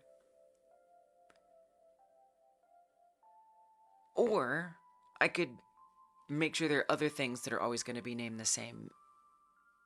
No, nope, because they're going to get overwritten. Yep, this is the only way. Okay, we got to refactor this a little bit. Instead of calling this thinking minigame, Godot probably isn't going to like this very much, but I'm going to try to rename this to minigame thinking. Nice. Okay, dope.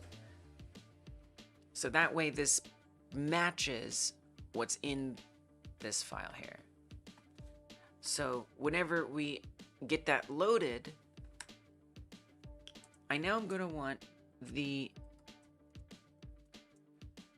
minigame name. That's going to be a string, and it's going to equal minigame path slice? No. Minigame path trim prefix, trim suffix, that is to say the thing on the end of it, trim suffix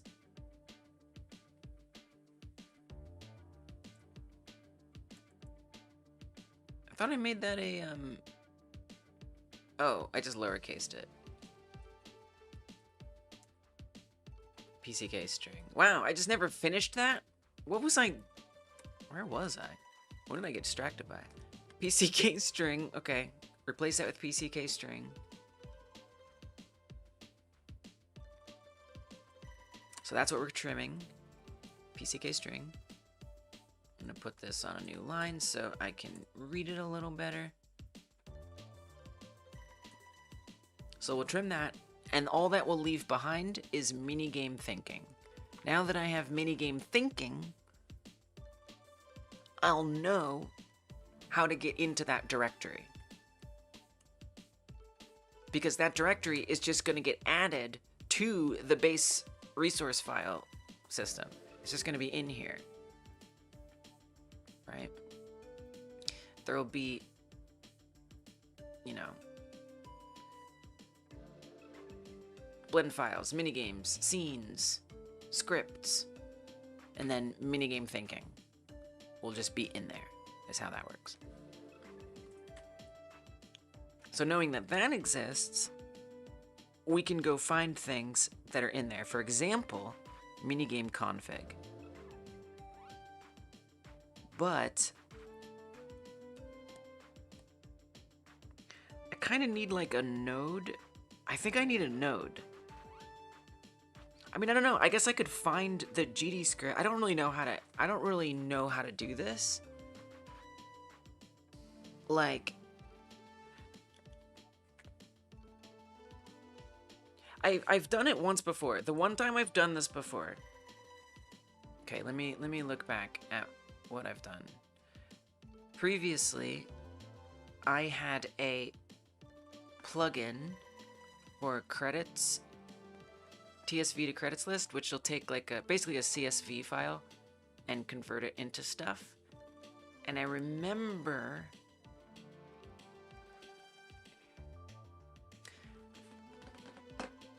is this right though? Are you sure? Are you sure this is the place? Basically, it would look through a file, which could be a GD file. I don't know if I even have is indexed. Yeah, but I don't mean like that. I mean like in the code. Open scripts. No, not that. No. Yeah, I think this is gonna be a little hard to find. I feel like it was in the like plugin, main plugin script. No. Where was it? Where did I do this before? Was it in the... What I'm trying to do is I'm trying to figure out a way to parse the GD script file, basically. And what would be even better is if I could load the GD script file. But if it's static, it'll be there, and I can assume what the name is. Okay, I have an idea. All right, here's what I'm gonna do. It's a little weird, but here's what I'm gonna try to do. Oh, whoa, I'm not even gonna know what to... how do I even say that? Hello, it's going real good. Sounds like I just talked backwards.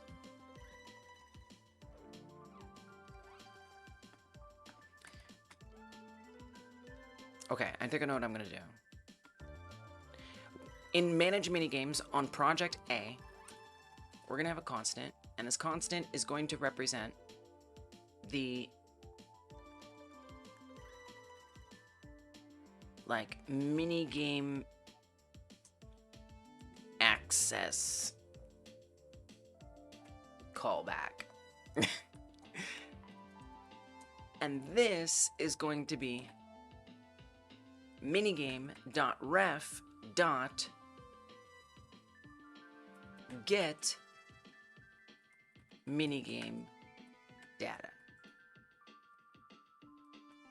And then we're going to call this as a function.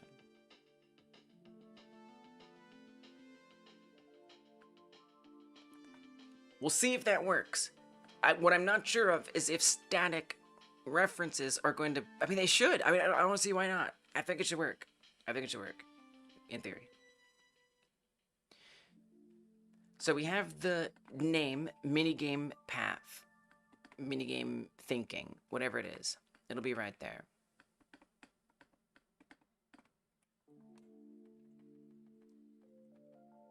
Yeah, it's the latter. It's the latter. To answer your question, it's just 100% the latter.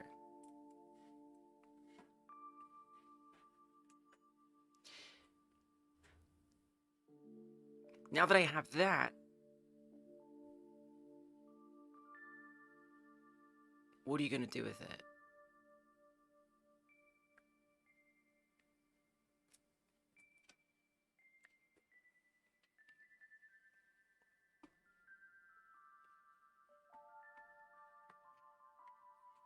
Honestly, you're better off not knowing what it is.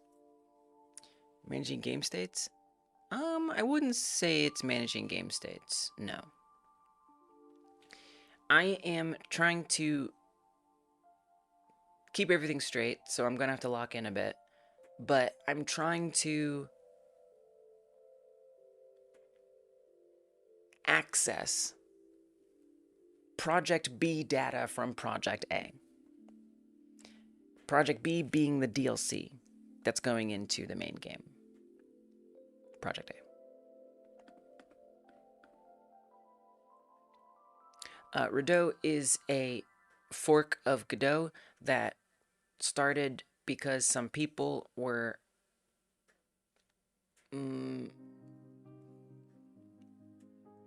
looking to... They were basically triggered by something that they misinterpreted because they're not that smart and indoctrinated. And so they thought that they needed to fork Godot to create a space for other indoctrinated, not smart people like them to use Godot separately. Yeah, it's quite dumb. And now it's just an old version of Godot. Although I think they're just probably pulling in the same. I don't know. I don't even care. I don't even care. It's reskinned Godot with like nothing new worth checking out. I haven't looked into it like in a while, but I can't imagine having any interest in that. Yeah, is it still 4.4? I didn't know if they were like pulling from. Yeah, you want old Godot? Go for it. Krill asked what Godot was because somebody on YouTube came through and asked about it.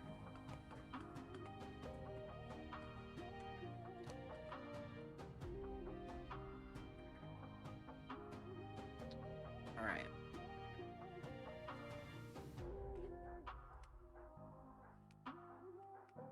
And that's not to say everyone who uses Godot is indoctrinated and not smart. To be clear.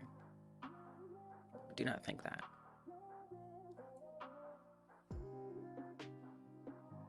But the people who feel that they need some kind of safe space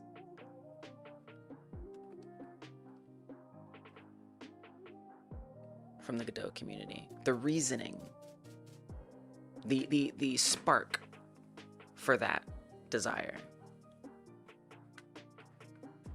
happened in the minds of indoctrinated dumb people. I hope that they become smarter. I really do. Minigame instance. Why am I typing this? What am I doing with this? Okay, I gotta lock in chat. I must. It's not different. Different colors. Other stuff I don't care about.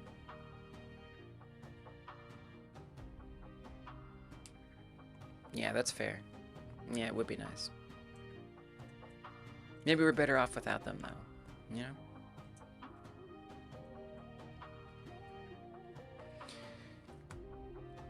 So if I have this, we need this get data function on here. I'm gonna not worry about this for right now. We're gonna circle back to that.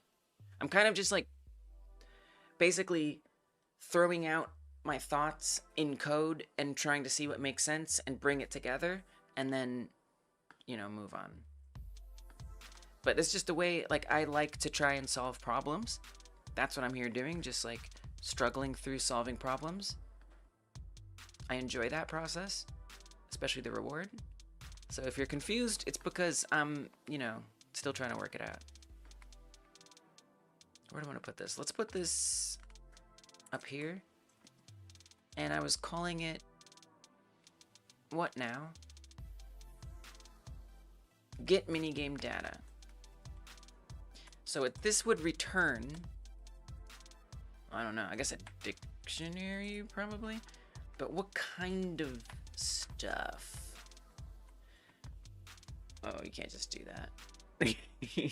Here, oh yeah, duh. Empty dictionary. So, I need to know, it'd be nice to know all these things. The callback strings aren't great. Well, that's really what I need is the callback strings. Currently, right now. What do we use minigame active for? Why did I make this? Is minigame active? I have no idea. I don't even know why I created this function. So I'm going to comment it out for now. Because I don't want to leave a mess of things that I'm not using, if I'm not using them. So I'm even going to comment out this, and I'll put it back in. If I end up needing it, I'll put it back in. But, you know, I'm still trying to figure out what makes sense, and so some of this stuff just doesn't make sense. Minigame instance, 100% makes sense. Configuring instance, honestly, I don't even know if I need that. I'm not even convinced that's necessary. What I do think is quite useful is going to be this here. So what parameters will assign 3D minigame position come with? That's where I ran into a bit of an issue, because to assign the 3D minigame position, I still need to know which position it should go to. Now, I'd like to have a marker on here. So, for example, on the Godot head, what we're doing is the Godot head thinking, right? So, actually over here. So, I would probably want that thought bubble to show up. Let's make a marker. Maybe I'll even put this in the managers. No. Actually, don't do that. No, let's put it in here. It's a little tricky, but minigame markers. Like I would prefer, I always do that. I type it there. I would prefer it to be an instance scene, but I kind of need it to be here. What if you put it on the head? Here, put it on the Godot head. That way it's, because something I try to do is have as few,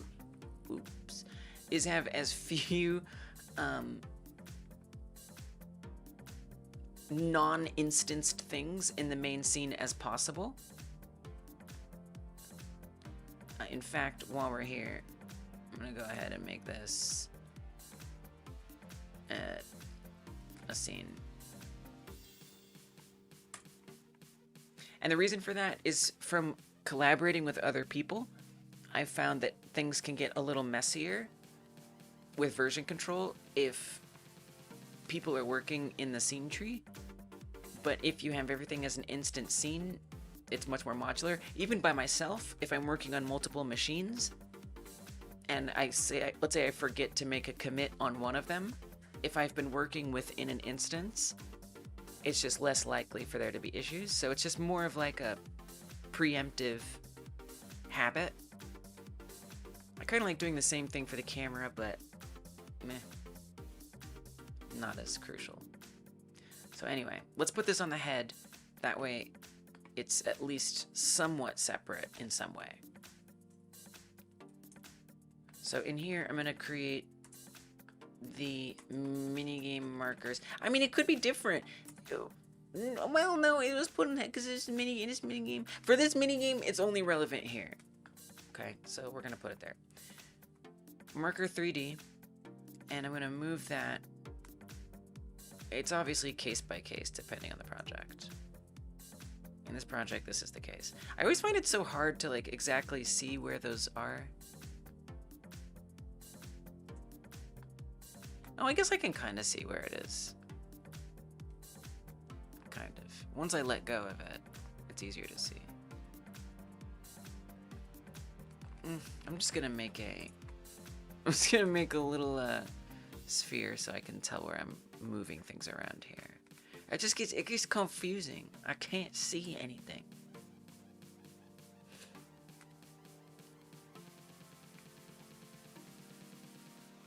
But at least this, I can see. It's a marker for my marker, basically. Again, it's locked in. Me and the cat both.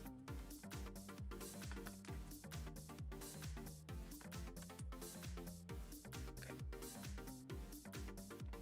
So I guess I want the thought bubble to be around there or so. Something like that.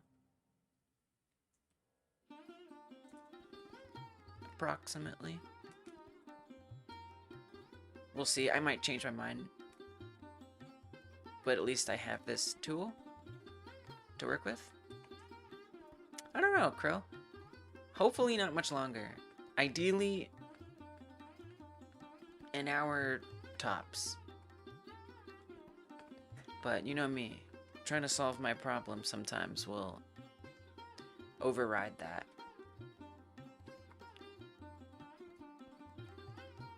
But part of the challenge for me in these learn-alongs is I like to try to make something that can be shared. Yeah. Let's do our focus mode. You know what? Let's do it. Let's lock in. Okay. Let's do a little jam pressure. An hour is short. Give me an hour 15.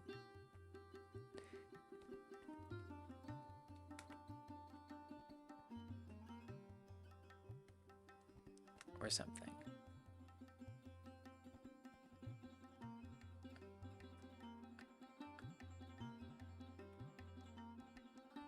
Wait, where is this thing?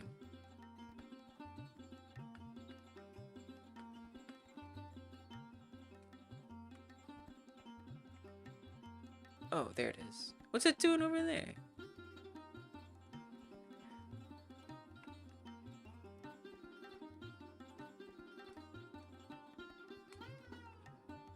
I see. Kind of. I actually kind of don't see what's going on here. Oh, there we go. That's what happened. Okay, we're gonna lock in for real. We're gonna put on a timer for me to finish. Alright. I'm gonna do my best. I need the pressure. I need it bad.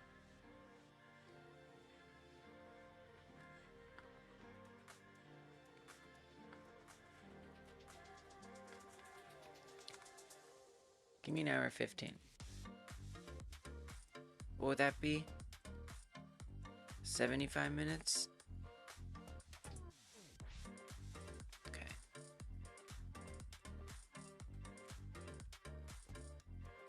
Here we go. Ooh, that puts some pressure. That puts some pressure. Let me tell you. Okay. Alright. Alright.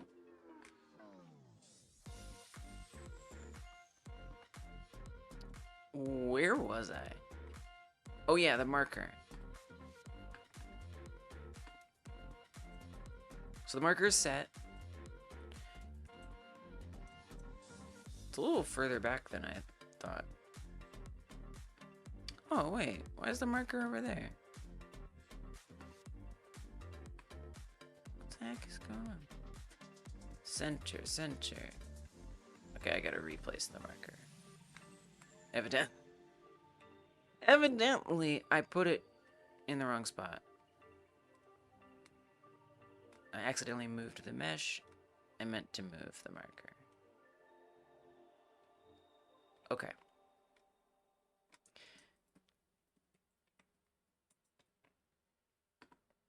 Now what I'll do is make sure I can find this marker. How do I want to do that? The marker, could put it in an array, but we need to match it. So when I find out what minigame this is, I needed to be able to find that marker. So for that marker manager, absolutely. Node manage markers. We're going to give it a static reference so I can access it freely. Put that in my scripts folder. Change this name to manage markers. And in here, I'm going to create a array of, it could basically be a constant. We'll see.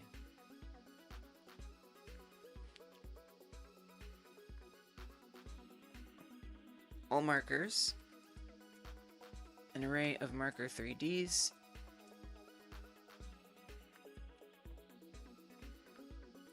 but how are you gonna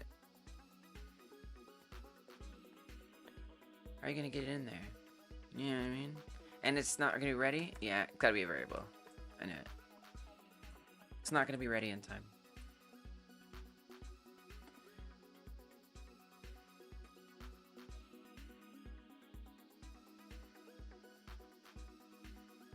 I'm gonna put a class script on here.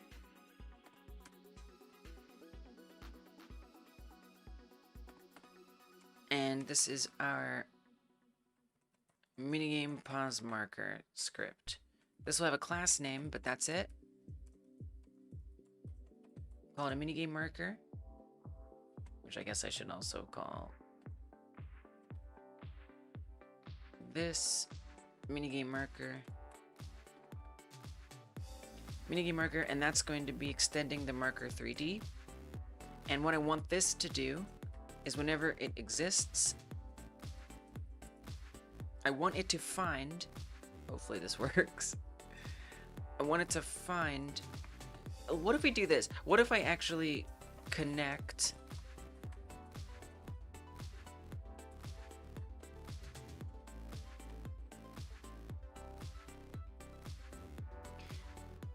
a signal? What signal? A signal on manage minigames. Signal is going to be, the cat has arrived. The signal is going to be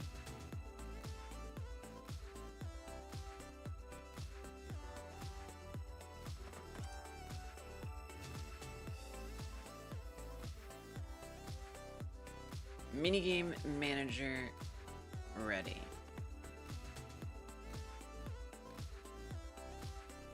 And that's going to emit right here.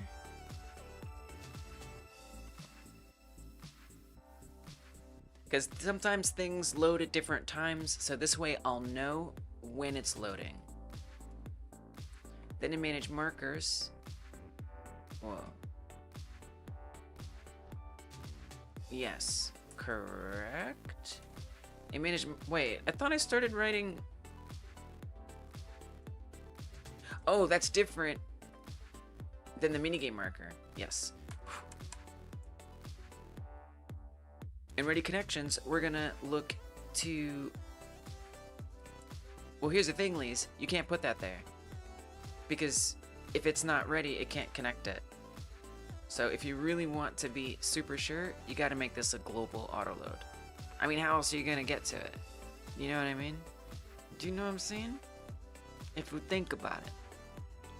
If you really think about it. I could use groups Maybe we do groups. The only problem is, what if it's not added to the group yet? See, it becomes another timing issue. If you want to get everything that is of that class, I just had this problem the other day, and I don't remember how I solved it.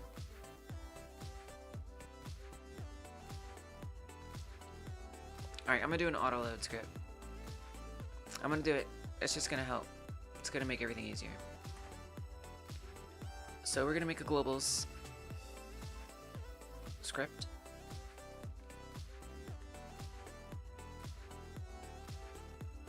And the global script is what's gonna have that signal.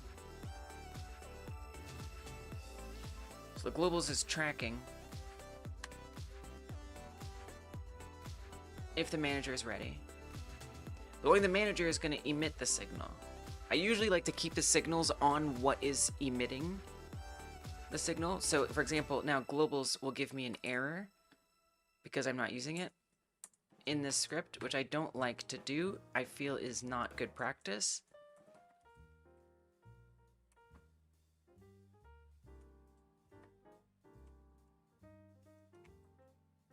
But I've got the timer up there, so I don't have time to think and just come up with whatever I can think of. So we're just going to make it work. Unused signal. So that won't give me a warning anymore.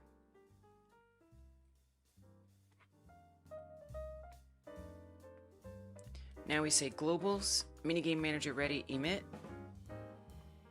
And we go to the minigame marker and we ready the connection.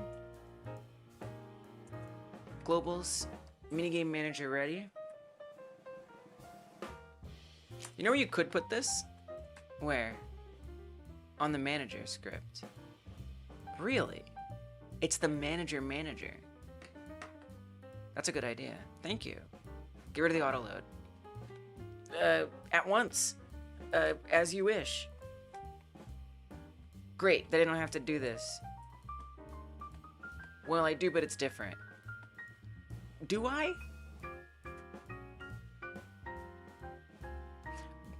What if there's a manager base class? Okay, wait, I have a better idea. Here's what we're gonna do. We're gonna get rid of this. Hold on, I got an idea.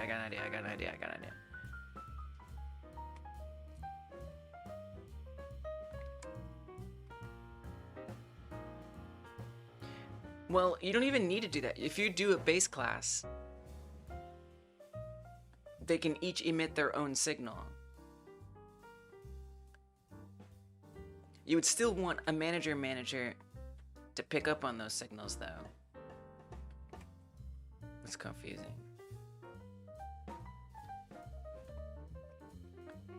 It's very confusing.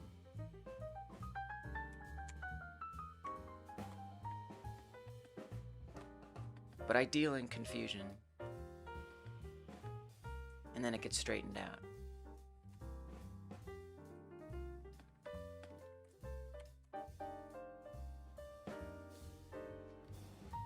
Let's not worry about that right now. What I am going to worry about is making that minigame base class. So instead of extending a node, it's going to extend a manager class. I've never done this, but I can see how this would be useful. I'm actually surprised I haven't done this yet.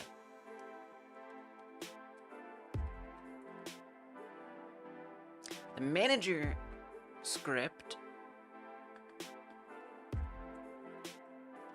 will extend node, and every manager, whether it's the minigames one or the markers, will extend from it. And this will contain that signal. So signal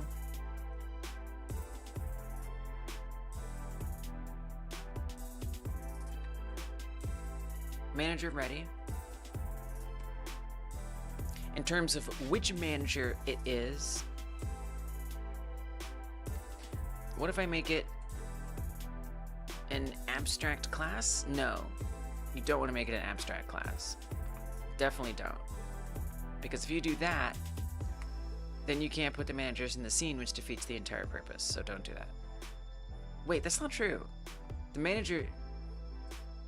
No, that's wrong. No, it's abstract class. Oh god, it gets confusing. Abstract class, this isn't going to be...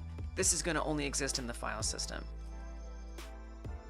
It's only going to exist... Whoa. Oh, shoot. Oh, that's why everything was so weird before. That's why I had to readjust everything. Oh, I was like, what the heck is going on? I get it now. I see what the problem was.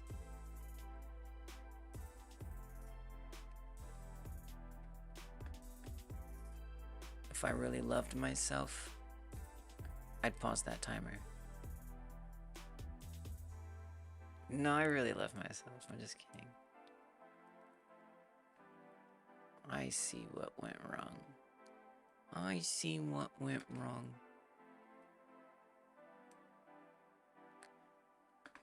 I made that timer super gigantic, and it was covering up things it wasn't supposed to cover up.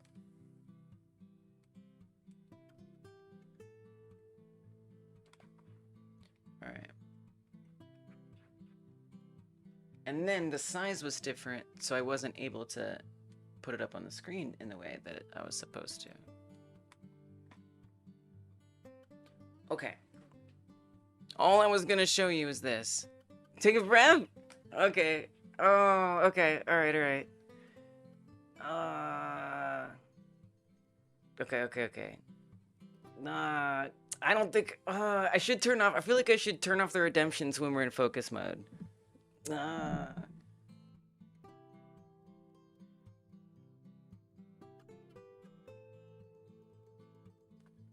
I don't know. I feel like okay, a quick one, a super quick one, okay? A super quick one.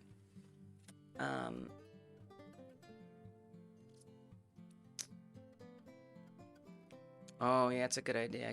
Does Twitch build that in though?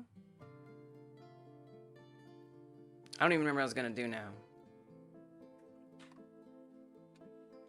Yeah. No, we'll just do it real fast.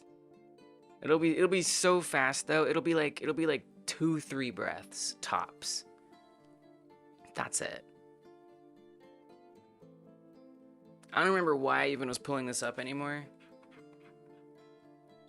ADHD. Welcome to the ADHD stream. If you don't understand what's happening and what ADHD is, you're probably really confused. Okay, here we go. Real freaking quick. We definitely have to pause the timer now. So freaking quick. If you want to join us, you can do this. It's a breathing exercise. We're going to breathe and stuff like that. No pressure. We're going to do this one really fast. Okay, ready? It's going to be 4 seconds in, 2 seconds hold, and then 4 seconds exhale. All right, here we go. We're going to do like 3 of them. And inhale. Hold. Exhale. Inhale. Hold. And exhale. Inhale. One more after this. Hold. Exhale. One more. In. Hold. And exhale. All right. Here we go. Let's do this. Back to it.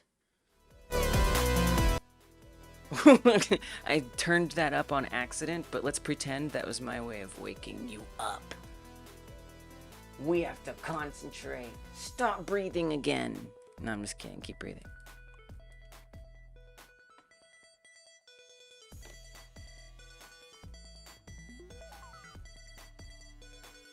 Okay.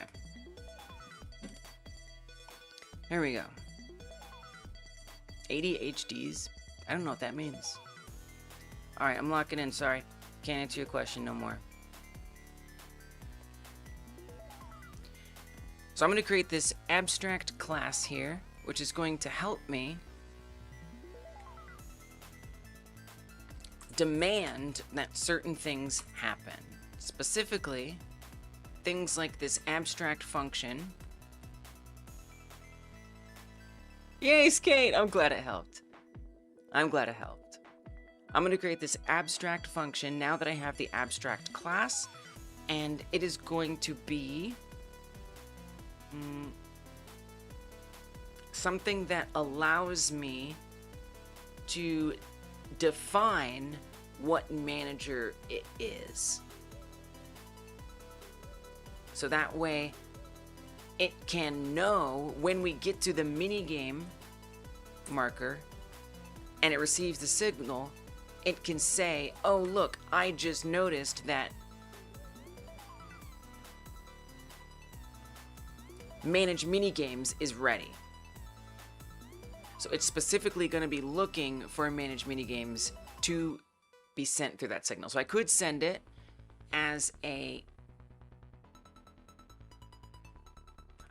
string. I probably could actually make it like a proper reference.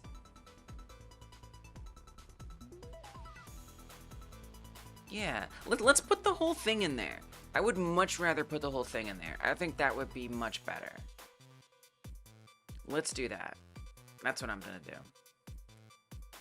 So back to that abstract function.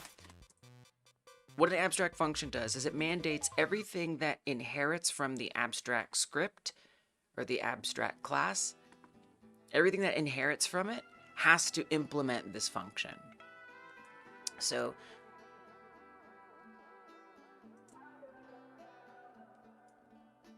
manager reference, we'll say. And it's going to return,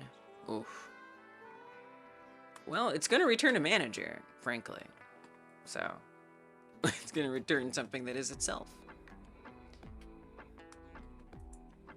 When do we emit this? In the ready function. So as soon as it's ready, manager ready emits. This is the right way to do this. Now when I come to manage minigames, it's going to yell at me because I don't have this function manager reference implemented. This is what abstract classes are good for. So we're going to say not there. I like having them be first, but after the ready. So func manager reference needs to return manager. Literally, it's just going to return itself. That's it. That's all it's going to do. So I'll come to the other manager marker's manager, and we're going to put the exact same in there. Same thing in there. I'm going to put the exact same thing in the manager, that manager's markers. Oh, it's hard. It's getting... I'm going to put this in the manager that manages markers. That was hard to say. Func manager reference returns self. Okay. Very good. Make sure we don't have a ready. We don't want to put a ready in here. Instead, we want to put a super ready. That way, it will not override. Because if this inherits, if manage minigames inherits from manager, and I don't put this super ready, then the base class's ready is going to be completely ignored. But by putting the super there, we're saying add it on after or something, or above it, I don't know. It's not going to override it, basically. They'll both run at the same time. That's the idea. The managers that manage the managers managing marker managers. Exactly, yeah. Super ready minigames. This is all good. No more problems. It's going to emit itself And then when the minigame marker receives from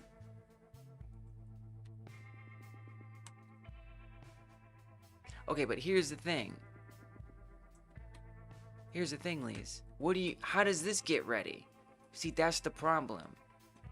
You get into this like cyclical thing, right? How does it know when that's ready?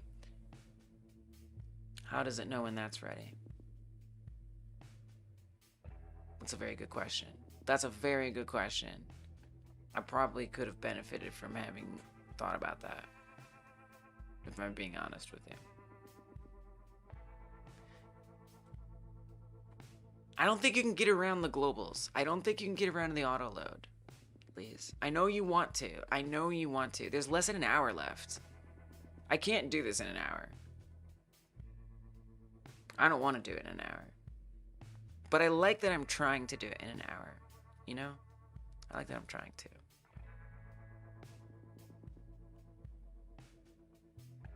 How did I handle this before?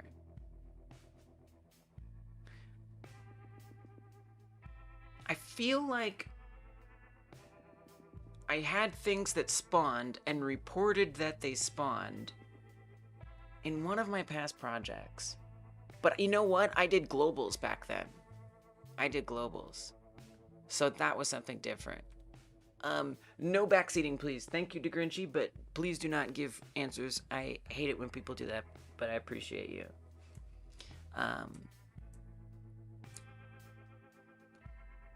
But I would. That's a hard no. Absolutely not.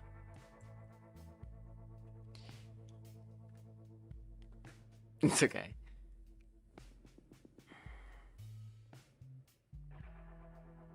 I don't think I can get around the globals. But what you can do now is you can have a globals check.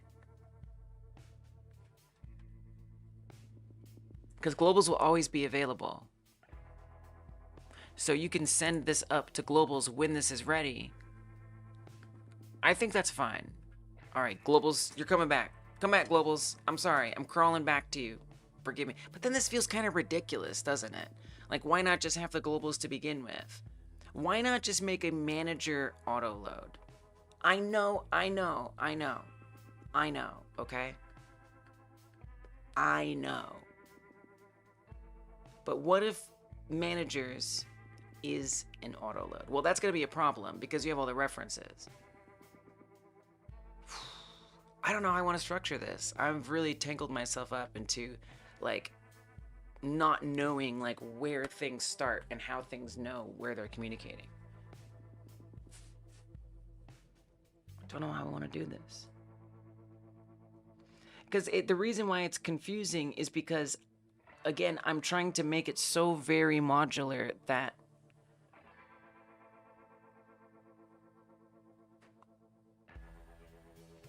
nothing depends on anything else if something else doesn't exist. You know what I could do? Come on! Why are you making me walk around? I don't want to walk around. You know what I want to do? I want to sit my ass down. I want to sit right there and I want to think. I want to think. I want to stretch my legs. I want to freaking sit. I want to let my legs seize up. I don't need no legs. I don't need my legs to work. I don't need to stretch. I don't need to stretch. I don't need to stretch my legs. I don't need to stretch my arms. I don't need to touch the grass. I don't gotta do none of that. I just sit right there and I just think. And I just think to myself and I talk about it. That's what I want to do. And that's what I'm gonna do. Well, actually not, because I'm doing it because I guess it was nice to get up and walk around. Thank you for the walk around. I appreciate it, you monster that I appreciate. All right, here's what we're going to do. What we're going to do is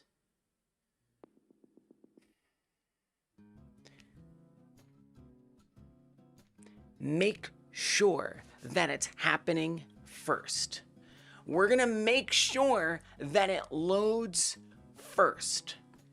That way, there's no confusion. If this is at the top, it's going to load first, I'm pretty sure. I'm pretty sure. So like, here, let's test it. Func ready. Print self name is ready. Okay. I'm gonna put this there. We're gonna go into this scene. And I'm gonna put this in here. And we're gonna go to this scene. And I'm gonna do the same thing. Oh, here, just put it in here. There you go. I'm gonna put this in each one of these, okay? Instead of trying to ask if it's ready, I'm just going to figure out and know that it's ready. I'm gonna do the camera. This is the way. We're gonna learn how to make sure. That way I don't have to have a doubt in my mind. This, I've decided, is the way.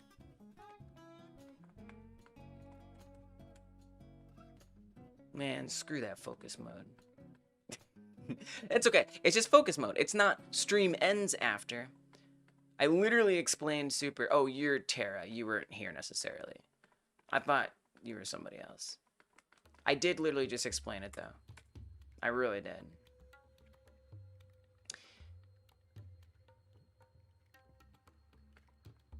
Ready or super lets you add on to ready on the parent class.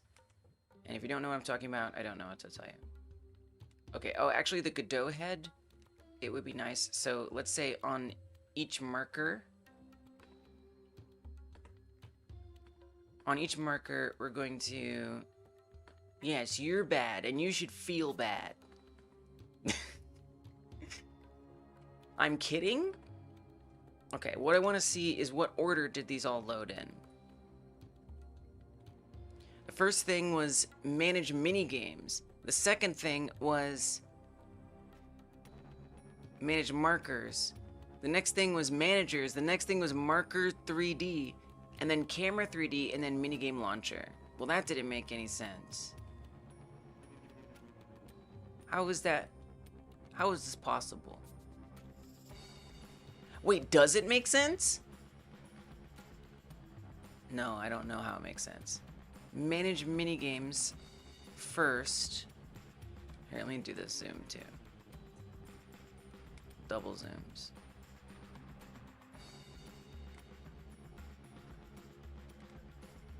Manage minigames first, manage markers second. Actually, it does make sense. So, I think what's happening is since managers is at the top, I think. It's not that this is the first thing to be ready. The first thing to be ready is that which is inside of it. So this is the first thing to be ready. Then this is the second thing. Now back in main, Godot had, there's a marker inside of there, and the marker was the next thing. Yes. And then the camera, and then the minigame launcher. Yes, okay, it makes sense. Let's go. Yes, so it goes from top to bottom. However, since this is not ready until after the minigame stuff, that's something to think about, which I wasn't expecting at all. I did not think that that would happen. So, that's a bit of a change of plans. So here's what we're gonna do. Here's what we're gonna do. We're gonna get rid of our manager script. Okay. I mean, you can keep it, but we're gonna rename it. It's gonna be the manager, the manage managers. That's what it's gonna be. That's what we're calling it. That's what it's gonna be. Manage managers. That way it fits with the whole thing we're doing here. So is it a manager type? Yeah, it's a manager type. Absolutely. 100%. That means it's also going to need a manager reference of itself. No, this is good. This is very good, and we're learning things. I needed the friction.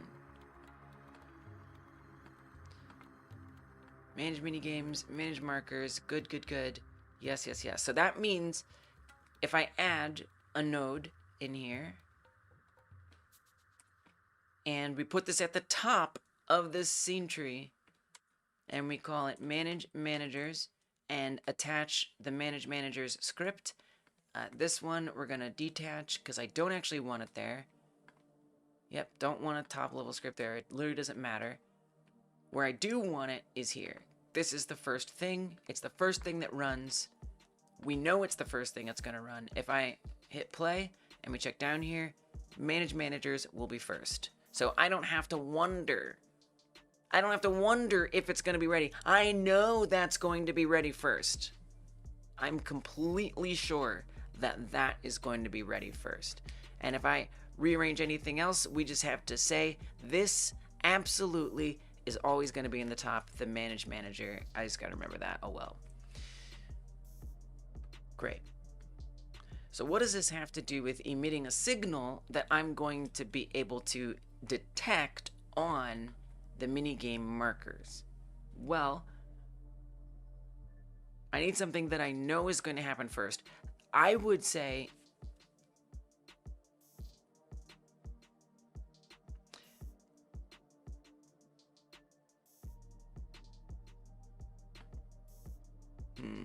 well, this also extends from it. So this will be first. No, I mean, it'll be first. And then we know that this runs before the markers. So we're going to go to minigame marker. And what I'm going to say is connect manage managers .ref .manager ready. Connect on manager ready.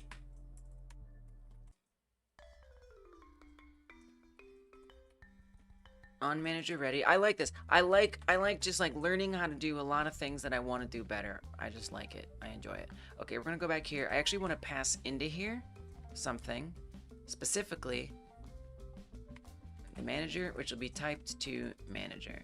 So we'll add in here itself. Come back to the minigame marker. When that manager is ready, it's gonna bring it in, and we're gonna check to see what it was. If manager is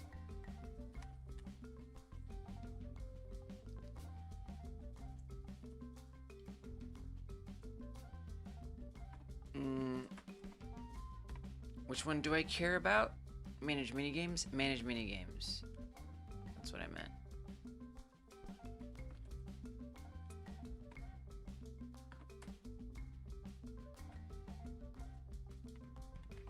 If manager is manage minigames, then we can finally do the things that I want to do. Which was what? Add itself to manage minigames. So on manage minigames, I need to create a function that is publicly accessible.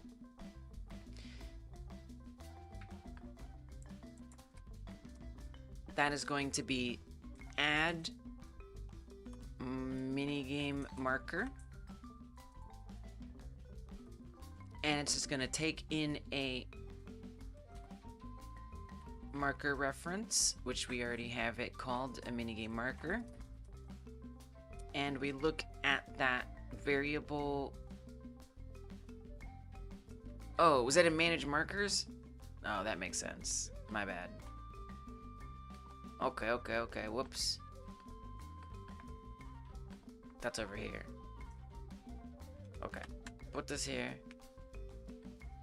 Come back over here. I mean, I do have to wonder. Yeah, you want it. You want it. Yep, keep it. Keep it. So that's the thing I actually need to be checking, actually, on the minigame marker, is if it is manage markers. Okay, come back to manage markers.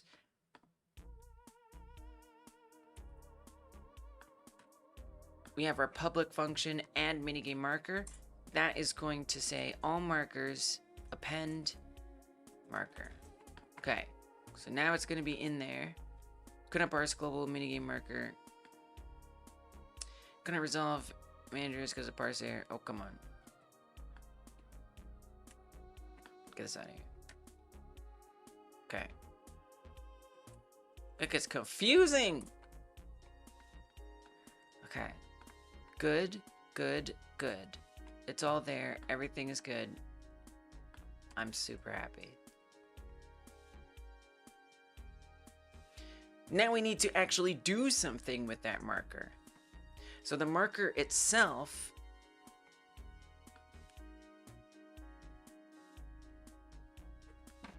all that it does is, well, we need to know which marker it is, right? What is it associated with? Is it associated with the thinking minigame? Is it associated with some other minigame, with the jumping minigame? I need to know which minigame it is associated with.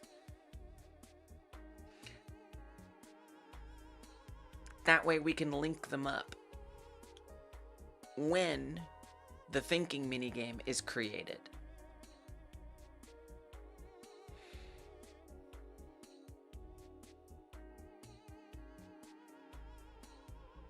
Also, I still need to call the adding it.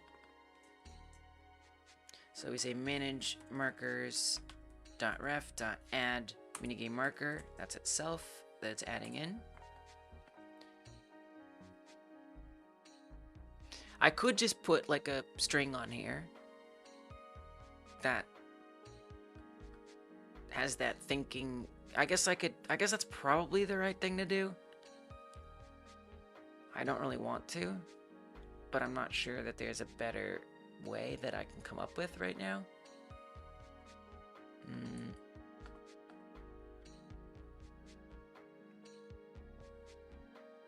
Yeah, I think that's just gonna have to be the way that it is. Now this is a base class. What if you put it, okay, kinda weird. Okay, I'm gonna tell you it's a little weird, but what if I say that this is the minigame thinking marker? That's its name right there. Okay, it's just what it's gonna be. I don't love it, but it will have to do. And it's just one example. Really, look, I do love it. You know what? I love it. I love it because it's an example of how this could be implemented. That's the whole point of this. Is to come up with, you can do your own modular system. If you don't even have to do these markers. You don't have to for your own personal setup. You don't need to have markers at all. And if you do have markers, you can do them differently. But in this case, to prove the example that I'm trying to prove and to set up an example of how a system could be set up, I need to make it be good enough. And that's okay. Okay. Now that I got that out of the way. Assign 3D minigame position. So we'll have the minigame instance. The minigame instance is not named quite the same thing. This is the whole tie back. Callback strings on creation. Assign 3D minigame position. We want 2 parameters. Number 1. Oh gosh, we changed this to minigame thinking. Can we add constant minigame name string? It's kind of different though, like minigame file name string equals minigame thinking, or like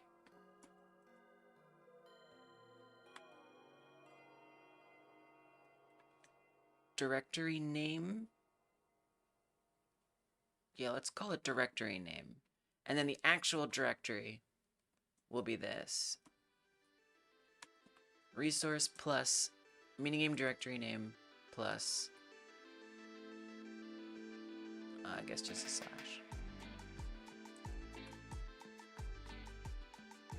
Okay, the reason I'm doing that is so In here, we can pass just this. Just that. And only that. Actually, I did mean to do that. Thanks. Damn you for your backseating, but I actually really appreciate that. Thank you. Don't do it again, but thank you.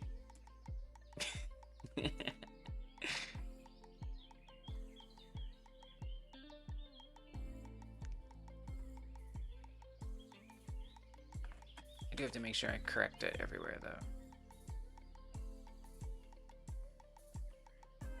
I don't know, I always forget on constants. Constants are like the last gasp of things I forget to add a private underscore to. Usually. Alright, so what do I want to put in here? I want to put in the minigame directory name. And the instance. We haven't created it yet. So that has to be a variable. Not a constant. Sorry. Callback streams on creation. This is what you gotta do. It's the only way. And then I have to put the instance above it. And then we pass that in here. Because I need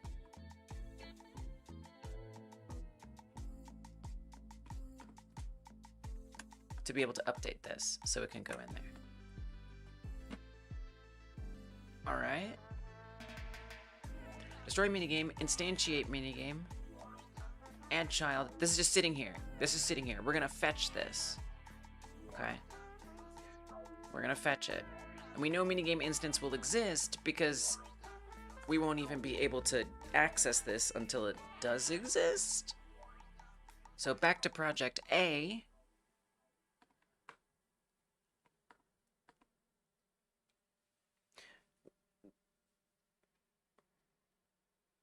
Assign minigame instance is going to be asking for the minigame directory name.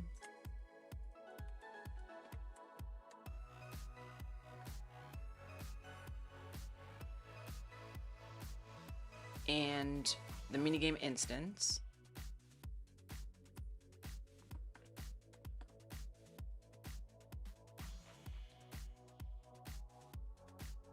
We get the minigame name and we're trimming it. That's funny. We load the resource pack. We have the name.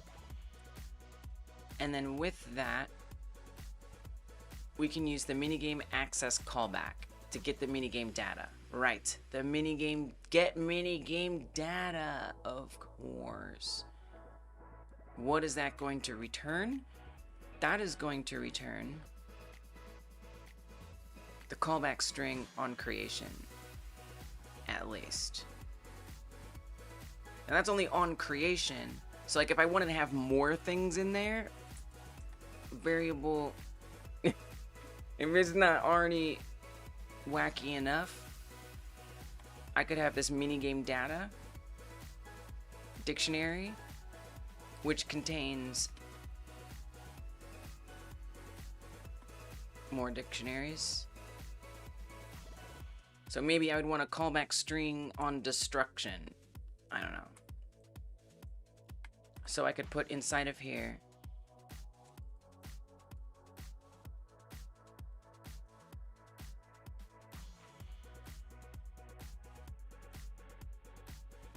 creation callback.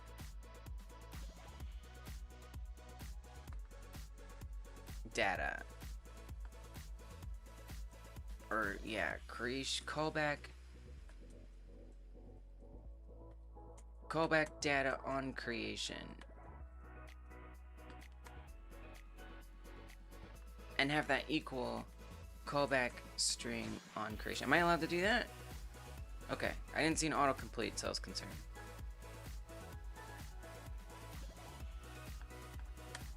Then we say this returns minigame data. Now I need to remember all this stuff, which is horrifying. But true, I don't get any autocomplete. I don't get to enjoy no enum autocomplete nothing. I just gotta remember it. Well, we'll just copy and paste it. So when we do use the minigame access callback, that would be here. And we would need the minigame name. Get minigame data minigame.ref. So how are you, but how can, you can't use as static. You can't do that. You can't do that. There we go. I knew I was going to run into that not making sense. You can't do that because if you have 10 minigames and they all are minigame.ref, you're going to have issues. You're going to have problems. That's not going to work. But what you can do is potentially concatenate this. So if this is minigame thinking, and that's the name of the class, know what I'm saying? Know what I'm saying? We could construct this and then access it.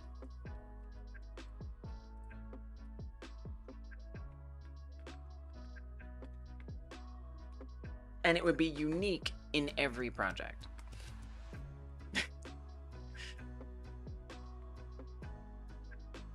So that would mean that this is also going to be a variable.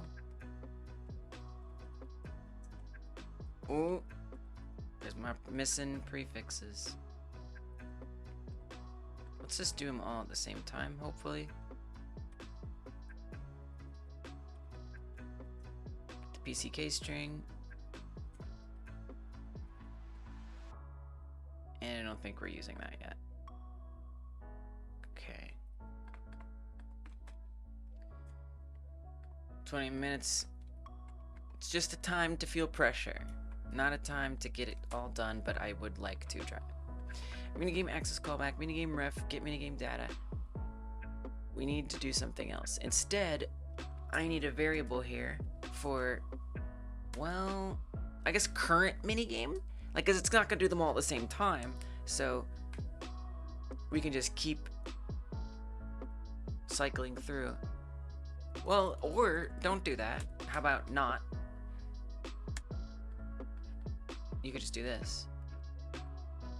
You could even put the dot there. Okay. Then we have the minigame name, which should be, thanks for the follow, Zach. We have the minigame name, which should be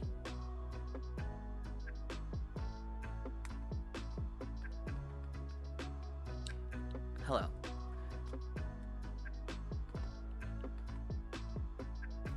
Let me see, like, it's so hard because I can't, I have to just, like, it's between projects, you know, so I can't, like, check. It's gonna have the PCK string trimmed, which will leave behind minigame thinking. We already know that. So this will be exactly what you want it to be. Can you do a little to help yourself in the future? Can we just do a little e.g. minigame thinking? Just to have that little help. So I don't have to use my brain as much. Okay. This is where it's gonna get weird. Variable static string prefix.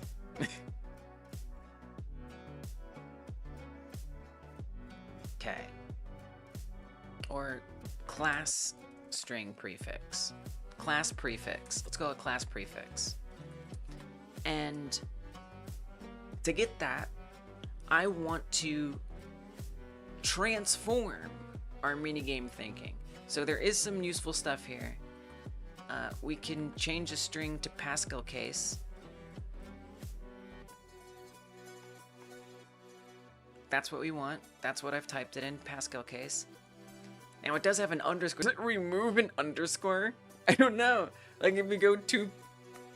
Okay, let's try. I'm gonna go to gdscript.live, which is a nice site that lets me test out code without having to put it inside a project. Pardon me, Travi.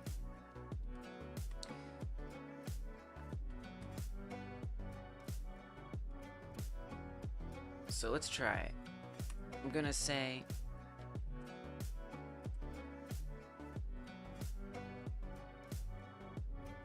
variable string equals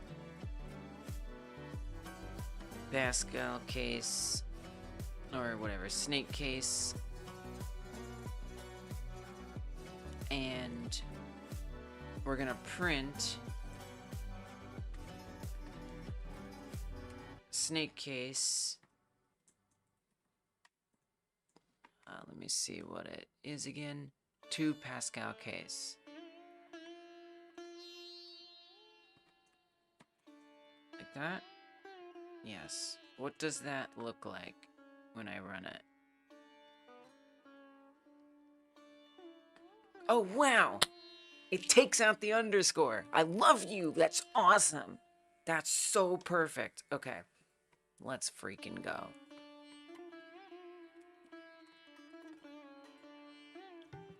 This is very easy. I was like, I gotta remove the underscore. No. I don't. Am I in the right project? Doesn't look like it.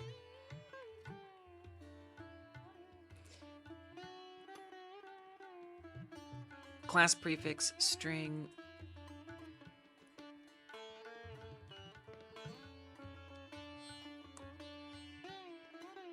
Minigame name.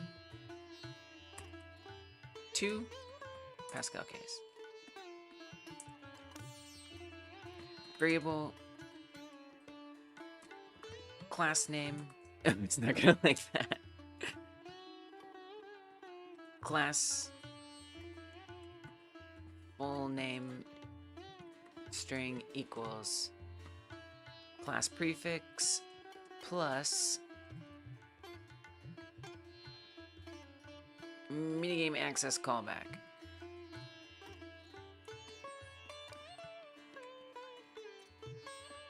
Okay. Plus minigame access callback. So now we'll have minigame thinking.ref.get minigame data.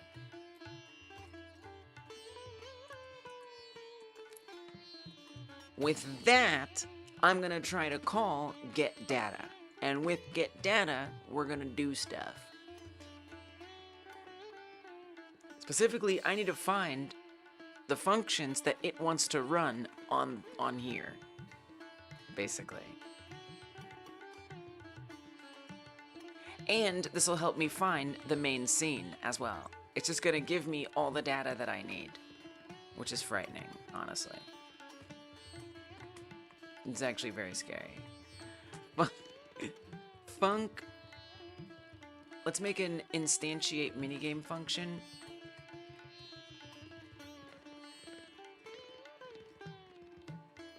And this will pull in the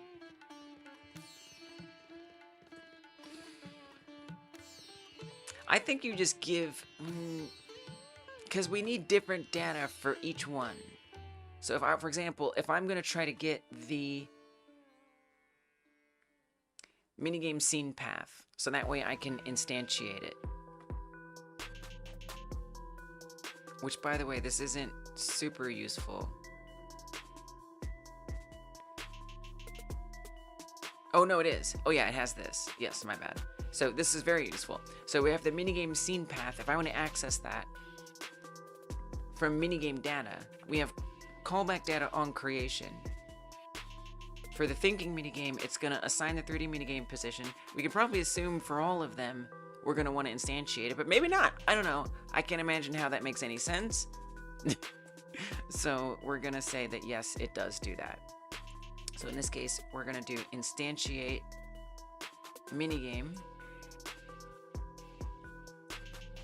And what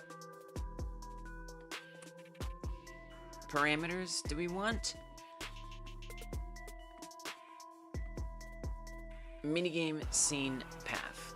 That's all it needs, is that. It's minigame scene path. So That's what this would get.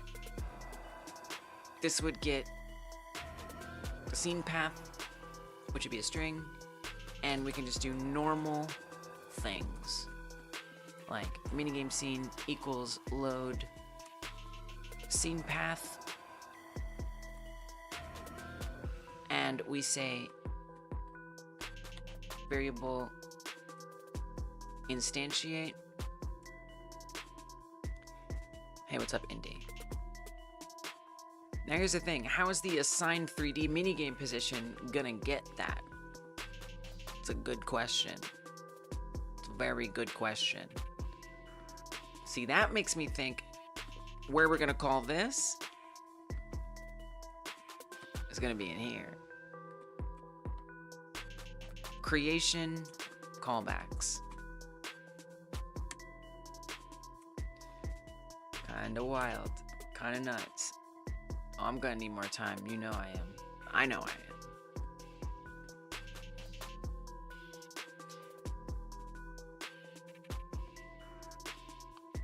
Okay. Then we need to go run all of these creation callbacks. And that's gonna be these. Now wait, but this we already have. We can't do both. You can only do one or the other. Well, instantiate minigame is a given. You don't have to put it in here because it's a given. That's definitely going to run, right? This is for specific per minigame situations. This is going to happen no matter what. It's an absolute certainty. So I don't even think you need to do anything other than... The only thing is, I need to be able to get that scene path. And all we have right now is the full class name, which is good and pretty much all you need. So yeah, just kidding. We're not going to put that in there. Instantiate mini. I didn't know. I just got to try. This is the way I code. I have to like start trying it and realize it's not right and go back. I just, you know, it's the way it's going to be. I love that about myself. I do. But I forget it. I forget it about myself until I'm in the middle of it and I'm like, oh yeah, right. I can't just figure it all out without trying it first. Instantiate minigame, and we'll pass in the class full name. You don't have to pass in the class full name, because we can trust that something is going to be the same every time. I would even say variable minigame scene. Just do it here. Just do it here. I don't even know that I need this. Do I even need this? Yeah, you should make this. You should make... Put this in a different... It's getting to be a bit much. I mean, this is... All this is supposed to do is load the minigame. Right? We're loading the resource pack. I think you're cramming too much in here. That's my opinion. That's my opinion. I think you need to put... Well... You know, some of this stuff I might use for something else. Like if I'm loading the minigame. But this is like parsing the minigame data. Really, it's preparing the data to be parsed. And I can't do anything with it unless I instantiate it. That's not true.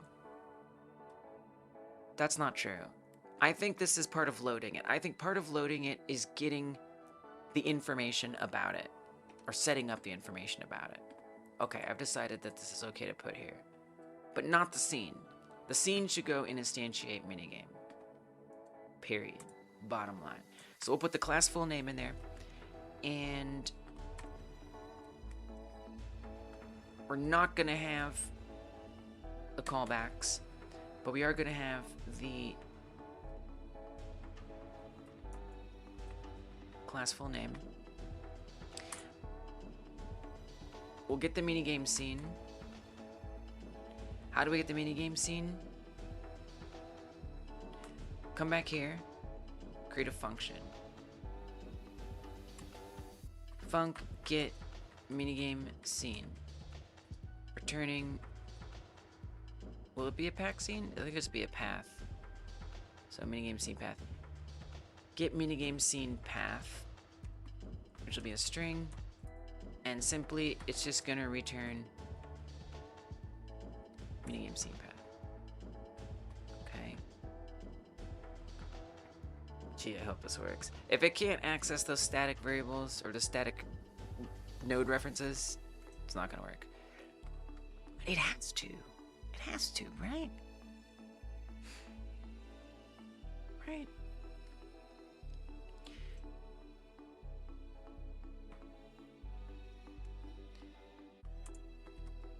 Variable minigame scene path string equals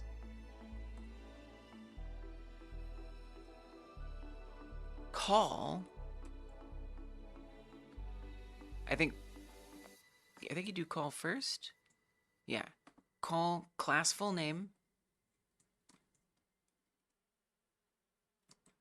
plus, so class full name contains, okay, I wasn't sure, but I think I do.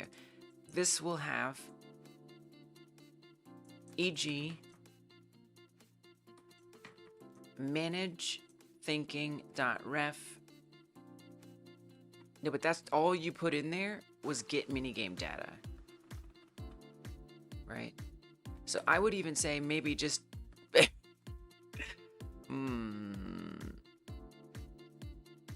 and you could make this okay, wait a minute.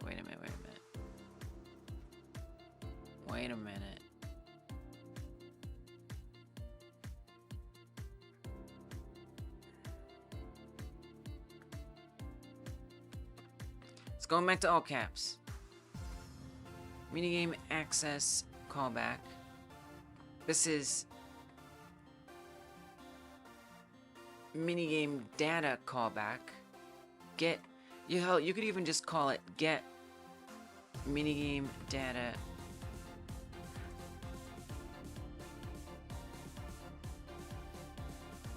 callback get minigame data callback get minigame scene path. I know it's verbose and I don't care. I ain't got time to think about that. Ooh, we gonna run out of that time. You know I am. What do? I don't even know what I do after it. We just keep going. We just add more time. That's all that's gonna happen. I'm gonna add more time to that focus mode, I guess. I don't know what I'm gonna do, but I'm not gonna be done. Get minigame scene path? Is that what we called it? Yup. Minigame scene path. Okay. Then down here, we say class full name plus that.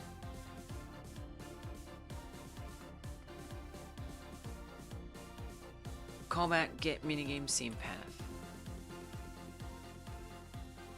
Okay.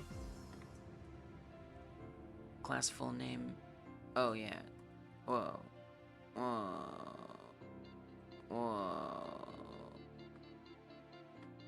That's not what I thought that would be. Wait, what? That's what I made that? That's not the class full name. That's the class full name. Well, it's just a prefix. Oh man. That was a oops. Technically, the class full name would be minigame thinking.ref. So I don't think you need this class full name thing. I think you can just pass in the prefix. I think that's gonna make more sense. Okay. Oh, it gets confusing. Class prefix. Class prefix. Change that to prefix. Could have done them all at once, but here we are. So we call the class prefix plus the callback get minigame scene path. And that's the minigame scene path. Is that gonna work? I don't know. I don't know if that's gonna work like I think it is. Like I mean, it might. If you wanted to test it, you could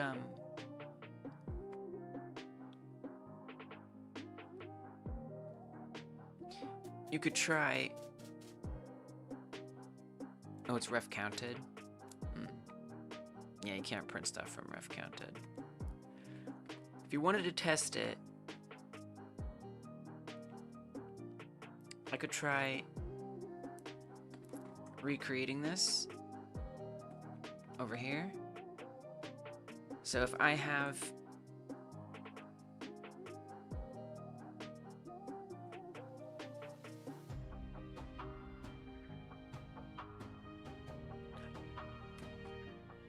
what is it I'm trying to do?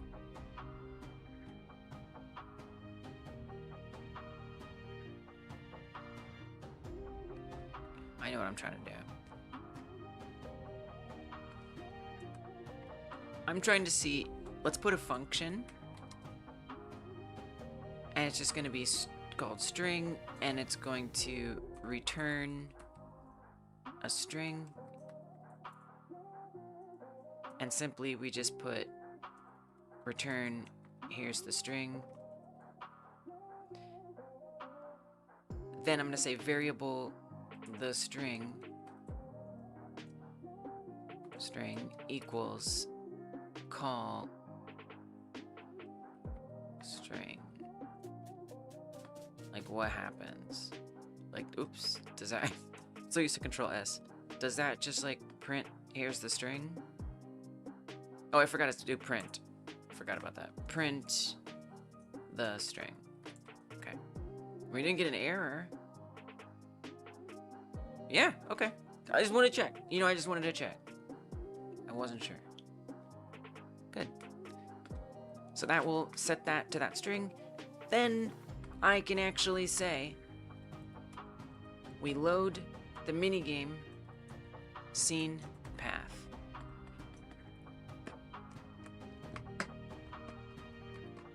Good.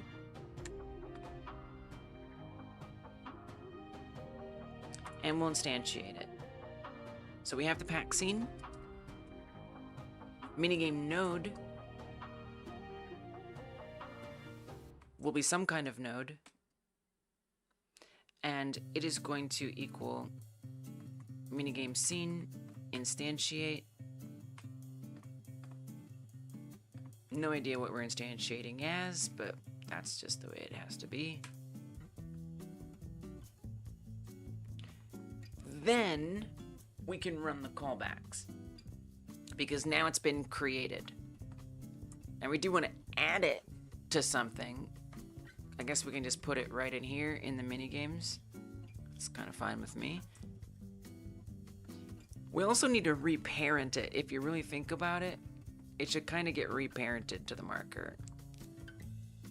For that's worth. It's fine, but it's true.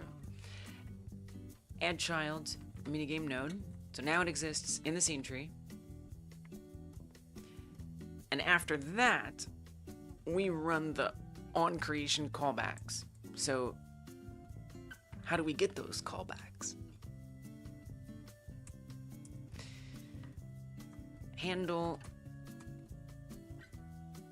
minigame callbacks on creation.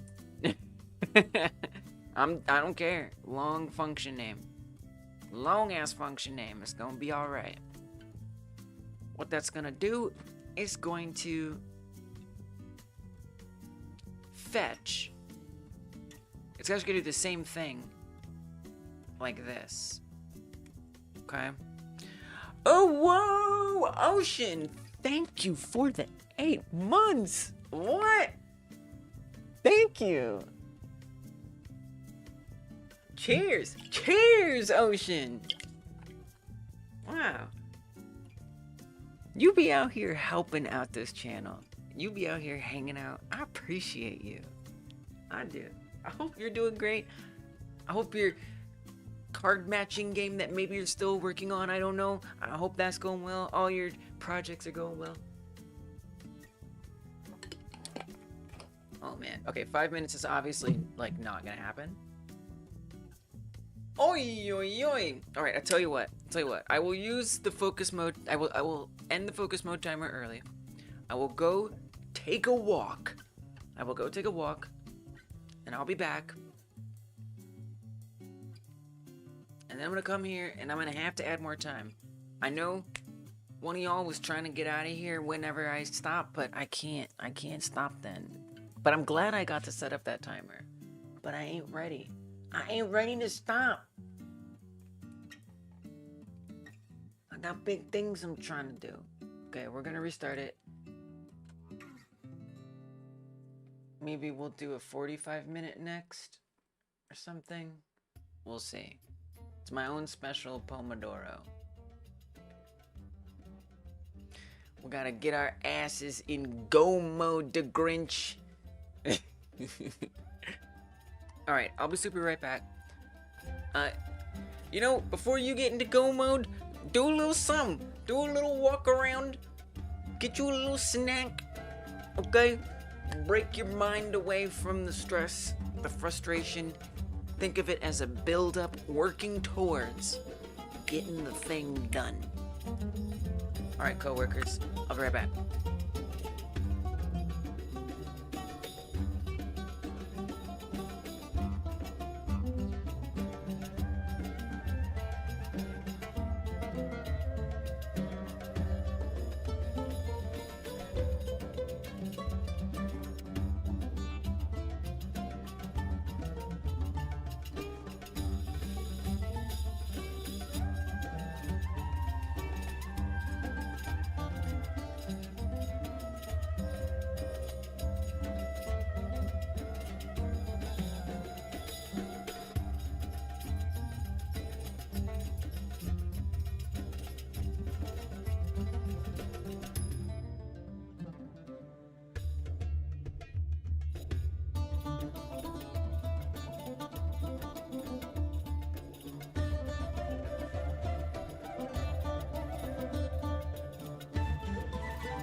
playing a game, Vince? Nice, nice.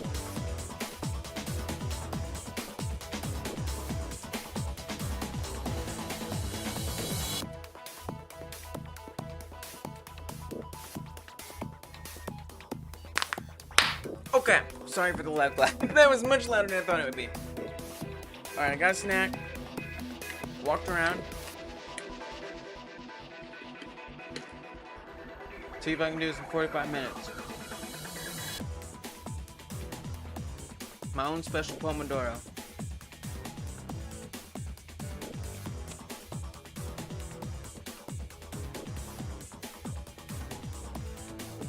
Handle minigame callbacks on creation. So these are the things that are going to be run after the scene is instantiated. The minigame is instantiated. The DLC is instantiated. The way I'm going to access that is by using the callback minigame, get minigame data. Yeah, you already have it. You got it. Do you want to call it that? Are you sure you want to call it that? Minigame data? Yeah, because it's gotta have a bunch of, yeah, you do want to call it that. I'm afraid you do. I'm afraid you do. Okay. Do you want to just, well, that's for it, well, I could pass in, what if you pass in getting the data? I think that would be nice. Variable minigame data. That's gonna be actually very similar to this setup, the minigame scene path callback situation. For that, instead of get minigame scene path, we're gonna get minigame data and handle minigame callbacks on creation. We'll pass in the minigame data. That's it. Well, you could even say, well. How do you want? Well, you have to just know what it is, right? You just have to know what it is. Callback data on creation.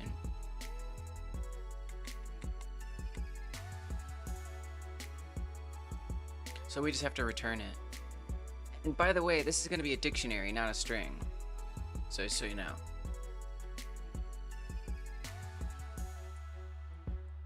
I could just directly pass in here. It feels a little wacky, but I mean, where else am I gonna need it? So I don't know, it just kind of seems fine. Minigame data, callback data on creation. Just put that directly in there. You know?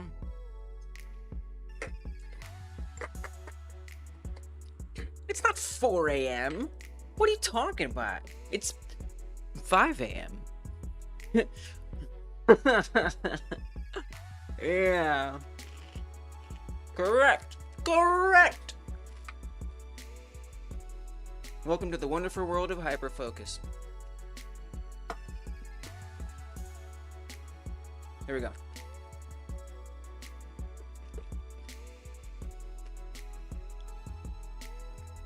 I must focus mode.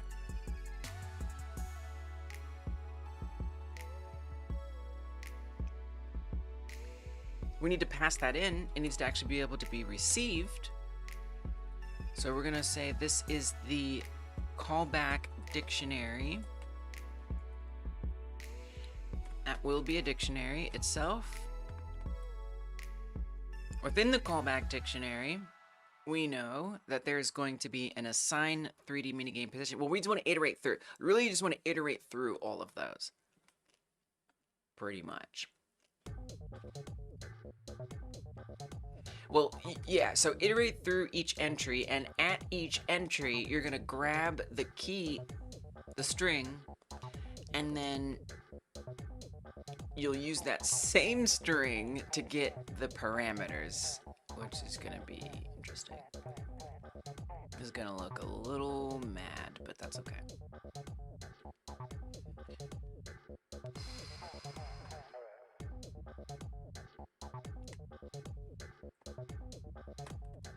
For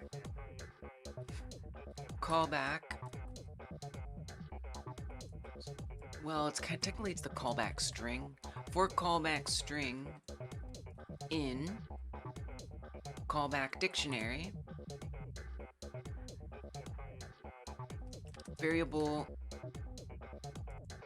You could even put the variable out here if you want. Variable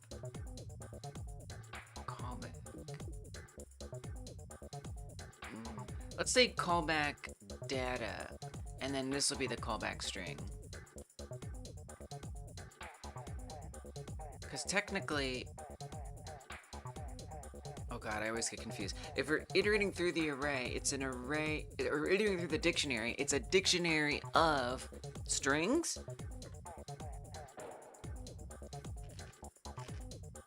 I always get so confused. No, it's a dictionary of string array. Wait. Yeah, it's a dictionary of strings.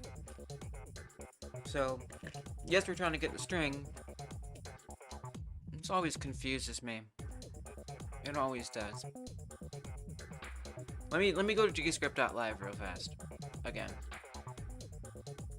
It's just gonna make this easier. So assuming I have a dictionary like this,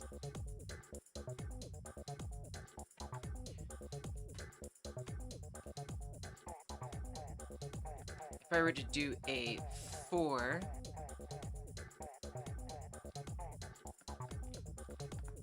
yes, they're function names. For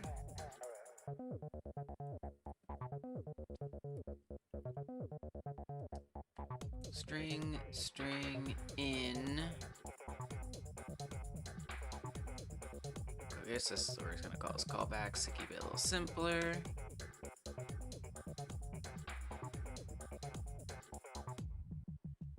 That's essentially what a callback is in this scenario. Or typically, anyway. Not all functions are callbacks, but all callbacks are functions. I think that's true.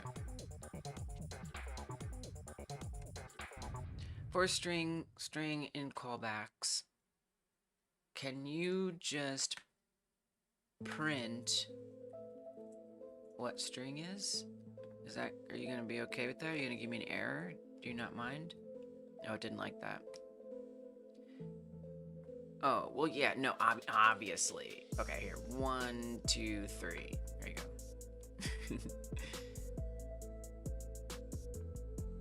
Callback's not declared in current scope. Oops. Okay, try it again. Typos. Alright, great. That actually works fine. Nice. And then if I were to say also print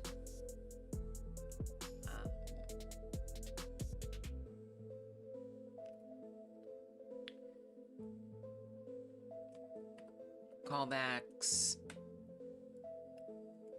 Here, do a separate. Let's do a separate print.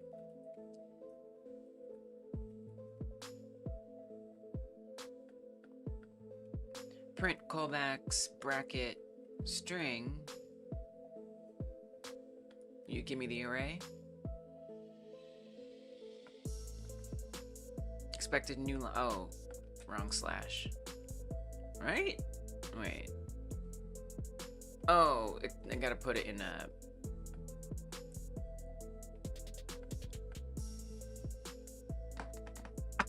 double quotes.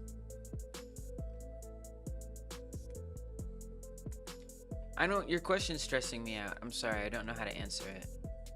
I just gotta stay on my one track. ADHD brain, you know, if I try to like answer your question, it's gonna really stress me out and I'll lose track of what I'm doing. Sorry. Hopefully you find the answer you seek. Okay, yes, so it returned the array and it returned that just as I had hoped. Wonderful. So if I, here, I'll put it up on screen and you can ponder on it. Okay, see what you need to see? See what you need to see? Okay. All right, here we go. For callback data, string in callback dictionary, we're gonna say call, well, hold on, wait a minute.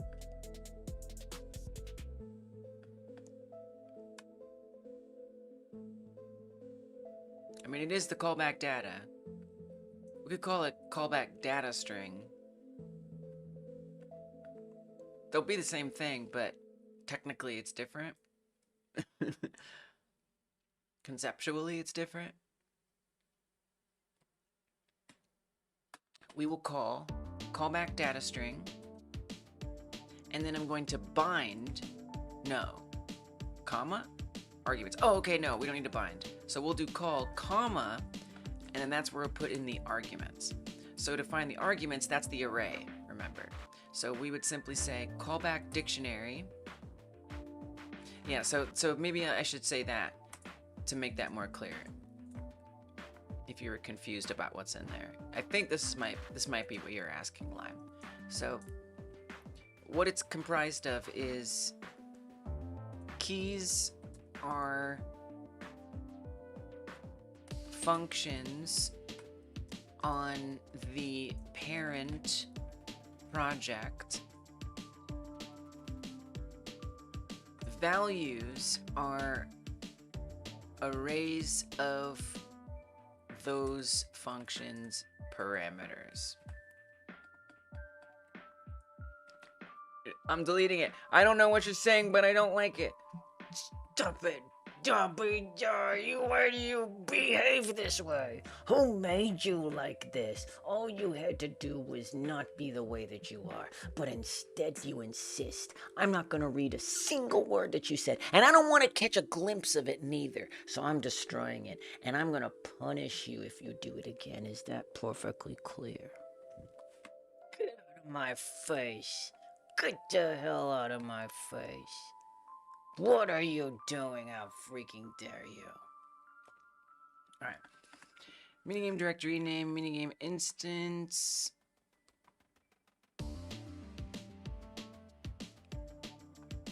Oh, did the YouTube chat even stop showing up on screen? No one even knows who I've been talking to. The YouTube API would be doing weird stuff. Oh no, it isn't showing up on screen. Wait, why isn't it showing up down here? That's weird. How odd. Alright, I guess it's fine. Anyway. Callback string on creation. Assign 3D minigame position, minigame directory name, minigame instance. So I want to get the minigame directory name, minigame instance. The hubris. Nobody asked you. Look at the title. Look at the title of the YouTube video. Like, what are you doing? Cheers. Thank you for the good luck charm. I hope exams went well. I'm in focus mode, so I can't chat about it, but I do hope it went well. So what we're trying to get is... See how much you threw me off, Lime? How dare you? No, it's my choice to be distracted by you. It's my choice. Minigame directory name, minigame instance. These are parameters, yes.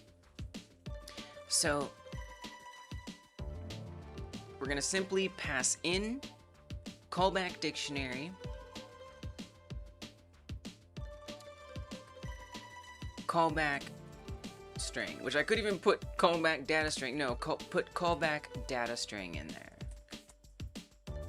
Is what you'd want to do. It looks a little strange, but this should be correct. I don't think you need this callback string. I get why you wanted it, but I don't think you need it. Okay, so what it's doing is it's using the key to call it. Okay, it's using the key to call it, and then it's fetching the parameters by using that same key as the key, naturally. The key is the function, essentially.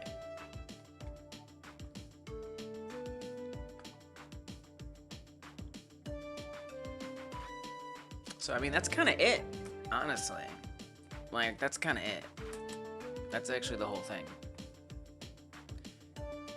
Minigame directory name, minigame instance. Minigame directory name, minigame instance. It gets that, it gets that. So with that information, how is it going to be assigning a 3D minigame position? Well, That's an excellent question. I'm glad I asked.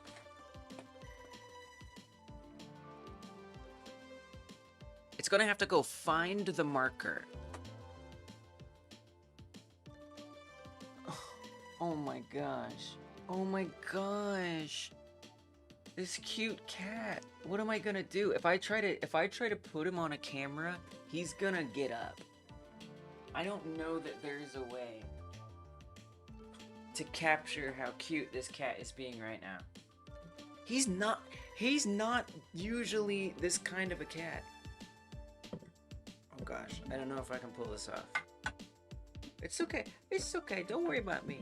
No. Mommy's not doing anything. Mommy's not doing anything. Don't worry about her. You don't even have to think about. Don't worry about anything I'm doing. You just keep. You're a good boy. You're a sweet boy.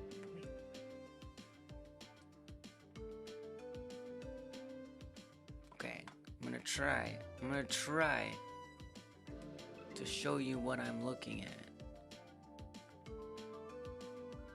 But I don't know. Whoa. That doesn't look like anything. And it's upside down. I don't know if I can pull this off. I'm gonna be honest. I'm gonna do my best. But I can't make a single promise. Wait, which way does this go? There we go. I don't know if you can see him, but he's in a box. And I know you're like, oh yeah, cats go in boxes. I know, but he never goes in boxes. He's just not like a box going in cat. That's just not the way he's been historically. So the fact that he's doing that is actually an incredible moment. And if no one else can appreciate it, I've got this to show my partner later. Look at him. Look at him. Oh my goodness. He never goes in box. I'm telling you, he never goes in boxes. He's just not a box cat. Not who he is. Oh my gosh. Oh my goodness. What a sweet boy. What a sweet boy. He's not a box cat, but he is now. Let's go. Now I've got this weird thing here. This is here, so the cat can be here. It's worth it. We do what we have to do sometimes. Assign 3D minigame position. Let's move the cat over here. There we go. Assign 3D minigame position. Yeah, that seems important. And doing that means finding the marker. So I'm going to have to iterate through all of the markers. As far as the minigame directory name goes, I think that is exactly what I need to find the marker. The instance is going to be how I know what to move. Now the instance is kind of weird, isn't it? Because it's not really an instance, is it? Wait, you've got instantiate over here. Whoa! Wait, I had instantiate over here all along? Yo, I forgot I did that. I forgot I did that.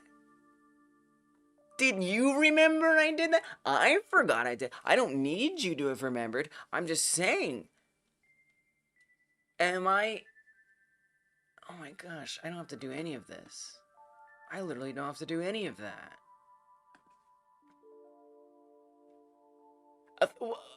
Presumably I don't have to do any of that. Assuming this even works. I mean, I say you keep it in case this doesn't work. Now here's the thing, is we have to tell it, oh my gosh. I had it right there. Okay, but. Wow. Well, you need to, oh my gosh, I can't believe this. That is so funny. Huh. And I guess I wouldn't want to create the minigame node. You could still create the minigame. No, just don't call it this minigame instance. Forget that. Call it minigame node. Oh my gosh, I had totally forgot I did that. It's been so convoluted and confusing. I don't know what's what.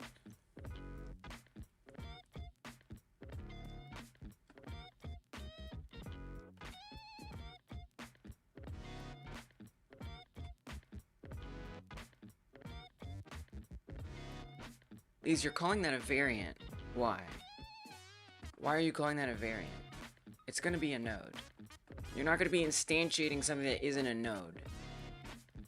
I don't know. I don't know why I did that. I'm sure one could rewind and figure out why I did that, but I don't think I needed to do that. I don't think I need to do that. It's gonna be a node.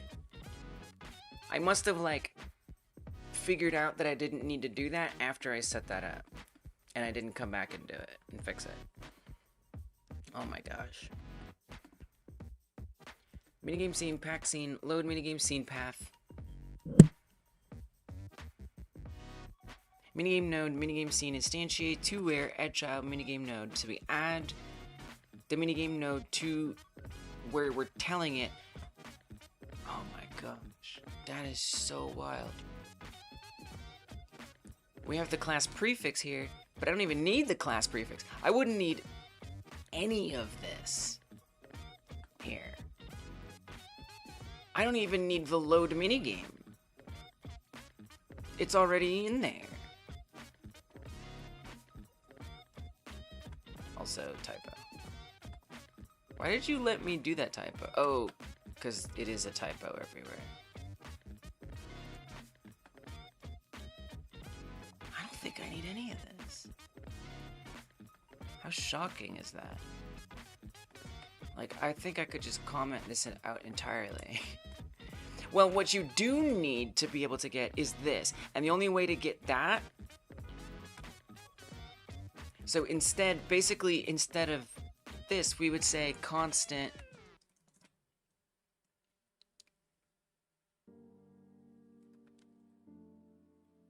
It's not really a callback anymore. It's kind of just get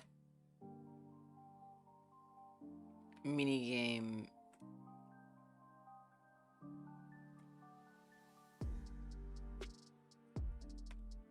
instantiate minigame. Let's just call it a callback. Callback instantiate minigame. Can't believe this. And then a to where is what it wants. So say .ref get minigame data. Oh, it gets so confusing, doesn't it?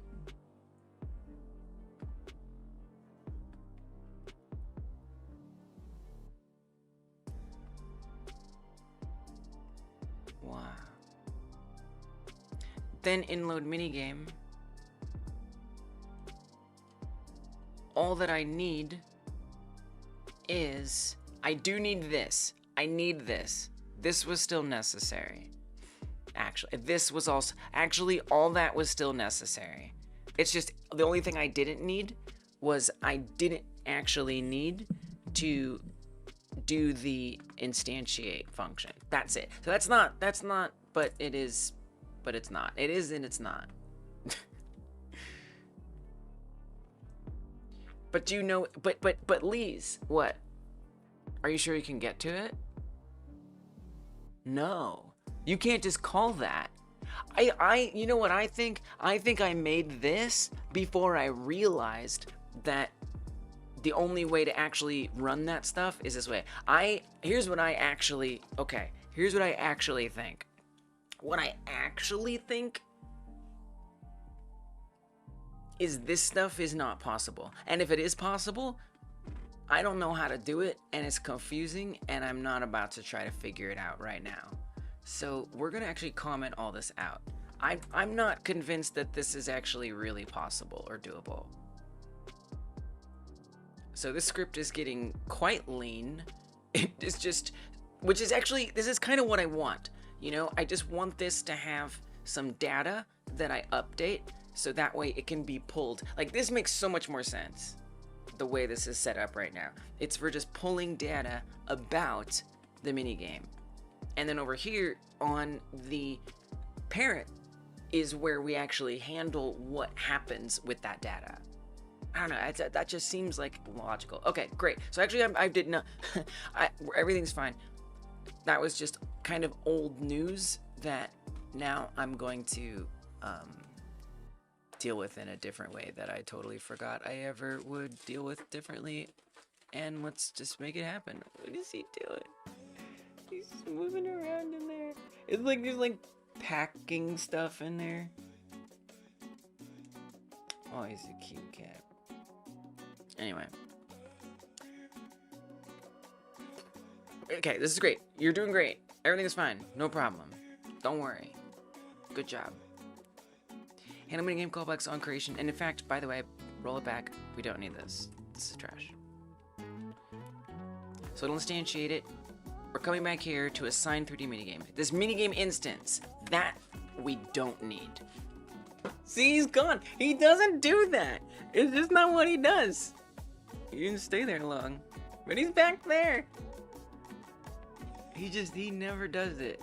I couldn't even tell you the last time I ever saw him in a box.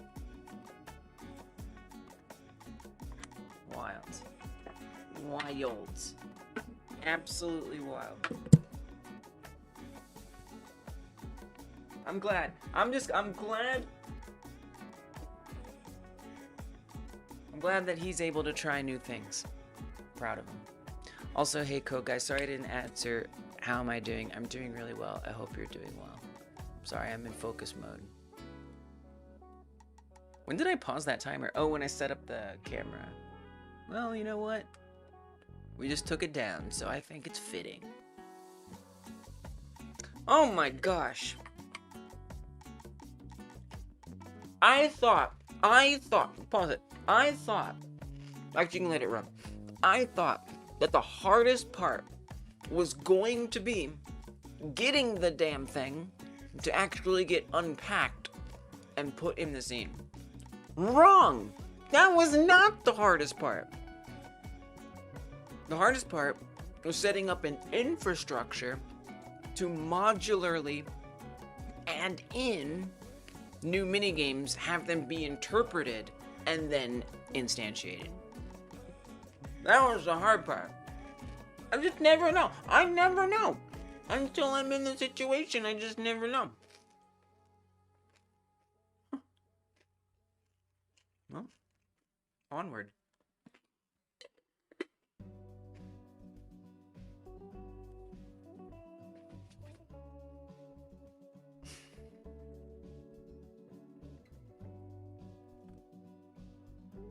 So all I need is a minigame directory, but hold on. We can pass other stuff in here. I've set up this minigame node. We can pass that down. Handle minigame callbacks on creation. Callback dictionary. And we're gonna add one more parameter. I'm gonna call this extra parameters. And that would be some array of who knows what.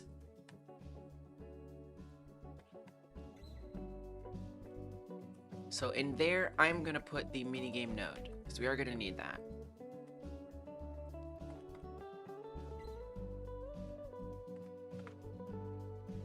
Then in here, actually out here,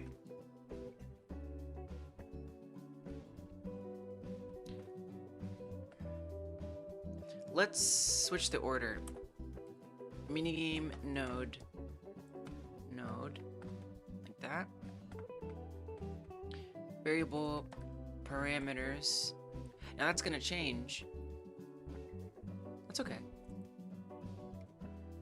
That's fine. An array of who knows what is gonna be empty here.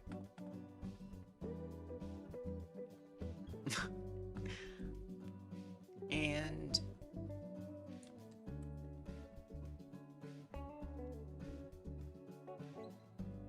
the first thing I'll do is two parameters.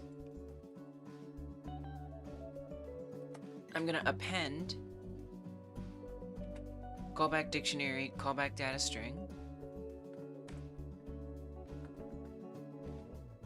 I'll do it like that.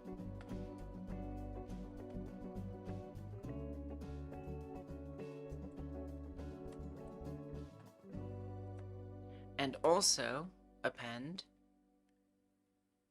the extra params. Well, you don't want to append that like that. You'd actually want to do parameters. Well, I guess you want to do that first. I guess it doesn't matter which order. No, it does. Put it over here. Parameters, append array, extra params. Okay, so that goes in first.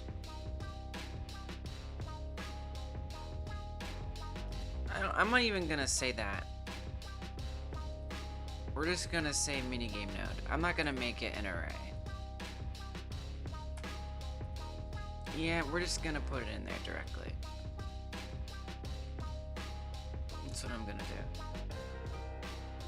I could make it like a member variable. I could. I don't know why I don't want to. It just feels not like, it just feels like not right. Because it'd be like the current one. I don't know. I'm not a big fan of having like passing it down, passing it down, passing it down. But this is a bit of a different situation. This is acting like kind of a router, switchboard or something. I don't know. It just seems like it's more okay here. Maybe it's not. I don't care. I'm doing it. So that'll be empty. Well, in this case, well, no, because who knows? It'll be different depending on the situation. Wait, why put that in there like that? Well, I mean, it's weird, because, like, I may not need it in every possible on-creation callback. Okay, all right. That, you know what? No, never mind. Never mind. Yep. That convinced me, because there's going to be other potential. Assign 3D minigame position is just one of many possible functions that could be called on a particular per minigame basis. So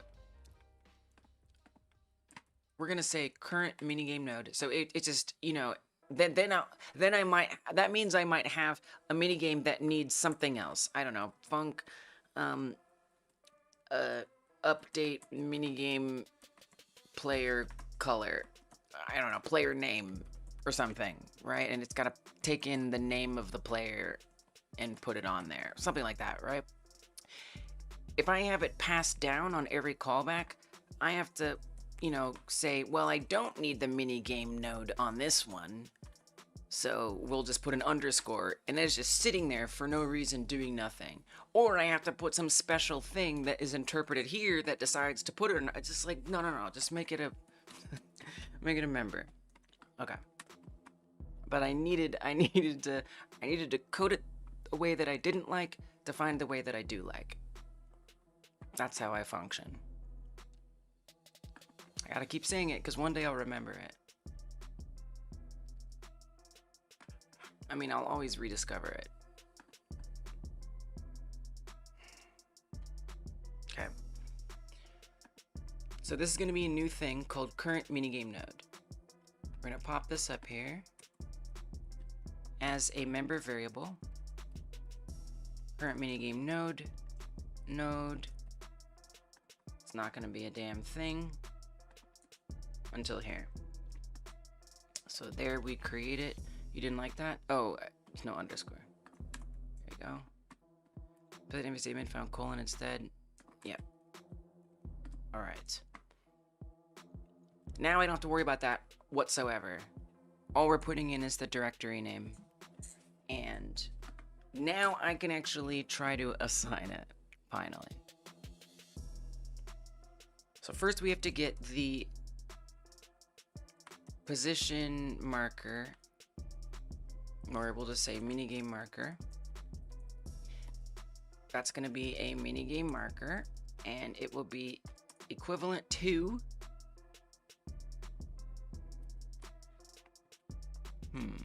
manage markers.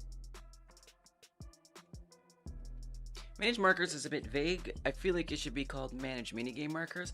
I know that sounds like kind of ridiculous, but it's not, so. It's actually not. But that does mean I have to now go find everywhere I did manage markers and update it. Oh, a lot of places. Jesus.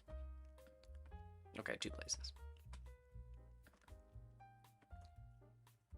The reason why I'm saying that is because what if in the parent project there's another set of markers? That's just for the minigames. I'm trying to think of these cases. I am. Okay. Which means I'm gonna rename the whatchamacallit down here. Oh my. Which means I'm gonna rename the GDScript file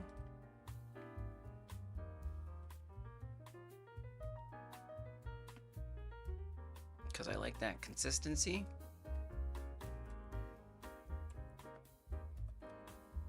I always regret not keeping these kind of things more consistent. So I just do it. Because it's a lot worse to try to go back and fix it later. It's just like a pain. Okay. Oh, here too. Manage minigame markers. So we have add minigame marker, but what about get minigame marker? How will we know which one to get? Marker name, that'll be a string. So we'll say, and this is going to return a minigame marker, or marker minigame marker in all markers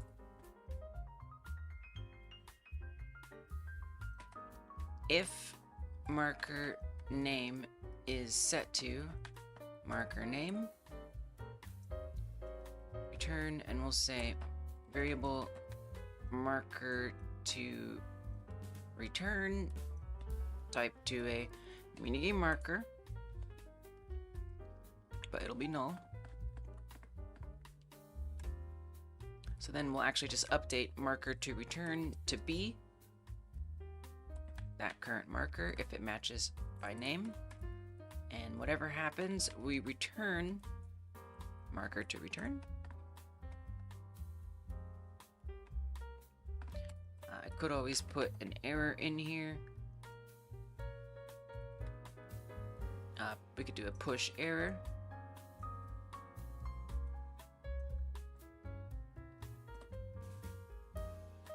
Minigame marker name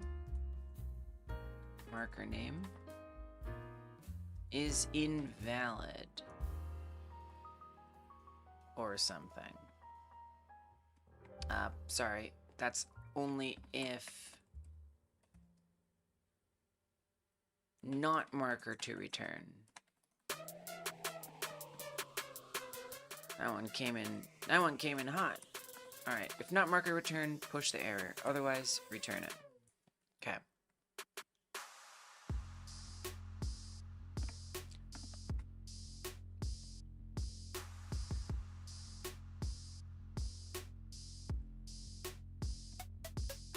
Okay. Back on manage minigames. variable minigame marker equals manage minigame markers dot ref dot get minigame marker. Marker name is minigame directory name. Node is not declared. Oh yeah. Current. Okay. So now we'll have the marker. We should probably say if not minigame marker return. So if there is a minigame marker, we proceed and do what? Put the current minigame node at the marker position. I'm going to reparent it. So I will say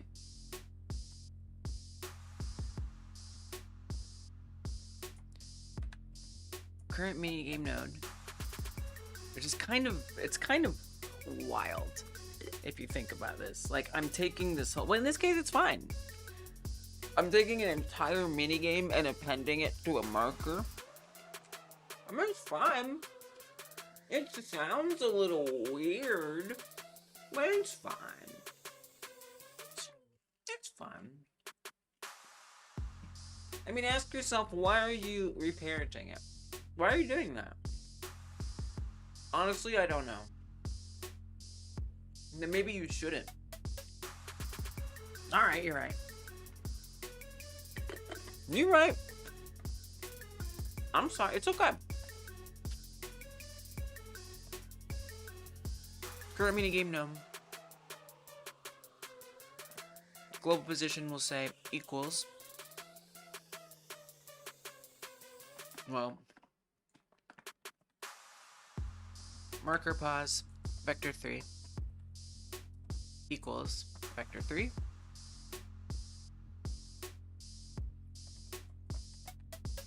Minigame marker global position. Then we'll say the global position equals marker position. I think I finally closed the loop of code that doesn't work. So hopefully, like, nothing. Well, we'll see what errors come up. We'll fix it. Non-existent function minigame thinking.ref.get minigame. I know.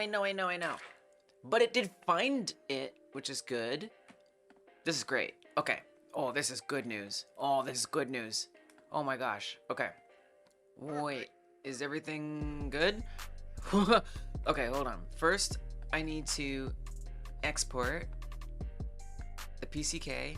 Yep, right there. Overwrite it. I guess I could have done it as a patch. It's okay. Now run it. Okay. No problem. Let's see, what might I be missing?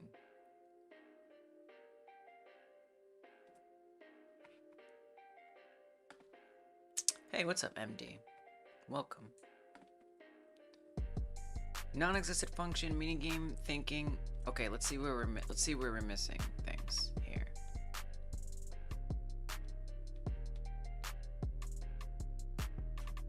Do we have the loaded? Let me come back here. Did we get that print? Successfully loaded minigame? It did! Okay, so it successfully loaded the minigame. Excellent. This is very good news. That's what you want to see. So that's not an issue. The issue is minigame thinking.ref.get minigame scene path. Oh. Wait. Invalid non-existent function in base node manage minigames. Oh. So I think this is me trying to set up that static reference. I don't think that worked. I mean, that's okay. We can get it a different way, maybe?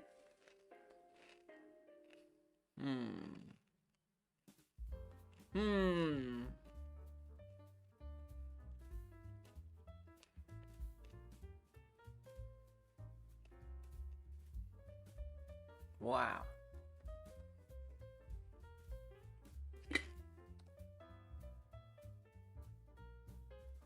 I wonder if I could use the evaluator to figure out if that reference, that static reference, even exists at all.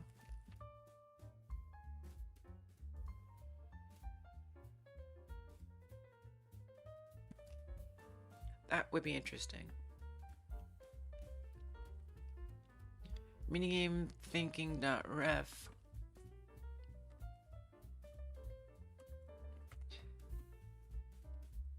Oops. If minigame... How do you even write code? It's only like one line. I can only do one line. I never really used this. Minigame thinking.ref. I'm not sure how to even like...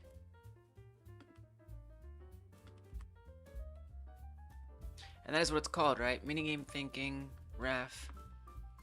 I'm trying to figure out like how I could possibly find this to see if it's even so that way I can just know for myself, okay, load pack resources cannot bring in a static variable or a static reference. Unless it's just like not ready, but then again, it's like if we've loaded it, isn't it ready? I don't know. Oh, wouldn't it print though? Oh. Wait. That was on the source script. Let's see. Let's have it self-report that it exists. Let's try that.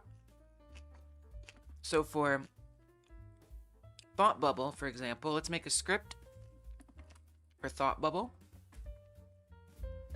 And it'll do stuff. Not much, really, but stuff. Whoa. Wait, what?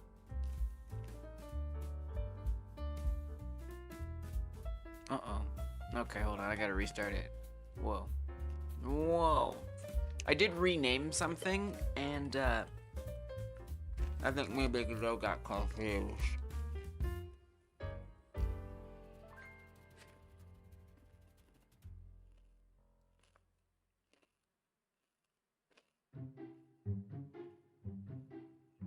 What was I trying to do just there that it was confused? Oh yeah, add a script. Attach a script. What?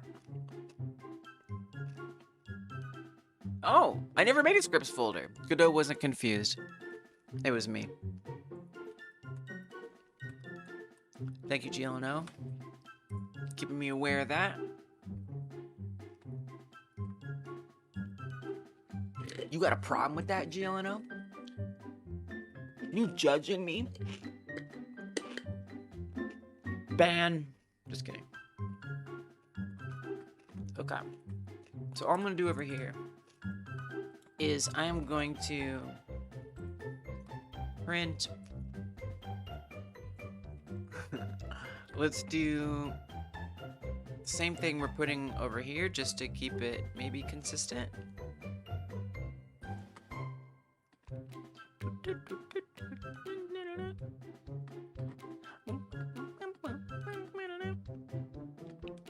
Is ready from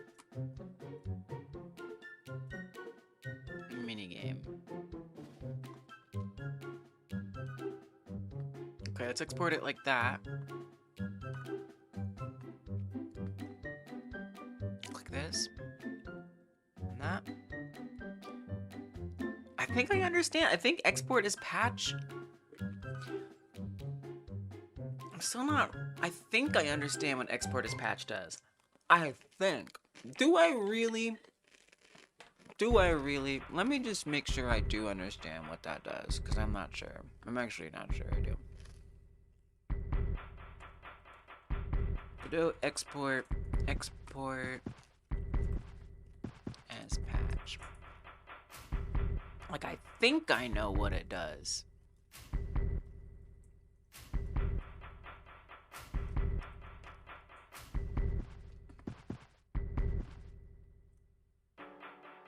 Creates a PCK archive at path for specific. That's not helpful. That doesn't help me.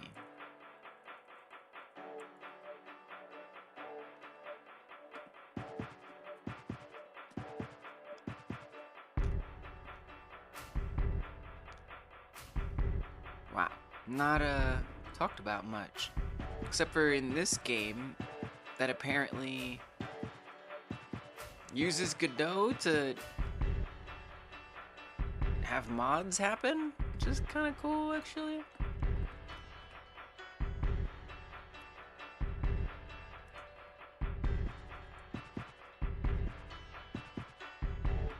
Wow. Wow. Now, I think this might be something different. I don't really understand what it is, if I'm being honest. I have no idea. I can't believe it's not even anywhere else. What is this game?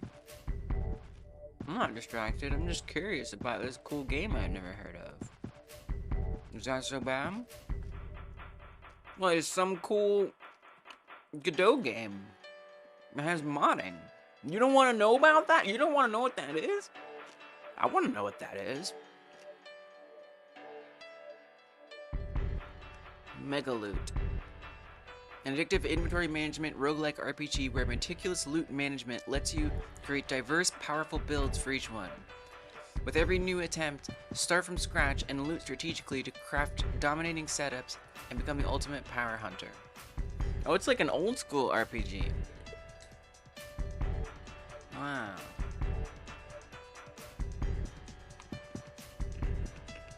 Huh.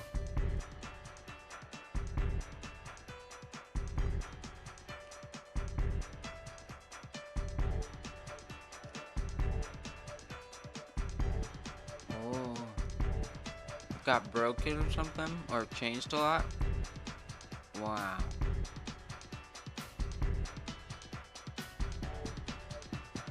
They just change up the game a bunch. Drastic gameplay overhaul. So people like fell in love with the game. And then it got totally changed. It's really interesting. I wonder if somebody who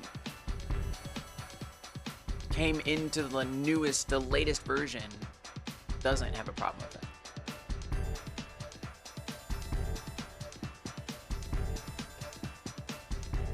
Wow. It's going a different direction. Weird.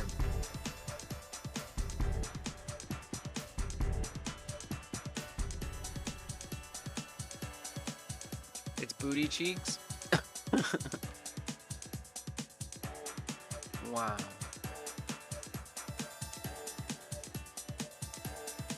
Okay, it seems like more recent players like it.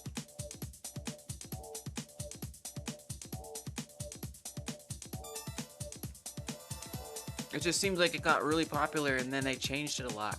That's really interesting. Don't change your game too much if people like it. Don't fix what ain't broke. Make a new game. Wow. What an interesting lesson for us to all consider as we move on with our lives.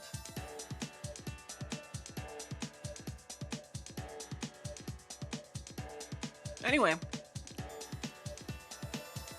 Alright, well, that time cycle didn't happen, but I can't help but think we're close. I just gotta fix this one thing, 30 minutes.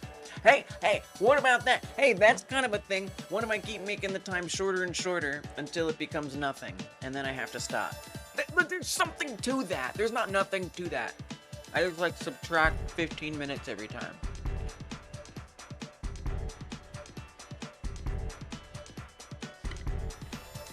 Maybe that's a thing.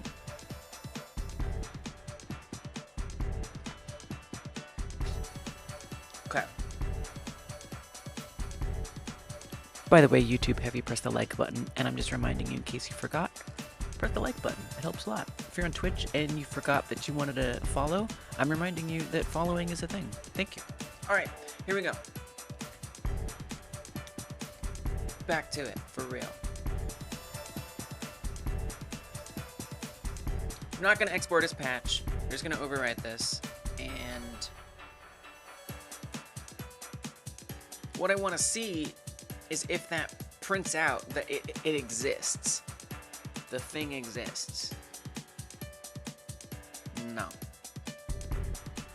Well, we probably hit an error before it could even get to that. Would be my guess. So suppose we just don't even hit instantiate minigame. Well, it's not going to be in the scene tree, so it won't it won't print because on the scene tree you've loaded the files. That's not the same as it being in the scene tree. Oh, that's why I can't access the static reference. Wait, is it? But is it? No, that's not how static references work. No, because it should be there regardless. I wonder if like a base class is even there. Okay. Regroup. Let's put aside the static reference. Let's try to access it without it being a static reference. I kind of had a feeling that wasn't gonna work, but it's okay. Let's get at this a different way. I mean, I think I just need to get at it the way I originally was thinking, which is, what about this? What about this? What if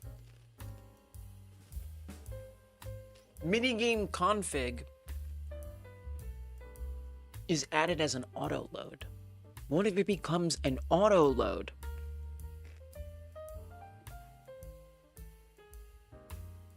And it's not a ref counted, it's a node. So then it can be an auto load. Then we can access it and stuff and whatever. Yes. I think this could work. Okay. I'm gonna rename this for minigame config to minigamethinking.gd. Okay. It's not gonna be ref counted. It's gonna be a node. I'm kind of curious if I just call that node. I don't think that's gonna make a difference. I don't. But I'm just curious if that made a difference. I really don't think it's gonna make a difference. Yeah. Okay. Can I see what's in the like scene tree? What the scene tree looks like? See, this is something that kind of surprises me and confuses me. Like, if we've unpacked it and loaded it in, because, Lise, that's the file system. You're not looking at the file system. This is a scene tree. Okay, I get it. All right. Here's what I'm gonna do. After we load it, we're gonna go find this script down here. Okay? I'm gonna find that little script. Minigamethinking.gd. And I am going to load it as an auto load. So we gotta backtrack a little bit. Instead of going to Pascal case, this time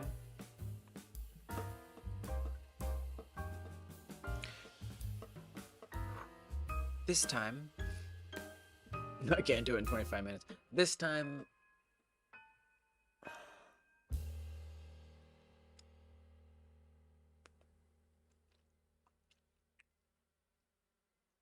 I need to make it basically be itself.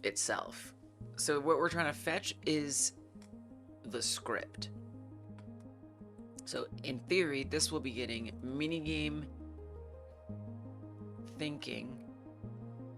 Technically, we'd want it to be res, like resource, minigame thinking / minigame thinking.gd. That's what I'd want to be fetching right now. So minigame script, path, which would be a string, and it would be equivalent to the res / minigame, which we have minigame thinking. We don't have the resource before it, the prefix. Don't know that I care. I'm just gonna add it in. I'm just gonna magic it in. Resource plus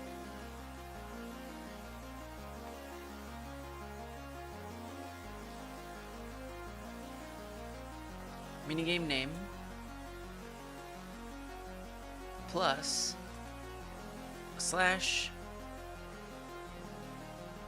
plus minigame name plus .gd.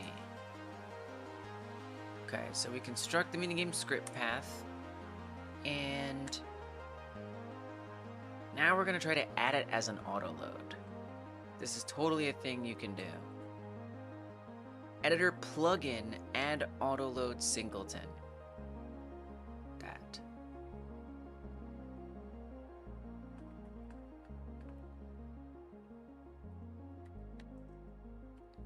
I just gotta figure out how to use it right. Editor plugin, and what did I use it recently for? I used it for my print fancy add-on.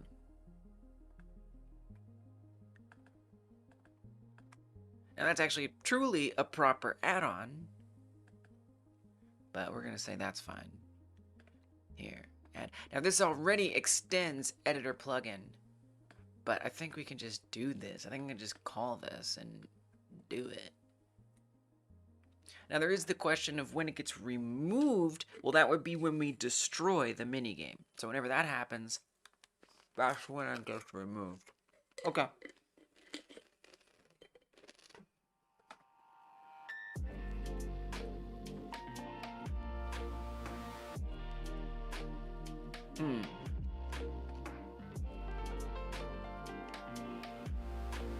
Oh dear. I'm wondering if it won't let me actually access this if I'm not in an editor plugin class, which is fine, but I'm not actually sure if that's true. But the fact that I'm not getting autocomplete, new? Whoa. Just create, okay. So it would be like its own plug. So we'd be creating a plugin dynamically. Whoa.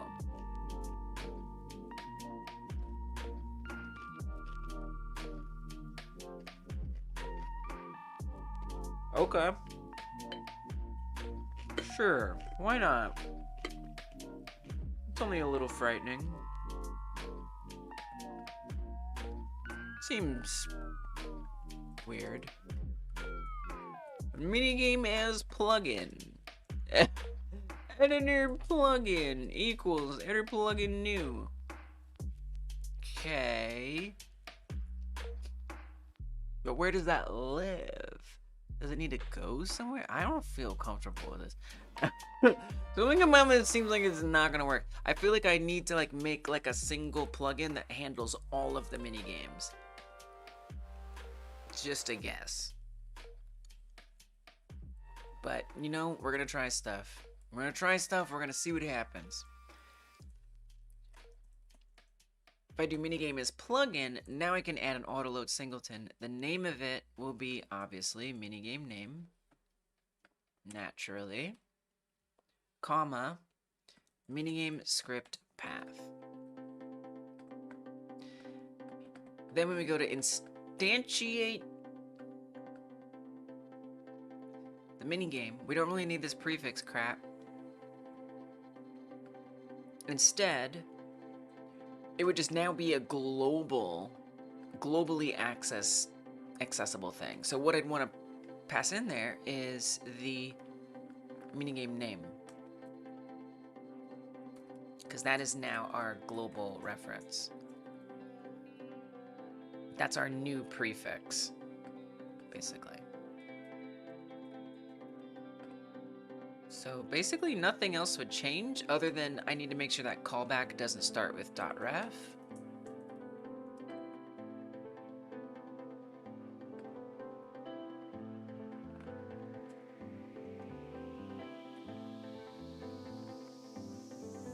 I'm not convinced it's gonna work. I'm doubtful about it working. Oh, put a dot though. I mean, maybe don't. Maybe put it like down here. I'm doubtful it's going to work. Unless I create this plugin as an actual plugin. Because I don't think you can just do a plugin and... Because it's not going to be activated as a plugin. So I'm not really sure this is like a thing. But I want to see what happens.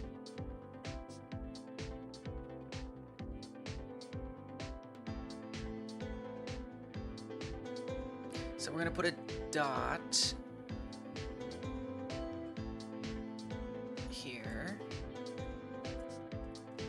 Oh. And add it. And we'll do the same thing here. Let's see what doesn't work. Let's find out. Oh, wait.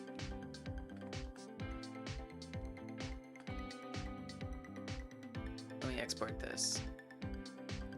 I don't know if I needed to, but it's probably a good idea.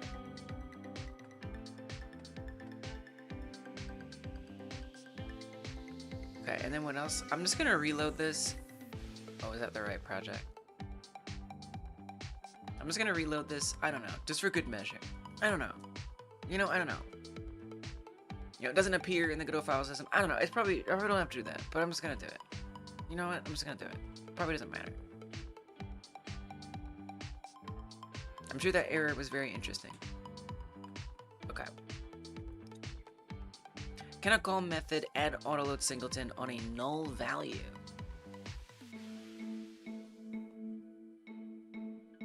Yeah.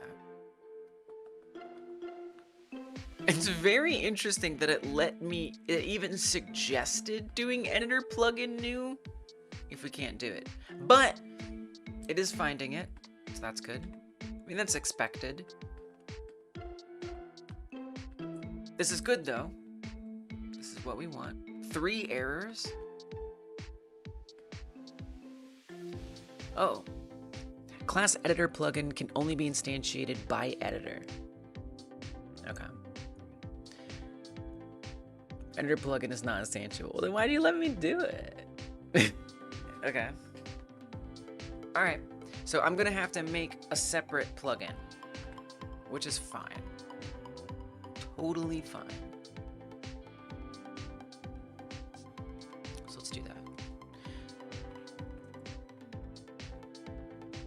So we're gonna do an add-ons folder down here.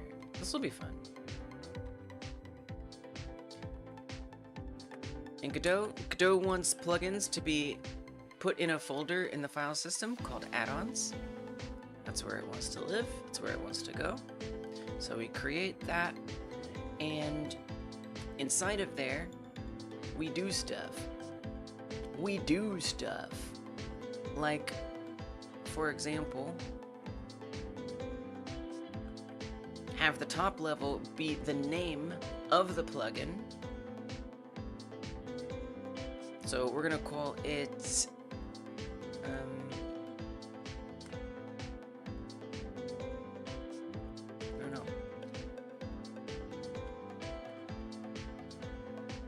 minigame monster, minigame handler, minigame handler. I'm gonna call it minigame handler. So it's gonna be called. Not very exciting, but it's what it is. Then I'm just gonna remind myself by looking back over here what kind of things it wants. It wants a config. It wants a plugin script. Yeah, I say like give me this stuff. Yeah, you gotta like do these things. Give me that. Just give me all that.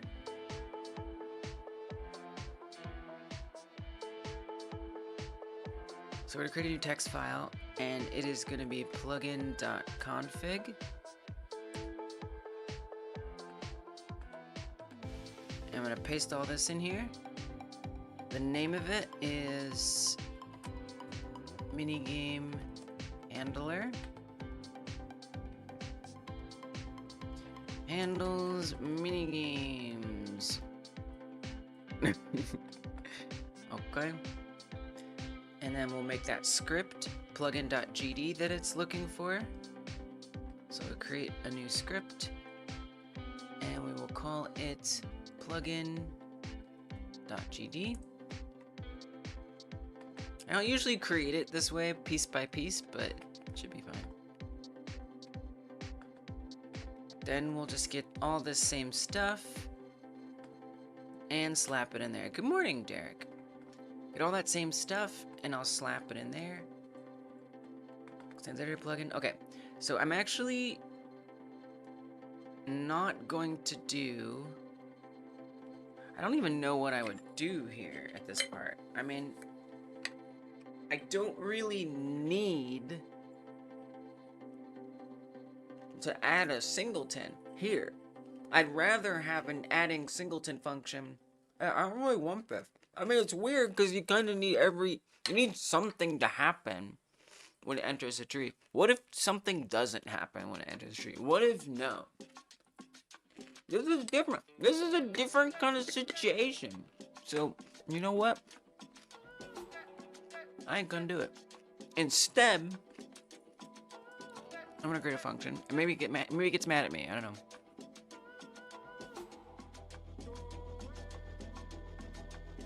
Add new minigame, or add minigame. Hell, just call it add minigame.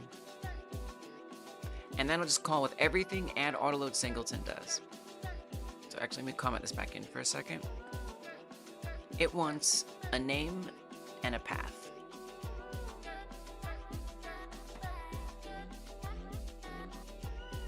Autoload name, string.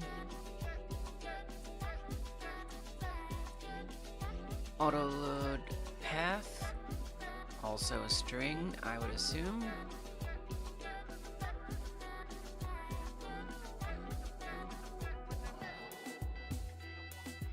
And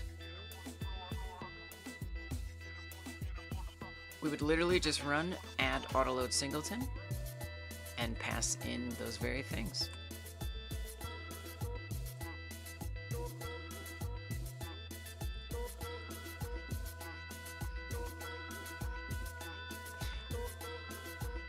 We should probably put in a remove minigame as well,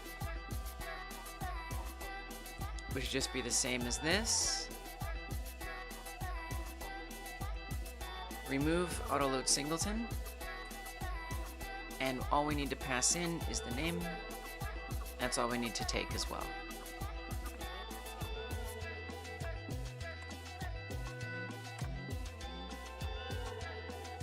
Okay.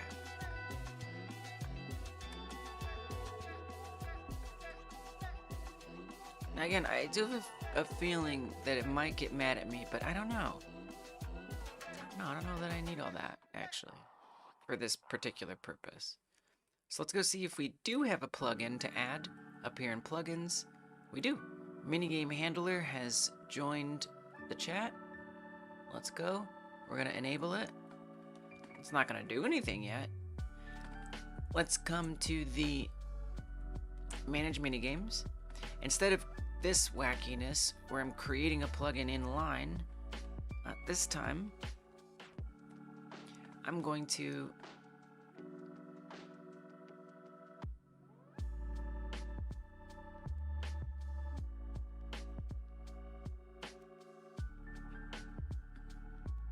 need to access that plugin somehow. I mean, it's a tool script. Can I give it like can I make it a static reference? Like, am I allowed to do that? I don't know. Let's find out. You know what? I feel like you should do it a different way.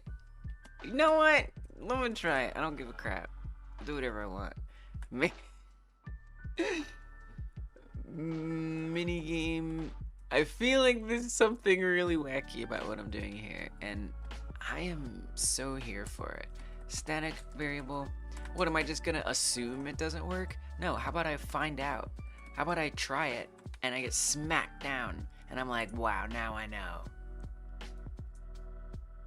Oh, enter tree? I don't know. Is that gonna work? It does have an init.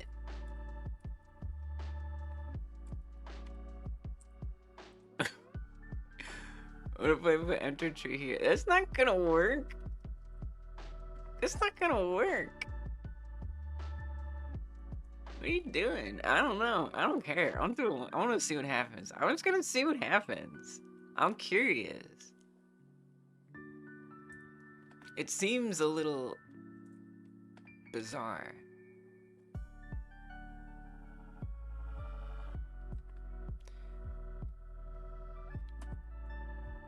Minigame handler. Whoa, even look at that icon. It's like a little puzzle piece. No, I've never seen it. Minigame handler .ref .add minigame. And then we just put the same stuff in there. Minigame name, script path. It's not gonna work. It's not gonna work. Non-exit function, add minigame in base nil. Okay, but what if I try instead of enter tree? I'm still thinking this isn't gonna work, but let's try proper init.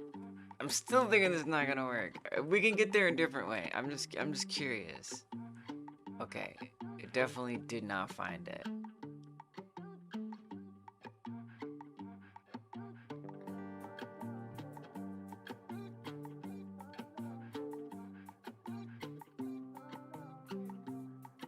Show me. I don't even know where to look.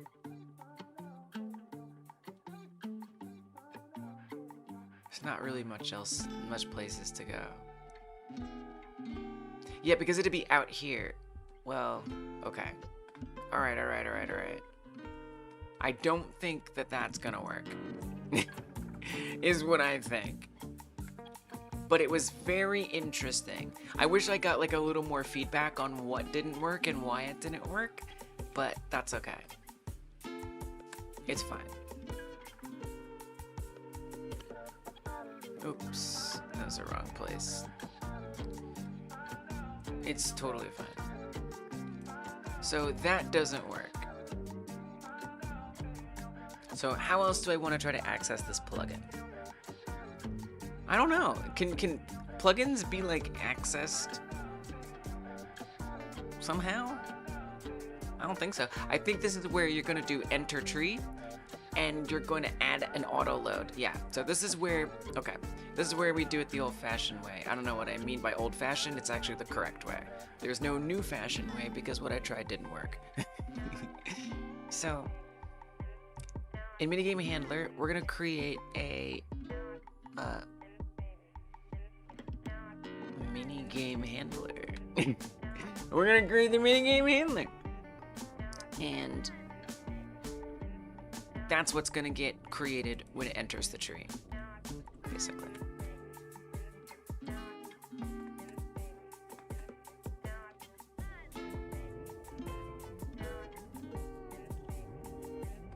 So what is it adding? It's gonna be adding minigame handler. Where does it exist? It exists in minigame handler, minigame handler. Okay, just like that. It's called that. So now there will be a singleton called minigame handler. I'm gonna come up to the. But you know what I realized? I didn't reload the plugin. That might have worked, but this is better. This is correct. Just do this. This is corrector. Don't be weird. Sometimes you have to reload a plugin for it to like fully work, but you know,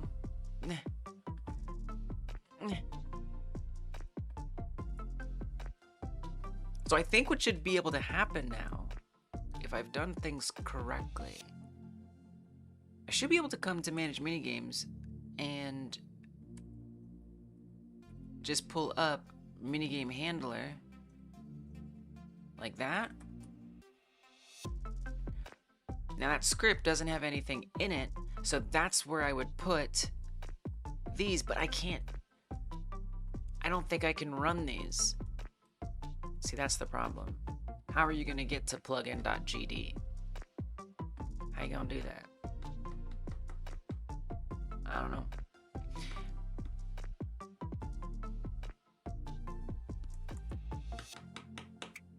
what if we say...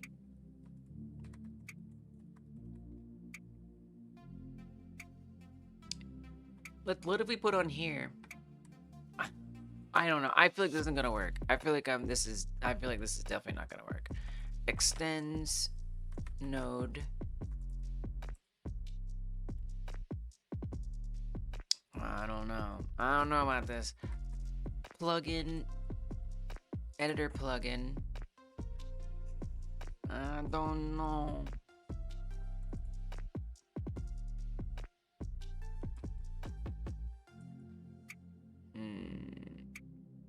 Like, how is that gonna work, though?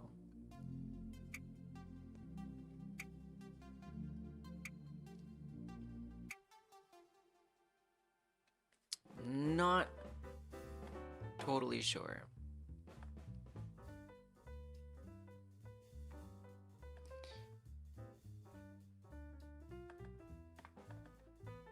Okay. Let's see. Now this, I should be totally, utterly, absolutely... Oh, it's global. You don't have to... No, you don't have to add... I was gonna say I could make it static. You don't need to. It's global. You goof? So on here, if I make an add minigame, and it's the same as this, except it passes it on to the plugin, I don't think this is gonna work.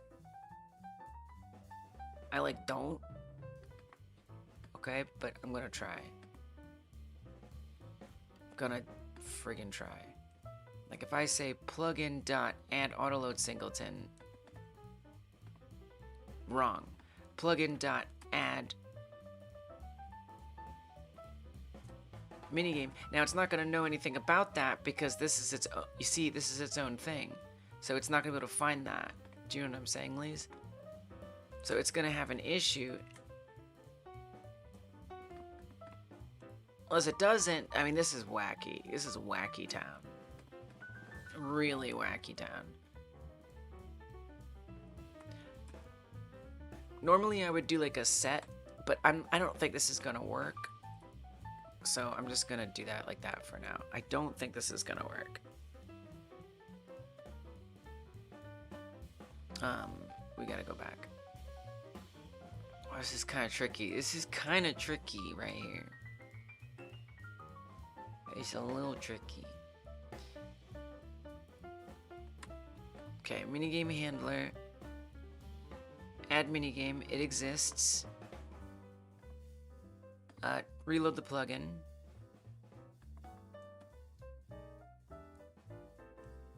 We are all the way in Wacky Town.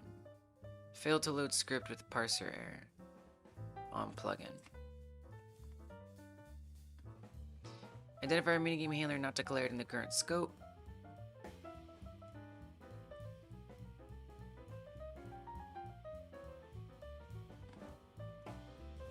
Interesting. But it does see it. Oh, it doesn't.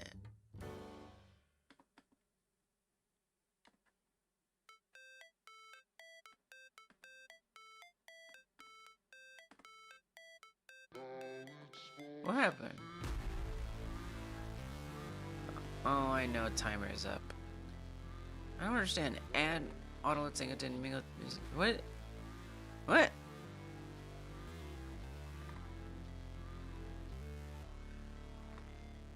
I'm confused.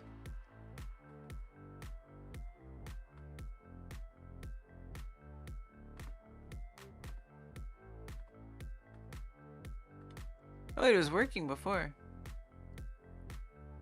What changed?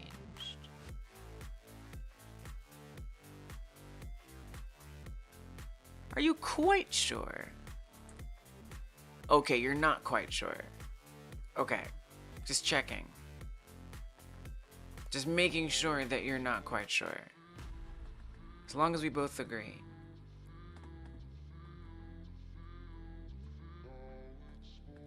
Now if I come in here and I reload it, is it gonna get Goof Troop on me again? Sure is. And what if I reload that?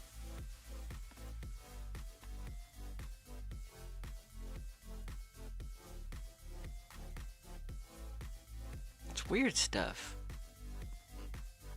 No, it just fails. It hates that. Identifier minigame handler not declared. Parser not declared. It really doesn't like me to try to set this up here. It hates that. Okay.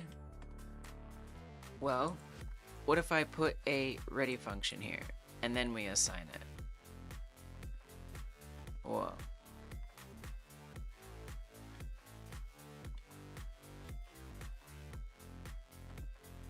Unable to load add-on script. This might be due to an error. Disabling the add-on to prevent further errors. Huh. Yeah, I guess I can't reference it. Okay, so this is a little tricky. How am I... The problem is... Lise, I think...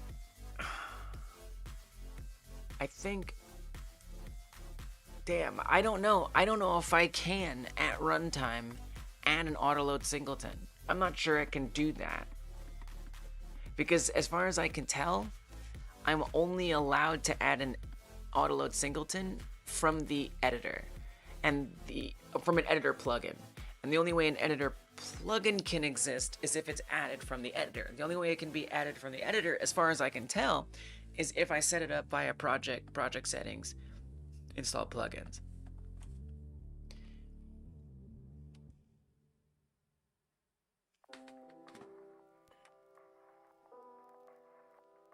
I think we gotta do a little research here.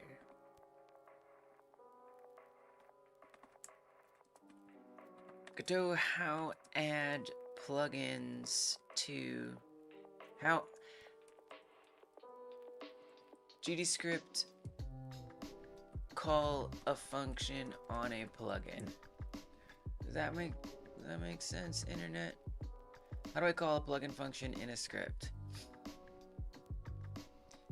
I need to access a list of the nodes selected in the editor window for a tool function I was making, so I created a simple plugin that's only purpose is to return that list. Function run, return that. Then I have a number of nodes in the scene running a script that should draw a circle around them when they're selected. Here's relevant code. If engine is editor, head get parent, get selected, dot run. Get selected is their editor. As far as I'm aware, all this code works fine, except for when I call get selected run function. This script does not compile with the error cannot call non-static function run on the class get selected directly. Make an instance instead. Nobody ever said anything. Well, that's sad. How sad. Call GScript function for C++ at runtime. Is there a way I can invoke a method in my script? Oof. It's not looking good. Invalid call, even though the method exists in plugin. 2020 closed.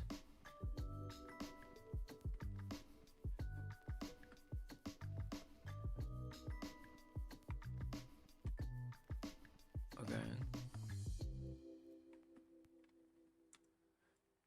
Improve error message for calling non-tool scripts from tool scripts.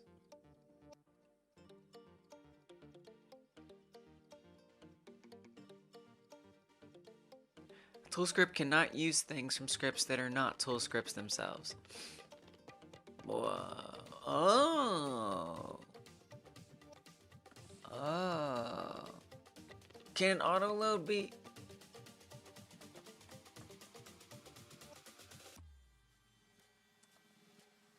Can an auto load be a tool? That doesn't make sense. That can't be.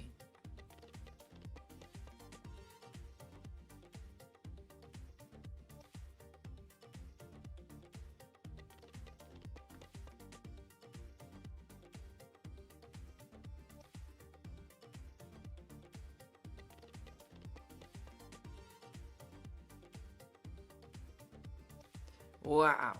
Alright. Wow. I'm not really sure how to do this.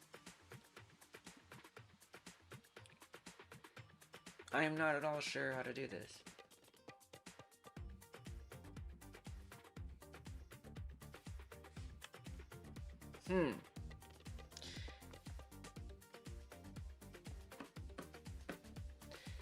Okay, so regroup.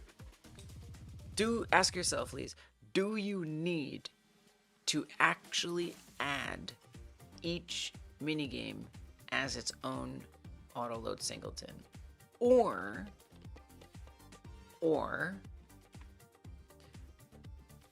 could you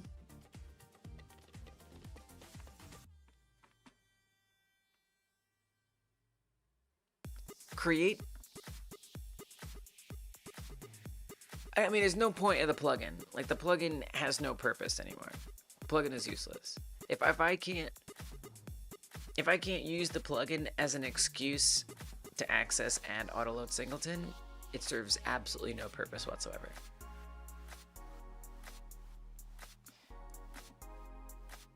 Let me circle back to the problem I'm trying to solve. The problem I'm trying to solve is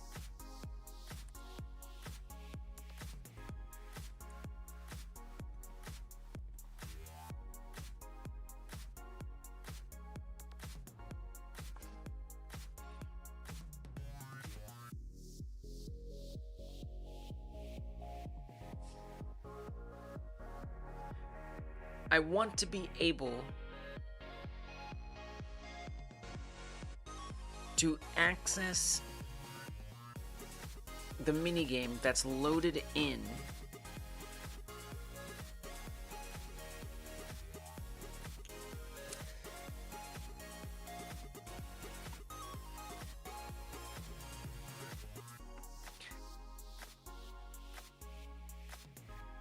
I kind of forgot. Instantiate the minigame. It adds the... Well, it's not going to get that far.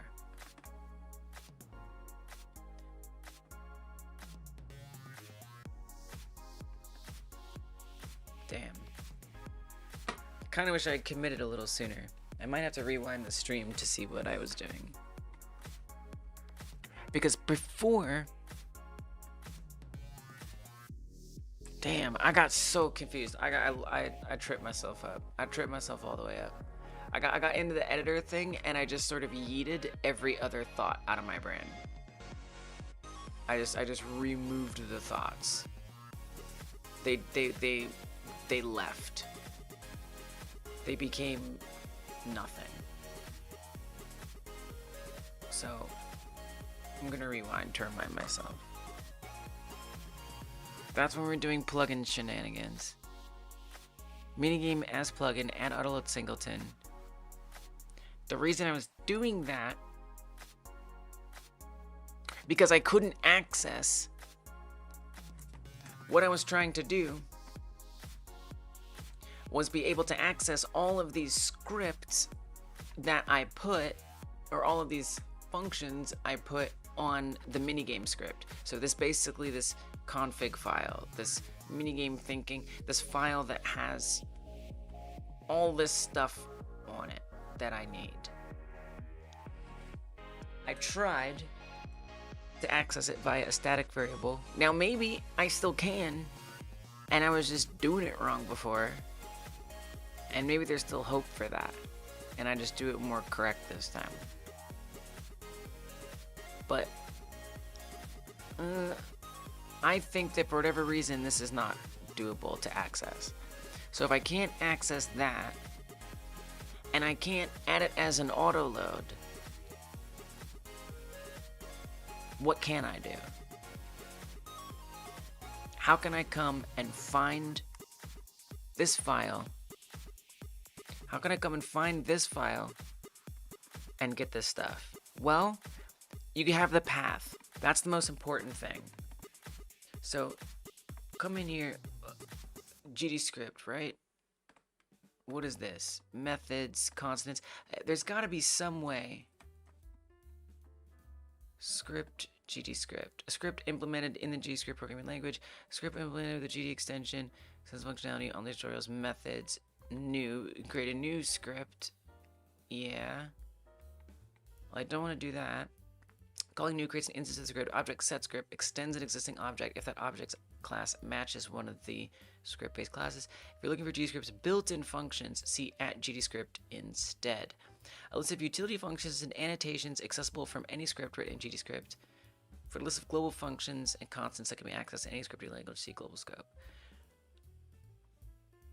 Preload, print, range type exists is instance of get stack convert.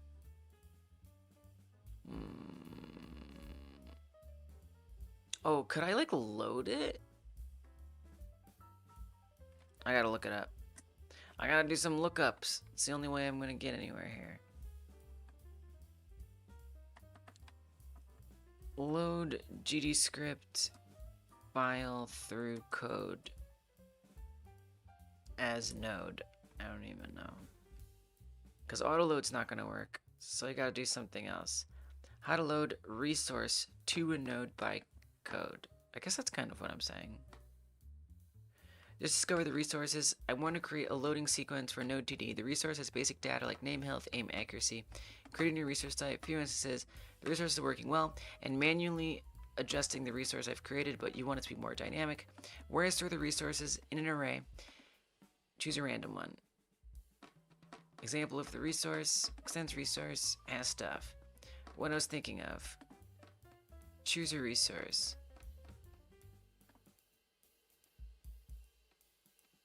Okay, and then load it to the node.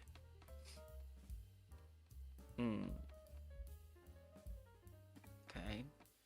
Variable node, load it, load. That's what you're looking for. You can build a path dynamically. I can use load. And yes, it's a GD file, but it doesn't have to be.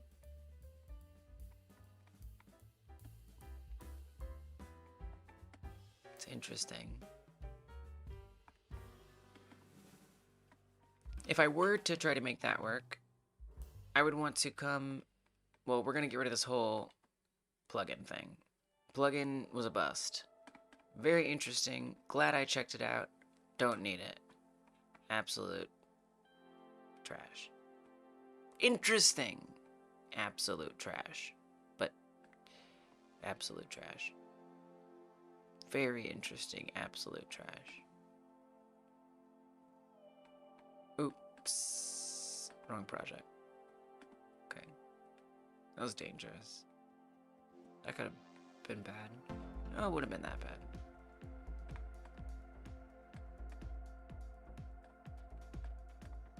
Okay, I'm just gonna delete this whole folder.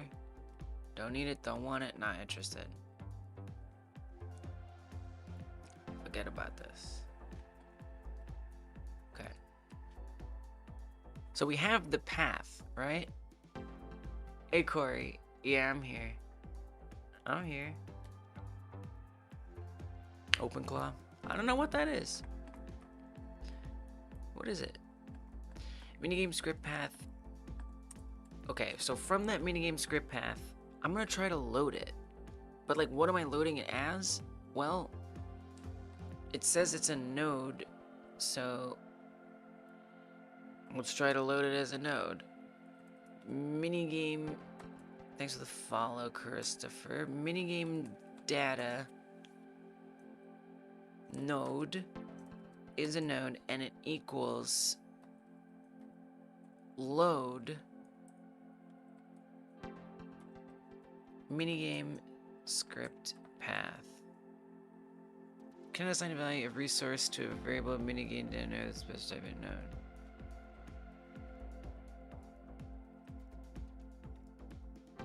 How'd you know it was a resource?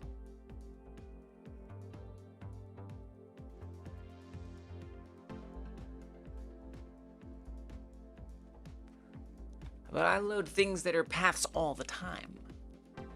But you don't like, well, these, because this would be, well, wait. Yeah, that doesn't make any sense. That doesn't make any sense. You can't just do that.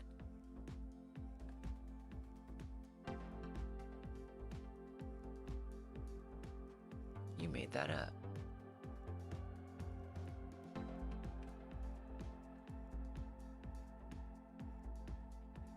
I mean, they didn't statically type it, right?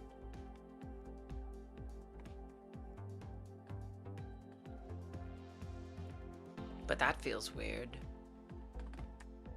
For a lot of reasons. How about you just tell me what that is? Tell me what happened there. What is that?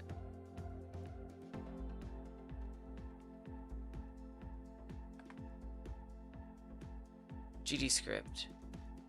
So it output just a GD script file.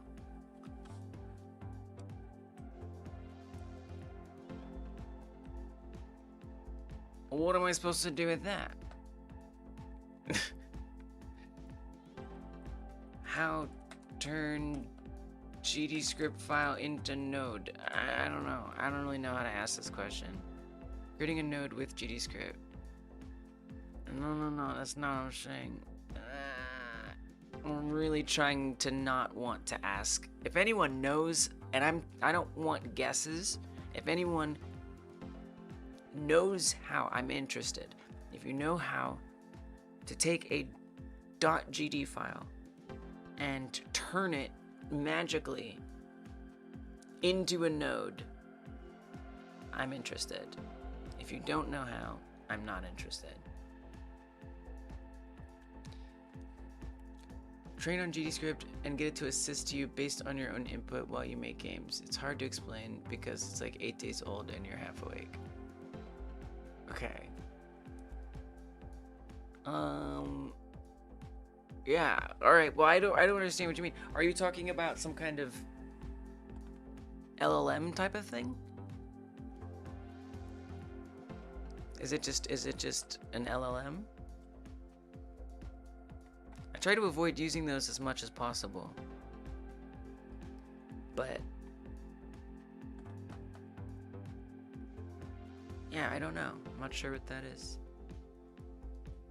OpenClaw. Sounds scary.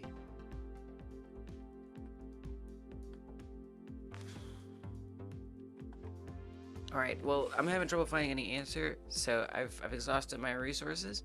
So I'm gonna ask a chatbot, but I'm gonna do my damnedest to not get more than I want.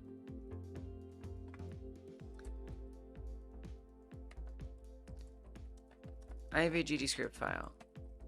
I want to turn it into a node. Do not give me any code, I swear to God.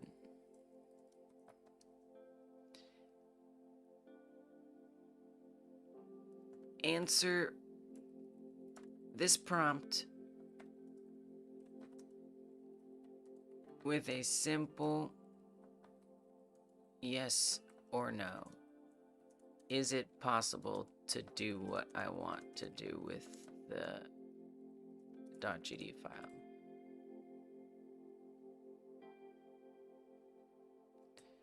Okay. Please only tell me the method or methods needed to achieve it. Do not put them into code at all whatsoever. Simply list the methods, e.g. call, bind, load, preload, etc. Load, preload. Don't say words, just list them. Load, preload, new instance, add child, set script, call, connect, bind. Whoa. New. Interesting. Instance?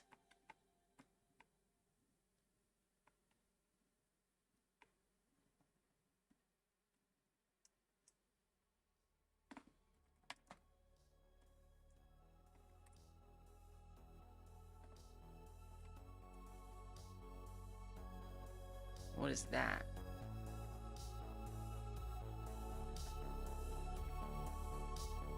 Or I'm not gonna do that here. I'm gonna do this in here.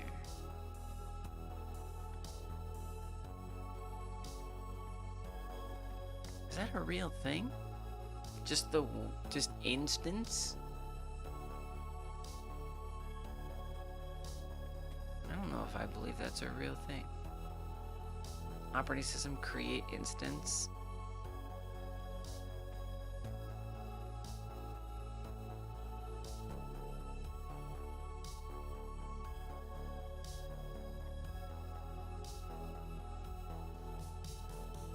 Yeah, I don't think that's a thing.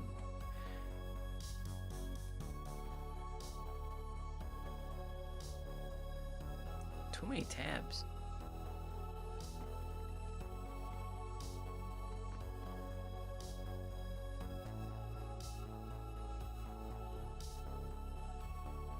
I don't think I would be interested in something like that, Corey.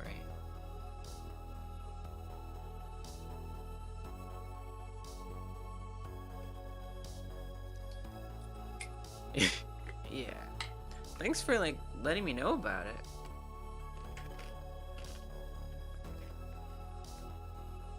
But what I will say, you know, if it's like a local thing, a couple of things. Number one, sounds like it would be really expensive. If it's a locally run model, I feel like that would cost a lot of money to set up like a powerful enough PC to do it.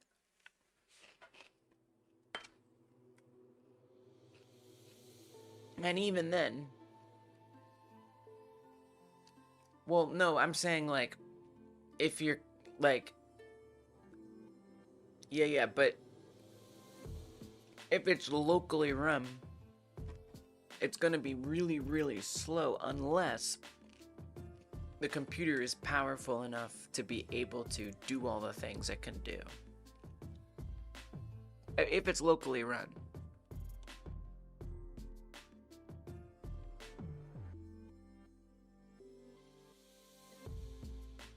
I like that it's open source, but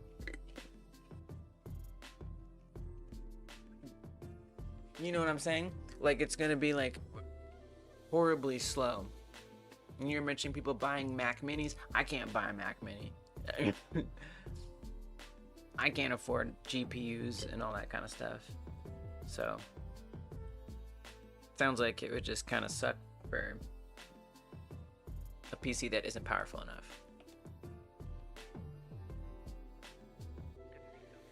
And you'd need something dedicated, probably. And so, you know, even with all that, you know, why would I want that?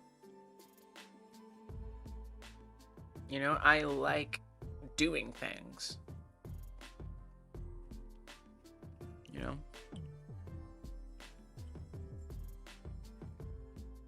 I don't want a living computer. But I can understand the appeal. It's interesting.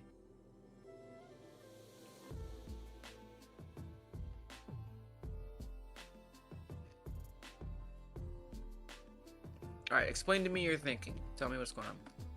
This is like last resort stuff, and I'm doing everything I can to have it not explain too much to me because I can't find this answer anywhere. You know, the last thing, I don't even want it to give me examples of how to do the thing I want to do, let alone have it literally control doing it for me. But it's interesting. It's interesting. Load preload to load the GD script resource new to create a new instance to instantiate. It's not called instance, but nice try. Wait, you can do that? You can do new if the script defines class. That's just for GD? I didn't know you could do that. Why didn't I know you could do that? I don't know. Maybe I don't believe that you can. Let's find out. So it'd actually be on this manage minigames. Because we have the whole script path right here. I loaded it, I printed it. But it's still, I mean, just because I load it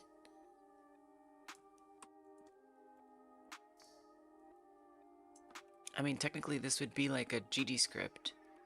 And then what I would say, minigame data script, minigame data node equals minigame data script new.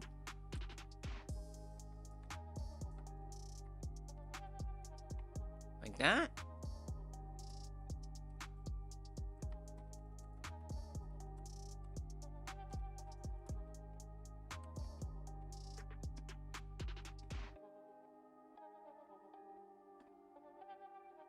Yeah, it made a node.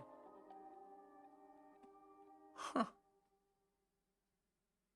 I'd never tried to do that, but I guess that makes a lot of sense. Okay. Then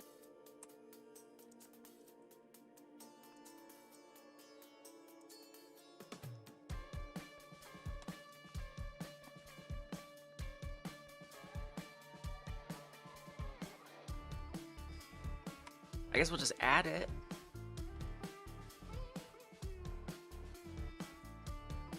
Add it right here.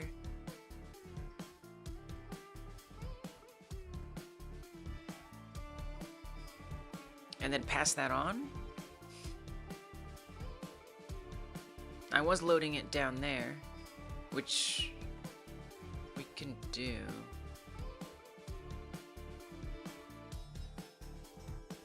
Technically, this feels like loading, so...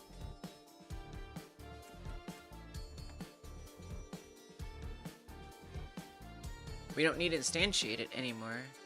Well, you do. All this is creating. It's interesting because then it almost makes me think, well, why am I creating this config script when I could just create the damn thing I'm creating in the damn first place? You know?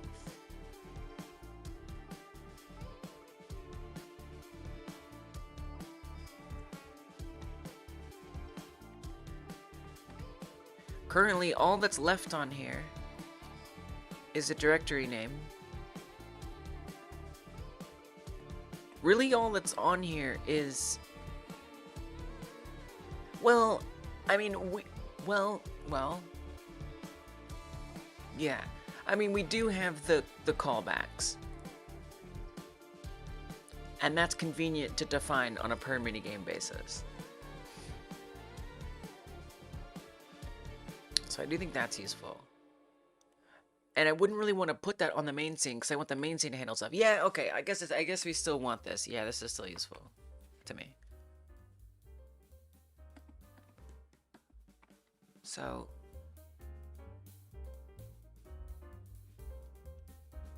whoo.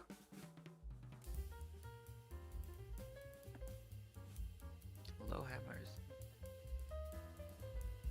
What a ride this has been.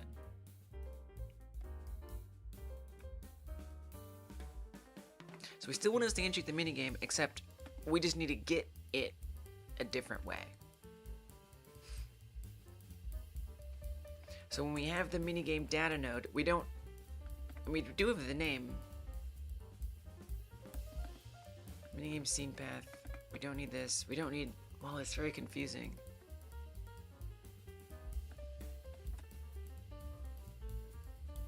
Because before... yeah, no, this is fine. Here's what I think you should do. I think you should... well, I was gonna say... It's okay. Here, come back here. No, I got this. I think I got this. Wait. Don't leave, I got this. I'm just kidding. Okay, minigame directory. We need more of those callbacks. Get minigame data, get minigame scene path. I need more of those, or another one of those. Well, you can just, you'll know it's there. You have it. You've already got it. You don't need it again.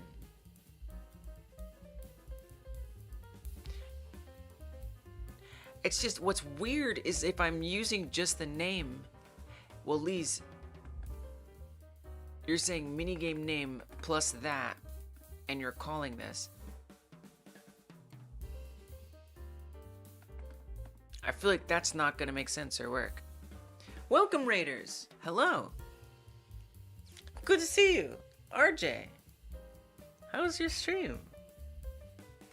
A short one, or I'm just still here. What were you getting up to? I'm just twisting my brain up in a million different pretzels. Pretzels on pretzels on pretzels. I thought I knew what the hard part was of my challenge. I don't. I didn't. I found out though. But it's okay. RJ also streams on YouTube and puts up videos and stuff. So if you give RJ a follow, a sub on YouTube, you won't be disappointed. He does good game dev. Amazing art. Amazing art. Amazing games. You are a very talented and skilled game dev. And if y'all aren't hip to it, you need to be. That's all I'm saying. So I'm just like getting all twisted up. I mean it. I'm in awe of what you do. I'm not, that's not what that is. That's not what that is. It's literally genuine admiration. You can accept it. You can accept the compliment. You can do it. I believe in you. You can do it. Like, alright. You know what? I'm gonna do the opposite of that.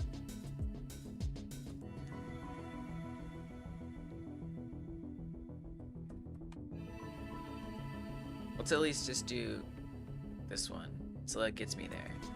This was a game that RJ released a demo for, okay? And just behold this trailer. Look at this game. Look at this game. One of many games that RJ be working on. Okay, voice acting. We got UI, we got levels, we got ships, we got upgrades. Dog fighting. It's got musics, it's got sounds effects, it's got all the stuff.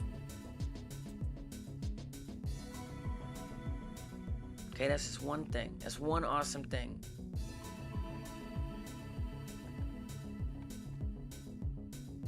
Right? Right? So you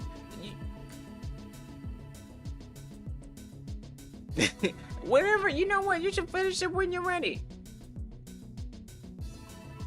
Okay, the current game you're working on doesn't have a Steam page. But the current game RJ's working on is also incredibly amazing.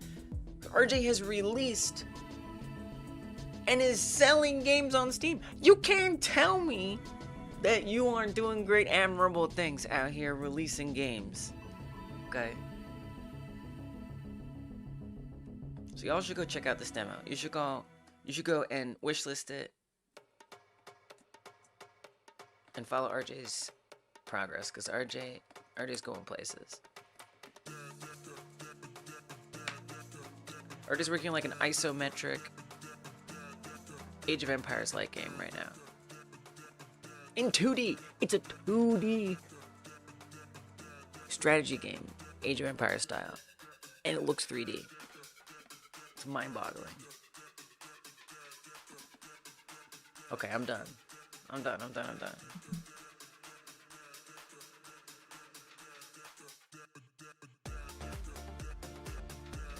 I just had the realization, well, let me rephrase that. I dug And I finally just had to ask a chatbot, which I did not get the code from, although it did explain that I just had to load and create a new node of a GDScript file. I don't know why I never tried this. I never tried to like... I don't think I've ever loaded a GDScript type and then I can just create a node from that. I don't know, I mean, like, it makes sense that it can be done, but I just never tried it. And it's exactly what I need since I'm trying to unpack a packed minigame. So like the way this whole thing started is this project that I'm working on. I mean, I must have last talked about this hours ago. Nobody knows what the hell I'm doing anymore. I had this virtual pet game which has this, you know, it has like mini games like Scoop and Poop and, you know, it has those kind of mini games, feeding the cat, you know, whatever. It has that kind of stuff. But there's also these like embedded games where you can actually, where basically I make games separately outside of the project, and then I can bring them in and create, like, instantiate them and destroy them by opening them like programs, right? So I'm literally just instantiating and queue freeing this right now. And these are like whole games that are just embedded right inside of the project. And I want to do lots of these. I want 10, 20, who knows? Infinite number of them. Maybe I'll add new ones and want them to get added in like DLC. I want them to be separate entities. I don't want them to be mixed up as they are right now. They're mixed up inside of this big main project. So each of those are just like full. Well, this is not it working yet. I did, but now I'm trying to set up the infrastructure, and that's where I just like kind of ended up getting like all of my like if you imagine a brain and its wrinkles, and like instead you can actually like take those wrinkles and like straighten them out into like a long piece of spaghetti, and then just take that long piece of spaghetti and just tangle it up and tie it in knots and tangle it up. And that's what has happened for me. But, you know, slowly getting it detangled. Sorry. I'm sorry. I shouldn't have said that. Just forget I mentioned it. I apologize. That was not a real thing. It can't happen. What are you even thinking about that I said? I didn't say what?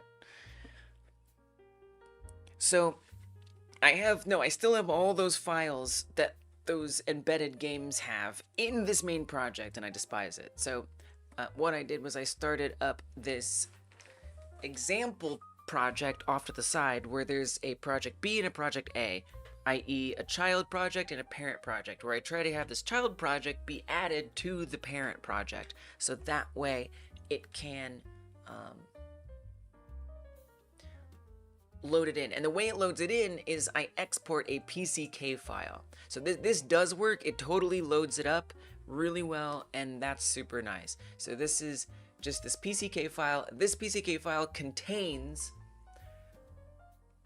that project B, the mini game, the embedded game, if you will, the thing that goes inside of the other game. And it's just stored in this folder. And I've got things set up so I can indeed load that in the parent project. Now what I'm trying to do is I'm trying to access methods and data and stuff that exist on the child. So I want it to be hyper modular as imaginable. I want it to be such that I could make, again, like I say, 10, 20 mini games, and all I have to do is just tweak a single file on each mini game, and that'll determine how the parent game parses it. So like giving it some callback functions that it's going to call on the parent. And then the parent just says, which callback functions do you want? And it chooses those depending on what the mini game is. Hey, what's up, Brudius? And so I got all that set up, but now what I've been like just twisting my brain around is trying to get access to this stuff from the parent. Now I can instantiate a scene, but this stuff is special because this stuff talks back and forth with the parent. Whereas, you know, yeah, I can instantiate the child, no problem. That was like apparently the easiest part of this whole process, was instantiating the child in the parent.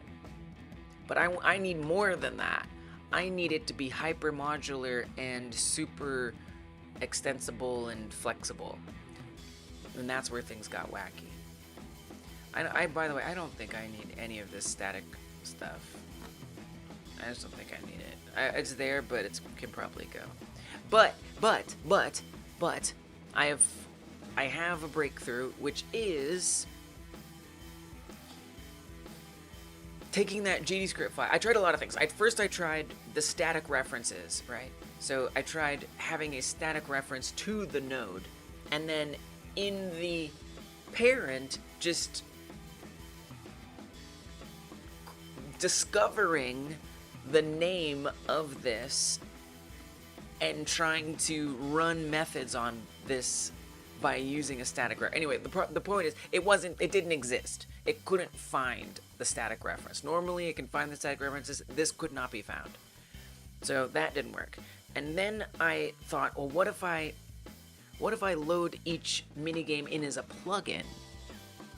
And because plugins can add auto loads, right? So I tried to set up a way that the plugin would create itself and add an auto load. Well, apparently I can't be having plugins create themselves. The editor has to create them. So they have to be added manually when you come up to like project settings, plugins, creating plugin. That's the only way you can create new plugins. So that didn't work.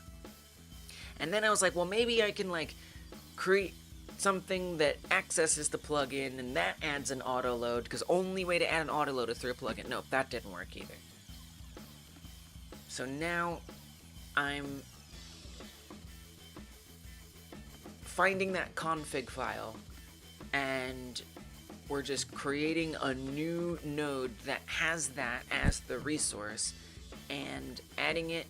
And now I'm at the part where I need to access those functions so I can actually instantiate the minigame without me having to explicitly type, this is the name of the minigame, please make it happen. Instead of that, I'm trying to have it be able to discover the minigame itself. And I think this is gonna work. I'm right there. It's definitely gonna work. I just like now that my brain is twisted up, I have to like untwist it so I can get in the right mind space to do this. Brady says, nothing much. Decided to start clawing up from script kitty to dangerously competent, which brings you here. Congrats, Brudius. Let's go. Ain't no script kitty. That's not the behavior of a script kitty. Good for you. Good for you. What you becoming competent in? Okay. I actually do have to lock in. I actually can't chat as much as I want to. A little bit, but I'm running out of time. I'm like actually running out of time. Like I actually can't even keep going much longer. A little bit. I can keep going, but not forever. I got like an hour. I got less than an hour, I would say. I have like 48 minutes or something. So, and then I have no choice. I have no choice anymore. Okay, so before I would just use the minigame name, it doesn't make sense. It doesn't make sense. Well, it did, Lise, because remember before you were doing .ref. That's why this made sense. But that's not how this works anymore. So what you need now is to pass in. You actually would want to fetch the things to instantiate here. Okay? So I recommend, in my opinion,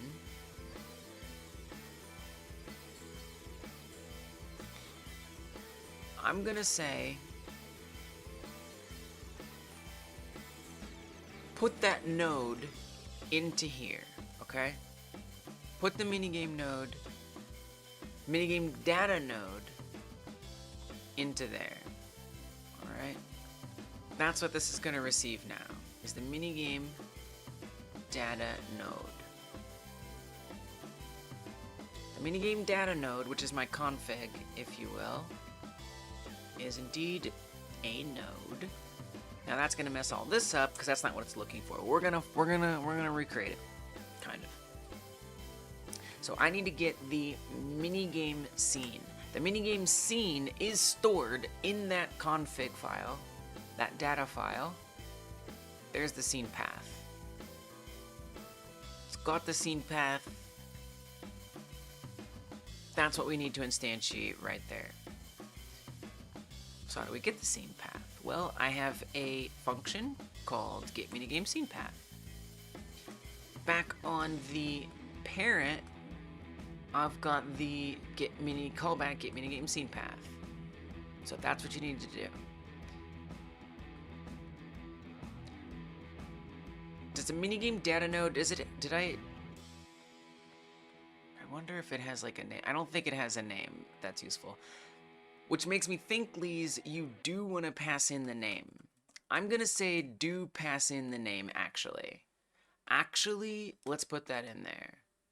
Let's put that in there, okay? Don't throw that baby with the bathwater. What the hell is that even supposed to mean? I don't know. I'm not going to try to use sayings I don't understand. Oh, minigame name.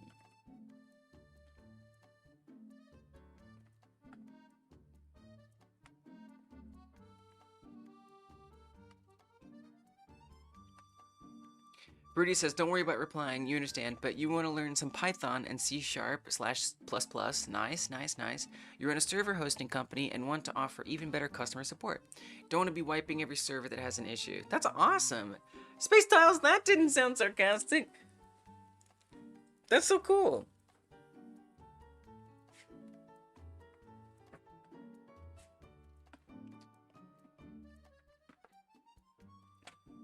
You're telling me you're a script kiddie and you run a server hosting company? Someone is selling themselves short. What's going on here? Come on now. Come on now, you got a few skills.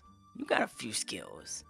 But I see like literally like raw coding, like actually making like a software from scratch. Like that's the new thing. Love that. Well, welcome. The only like general purpose language I really know is JavaScript, and I want to learn like C#. I want to learn C++. Like, I want to learn all these things. But really, all that I'm mostly doing, because at the end of the day, I just want to make games. Sometimes a few web tools. So I usually am deep in GDScript land for Godot. But I'm here, and I be coding, so, you know, if you ever need some co-working vibes, I'll be here. Your business partner is the code guru. You just have an innate ability to open code up, understand it, and rearrange it without even knowing what language you're working in. Nice, nice. So it sounds like you'll be able to take to it pretty well. You just gotta figure out what you want to make. Alright, lock in.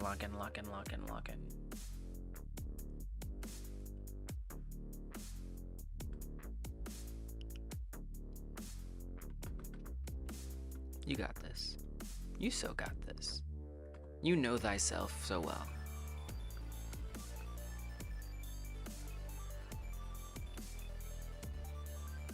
We have the name, we have the data node. We don't need to get the scene path this way, but what I do need to do, well, we do, actually that's wrong, we do. Thanks for the follow, appreciate it. We're going to say minigame plus callback get made. No, Lees, this is perfect. You literally just did it right. Literally, you just did it correctly. It's like, good job. This is actually perfect. What are you even talking about? Wait a minute. This doesn't make sense. This doesn't make any sense. No, this can't be perfect. How can this be? You have to call it on something. Yeah, this doesn't make any sense. What are you calling it on? You're not calling it on anything. That's the issue. You need to say minigame data node call. That's what is missing. That's what is missing.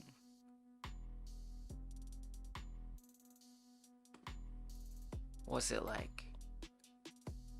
Minigame thinking dot get minigame scene path in base node minigame thinking. Nice. I like that it says base node minigame thinking. This is good. That means it's there. Love that. What? That is a good thing. That is a very good thing.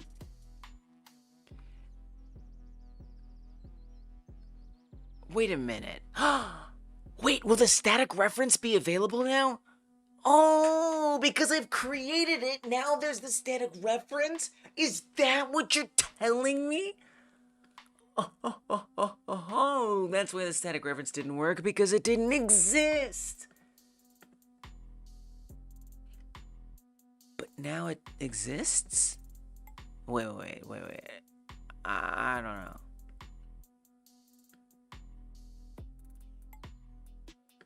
What the hell's going on right now?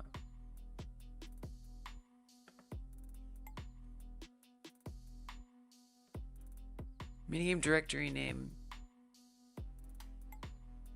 Minigame no callback string. Is this the same?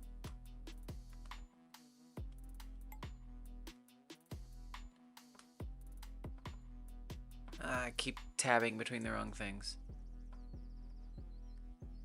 Okay. Yeah, this is it. This is that. Nice. Nice. So there should be the static reference. It should exist. Wait.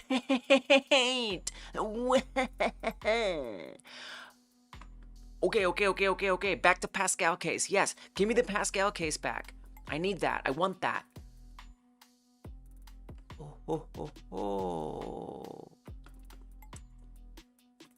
Wait. That was the missing piece. The missing piece was me making the GD script file. If there isn't the node, how can there be? I mean, because the node doesn't exist on the other. What if it did? Why doesn't it? Because, let me tell you why. It doesn't exist because that's more crap I have to make. The less crap I have to make, the better. Wow. Alright. Okay. So here's what's going to happen. Over here, we're going to create a variable minigame prefix. And this is going to be a string. And it is going to be equivalent to the minigame name dot to Pascal case. We're going back to that. We're coming back to all of these, and we're going to reappend ref dot to it. Okay? Then I'm going to come down here. Hell, just put dot ref. I don't even give a crap. Just put dot ref. It doesn't matter. And if you want... No, screw that. Just cook. Don't worry about it. Minigame prefix. Now that I have that, we pass that in, not the minigame name. Okay. We're just gonna keep that called minigame prefix just for sanity's sake. So now we'll call minigame prefix. We don't need the dot plus that. And that's what we'll call. Down here, Same thing. It's the prefix now. What happens? Not function minigame thinking dot ref in base. Oh, here, get rid of that. Yeah, I don't even need that node.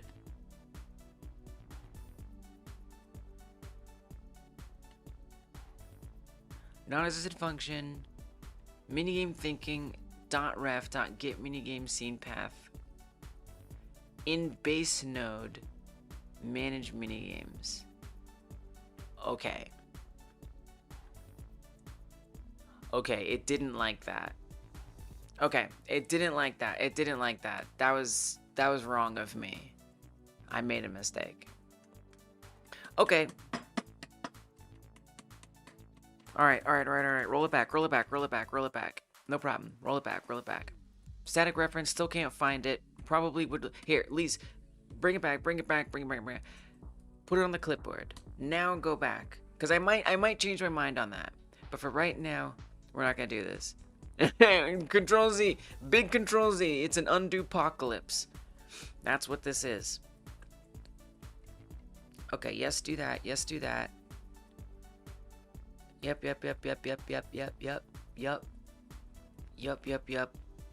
Sure, yep. Correct. Sure. Okay, stop. Okay, and then also, you in theory, put this here. What we're gonna do this time, before I even try to do any of that crap, I would like to know, can you print minigame data node get property list? Just let me see. It's probably gonna be out of control. Okay, here, let's make this. It's gonna be so much stuff. But what I'm curious is if I can find those functions on here somewhere. That's what I'm curious to find out. So we're gonna go through all this stuff and see if I can find those functions on there. This is my ambition. Codacula! Thank you for the 2 months! Hope you've been good. Thank you. Let's go. Says we loaded node. Yeah, but I really just want the methods. Can we, is there, because that's going to have all kinds of crap. I don't want that. That's not what I want. But it's kind of what I want. Isn't there like a method version of it? There's a method version for that, right?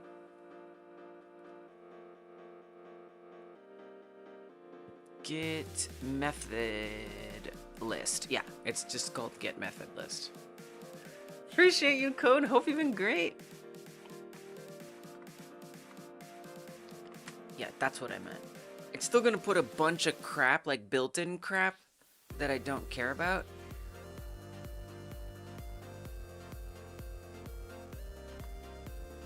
Oh yeah, dictionary, name, arguments, default arguments, flags, ID, return. Can you just give me the name?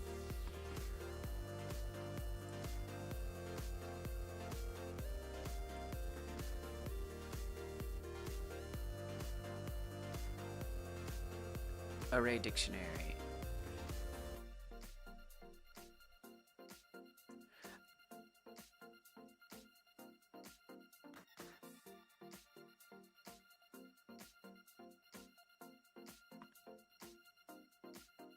Okay, but then how do I even... Oh, I forgot how to do this. Invalid index type string name. Well, yeah, that's what name returns. Yeah, I get that. Here, just do 0. That'll be easier. Okay. You've been great. Gonna try to cut a new Apollo release here today. Hope you're having a lovely morning time. I am. I don't know what an Apollo release is, but I know it's gonna go okay probably. Right?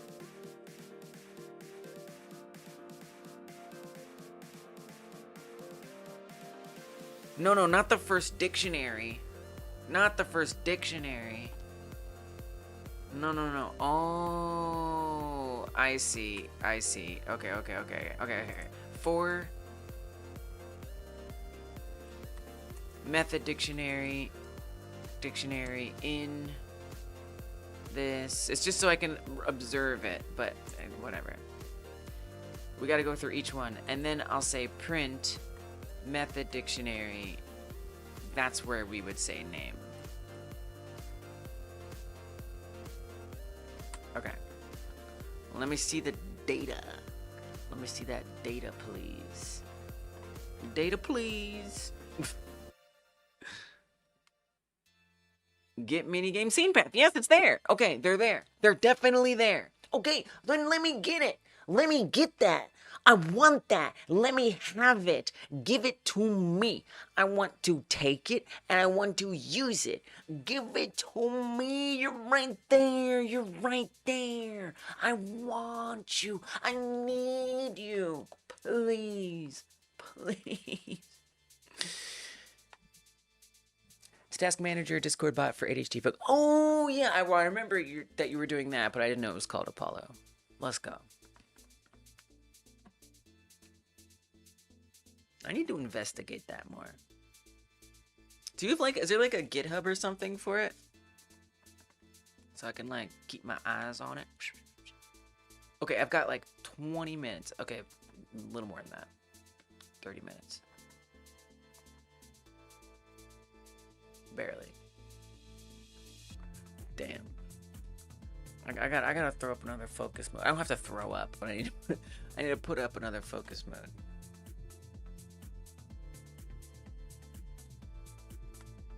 I have to. I don't want to, but I have to.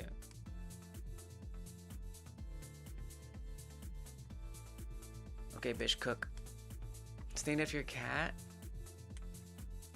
It's wonderful. This is freaking amazing. It's like so beautiful. I love that. I gotta name something after my cat. That's such a good idea.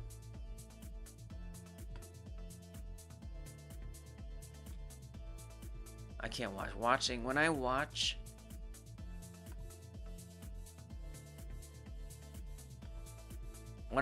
I get like all these emails and I'm just like, what the hell is going on?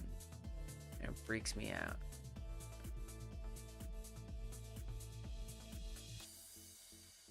To be fair, it's not a lot of releases. You know, I'm feeling dangerous. We're gonna do releases. We're gonna see what happens. We'll see what happens. Okay, so this actually went really well. It's in there. It's in there somewhere. So how do I get it? Why can't I run it? You're telling me it doesn't exist, but it exists. You're telling me it doesn't exist, but it exists. Do you see what that, you see why that doesn't make, see why it doesn't make a lot of sense? Well, because you're doing minigame names. You don't have to do that anymore. That's why. You don't have to add that extra crap. I figured it out. I feel a little silly for not figuring it out sooner, but it's okay. I figured it out right now. What? Oh, we got further. Yeah. Further down. Different error. Yes. Okay. Invalid type and function assign 3D minigame plus invalid colon base node cannot convert argument 2 from array to string. Okay, alright. Hell yeah. Handle minigame callbacks on creation. Okay.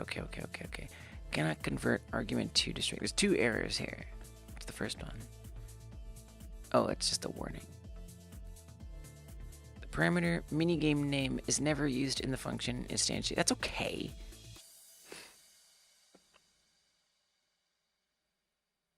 Manage minigames, handle minigame callbacks on creation, invalid type and function assign 3D, minigame pause via call, in base node, manage minigames.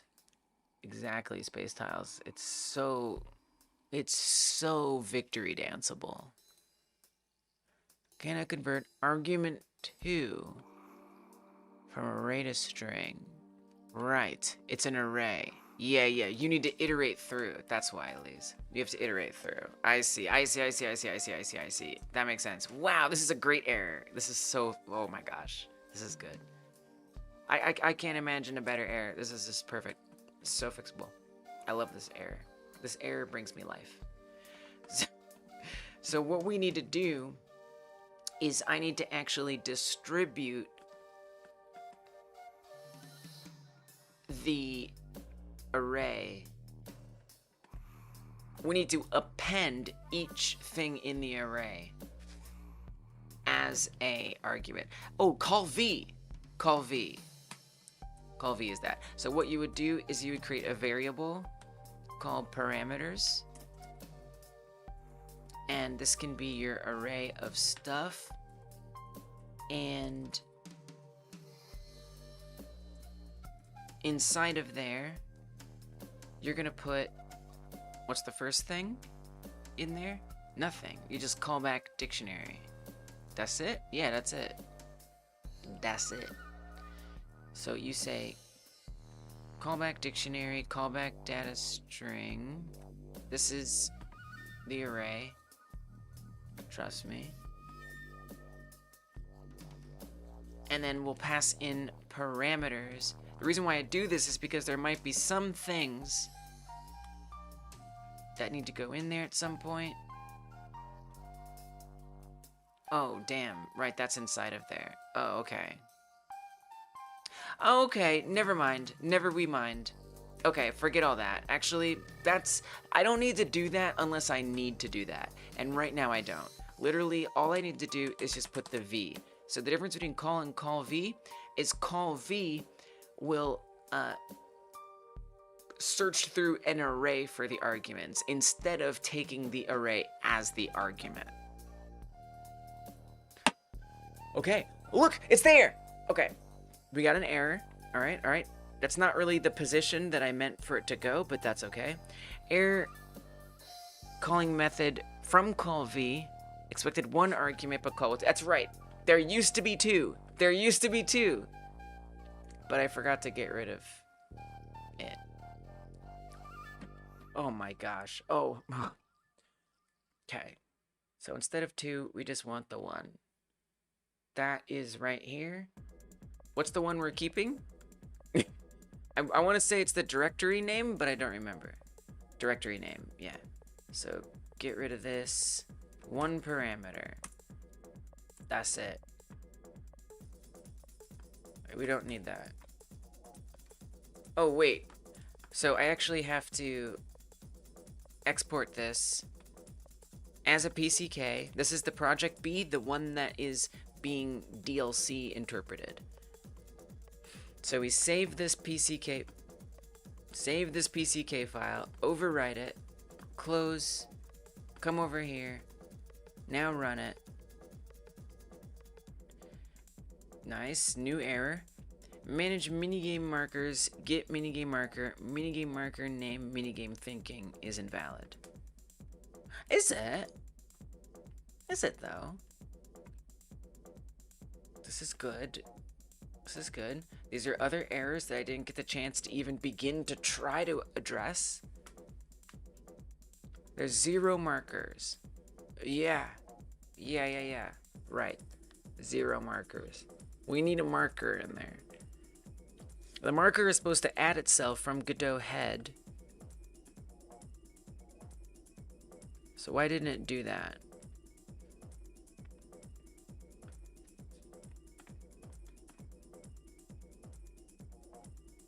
Why didn't it do that? What did I miss? What have I missed?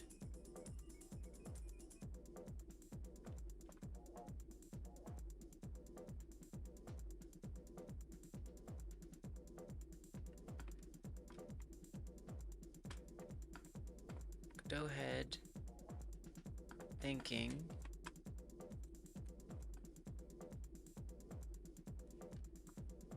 I guess I don't know if this is happening. I'm not sure if this is even running.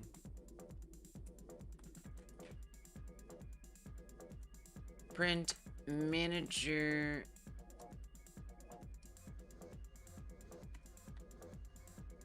Manager name is ready.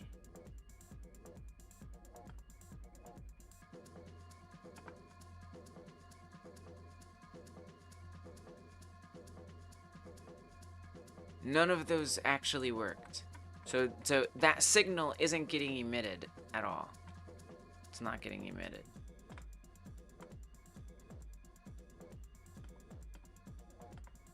This. Why not?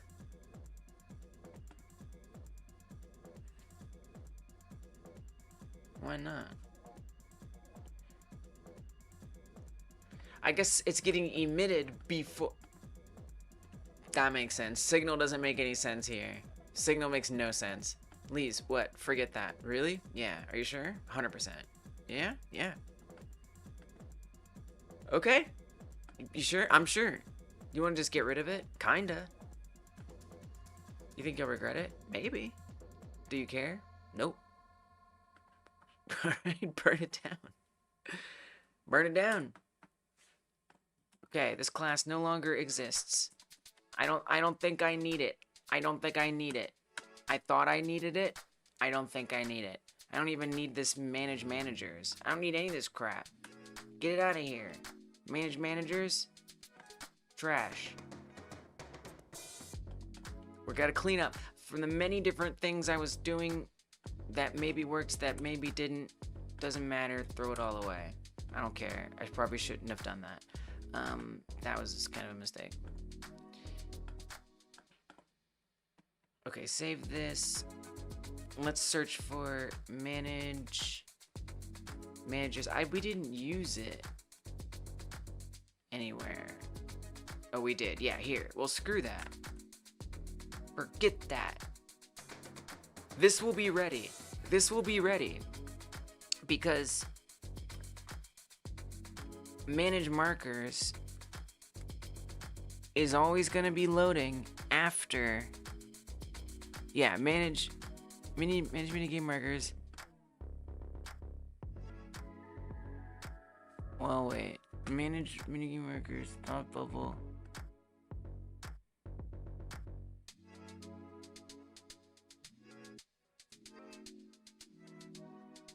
Well, we'll certainly hope that it is. And if it isn't, we'll make sure it does happen. Okay? I'm a little surprised. Print self name. Can we put marker in there? Because I feel like it doesn't have the word marker. So it's hard to say. It's this. Yeah, it's after. Yep, it's after. Yep. We're good to go. Yep. Don't need that crap. So then all we'll say is I usually do make a thing. Whatever. Ready marker. I don't care. Forget this crap. Just put it in here. Just put it in there. Forget that crap. I don't care. It's gonna be there. No guard. No care. You get a parser error? Yeah, it's not a manager anymore. Yeah. So actually extends manager, that's not a thing. Yeah, this isn't a thing anymore. I'm so sorry. It used to be a thing, but then we got rid of it. So 13 minutes. Oh my gosh, this is a real 13 minutes. Like this is there's no extensions. Like that's it. I do have to actually be done. Come here. Extends node. We gotta undo some of the things I did that I thought I needed that it turns out I definitely completely don't need. But I didn't know because I never got to get to this point to find out. But now I'm here. And it's glorious. Okay, so back to the marker itself. By the way, what this marker is supposed to do is it's supposed to spawn in the minigame at a specific position. That's what it's supposed to do. And it's supposed to be an example of how I can communicate from the child project to the parent project. And then have the parent project do something based on what it received from the child. That's why I'm even setting up this marker and I'm trying to find it so I can make sure that the minigame loads in the right spot. So that way I can basically come to the child of the minigame and tell the minigame, hey, these are the callback functions that you are going to run when you get created When you get accessed by the parent project that you're a DLC in, you're gonna go run this function with these parameters on that parent, on that main game. These are the things you're gonna do. So it's just like the first like little example attempt at being able to have the child tell the parent what it's supposed to do. So that should add itself. Let's see what happens. Still isn't in there. Is it empty? Or not? Would be the next question. It's not! It's not empty. This is excellent. That is very good news. It's called minigame thinking. So the node is in there. I'm just not finding it correctly, which is great. So I would like to know, at this moment, can you tell me what's in there? So can you please print all markers just right here, so I can just see what's in there? Is it in there at that moment? I don't know, but I gotta find out. I gotta find out. Hey, what's up, Maz? It's empty. It's empty. It's an empty little thing. Empty little thing right there. Hey, Darth. Okay, so it hasn't gone in there yet. So what I'm thinking, hey, Nowhere, is it's gonna end real soon. I gotta lock in, chat.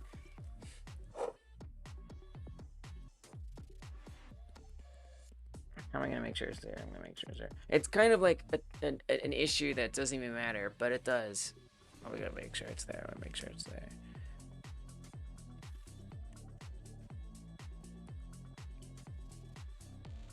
So it's not.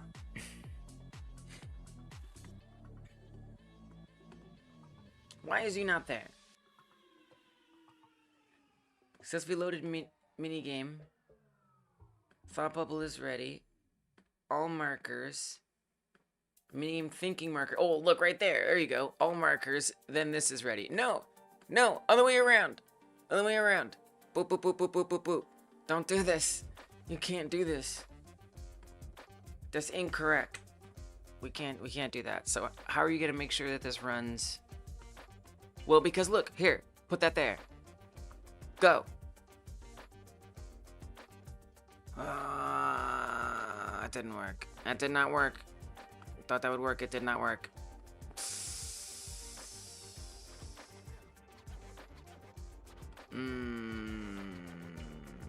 I probably worked even worse, actually, now that I think about it. That would be considerably worse.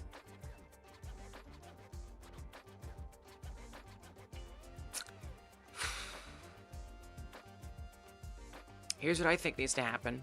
I think we need to say that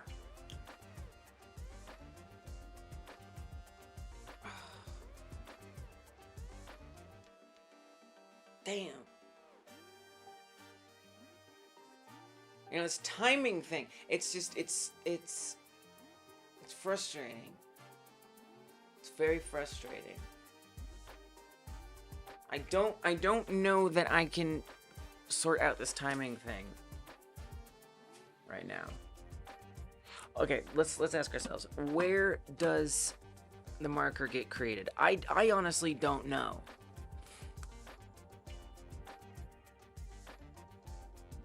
Thought bubble is ready from minigame. Well, what about the Godot? Well, the Godot head's over here. And then the marker, thought bubble is ready for me. How does that happen first? Why does that happen so soon? That confuses me. Because... oh. Put the Godot head above managers? Oh, there we go. Godot head has to load before the managers. Ah! Ah! I hate that. Sorry, spoon. I love you. You're a great spoon. You've spooned many great things. The thought bubble is appearing where it's supposed to appear. Now, can I see diddly squiddly? No, I can't see the thought bubble. It's way off screen. I don't care. I don't freaking give a poop. Doesn't matter. Okay? Here, we'll zoom in out a little bit.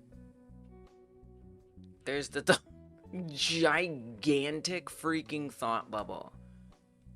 Freaking massive thought bubble. Ridiculously huge.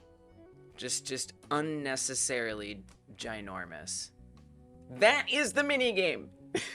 The minigame is that thought bubble. I don't know how to convince you, but that's what that is. That's what that is. It's communicating. It's unloading it from the PCK. Here, let me show you. All right, so we have 2 projects, right? 2 projects. We're just gonna prove it out here. We're gonna prove it the heck out. All right. Shrink, bite, minimize, shrink. Get out of here. Leave me alone. I'm gonna prove this out. So I have my thought bubble over here. Let's change it up. These are 2 separate projects. Project 1, Project B, I should say, and Project A. Parent, child project. DLC, main game. This is the demo. This is the demo. The proof of concept. So, the way I'm gonna make this function, let's say we just something small. How about I resize this thing so it's not gigantic, number 1. So I'm just gonna shrink it down so it's tinier, and then just to like make it really clear what's happening, let's change the material to be like maybe like blue or something. I don't know. Or purple. Okay, so now it's a purple thought bubble. And it's tinier. Okay, so I'm gonna save this in the child project in Project B. I'm gonna go to export PCK. This is in the main game, or the game with DLC. Okay, and we're gonna save it and overwrite it. Now I'm gonna go back to the parent project, and we're gonna just run it. And what we should see is the smaller purple freaking thought bubble. Yeah, it doesn't show up very well. And that's across projects. None of those files, there is no thought bubble in this file system. It does not exist in here. I searched thought, but it's not in here. The only place that exists is in the other project. I've got a separate project with stuff in it. I'm gonna make this white again because it looks a lot better. The separate project with stuff in it that I can now update and immediately see it. This isn't even that hard to just export it. It's like very fast. It's not even like a complicated workflow. Bam. Ah! All right. Wow. Well, okay, so I didn't get it so I can press a button and it spawns it in or anything, and it dynamically finds all of them, but I didn't know that the hard part would be what it was, and it was very interesting, and I learned a lot. Oh. Yes, I mean, nowhere, guy. It has been a journey. It has been a journey, let me tell you. But I am very glad. I am very proud. I'm very thankful that it works, and so I now just need to set it up in my main project. So I will make this public. Unfortunately, I didn't get like the nice setup buttons and pressing that I wanted. because I feel like if it's going to be a nice demo, you're going to be able to actually try it out in like more of a real-time setup instead of just being able to see that it's real and exists. But I will put it up on GitHub, and I'll just have to work on it or something and try to get it in a state where it is usable. Maybe Monday I'll work on that in the member stream, in the subscriber stream. So we'll see. All right, let me record a little something. I'm just gonna do a little, because I'm trying to edit these videos.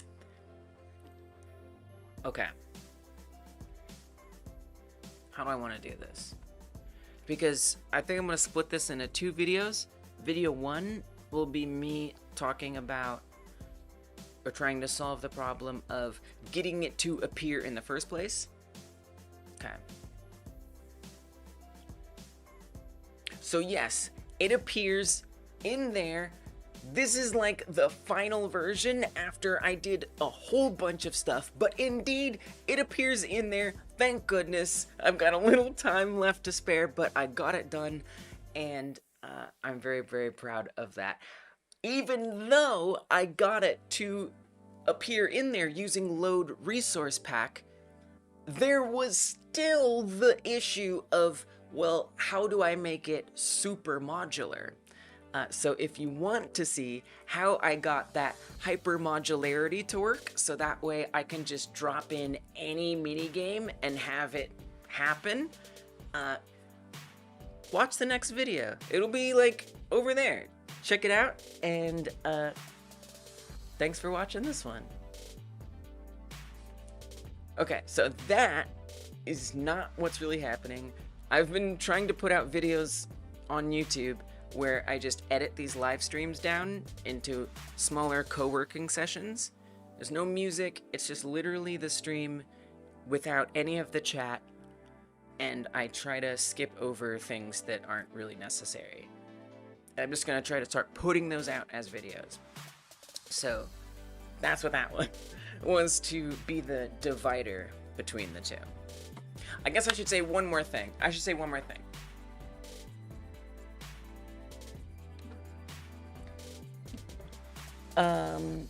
So I just got set up a way to have load resource pack actually make a child project appear in a parent, which is super good.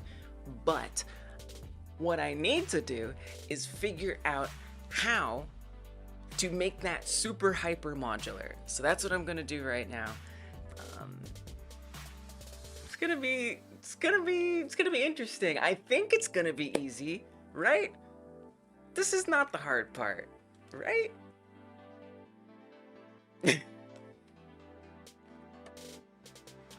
Okay. We'll say that's gonna work out after an 11-hour stream. Workout after a stream? I don't know about that. I'm probably gonna go buy a snack, and then I'm going to sleep a little bit, and then I'm gonna wake up and be really tired all day, so that way I go to bed early so my sleep schedule doesn't get messed up. That's the plan. That's the plan.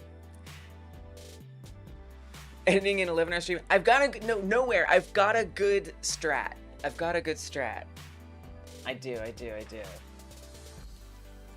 do.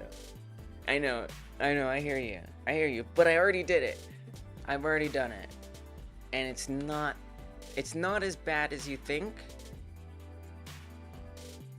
I just have to like basically find all of the chat sections and cut them out, and then kind of just chill and co-work to my own stream. And then if I hear something that I need to like rearrange, I'll do it.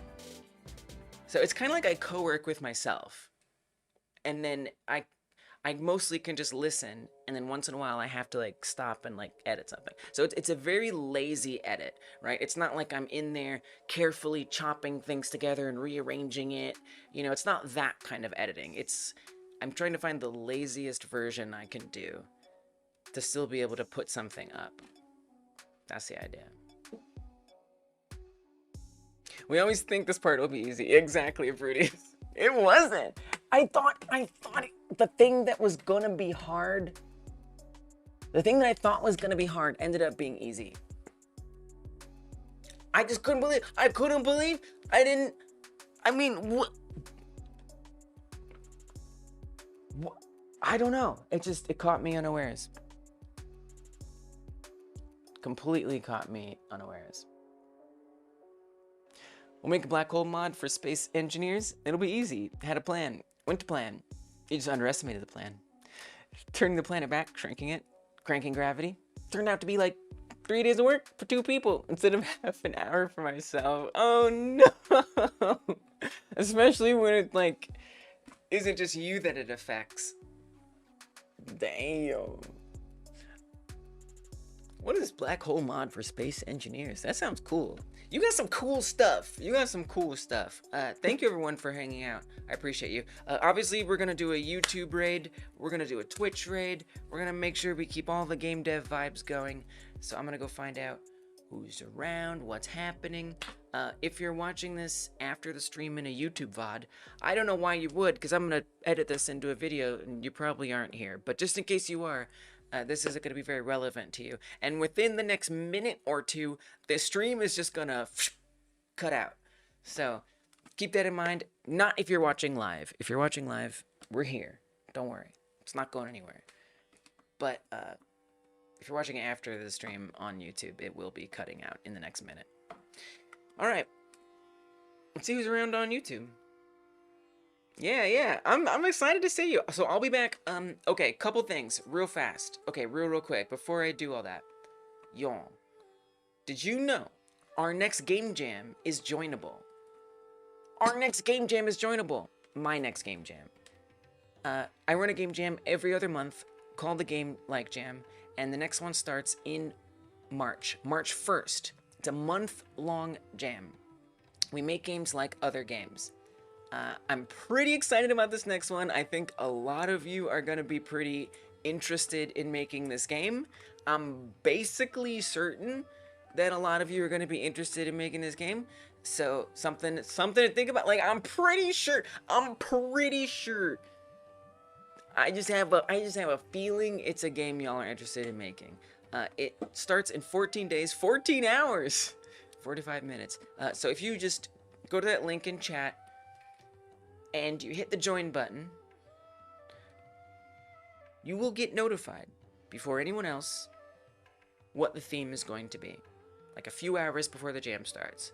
You don't have to submit a project. You can join and you don't have to submit anything. It helps the jam rank higher on itch, so you're doing me a favor. Don't worry about pressing the like button. Don't worry about following.